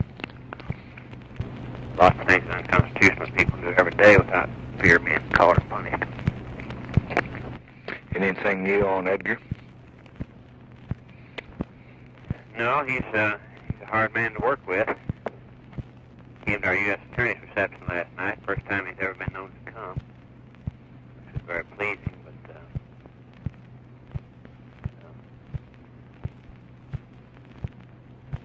works his own way. Does it give you any trouble? It's tough. The press tells me he hits undercuts all the time. His boys do. And he refused to. He actually refused to wiretap Stokely Carmichael. Was leader of the Student Nonviolent Coordinating Committee. He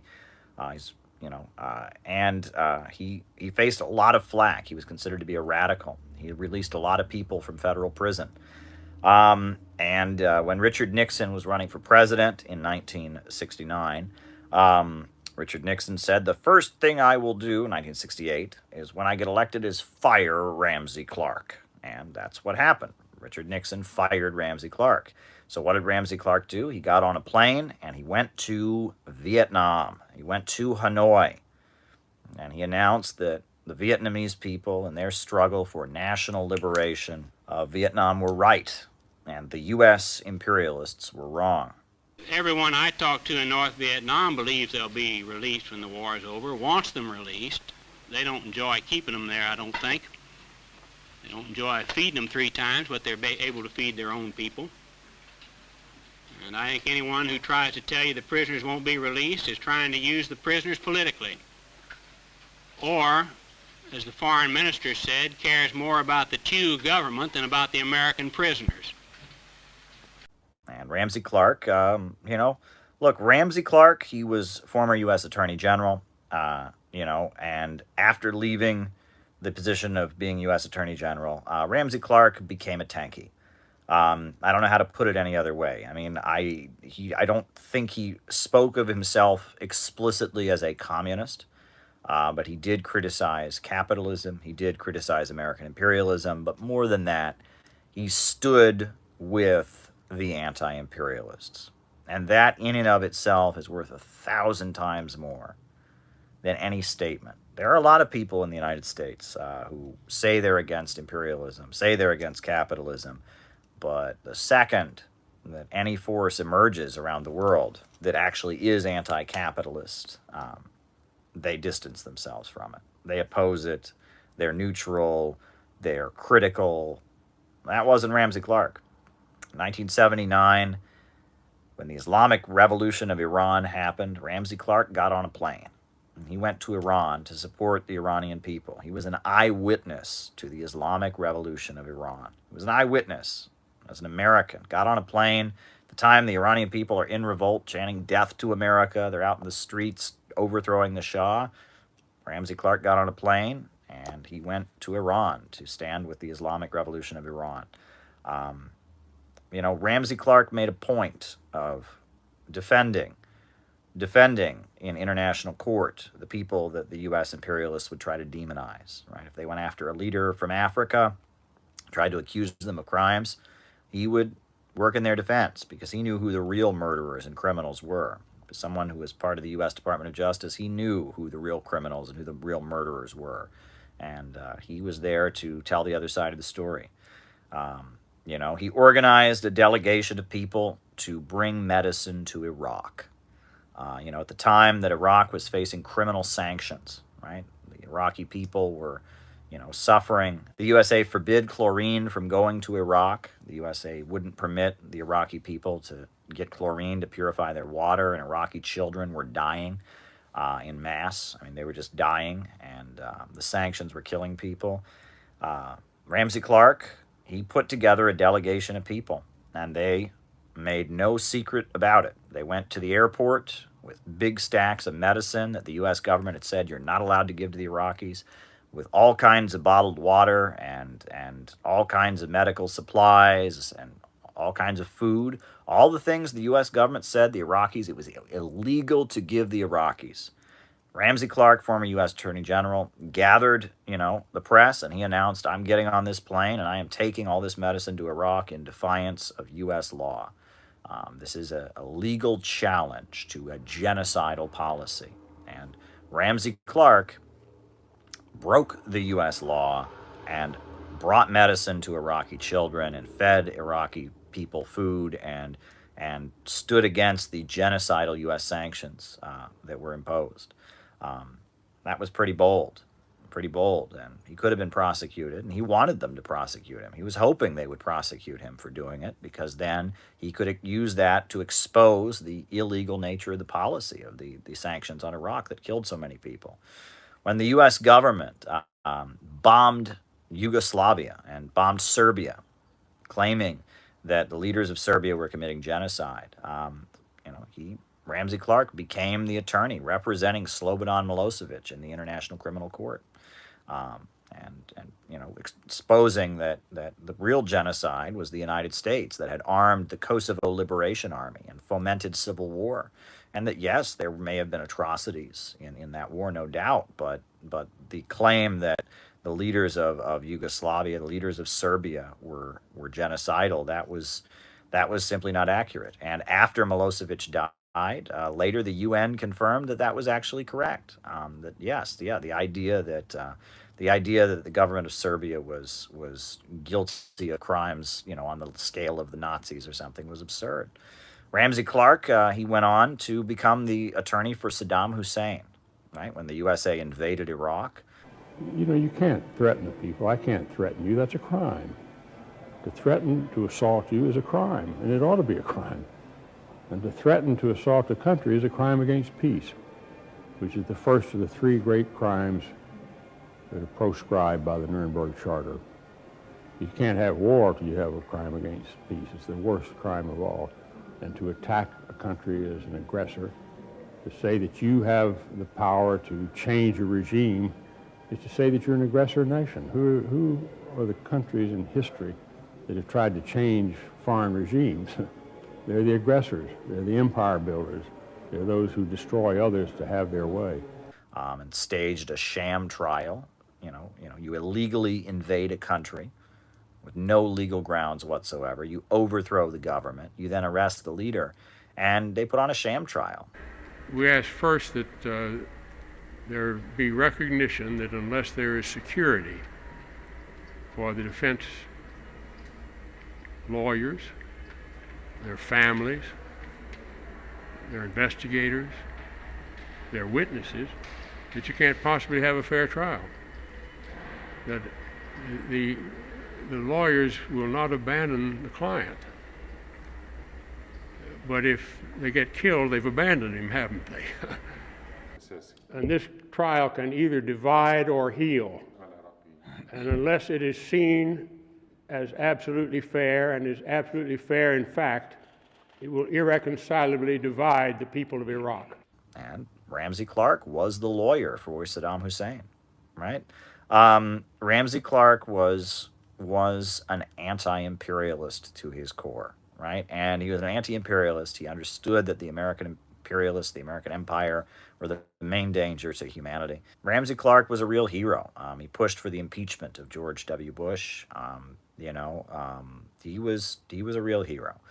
And it is something I'm very proud of, that I did have the ability to interact with Ramsey Clark. I did work for the International Action Center. I was a member of the Workers' World Party, and the Workers' World Party was very key in setting up Ramsey Clark's anti-imperialist, nonprofit, anti-war, anti-capitalist organization. Ramsey Clark was the director of the International Action Center, an anti-war, anti-capitalist, anti-imperialist, organization. And, I did work for the International Action Center. And so I did interact with Ramsey Clark on a number of occasions. I'm trying to, remember some of the interactions I had. I do remember that one thing I ended up doing a lot was delivering food to Ramsey Clark's house. And what that was about was that Ramsey Clark spoke up about Syria, and he spoke up about how the U.S. government was arming terrorists. This was about 2013. And so a lot of Syrian Americans really agreed with him. So as a gesture of kindness, they would send food to Ramsey Clark. So they didn't know his home address.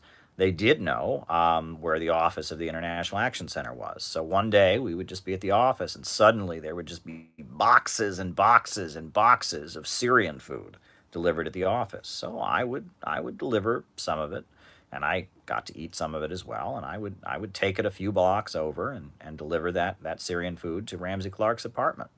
Bring it to him.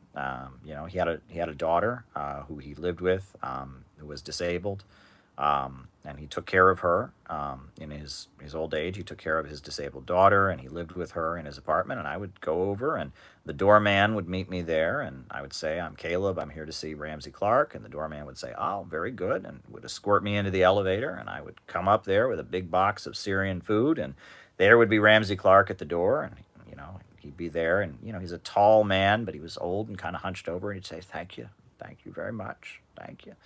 What else? I do remember we put together a birthday celebration for Ramsey Clark. We had an international, like a gala, and there were a lot of foreign diplomats there. Ralph Nader was there, the ambassadors of Iran, the ambassadors of Syria, the ambassadors of North Korea, the UN representatives of almost every anti-imperialist country were there to honor Ramsey Clark. At Riverside Church, we put together this gala to honor Ramsey Clark. And I do remember that it was kind of funny because I was in my early 20s, and almost everyone there was 40, 50 years old. So I ended up, it's kind of funny, I ended up at kind of a kid's table at this international gala for Ramsey Clark. It was kind of funny, but because I was in my mid-20s, Ramsey Clark's granddaughters, who were teenagers at the time, they were seated with me, and me and a couple of, the young activists in the International Action Center. So I actually spent an evening having a meal sitting across from Ramsey Clark's granddaughters, and that was quite an interesting experience. I mean, imagine having your grandfather be the anti-imperialist former U.S. Attorney General who represented Milosevic and Saddam Hussein, who violated U.S. law to bring medicine to Iraqi children. It was quite an interesting experience to meet his two granddaughters. I don't know where they are now, and I don't even know if they remember me, but I did have a pleasant evening sitting across from them and engaging with them about what their life is like. They're certainly from a different strata of U.S. society than I am. And that's one of the good things, is being able to meet people from different strata of U.S. society. Ramsey Clark was very principled, very, very principled. He would work with a lot of different anti-imperialists. He worked with the Workers' World Party and the International Action Center. But he was also, he made a point of working. He worked with Lyndon LaRouche, also Lyndon LaRouche, the pro-China, pro-Russia, anti-imperialist, former Trotskyite, now rejects Marxism. He worked with them, and he represented Lyndon LaRouche when Lyndon LaRouche was put in prison on a frame-up for tax fraud or something like that, or credit card fraud, or it was like a frame-up. They imprisoned Lyndon LaRouche because of his, mainly it was probably he was targeted because of his ties to Saddam Hussein, his ties to Ba'athist Arab socialism, and his anti-war positions, his anti-war activism. And so when Lyndon LaRouche was put in prison, Ramsey Clark represented him. One thing that is interesting about that is that Lyndon LaRouche and Ramsey Clark were enemies at one point. At one point, you can watch videos of Lyndon LaRouche from the late 70s, just ranting against Ramsey Clark. And he I guess Lyndon LaRouche at that point believed that Ramsey Clark was at the center of some kind of international communist conspiracy or something like that. But it didn't matter, right? Lyndon LaRouche, when the U.S. government came after Lyndon LaRouche, they didn't come after him because of the bad things he'd said about Ramsey Clark. And Lyndon LaRouche in the 70s, he had said some really nasty things about Ramsey Clark. It didn't matter. When the U.S. government came after Lyndon LaRouche, Ramsey Clark represented him. And that's how principled he was. It didn't matter. He knew that the U.S. government had gone after Lyndon LaRouche because of his anti-imperialist positions. And so he stepped up and defended him and became friends with Lyndon LaRouche, during the time he defended him. Didn't agree with him politically. He didn't agree with the Workers' World Party politically. He had his own views. He was an anti-imperialist, but he was friendly with different people. He was friendly with different people. But Ramsey Clark, he had a way of just being very, very, very, very to the point and kind of humorous. He had a sense of humor. One thing I remember, I will never forget, was kind of amusing, was I interviewed him for Press TV. When I was doing journalism for Press TV. I was able, of course, to interview him because he was somebody I met. So I went to his apartment, and we set up 2 different cameras, and we set up lighting, big lights, and, we set up in his living room, in his apartment, this really fancy equipment. We sat there, and I had all these very, very carefully thought out questions. So I sat there and I asked him a very complicated question. Like, you as a former U.S. Attorney General, why did you take the stands you took? What was the This very long, complicated question. I was new at interviewing people. I hadn't interviewed people very much before, and this was a high-level interview I was getting. And so I sat there and I asked him this very, very complicated question about where he went. And he sat there, I remember this, Ramsey Clark sat there and he said, "I'm against war."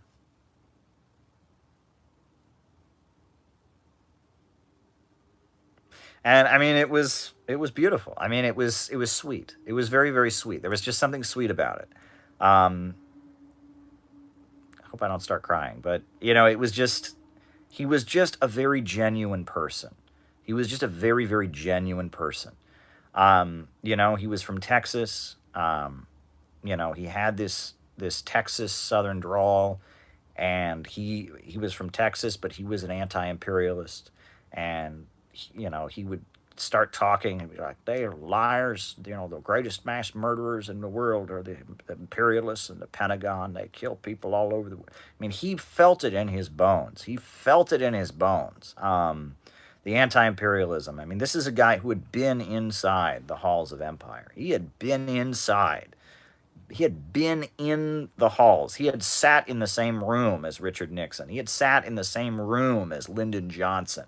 He had sat in the same room as the people who eventually murdered Dr. Martin Luther King Jr.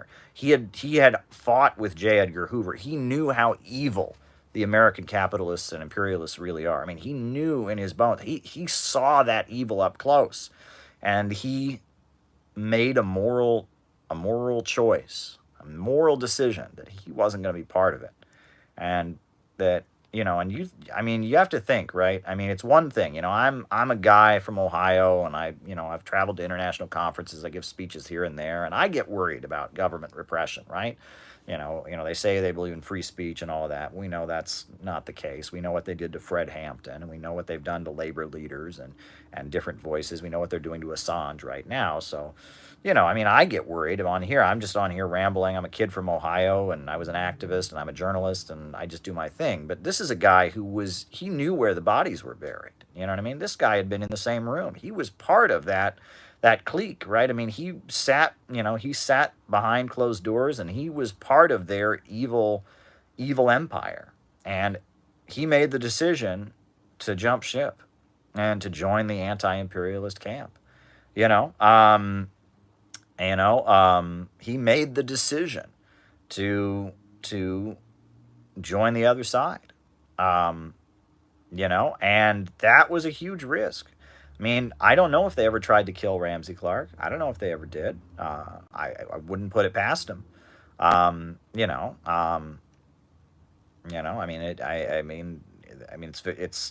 He was somebody who had been on the inside of it. And that was the thing. And why did he do what he did? And this is the most important thing to remember is, 1968, the year when Ramsey Clark was pushed out, of the U.S. Attorney General's office, it looked like the communists were going to win the Cold War at that point. It looked like the communists were going to win, and he wasn't the only government official in that time to have gone that route. They've covered it up, but there were others. There was a top CIA guy who defected to Cuba, and that there were a lot of people within the U.S. government, within the deep state apparatus, who said, you know what. The communists are right, the American imperialists are wrong, and did what Ramsey Clark did. He was not the only one to do that. And they did it because they could see clearly the other side was going to win.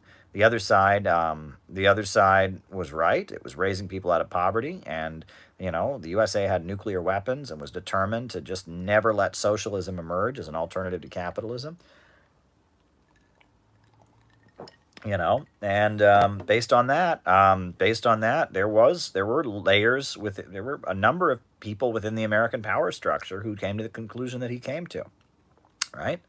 Um, you know, and that was a long time ago. A lot of them are dead now, and you know, Ramsey Clark is no longer with us, but he was certainly something special. You know, and you can bet that they have all kinds of mechanisms now to make sure that something like Ramsey Clark doesn't happen again.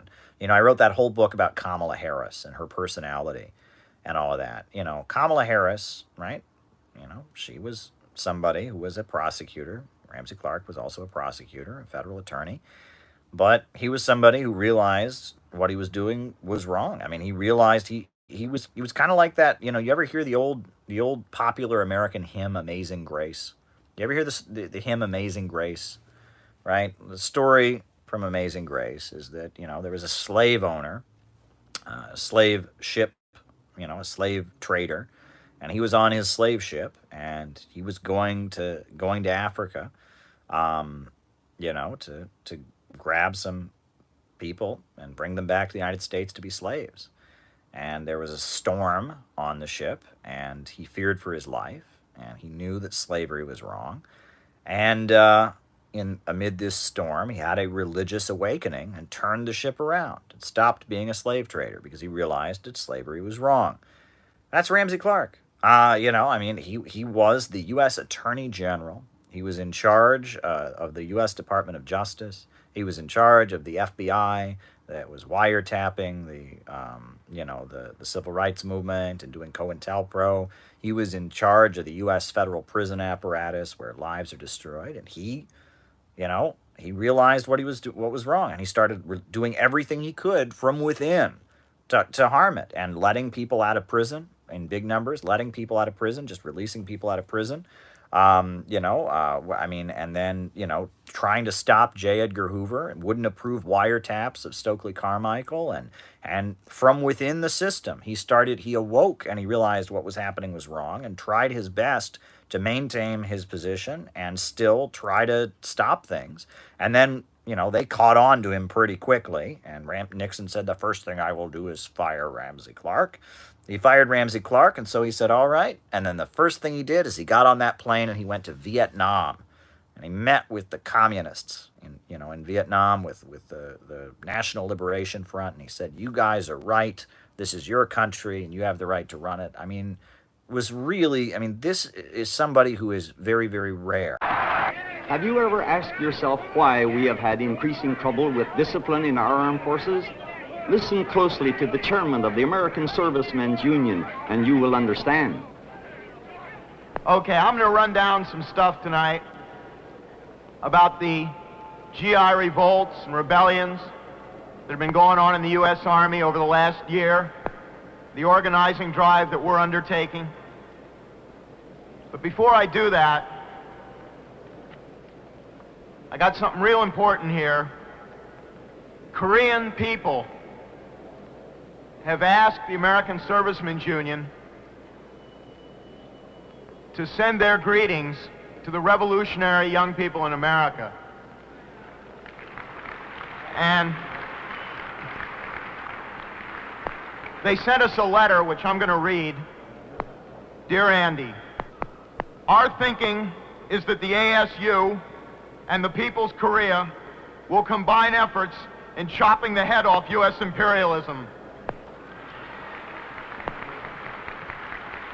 Will combine efforts in chopping the head off U.S. imperialism and tearing its limbs in concert with the revolutionary people the world over, in mutilating the U.S. ruling circles, fully supporting the ASU. You will readily agree with us in this respect, I believe. Yes, right on. The Democratic People's Republic of Korea is the banner of freedom and independence of our people, and also a powerful weapon of building socialism and communism. Your contributions will greatly encourage the Korean people in their struggle to achieve an independent, peaceful unification of the fatherland, accomplishing the complete victory of socialism and communism. The ASU is playing a leading role in this fight, in this organizing drive. We have chapters of the American Servicemen's Union on 60 large military installations in the United States and 40 overseas. Just as the Bolshevik Party organized through the Soviets in 1917 against the Tsar and the oppression in Russia, the American Servicemen's Union is organizing Soviets within the U.S. imperialist army. The only line that's going to lead to victory, and revolution is a proletarian line in the army. And they know that whoever can command the allegiance of the rank and file troops, that command is going to be decisive in revolution or counter-revolution. And right now, the American Servicemen's Union is building an army within an army, a workers' militia inside the U.S. Army. And along with the Panthers and others, we're going to make that revolution. Power of the people. Appreciate those words by Eugene Debs, and I try to live by them. And, you know, one way you can tell that I'm not a grifter is that if I were a grifter, I would tell you what I think you want to hear. And I often don't tell you what I think you want to hear. I tell you what I think you need to hear. And there's a difference. There's a difference. You have to be real with people. You have to tell them things. Sometimes there are things that I say that are not intended to make me popular, but actually intended to have the opposite effect. I often will say things that need to be said in the socialist movement, that need to be made clear to the broad masses of people that are getting interested in socialism, that need to be clear to the folks that are getting involved in socialist activism, things that will not make me popular. I don't care. I'm here to tell you what you need to hear, not what I think you want to hear. One thing that I've been absolutely clear about. I will never forget that when I was a small child, I remember I was reading a book about Dr. Martin Luther King Jr. And I read about how when Dr. Martin Luther King Jr. and the civil rights movement was organizing and protesting, there were obviously many people who disagreed with them for various reasons. And sometimes these people who did not agree with Dr. Martin Luther King Jr., they would assemble and they would have manure and feces and they would throw them at the civil rights marchers. Did you know this? This happened. The Southern racists, go away and would throw literal feces at them. And I remember reading that as a kid and thinking, my goodness. Now, imagine one of those people was sitting in front of me. What would they have to say to me today? So you threw feces at Dr. Martin Luther King. You threw feces at the civil rights marchers. How do you defend yourself? What would they say? Well, everyone else was doing it. Well, Martin Luther King was bad. He was like opposed. They would have no defense. They would feel despicable, right? How can you look yourself in the face having done such a thing? And it's with that understanding that you should never join the mob. You should never just go along with popular sentiments. It's with that understanding that, as someone who works in the press, I will never throw shit at Russia. I will never throw shit at Iran. I will never throw shit at Venezuela. I will never throw shit at China. I am not going to join a campaign to lay the case for war. I will never do it. I'm not going to spread lies about weapons of mass destruction. I'm going to question their allegations about Uyghurs, their allegations about chemical weapons. I will never be involved in a shit-throwing campaign when they try to whip up the hysteria to justify another one of their wars. I'm not going to do it. I don't care if it makes me unpopular.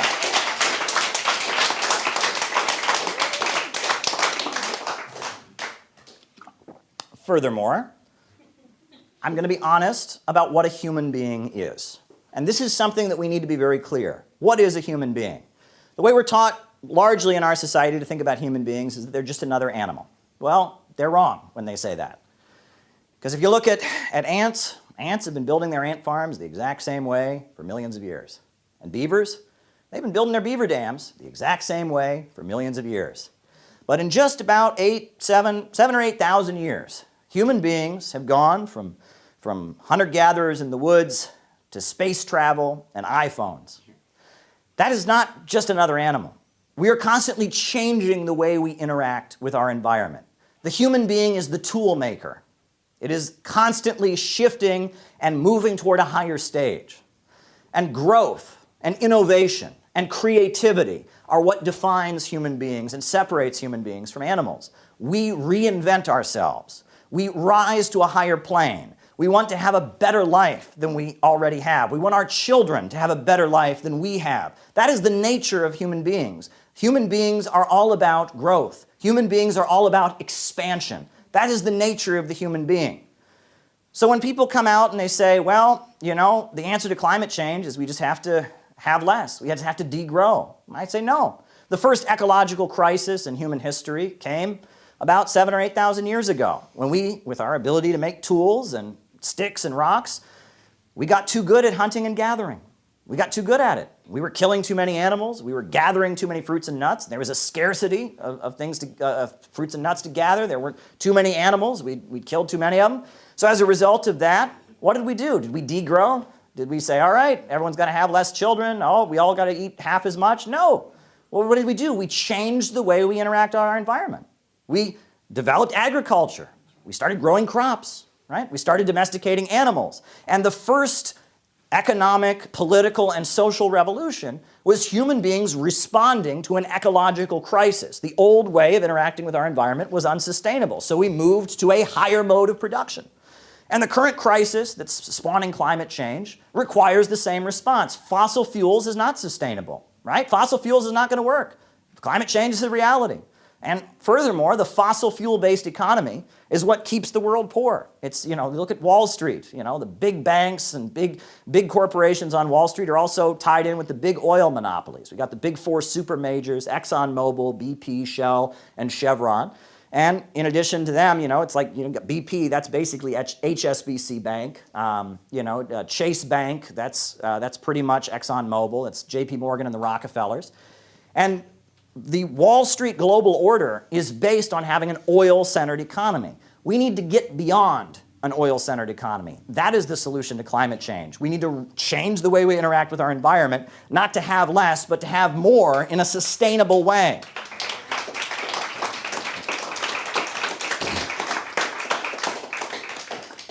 And one concept that we've developed, and we're in the process of further developing it with the Center for Political Innovation, is that because of the situation around climate change, because this is an emergency facing humanity, because the fossil fuel-based global order is holding back economic development, it is time for a global combined effort for fusion energy.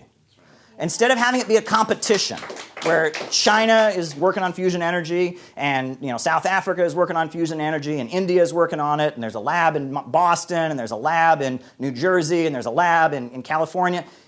Instead, we need a combined global effort. We need all of the countries around the world, all of the foundations, all the scientific institutes to combine their efforts into a single effort, a united global crash program to get fusion energy. That is the idea. We should have one place in the center of the heartland of the United States of America, one international territory, a new UN, a climate change fusion UN in the center of the United States of America called Fusion City. That is what we have developed, a global combined effort to save humanity from the nightmare of fossil fuels. We call for Fusion City now. Fusion City now. Fusion City now. Fusion City now. Fusion City now. Fusion City now! Fusion City now! Fusion City now! Fusion City now! Okay, books by Marxists of color.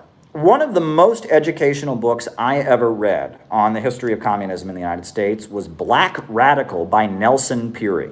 Nelson Peary is an amazing writer.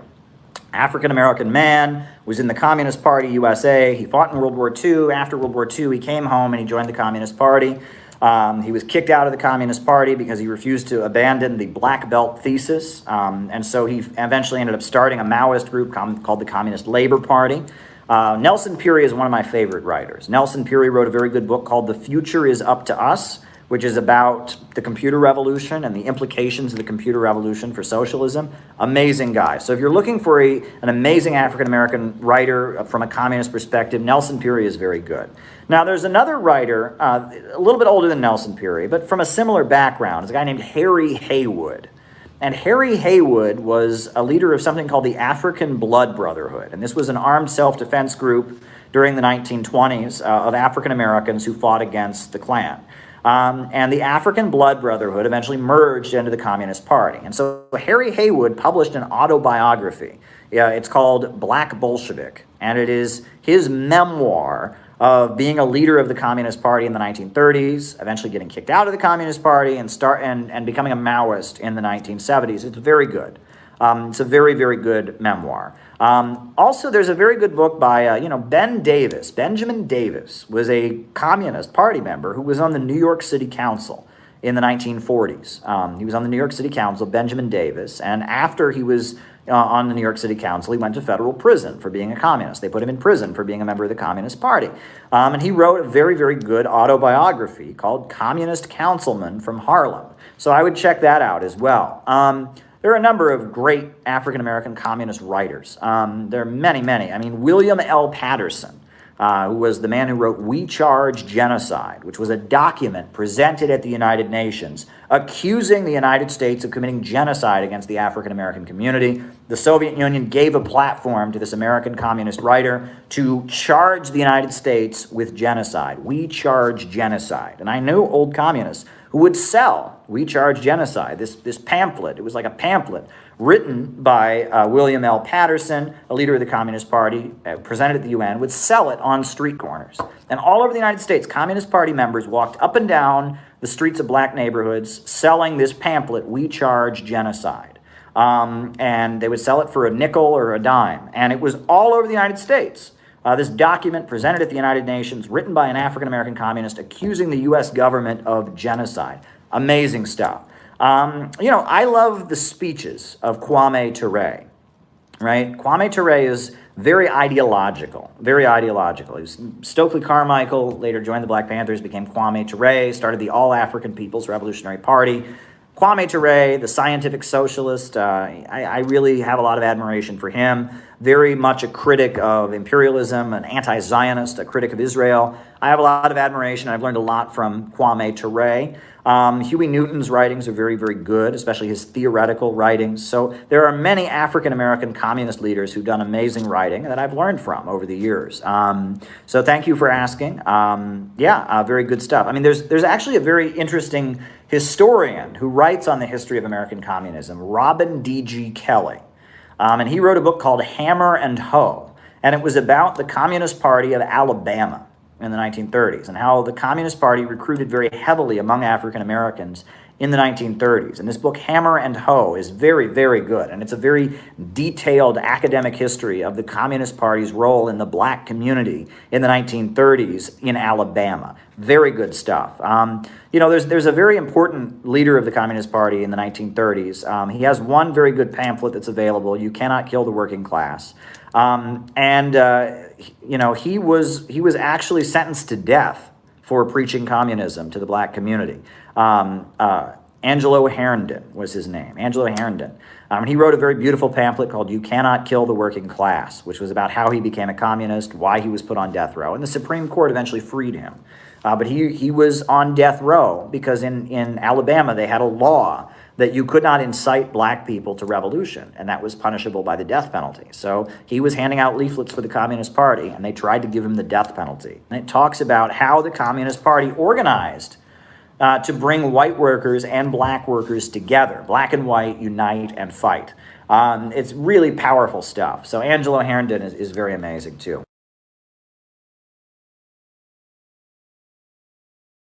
I think it was Xi Jinping, the president of China, or maybe it was a different Chinese diplomat, said that the world is big enough for everyone to do well. Said something like that. I'm paraphrasing it. Listening to a song the other day, and by a guy called K. Reno, and one of the lines he said, Lord, save us from excuse making and false blaming, and restrain the anger-filled thoughts that we're entertaining. Block all the dangerous engagements that render us brainless. Refrain us from selling our souls just to be famous.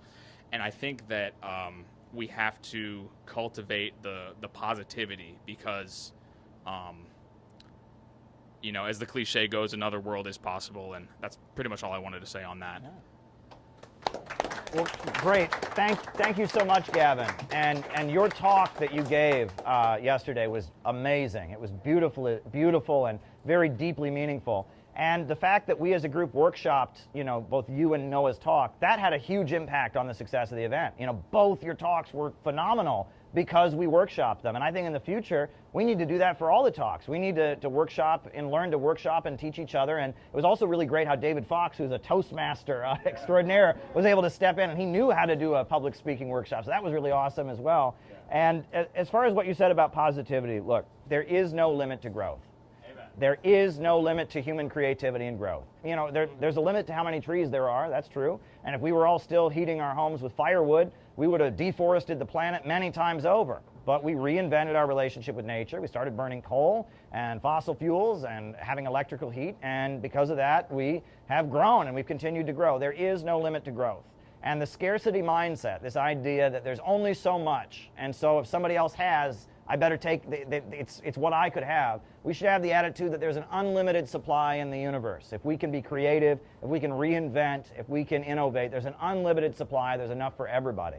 And that so much of the evil in the world flows from the mindset that there's only so much, and in order to get what I have to take it from somebody else. And that's why we need to get rid of this phrase redistribution of wealth, right? Now, we're not opposed to taxing to provide social services, but socialism is not the redistribution of wealth. If all Stalin had done in the Soviet Union was redistribute what was already there, the Soviet Union would still be deeply poor, right? They changed property relations in order to enable economic growth. If all the Chinese Communist Party had ever done was redistribute wealth that was already there, China would still be a deeply poor country. We're for creating an economic system that enables human innovation and growth to expand greatly so that wealth and abundance can be there for all. And that ultimately, you can't have equality and poverty, right? The only way to create a society of equality is a society where there's enough for everybody. There's enough to go around. And as long as there's scarcity, some will have and some will have not. And the biggest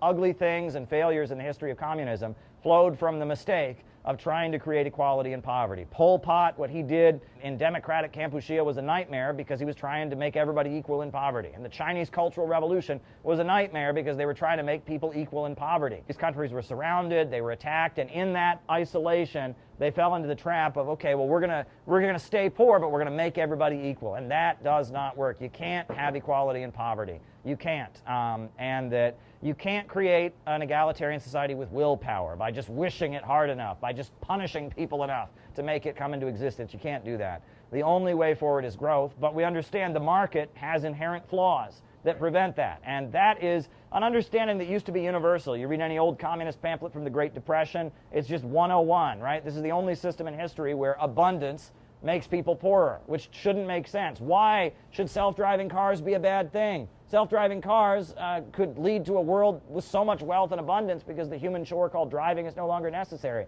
But on our deeply irrational system, it would lead to riots in the streets and etc. So that's our message. Wallace D. Wattles. We are probably going to republish some of Wallace D. Wattles, the great Christian socialist who was a friend of Eugene Debs. He mastered this concept, and he was a good friend of Eugene Debs. And his books, The Science of Being Great, The Science of Getting Rich, Jesus, the Man and His Works, they were socialist books, but they have kind of a self-help spiritual message that's all about growth and abundance. So, and that's what makes CPI unique, and that's what makes innovationism unique. We hold on to certain aspects of Marxism-Leninism, but we also, have gone into dipping from other wells. We are eclectic, we are syncretic, and that's the way you got to be.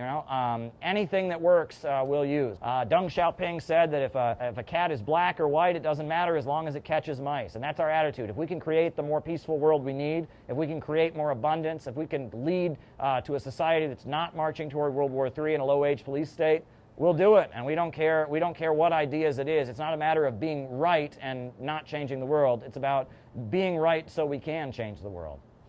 That's my attitude. Yeah. Sometimes in life you need a push. Sometimes people have to come along and get you out of your comfort zone. Sometimes they have to shake you awake. It's something that has to happen sometimes. Now, you can argue about different ways it might happen, but sometimes you have to get people out of their comfort zone to get them to do what needs to be done. Those two guys certainly knew that.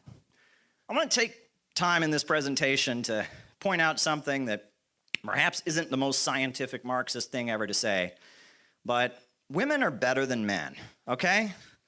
And we don't believe in biological determinism. We don't believe in the inherent superiority of any genders and sexes, but women are better than men. Women are better organizers than men, okay? Let's be real. We men, we like to get up here and give speeches, and we're always competing with the other guys, but women know how to hold groups together.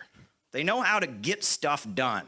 You know, we love our president, Elizabeth Young, who's done so much to hold this organization together this year. And we also love Jeddah, and nobody messes with Jeddah. Let me just put it that way. Jeddah's awesome, and she's also done so much to hold this organization together. And we're also very proud to have the top communist woman in Britain joining us today. So we'll be hearing from her tomorrow. I'm very excited for her presentation about the fight in the global communist movement. But women are so much better than men, men have problems. We do, okay? And especially now, it's a very hard time to be a young man. We talk, I mean, obviously the oppression of women, you know, sexual assault and battery and all the things that women go through, I mean, doesn't compare, but this is a hard time to be a young man also. And, you know, I see so many young men out there, and it's like every day they feel like they're on trial, right? And they're desperate to prove themselves because there's so much judgment poured on young men right now. Why don't you have a good paying job, you know, that pays for everything? Why aren't you married? Why don't you have a house? You know, so many young men, they've been told all their life that they have all this obligation. And then the society around them is crumbling and they don't find a place in it. And I meet so many young men, and we are an overwhelmingly male organization. You know, we are. I mean, there's no way to deny that. Look at this room, you know? We are an overwhelmingly male organization, and I love all the men here. And I want all the men here to know that you're not on trial in CPI. No one's judging you. No one is judging you here in this organization. We're happy to have you here, and we love you. We love you, and we support you, and we want you to make the best contribution you can ever make, and we want to empower you to make that contribution. That's what we want to do. And I say that because I want you to let your guard down. I want you to just let your guard down and give yourself to this, because it's hard. In a world where everyone seems to be attacking you, where no one seems to ever give you a break, where everyone seems to be judging you and rating you, I want you to take a deep breath and say, this is the group I'm in, I'm committed to it. I want you to go all in, and I want you to let your guard down, and I want you to do your best. And it's hard. It's hard to trust in these kinds of times. Social media is so good at making everyone terrified of everyone else. Everyone's afraid. Everyone feels like they're being judged and put on trial every single minute. I want CPI to be a place where people don't feel like that's the case. I want CPI to be a place where people feel like they are free to be who they are and they can let their guard down, because it's hard. It is so hard in these times. So absolutely hard. And I'll say this. I know why Maduro is still in power. You know, it was this country. Maduro was the leader of Venezuela, and the United States, especially right after Chavez died, they did everything to take Maduro out of power. I know why Maduro is still in power. I know why the United Socialist Party hasn't been defeated.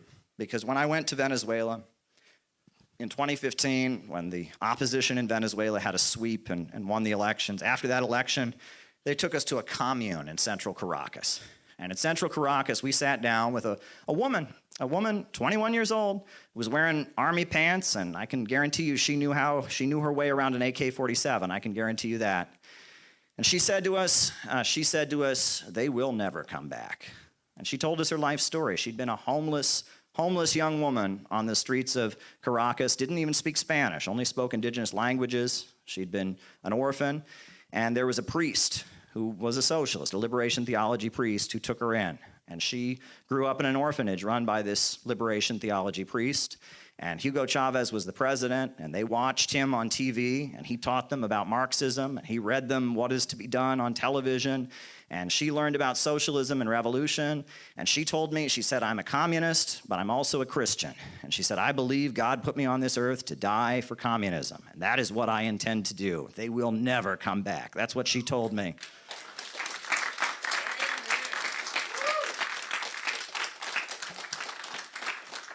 And I also know why the Islamic Republic of Iran is not going to fail.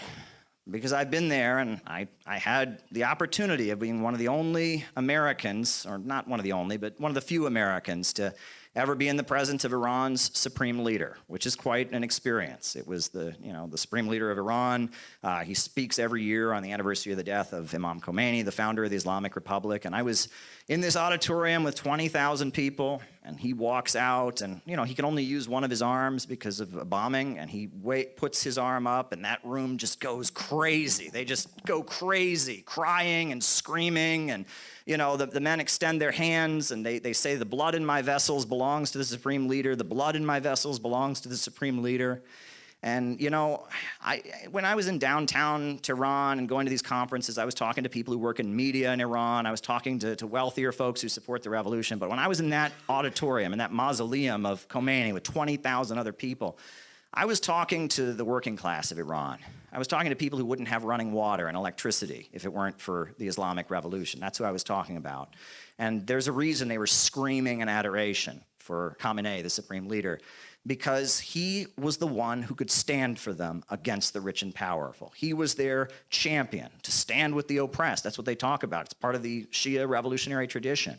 And that was real politics. That wasn't leftism. That wasn't LARPing. That wasn't internet debating. That was real politics, that auditorium of 20,000 people. And in that speech, I was standing there. I was wearing my suit, no ties, because in Iran you don't wear a tie, but I was wearing a suit, and I'm standing there with a lot of Chinese diplomats and diplomats from African countries.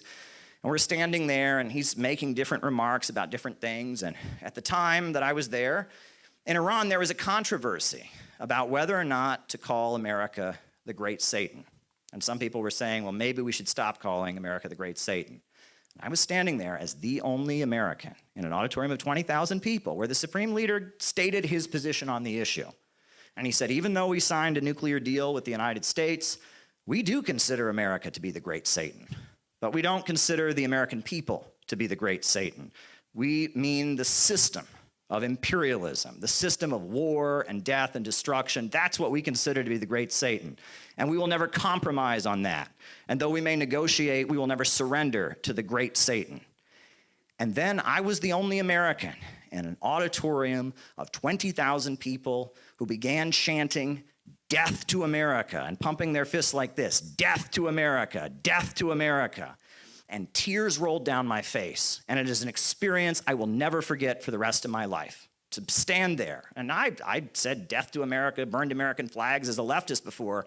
But in that moment, everything meant something different to me because I was with those people. I was with them against the US imperialists.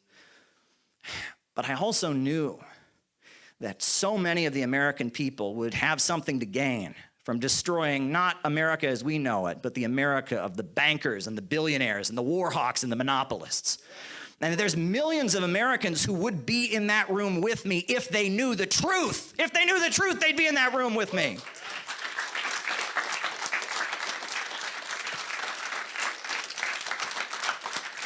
And that we have a responsibility to take this seriously. We have a responsibility to try and communicate this in a way that'll win people over. We have a responsibility to not burn the American flag, but to wave the American flag. We have a responsibility to not advocate death, destruction, and chaos, but a 4-point economic plan that would improve people's lives. This isn't a game. This isn't a joke. This is serious.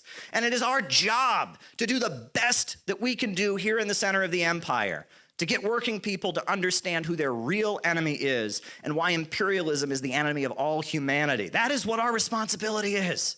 It's not a joke. And I couldn't unsee what I saw in that room.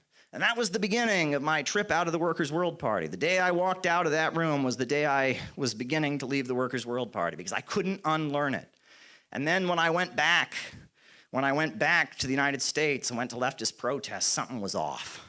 I felt sick to my stomach. I was frustrated. I was like, guys, people are losing their homes and jobs in Ohio. This is not a joke. Can we mature? Can we take this seriously? It's not about doing what's trendy and hip. It's about actually trying to win.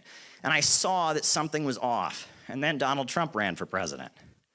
And I saw Donald Trump saying a lot of things that I agreed with about the wars and about the elite. And I saw a left that didn't want to engage with these people. They're all racist. They're all, and just dismissed. Basket of deplorables, like Hillary Clinton said. And I said, we got to do something about this. CPI is a result. CPI is a result of my revelations internationally and my understanding and my frustration and my desire to take this seriously. And that's why CPI is still here. And that's why I will continue to do this. I will say, I won't say who, but I got multiple messages that really all traced back to one particular leftist personality who said to me, Caleb, you should stop organizing. You should stop organizing. Just be a social media commentator. And I heard that and I said, I don't know what that means. And I said to the person, honestly, I don't know what that means. For me, being a communist is about building an organization. It is about building a group. It is about getting things done. If I was just a writer or just a speaker or just a commentator on the internet, maybe I'd comment on science fiction novels. Maybe I'd comment on basketball or football. But if I'm talking about communism, I'm doing it because I want to change the world. I'm doing it because I want to build an organization. I read the literature I read communist literature, William Z. Foster, Gus Hall. It's all about building an organization. It's not about, getting points on social media. It's not about having the best edgy take that everyone retweets. It's about actually building an organization. That is the point. Karl Marx said that philosophers have long sought to analyze the world. The point, however, is to change it. Only peace can make America great again. Only peace can make America great again. Only peace can make America great again. Only peace make America great again. Only peace can make America great again. Only peace make America great again. And when Donald Trump met with Kim Jong-un, the leader of North Korea, and moved towards unity on the Korean Peninsula, bringing together the Korean people, that was a great step forward.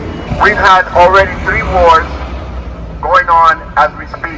Every morning, someone is dying in parts of the world right now in these 3 wars. The Hamas and Israel, as we know, Ukraine and Russia situation, it's costing over $6 billion in money. Your tax dollars. What do you think of when you see that banner? Which we did not have Yeah. when Trump was in office. Do you think he could be a peace president? I'm not sure. We don't need that. I don't think that Trump would bring peace in the world at all. I think he would bring total chaos. But it's interesting to know this. Are you worried about World War III? Yes and no. Yes, because, well, us, Russia, would basically destroy most of the world. Right now, we don't even have federal FEMA money to support in our country, Florida, North Carolina. And people are hungry there. And your private donations, not the government, is being used right now. We are talking today about making America great through peace. Take a look at this banner. What kind of emotion does it instill in you? War with North Korea. It's about negotiations. What do you think? It seems pretty good. Yeah? Yeah. That seems pretty good. Yeah, we make friends, right? Yeah. We are out here to say we want Donald Trump to be a peace candidate. We want him to be a peace president. If he wins this election, it will be because the American people are tired of the wars. Too much money is spent on war. Too much money is spent on destruction. But peace can make a prosperous world for all. I suppose he won the election again. Yeah. What do you think of the banner? Yeah. Right. Trump can do a lot of things. Yeah. Is this what you thought you'd see out in front of the library today? No. Surprising, huh? Yeah. This is serious. You don't know. We'll be World War III again.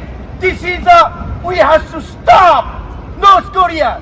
Kim Jong. We need conversations, peaceful unity of North and South Korea. It has to take place now. There is enough bloodshed. No child has to be murdered over these things. No family should be killed over these things. Korea has been divided for too long.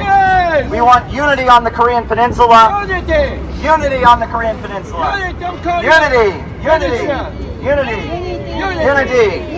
Please take notice. Every day, this morning, tonight, someone is dying over in Israel and Palestine.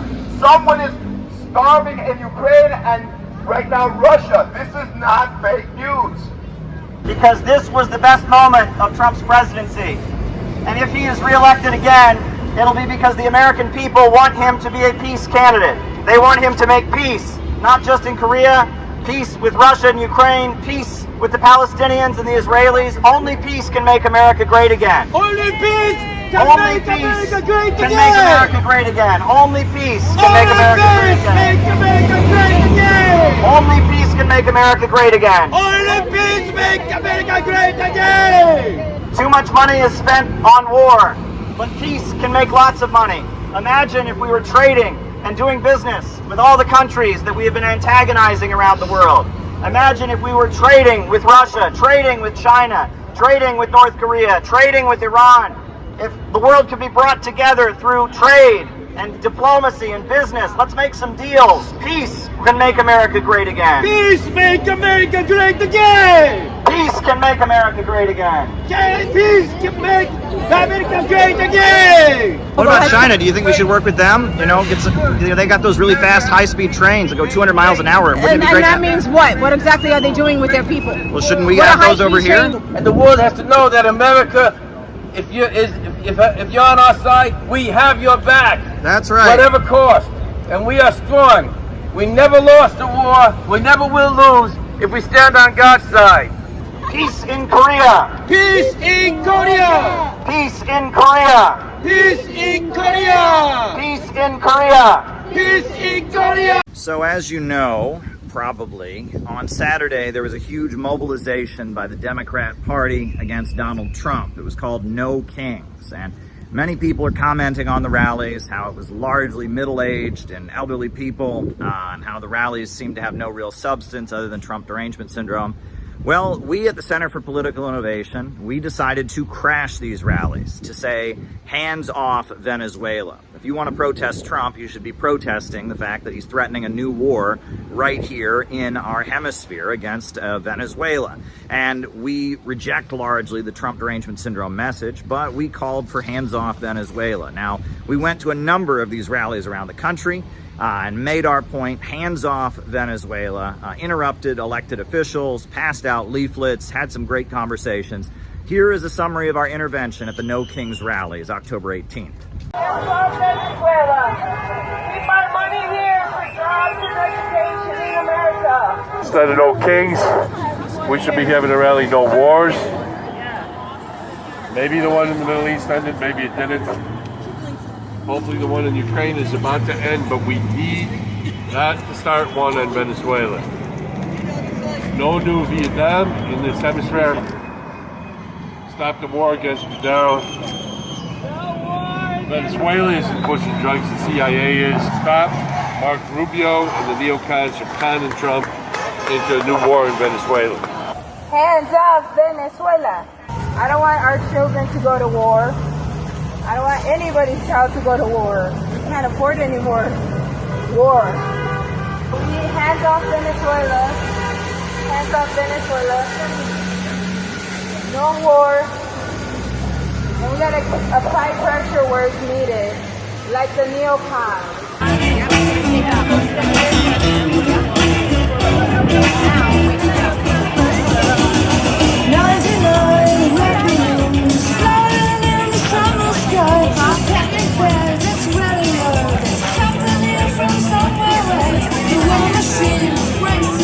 In Twin Cities. Come on, buddy.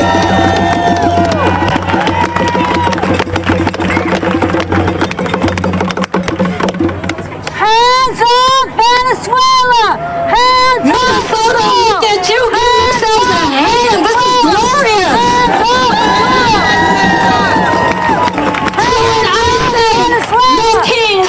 You say no Trump! No kings! No kings! We say in Latin America, solo el pueblo salva al pueblo. Only the people can save the people. We are the people that will repair, restore, and make this nation finally the place of belonging for all of us.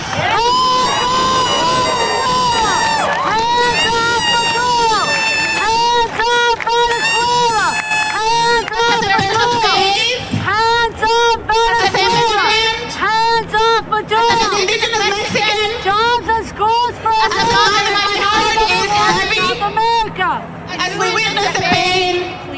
Venezuela. Run up on our families. Bring our troops home. Kidnapping of immigrants and citizens alike.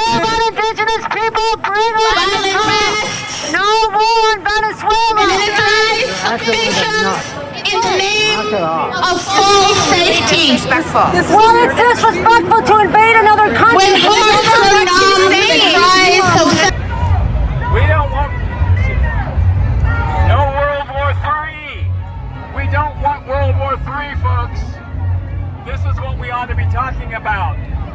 The kings are the military-industrial complex, the pharmaceutical-industrial complex, the Democrats, the Republicans, even Mamdani. He wants the young people to think Maduro is a dictator. He is not. So it's not just Marco Rubio. It's Mamdani and the Democrats too. Because at the end of the day, they make money from the lobbyist groups. We need to get money out of politics. That's what we need to do, folks.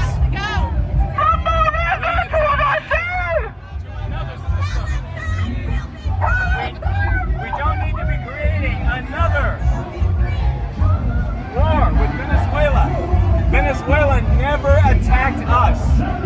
We're bombing fishing boats. Hands off Venezuela. Peace now. We got a oligarch crisis. So stop and this is like we are in a situation You're where worried we're about fighting for our guns? very Bring our troops home and stop bombing other countries. Are not stop the war in Venezuela. They want Jobs to and schools for America. You want to stop school shootings? Let's stop selling guns to Nazis in Ukraine, huh? How about that? And what about the abuse of the criminal justice system? My dear friend and your dear friend, Tish James, is facing an indictment along with James Comey. This is an abuse of the criminal justice system. Basically, he took your Medicare and Medicaid and got rid of it so that he could give it the money to the billionaires. It is so evil, so wrong, and we can't stand it. Hands off Maduro. Bring our troops home. From China Trump into war with Venezuela. That war will make Vietnam look like a picnic. Everybody in Venezuela's got a gun and they all love their president. This war will be a dumb war to get into. Any war is dumb, but this war will be really dumb. Stop Rubio's war in Venezuela. Got to concentrate on ending wars, not making wars. If the Democratic Party adopts that message, they'll win 100% of the House. But instead, they're talking about stupid stuff. Brother, I like your sign a lot. Can I ask you about it? Yeah, sure. All right. You are live on No Jumper, brother. What is Hands Off Venezuela? What's going on for those that don't know? So for those who don't know, right now the U.S. is trying to destabilize Venezuela again, to trying to take its resources by claiming that the government is in cahoots with narco traffickers. While we all know that the CIA, like there's a 60-minute segment that shows that a general that was smuggling was actually a CIA asset. Wow. So it's like kind of like mirroring what happened with the Iran-Contra.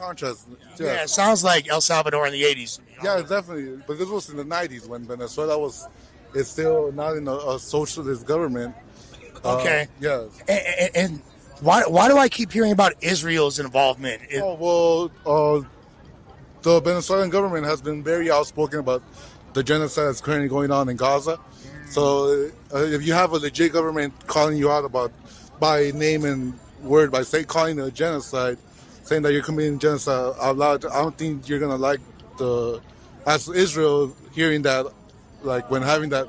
They don't want to get put on blast. Yeah, they don't want to get put on blast. You could insinuate it and it'll be fine with it, but like they don't want to be called out for what it is, because like there's meaning, like legally there's meaning to those words, like so there's retribution, but. Well, at the end of the day, it's money in politics. I mean, it doesn't matter where that money is coming from necessarily. I mean, there's lobbyist groups of all kinds. And, when Obama was president, the Supreme Court passed Citizens United, which put that on steroids. Right. Basically, it had already been in place, but now anything goes. And we're seeing the influence of AIPAC in practically every part of our government. You know what I mean? So it's like, and even Trump, I think at the Knesset even admitted, to the world that, we're getting all this money from, Miriam Edelson and all this. And, the irony of this event here is George Soros funds a lot of the No Kings events. And he's technically, by principle, you could say he's a king. Yeah, a lot of money, like, is that the richest dude in the world, kind of?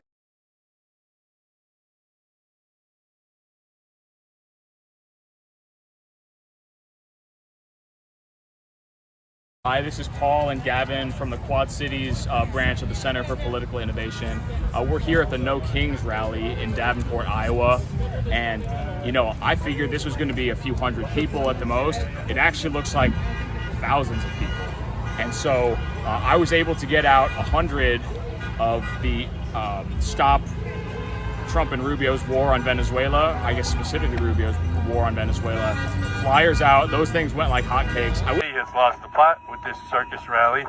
Instead of campaigning to stop Comey and John Bolton from going to jail, they should be campaigning to throw Mark Rubio in there with them. Regime change wars are a crime. All war is a crime. Peace is the future. The summit coming up in Bucharest is the future, but a new war with Venezuela will sabotage it, and that's what Mark Rubio is pushing. Mark Rubio is the new John Bolton, and Mark Rubio needs to join John Bolton in prison. Don't defend Bolton, don't defend Comey, don't defend Clapper, don't defend Hillary, don't defend these warmongers. Oppose all wars. If you want the Democrats back in power, you have to oppose the wars. That's what people voted for, is an end to the wars. That's not what this administration actually delivered. If you show you're going to deliver it, then you'll win. But if you show that you oppose him even talking about ending the wars, then you're going to lose again. People are tired of the wars. People around the world are tired of the wars. People in the United States are tired of the wars. And we don't need a new Vietnam here in our hemisphere. We need to stop this war with Venezuela. We need to fire Mark Rubio and have him be John Bolton's cellmate.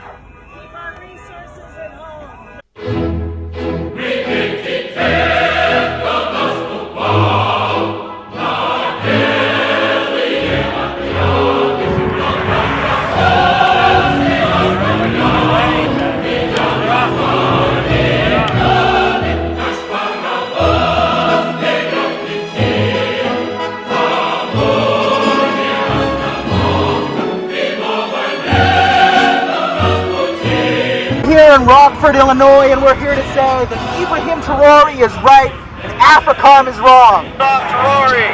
Hands off Africa! Hands off Traore! Hands off Africa! Hands off Traore!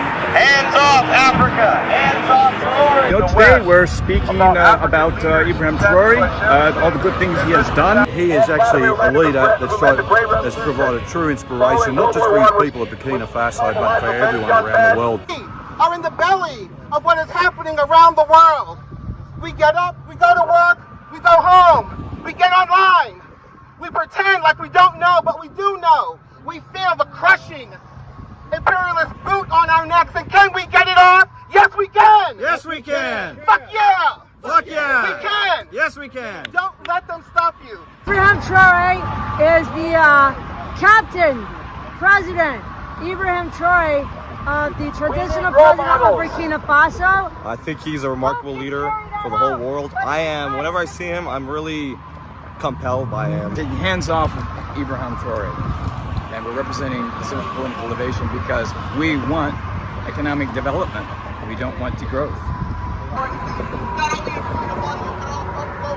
People are liking it, huh? Yeah, a lot of people are receptive or at least curious. And I think if we take an example like this, and stand up for countries like this and learn from it, we too have a better prosperity, not just for ourselves now, but for generations to come. So unique and so different from the various other leaders of the world. He's amazing to me. Down with NATO! Down with NATO! Hands off Africa! Hands off Africa! Down with NATO! Down with NATO! Hands off Africa! Hands off Africa! We are an energized group fighting for working families. We are an energized group fighting for the world. We want this message to get out to everyone, far and wide, to get off your butts, to make it happen. We are one because we are in this fight together. We've got Africa's Flame, the rise of Ibrahim Traore, the current president of Burkina Faso, who's doing beautiful, amazing things, building up the country for his people. They kicked out the French. They formed an alliance with Mali and Niger. Security defense, economic defense. Traore is leading an agricultural revolution. They are training soldiers to be farmers. They're training farmers to be soldiers. And he's a Muslim. And it is now a crime in Burkina Faso to stir up religious division that undermines the unity of the country. So we're supporting a real role model here. Let me tell you a little bit about this man, Ibrahim Traore. This man is not only a leader for Burkina Faso who cares about the people of Africa and the people of the world, who's standing with Russia, who's standing with the people of the world against U.S. imperialism. And it's because that he's doing that they've made so many attempts on his life. I would be willing to put my life on the line for him to protect him, because he's, you know, he represents hope. He represents true hope and progress in this world, and you know, I pray to God that nothing happens to him. And my question is this: where does value come from? Where does value come from? They want you to think value comes down from the sky. They want you to think value comes from Wall Street derivative ripoff schemes. They want you to think value comes from Facebook likes and shares and hits. They want you to think value is magical. But the answer to where value comes from is within you. It is within you. It is your human labor power, your creativity. That is the source of all wealth in this world. Yes. And if we want to have a strong economy, we need to invest in human beings, invest in people, invest in children so they grow up and get an education and become strong and powerful and effective and smart. We need to invest in communities. We need to invest in families. That is the future. Freedom. I think of economic growth. I think of someone who truly cares about the needs of the people and not the top 1% or the top 0.01% or whatever it is, which is the rest of the world seems to be focused on in the West anyway. We need economic development for everyone, not just for the people at the top. And that's the kind of system we're living under, why people are struggling so much. We are here to proclaim that we will not be stopped. We will not let the imperialists threaten us. We will not let them intimidate us. We are CPI and we are here to fight for Africa. Yeah. Like you guys in the US, ourselves in Australia, we're being held back by big finance, and we need to have a government of action that fights for working families and ordinary working people. Investing millions and millions of francs to revamp stadiums and hold games for youth sports so they can be healthy and strong and they can build an identity of their own in working together. Ibrahim Traore was a soccer player himself, and he just held a very friendly game with other professional soccer players, and he won 3 matches. How about that? Go Traore! Go Traore! Let all nations have self-determination and develop peaceful relationships, peaceful trade with each other, and innovate and share that innovation with each other so that we can live in peace, prosperity, and harmony, because there is plenty to go around. This is the model of what can be here. You must fight. You must get up. You must be brave. Don't let them tell you that your words have no meaning, that they'll throw you in jail if you speak up. The more of us that speak up, what happens? The more speak up, and more speak up. Don't let that frighten you. Get off your butts, do something about it. Fight for a future that you want. We need a world where people refuse to take advantage of the downtrodden. We need to take an alternative road, because the road we're going is leading us to nowhere but to oblivion. And this leader in Africa is a leader who understands that. And that is why he is investing in his people. He is providing free health care to mothers in the hospital. He is providing university education to his people. Not only is college free, but while you're there, you get a stipend, a paycheck, so you can focus on your studies. You don't have to work. Imagine that. The young people of Burkina Faso, in a way, are richer than all the young people in America. You go to college in America, you're going to be in student debt for a year, 2 years, 3 years, 10 years, 20 years. In Burkina Faso, not only do you not go into student debt, but on top of that, you get a paycheck while you're there so you can pay your bills and focus on your studies. He is enabling millions and millions of people to rise up from poverty, to launch their own farms, to pave their roads. Fisheries are opening up. Pineapple orchards are opening up. This is a pro-growth president who invests in human beings and invests in his people. There's nothing more important right now happening in the world than what's happening right here in the belly of the beast, in the belly of imperialism. Can we make this happen? Yes. Yes, it can happen. What we need is a win-win situation where we can find an economic system where deals or contracts whereby what makes America prosper also makes our trading prosper. Better world is possible, but understand, if we don't believe that, if we listen to those who tell us that nothing is possible, then that's what we will get. We will get nothing. Hands off Africa! Hands off Africa! Hands off Africa! What can I say about imperialism other than the fact that it is a crushing force that is now taking its way from the tentacles of the United States and around the world, sucking the resources from other countries, impoverishing them, degrowing them, crushing them, making sure that they can't become everything that they have dreamt of being. Organizations such as the Center for Political Innovation is critical to spreading the awareness, the knowledge of leaders such as Ibrahim Traoré. And right now we don't have a government that invests in people. We have a government that invests in destroying people. A government that invests in bombs and tanks and weapons and prisons for profit.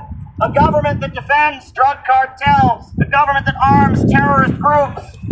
And that is not the way forward.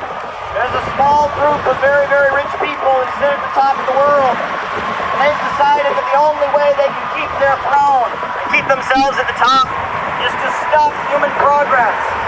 And they're wrong, because there is no limit to growth. There is no limit to growth.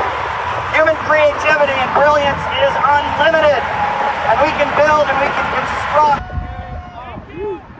We got books! We got books!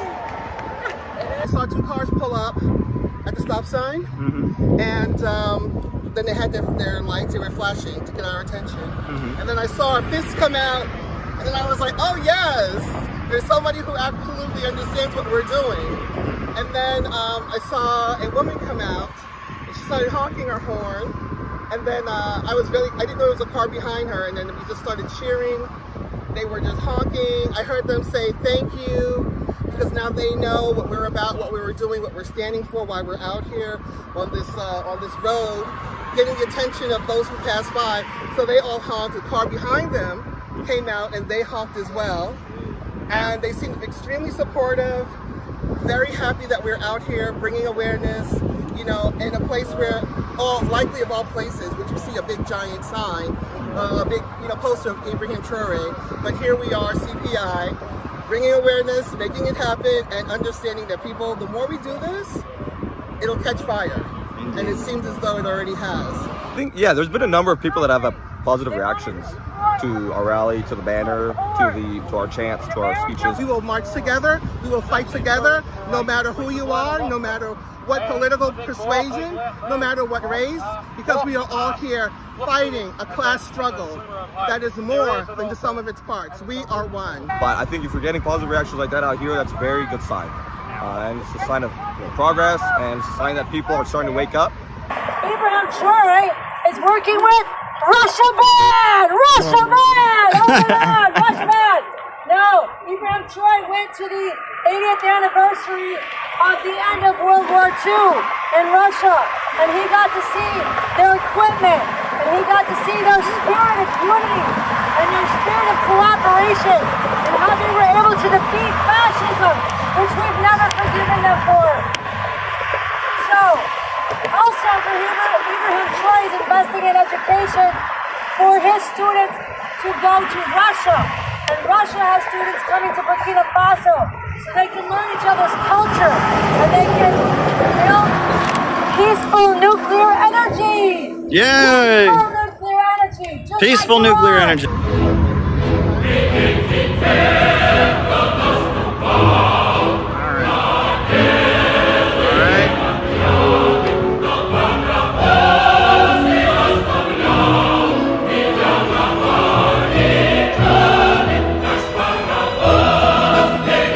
This up?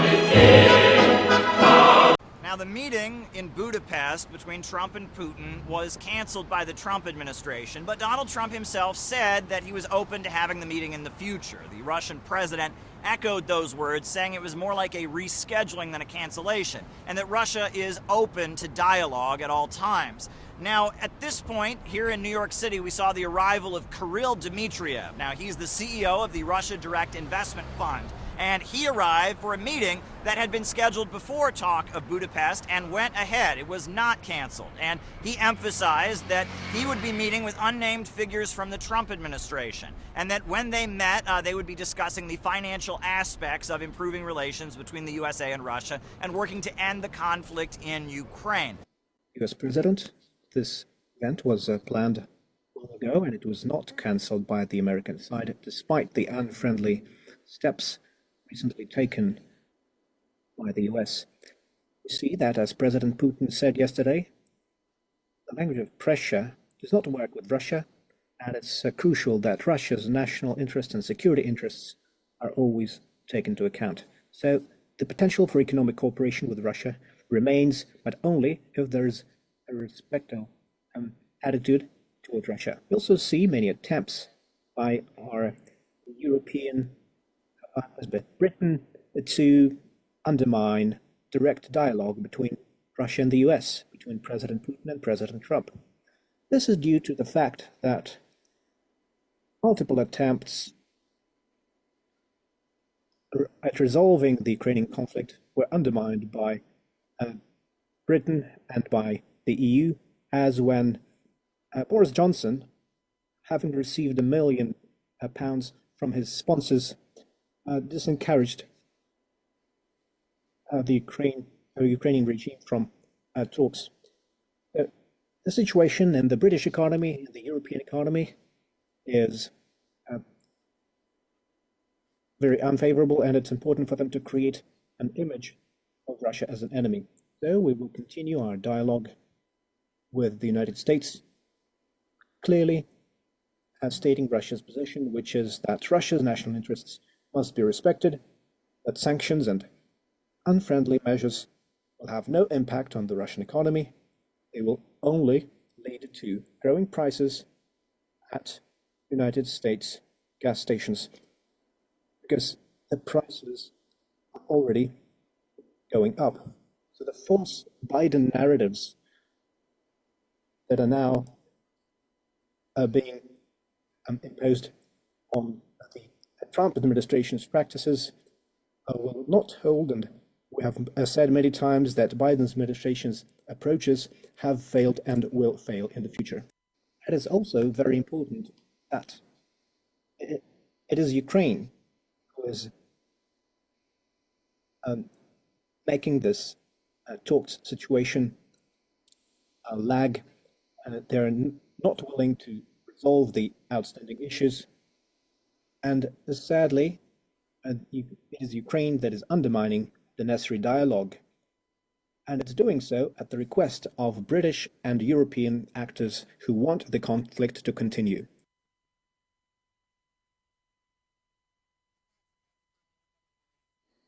We won't go into detail as to who we're currently meeting. We're meeting several representatives of the US administration. We will also have another meeting that will probably be made public, but mostly it will be closed doors discussions about how we can go on with the dialogue, proceeding from the need to respect Russia's needs and Russia's position based on what our president said yesterday. Thank you. It was a very high profile, very popular post that even President Trump noticed, that there was an idea that is currently resurfaced by the tunnel. Well, this is an idea that is over 100 years old. Initially, it was proposed by American investors during the Tsar's times, create a bridge, to create a railway to connect Russia with Alaska. There were discussions on how that could be made real. Then the so-called Friendship Bridge between Khrushchev and Kennedy were discussed during the Soviet times. It is now clear from the files transmitted to the American side by Russia recently. And as we have new technologies, and especially those that Elon Musk has at his disposal, I think this infrastructure project could potentially reshape geopolitics and create a unique connection between Eurasia and the American continent. We have studied it for a long time. There are also some developments by the Russian railways, and of course we will keep you updated.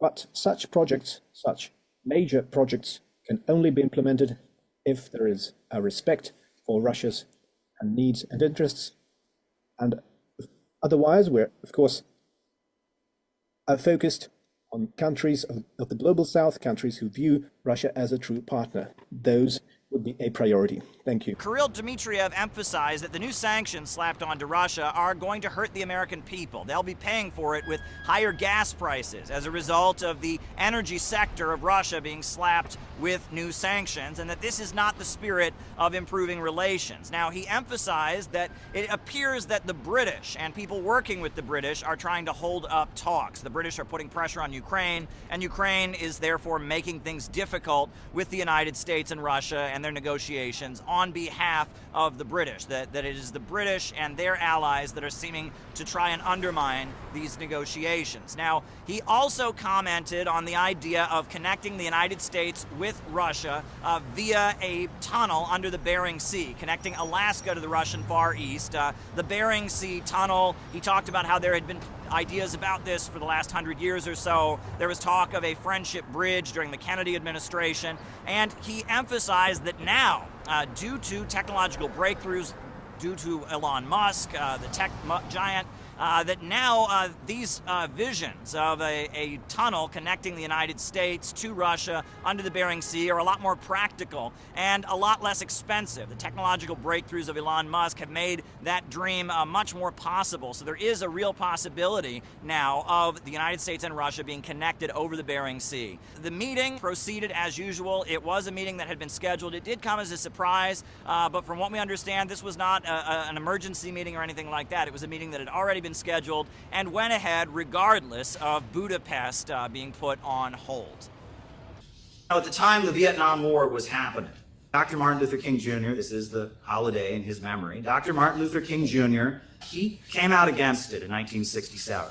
And he was condemned by the NAACP for coming out against it. They told him not to come out against it. It was hurting the civil rights movement. He should just focus on civil rights. Estimated that we spend $322,000 for each enemy we kill in Vietnam, while we spend in the so-called war on poverty in America only about $53 for each person classified as poor. The promises of the Great Society have been shot down on the battlefield of Vietnam, making the poor, white and Negro, bear the heaviest burdens both at the front and at home. And he went to Riverside Church in Harlem in New York City, and he gave a very powerful speech condemning the Vietnam War. And in that speech, he said the following thing: "These are revolutionary times. All over the globe, men are revolting against old systems of exploitation and oppression. And out of the wounds of a frail world, new systems of justice and equality are being born. the shirtless and barefoot people of the land are rising up as never before. People who sat in darkness have seen great light, and we in the West must support these revolutions. That was Dr. Martin Luther King Jr. a year before he was assassinated. And what he was really saying there was that the Vietnam War wasn't about capitalism versus communism. It was about Vietnam, which is a deeply impoverished country historically, fighting in order to industrialize, fighting to take control of its country and build itself up. That they were under the domination of the French, they were under the domination of American and British corporations, and they wanted economic independence so they could build themselves up. That was really what the issue was. And Noah and I, we got to attend the World Youth Festival in Sochi, Russia. And we actually got to meet people from Vietnam, representatives of the mass youth organizations of Vietnam. And right now, Vietnam is experiencing what the World Business Forum has called an economic miracle. They have given their country a high-tech upgrade, internet access all across the country. They have provided education on massive scale. Since the end of the Vietnam War, they've seen their life expectancy go up by 17 years, and it just continues rising. The Vietnamese government has proceeded to raise people up from poverty. And it's not just Vietnam. I mean, you go to another part of the world, part of the reason we're pushing this bridge is because there is an economic expansion happening very, very rapidly.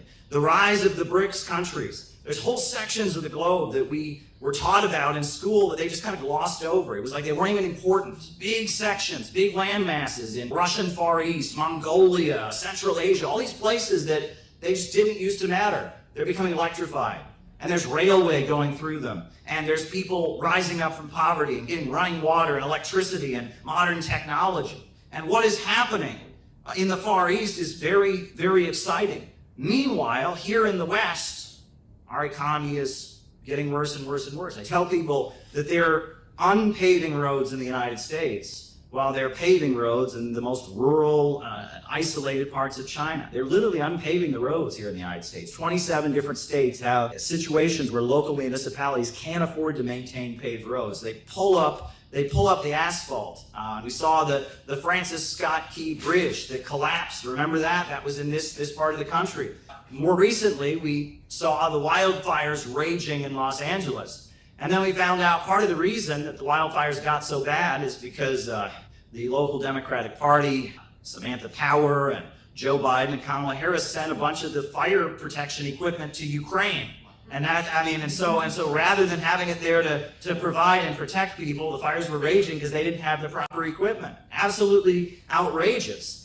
And it seems that our leaders in the United States are not loyal to the United States. They're loyal to an international financial system. They're loyal to defending this British Empire, globalist, imperialist way of doing things. They're loyal to Atlanticism and the international financial system that concentrates wealth in great cities like Wall Street, New York, like the London Stock Exchange. And not only does it suck the life out of the countries under its domination, but it's sucking the life out of the heartland of America.